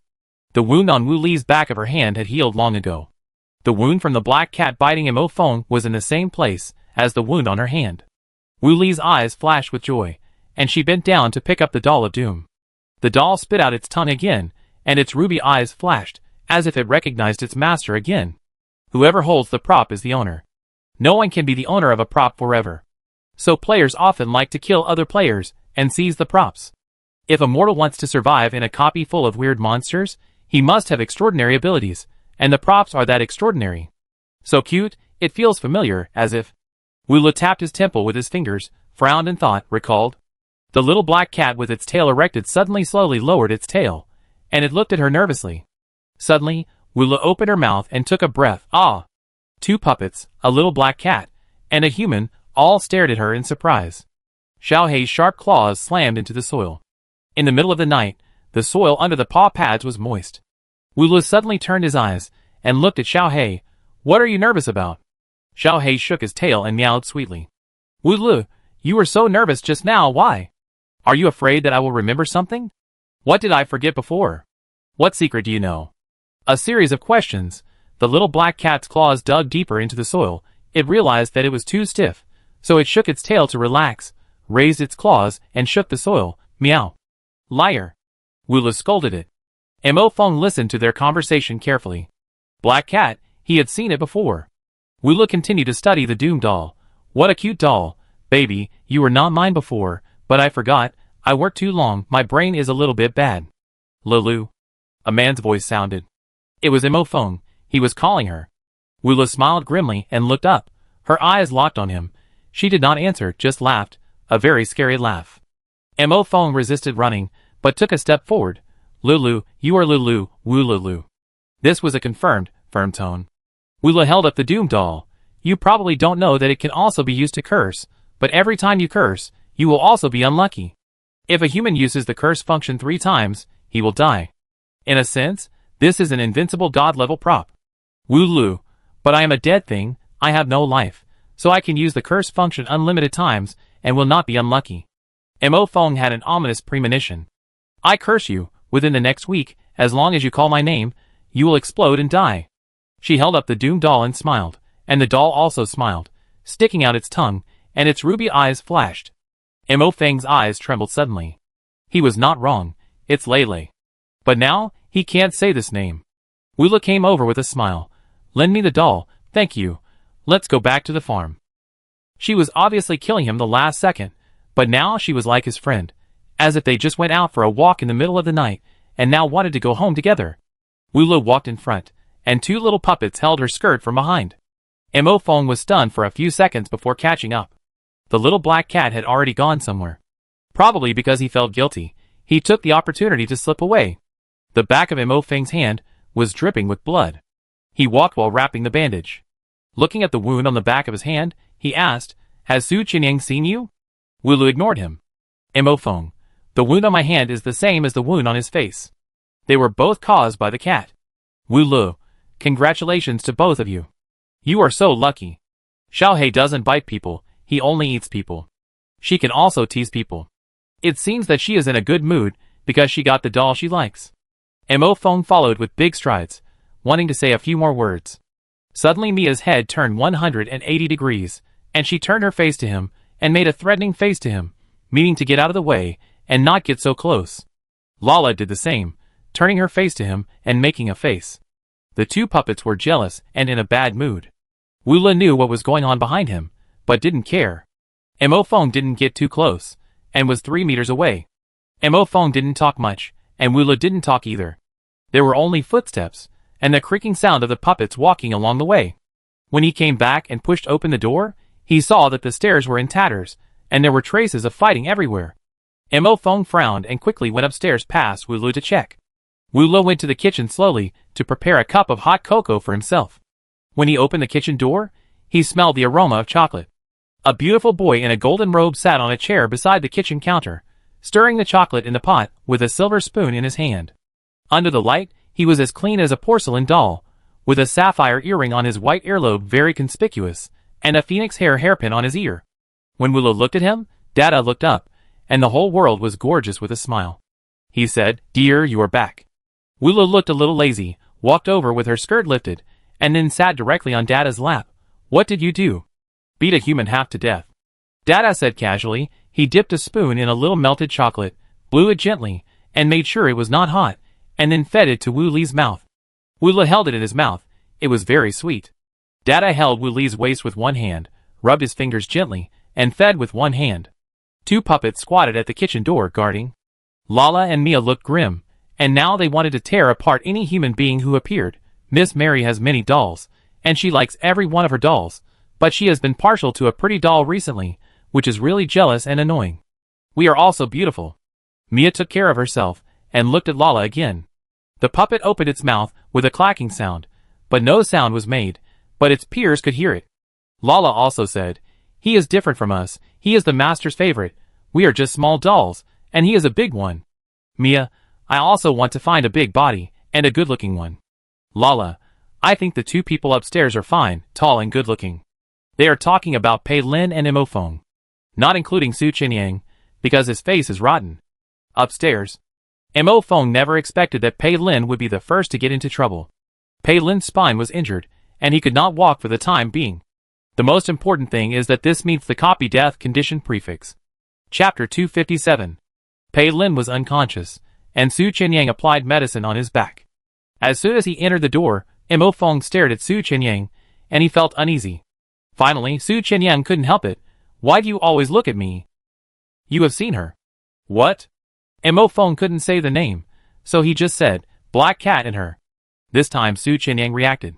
Su Qinyang was calm and tried Pei Lin's breathing with his hand to make sure he was still unconscious, and then said, "You went out for a walk tonight. What happened?"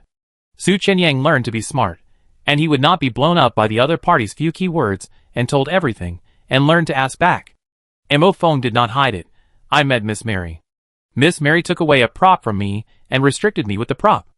I couldn't say her real name, but you and I both knew who she was." He couldn't say the name, but it didn't prevent him from communicating with Su Qinyang at all. Mo Feng also realized now. Lei was not afraid of him saying her name.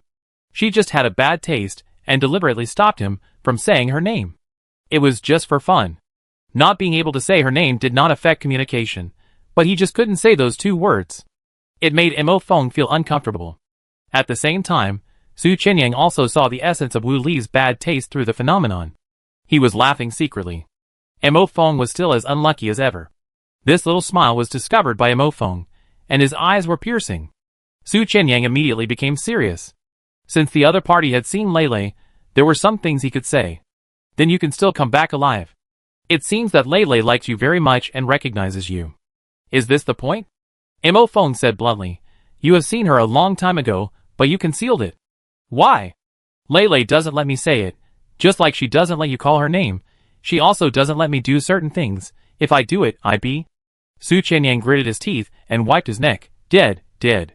Mo Feng also understood, and only asked, "What does she want to do?" Su Qinyang, "Play. She loves to play the most. We are her toys. The players are her toys." Mo Feng was silent. Su Qinyang was sure that Pei Lin was fine, so he prepared to go back and rest. Mo Feng suddenly asked, "Who injured Pei Lin?" Su Qinyang thought about whether to confess Dada, but if he didn't say it, Pei Lin would still tell Dada when he woke up tomorrow. Dada, Pei Lin provoked him, so he suddenly attacked Pei Lin, almost dug out his spine, and almost died. Su Qinyang looked like he had survived a disaster, and said, "Don't mess with Dada, he moves very fast after his transformation, and his lethality is very strong." "Why didn't he attack you?" "Because I didn't mess with him. Every wrong has its perpetrator. I think Dada is very principled. He will beat whoever messes with him." Su Qinyang meant what he said. In fact, he was also beaten. His neck was twisted.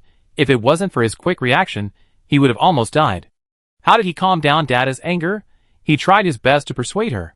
"Don't kill him. He is also Lei's younger brother. Lei values him very much, so he can't be killed. Dada, he is also Lei's younger brother. You can't kill him. At least wait for Lei to come back and ask Lei, right? Lei and I are playing a game, which is to hide Pei Lin's presence in this copy. This game is to trick him into going around in circles. You can't kill him. If he dies, Laylay's game can't go on. Dada, you are all dirty. Laylay will be back soon. Don't you want to put on clean and beautiful clothes and wait for her? She seems to like hot chocolate recently. Do you want to prepare a cup for her? Men who cook in the kitchen are the most attractive. Have you heard of house husbands? All women like house husbands. Virtuous and beautiful, they are the best dowry for men. Don't want to recall. At that time, in order to save Pei Lin's life, Su Qinyang said everything, regardless of whether it was appropriate or not. In short, Pei Lin was not killed by Dada, and 99% of it was Su Qinyang's credit. Although the three of them have always been plastic brothers, now there are two weirdos in this house. They still choose to unite a little. Mo Feng guarded the unconscious Pei Lin. Su Qinyang couldn't stand the shabby house, so he simply cleaned it up. When he went downstairs, he suddenly found that there was a light in the kitchen, and there were two scary puppets standing at the door of the kitchen. No need to think, everyone knows who is inside. Suddenly, the two puppets turned their heads and stared at Su Qinyang, their teeth rubbing, showing an attacking posture. Su Qinyang was startled and tiptoed back upstairs. He kept facing them, and didn't dare to turn around. Are these two puppets crazy? Su Qinyang didn't dare to blink, for fear that if he blinked, the puppets would pounce on him. Finally reaching the second floor, Su Qinyang turned around, and suddenly saw Mo Feng leaning against the door, with his arms folded. He almost screamed. Hack you. Su Qinyang's heart ached. Mo Feng, what are you afraid of? Aren't you very familiar with her? No matter how familiar I am also a human being, and she is weird. Su Qinyang said something very realistic. The weird will kill humans, whether they are familiar or not. Mo Feng thought about it, and felt it was reasonable. This is her style. Laylay is moody. She may smile at you in the last second and kill you in the next second. But something is wrong. Mo Feng couldn't remember it for a moment. Su Qinyang was tired. The thrilling night ended here. I sleep for a while, you keep watch first. The three were in the same room. One was unconscious, one was sleeping lightly, and one sat on a chair with his arms folded until dawn. Downstairs were the weird. The two bosses were talking about love in the kitchen. Mia and Lala wanted to kill the people upstairs, but they were afraid of making Miss Mary unhappy, so they had to give up. But the puppets couldn't vent their emotions, and felt uncomfortable, so they slipped out. At dawn, the players' terrified wails came from somewhere in the town. The horror puppets attacked the players, and killed 4 people, 2 men and 2 women. The players who escaped scattered. It was daybreak, but there was no sun rising, only gray clouds. Did you see what killed people? A player said tremblingly. I saw it. It was a child, a little girl in a skirt. It should be a baby at this height. How can it be so flexible? Blood splashed on Zhang Shiyang's face. He was cold all over, and said in horror, It's not a baby, it's a puppet. I saw the puppet's pattern. It's Miss Mary's puppet. Having just experienced the chase, the other players' minds were blank. Zhao Hui wiped the cold sweat and said, Let's go and find Miss Mary. We have many people. She must have some secrets. We will find her sooner or later. We must know what Miss Mary's wish is. This is why Zhao Hui summoned so many players. From the beginning of the dungeon, the players knew that if they wanted to pass the dungeon, they had to help Miss Mary fulfill her wish. Players will find Miss Mary sooner or later. If 1 or 2 people go, the chances of winning are definitely not high. Now that there are so many players together, they are braver and can also find someone to take the blame for them. A group of people headed towards the hotel in a mighty manner. Chapter 258. It was daytime, although there was no sun, but at least it was dawn. A dozen players raided the inn. The NPC proprietress of the inn saw the humans coming in large numbers, and her eyes showed disdain and a hint of hunger. But now, it needs to abide by the identity card and cannot kill people. The proprietress looked regretful, turned around and said fiercely to the humans, What are you doing here? In addition to accommodation, the inn can also be used for meals. But it is obvious that these people are not here for meals. Zhao Hui stood up and said, Last night, the mayor's wife was killed. We found some small footprints in the bushes, which are the footprints of puppets. We want to ask Miss Mary something. Are you the sheriff? Are you the mayor? Humph, these things are not your business. Don't disturb my guest's rest. The proprietress drove people away with a hard baguette. The baguettes were not harmful at all, and the proprietress was slightly plump and wearing a black and white lace apron with her hands on her hips. Apart from her sharp words, she did not look dangerous. Some players could not sit still. A thin man shouted, Subdue her, hold her, and the others go upstairs to find Mary. We must find evidence that she killed the townspeople. In a group of people, there are always radicals, and those who fish in troubled waters. Several radicals rushed directly to the innkeeper, found a rope under the table, and wanted to tie up the proprietress. Others who fished in troubled waters did not come forward at all, but hurried upstairs in the chaos. Zhao Hui pretended to say, "You hold her, we will go upstairs and tell you any information." "Okay, brother Zhao, don't worry." The three men dragged the proprietress downstairs. The rest of the people all went upstairs. It was pitch black upstairs, the windows were closed, and it was silent. After a group of people went upstairs, they seemed to disappear. The three people downstairs gradually felt something was wrong, and suddenly they found out. Where is the NPC who was having breakfast by the window just now? The player turned around to check. When did the door close? He stepped on something by his feet, and when he looked down, it was a hemp rope, and the innkeeper's wife was gone. "No, run!" Someone reacted, shouted and ran to the door, but when his hand was about to touch the door, his head suddenly exploded. Like a watermelon falling on the concrete floor, it exploded with a bang, red juice splashed, and the air was filled with fragrance. The two were shocked. The body with the head blown off fell to the ground in slow motion, and a woman with giant hands suddenly appeared. Her arms were swollen several times, and the rest of her body was normal size. Like a crab, the woman's palms were full of blood and meat, and she crushed the player's head. She licked her palms and looked at them with a smile.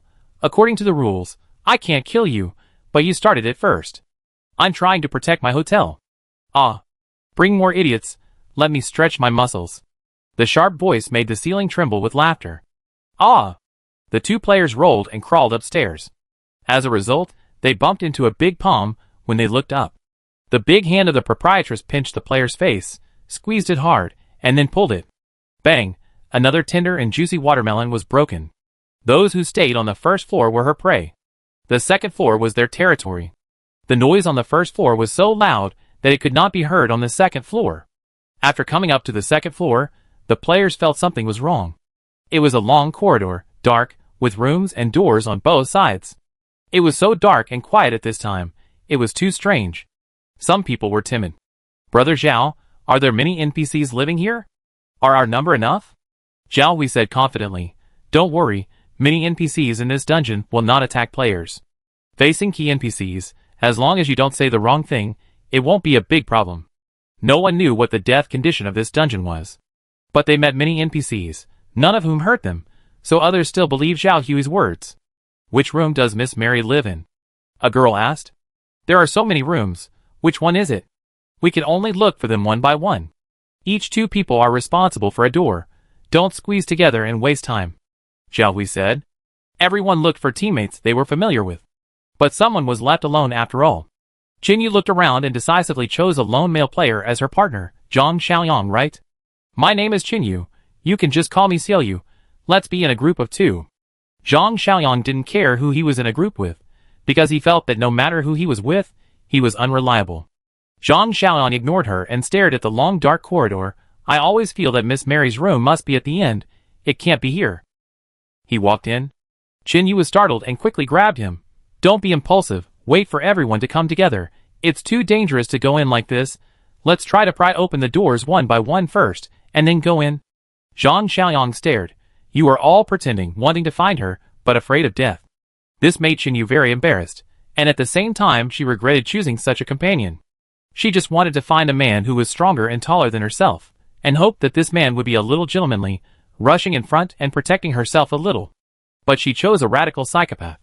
Zhao Hui noticed the discord between the two and tried to smooth things over. "Don't argue, check the room next to you. Are there any guests in these rooms? Is the guest inside Miss Mary?" The human exchanged props to pry the door open, opened the door in 1 second, silently, and then pushed the door to check. For the first few doors, you can see the NPC lying on the bed in the dark by pushing the gap. Qinyu immediately closed the door without disturbing the NPC inside. Zhang Xiaoyang was unhappy. "I haven't seen clearly whether it's a man or a woman." "Qinyu, there are no puppets on the table or the floor inside. There must be puppets in Mary's room, so this one is not." Zhang Xiaoyang suddenly realized, but didn't say anything nice, just said, "Next room." The props for prying the door are not expensive, but they consume points. The further you go in, the more nervous everyone is. "I found it. There are a lot of children's clothes here, and the closet is full of small skirts. With an exclamation, several players around went over. Chun Yu followed Zhang Xiaoyang. There was a star lamp made of hollow shells on the table in the room. The flame in the middle was still shaking, and the star pattern illuminated the whole room. A big bed. Inside are 4 or 5 large wardrobes, rows of skirts in the wardrobe, various colors and prints, all of which are skirts of different sizes worn by little girls of several years old. There are small shoes in the bottom row, mostly red, small leather shoes with heels, and bows on the edge of the shoe straps. There is also a sweet smell in the room, mixed with the fragrance of wood. Xiao Hui picked up a skirt. The puppets that attacked us are all female, all so small, wearing such small skirts. These are all puppet clothes. What about Miss Mary? Why is she gone? Just when they were at a loss. Bang! With a loud bang, the door was suddenly closed by someone. The flame in the shell star hollow lamp suddenly went out, and the room was dark. Ah! What happened? Who closed the door? Someone screamed in fear. Is it the puppet? Someone quickly exchanged the flashlight prop. Xiao Hui took the flashlight and shone it at the door. This is a door that opens inward. Just now, he saw a hand pushing the door closed from the corner of his eye, just a moment of the picture. Although he didn't see who it was, he was sure that it was a person's hand that closed the door. Xiao Hui quickly took out the flashlight and shone it at the others, angrily saying, "Who was standing by the door just now?" The others were confused. "I don't know. I was by the bed. There were too many people, I didn't notice it." Xiao Hui waved the flashlight over, anxiously looking for the hand. In the crowd, Su Qianyang raised his hand to cover his eyes, disliked the flashlight dazzling his eyes, and the snapshot was blinded. Wula stood behind Su Qianyang, completely blocked, not dazzling his eyes at all. Why do you look a little strange? Put your hand down, let me see your face." Zhao Hui found Su Qianyang and said with the flashlight shining directly on his head. Chapter 259. It's terrible, we were discovered so quickly. However, Su Qianyang was 1.8 meters tall, so it was hard not to notice him standing here. The room was so small, and there were several players crowded at the door. Suddenly, a tall man appeared, which was very abrupt. Everyone's eyes followed the light of Zhao Hui's flashlight and looked at Su Qianyang. There was a door next to Su Qianyang, and a wall behind him. He was tall, and there were shadows behind him, which were dark and unclear. The other players were in front of him, and some even silently stepped back a few steps. "Don't put your hands down," Zhao Hui said in a warning tone. "Did you close the door?" "I saw a hand closing the door, and only you were standing at the door." Su Qianyang was about to answer, but suddenly a cold finger poked his lower back, and a female voice sounded in his ear, "Play games." This voice was ethereal. Wula did not open his mouth to speak, it was ventriloquism. And it was only the person who connected the puppet's silk strings could hear it. Only Su Qianyang and the puppet dolls in the dark could hear it. Su Qianyang was distressed for a second, then accepted it. Finally, he also stood in Leilei's perspective to see humans. No wonder she thought it was fun. Because it was really fun. Su Qianyang put down his hand, squinted his eyes, and said, "Your flashlight is too bright, it dazzles my eyes." Seeing the scar on his face, Zhao Hui immediately remembered that he was the guy on the farm. "When did you sneak into our team? Why did you close the door?" "I came up to the second floor when you pried the door open, and I followed you all the time."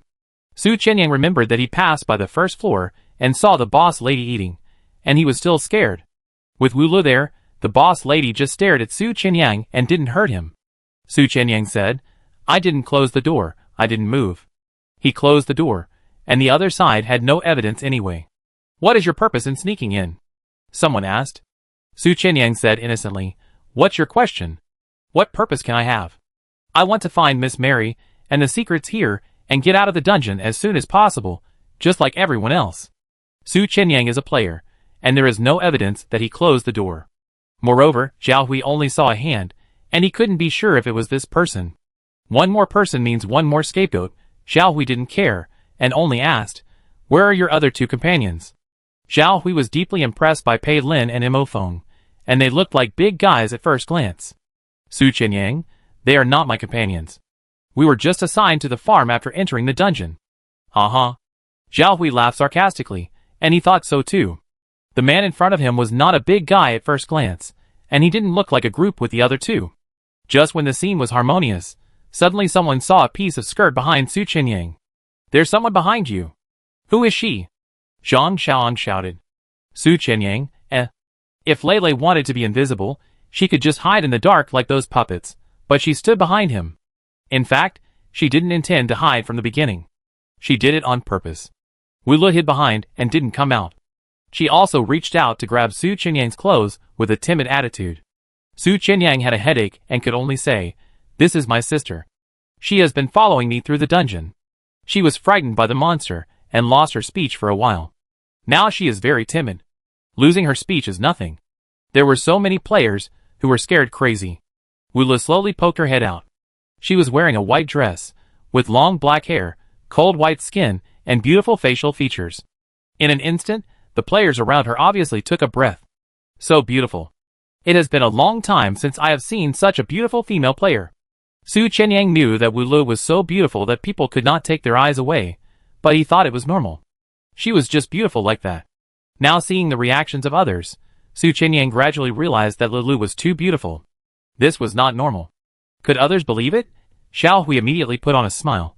"Sister, don't be afraid. There are so many players in our room. We will definitely protect you. Welcome to join us." Su Qinyang, reduce your intelligence. She is so beautiful, but you don't doubt it? She is so beautiful, and you still dare to look at her? Su Qinyang moved a step to the right, blocking Wu Li's exposed face, blocking her tightly, and staring at those who looked at him with bright eyes. Xiao Hui also realized that he had just lost his composure. He was embarrassed for 2 seconds, then pointed at the items in the room and said, "This is the puppet doll's cloakroom. It is safe here, but the next room is probably the room where the puppets are stored.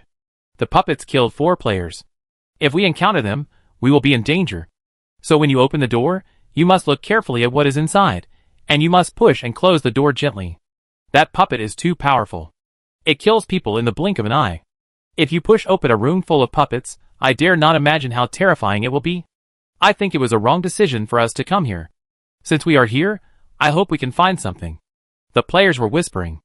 Only Su Qinyang said sternly, "Let's get out of this door first." Instantly, everyone's eyes were on Su Qinyang again.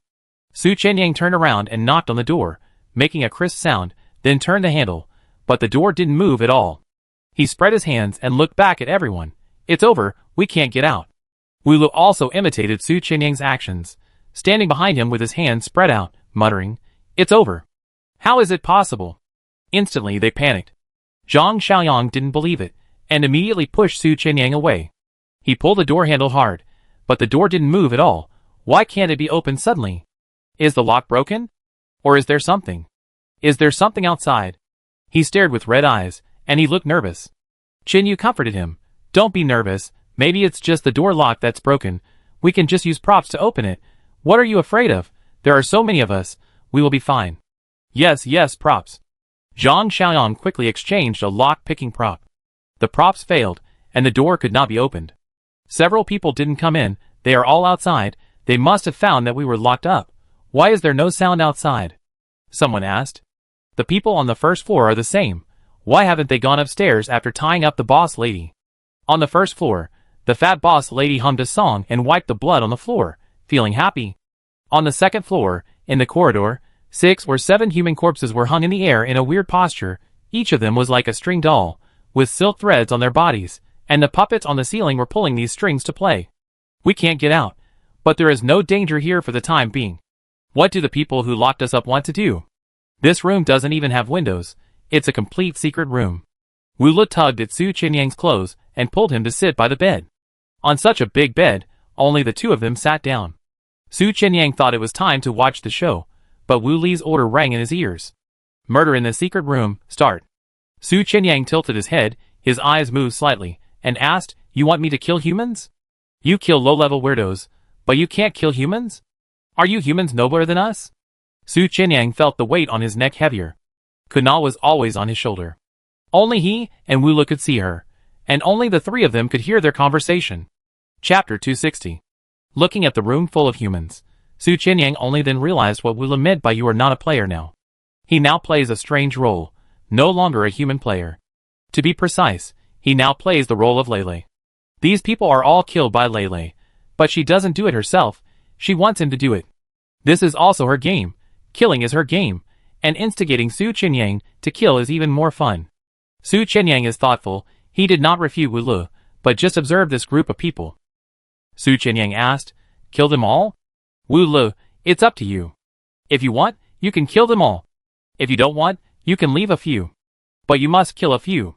She likes to watch Su Qianyang kill people.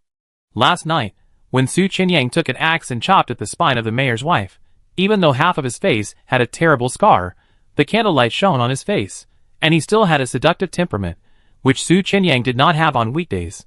Your former rule of law society is too restrictive. You are not the real you at all. Here you are free. You can indulge yourself infinitely and become the real you, Wu Lu said seductively. The puppet Kona sat on Su Qianyang's neck, with a terrifying smile on her face. Her round eyes were always staring at the human players wandering around, ready to hunt at any time, but Su Qianyang sat quietly by the bed. Just when Wu Lu thought he was thinking about who to kill, Su Qianyang suddenly replied with a voice between the two, True freedom is never an excuse for indulgence, but knowing how to keep your heart within the rules. Those who are led by desire are not the real me. Wu Lu was stunned, then suddenly smiled and raised his eyebrows, threatening, Which camp are you in? You, I am your little brother, Su Qianyang said. Your original intention is not worth mentioning, Wu Lu mocked. My original intention is to be your little brother, and go home as soon as possible. At this moment, Su Qianyang's eyes were bright. That's right. Wu Lu was satisfied with this answer. In the whole room, only the two of them sat down, and the others were worried about the door lock, or looking for other exits in the house. It's daytime now, and there are so many of us together, nothing should go wrong. Someone comforted himself. Besides us, there are other players outside. There will always be players who will come to this hotel, and will definitely find us. If we can't open it from inside, maybe we can open it from outside, as long as other players find that we are locked up here. Yes, there are so many of us together, nothing will happen. We have been around here for several rounds, and have been here for half an hour. Nothing has attacked us. It must be safe here. Wu Li's pointed nails poked Su Qianyang's lower back hard, almost making him jump up. Su Qianyang's expression did not change, but he shouted in his heart. He knew Lele was pointing at him. It's been half an hour, and he still hasn't taken action?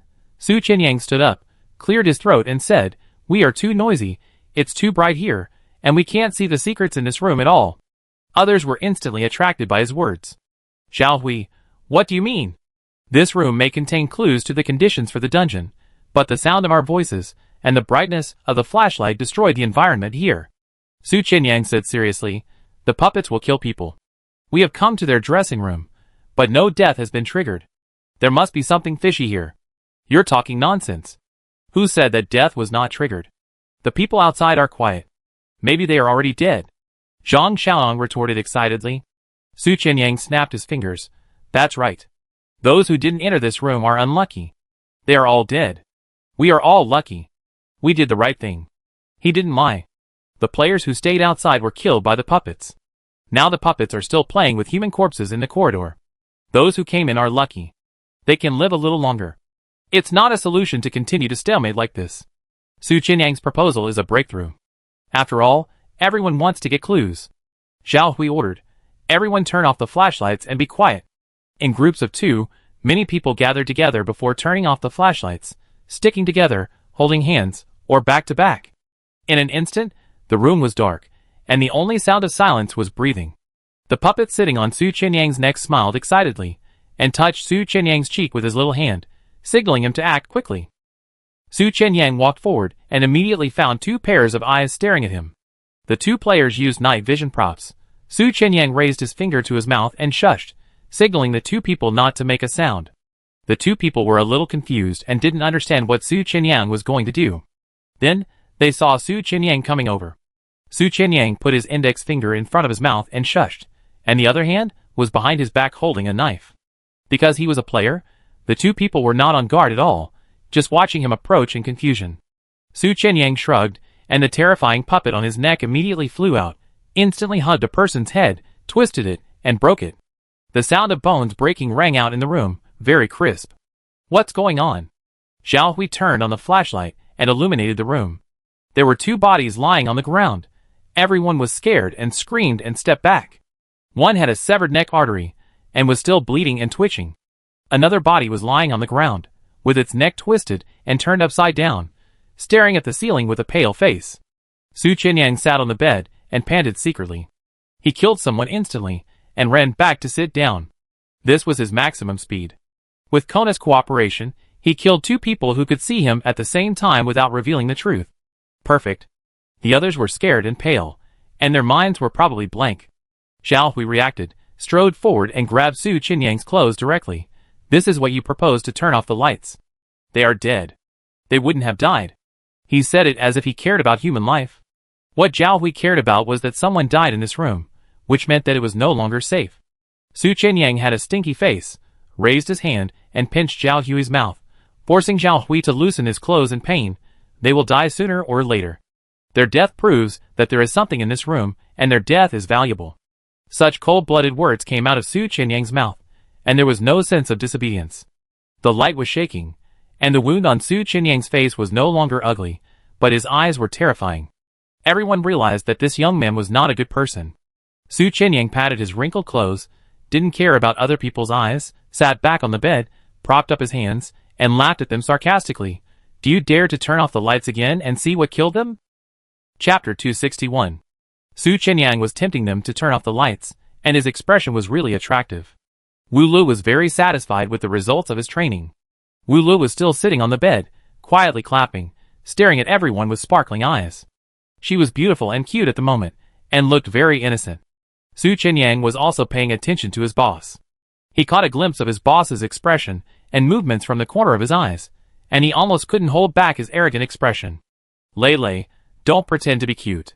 Because you are so suitable, no one else dared to speak. Su Qinyang stood up and said arrogantly, turn off the lights. Let's see what it is. If we don't kill it, we can't get out of this room. They were locked up here, not by accident, but because something deliberately locked them up here. If you want to get out, you have to solve this thing. No one knows what the monster in the dark is, and how powerful it is. Zhao Hui was hesitating whether to stay put or kill the monster, as Su Qinyang suggested to have a chance to get out of this room. Zhang Xiaoan couldn't stand it and shouted, someone died just when we turned off the lights. We can't turn off the lights anymore, no more people can die. The timid people also said, yes, turning off the lights will be dangerous. Once the lights are turned off, someone will definitely die. It's not you or me, anyone could be the next one. Aren't you afraid of death? Shen Yu cried. As long as we keep the flashlight on, we can survive. How simple it is. Don't commit suicide. Some smart people said. More and more people loosened up, and were unwilling to try to turn off the lights to fight the monsters. Su Qinyang laughed. There is no food or water here. How many days do you think we can last? Or are you going to eat each other, and see who survives to the end? As soon as these words came out, there was complete silence. Su Qinyang continued, why not take advantage of the fact that there are so many people, and we still have the strength to fight the monster to the death? Yes, fight to the death. Wu Lu raised her hand in support. Her voice was not loud, but it made the whole room quiet, and all the players heard her voice. Zhang Xiaoyang was in a state of stress, breathing heavily, his mind was in a mess, and he couldn't help but look at Wu Lu with his eyes wide open. So beautiful that she didn't look like a real person. So white, her skin was porcelain white. Wu Lu noticed this unique pair of eyes.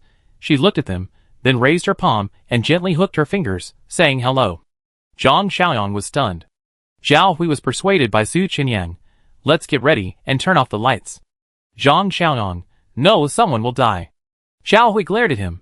There are so many of us, more than half of the players are here. It is impossible for the dungeon to wipe us out before the plot unfolds. We will not die. This seems reasonable, but it is actually a substitution of concepts. In a large dungeon, the plot has not yet unfolded. It is impossible for all players to die. But in a large dungeon, there are many players, and the mortality rate is very high. They were wiped out here, which just verified the mortality rate. A group of people have no clue, and they are in a dilemma. As long as one person shouts to move forward, the others will grit their teeth and follow. We have to guess why these 2 people died. Did the monster randomly kill 2 lucky audiences, or because of some characteristics in them? Su Qinyang walked to Zhao Hui and fooled him. Zhao Hui agreed, raised his eyes, and asked, who of you has been teammates with these 2 people? Do they have anything in common? All men? A teammate said with a puzzled look on his face. The male players on the scene were sweating. Su Qinyang added fuel to the fire. Maybe the monster likes to kill men. Guessing, we might as well turn on the night vision props. Chen Yu said weakly. Zhang Xiaoyang suddenly reacted. They both had night vision props last night, and they have been using them all the time. Yes, I remember it too. We all walked with lights last night, only the two of them didn't. They had night vision props. I know. They must have seen something. Can't we look at each other? Can't look at the monster? Looking at each other will trigger death. Only this answer is smooth. But if we don't look, how can we deal with it? Su Qinyang looked like he had a headache. Suddenly Wu Le called softly, and Su Qinyang turned back. Sister, what's wrong with you? I'm so hungry and scared. You should find a way quickly. I don't want to stay here. Wu Le looked willful, like a spoiled child. This is urging him. Su Qinyang calmly comforted her. It's almost done, we be out soon, don't be afraid, just sit there and don't move. That's easy to say. A laugh came from the crowd, said by a short man behind. Su Qinyang comforted his sister and stepped forward. Turn off the lights and close your eyes. I turn on the night vision props, and I tell you if I find anything. I'm afraid your neck will be broken before you even say anything. This is what other players think, but no one said it out loud. Because it's so hard to have someone come forward, how can they interrupt him? If this person really tells them useful information, it will be a great success. A few seconds later, Xiao Hui said, turn off the lights. Everyone quickly closed their eyes, and then turned off the lights. The room was pitch black. Only Wu Le, Kuna, and Su Qinyang could see. Kuna couldn't wait to fly out, and directly jumped on the man at the back. The man screamed.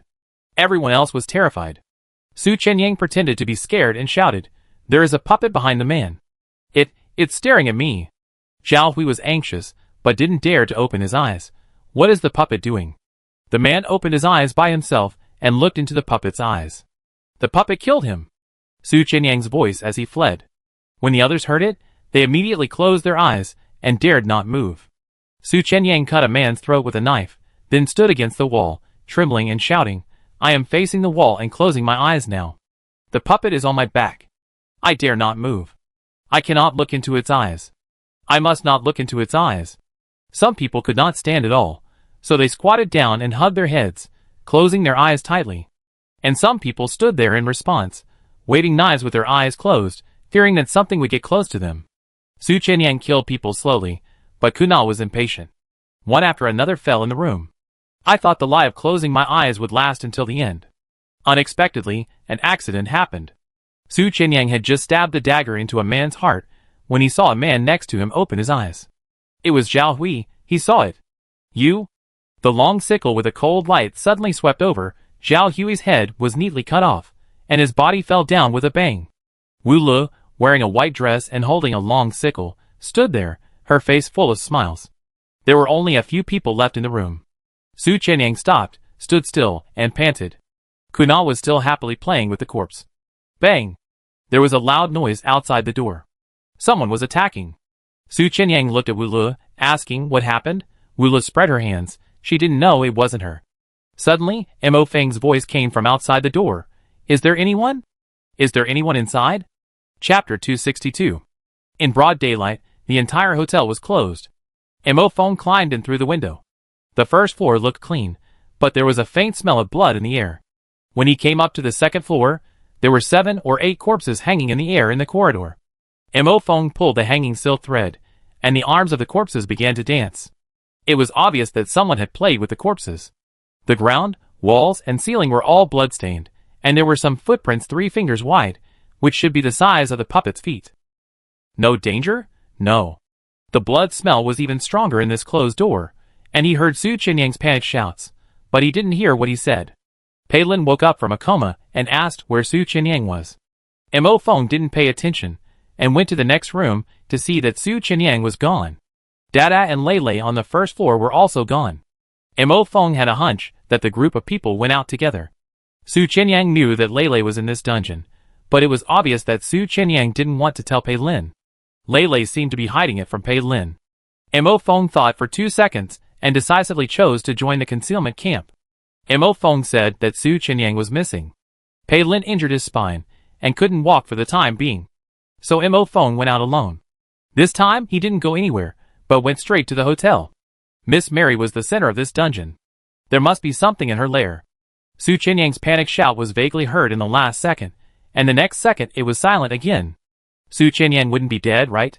Is there anyone? Is there anyone inside? Mo Feng knocked on the door. Su Qinyang? Are you in there?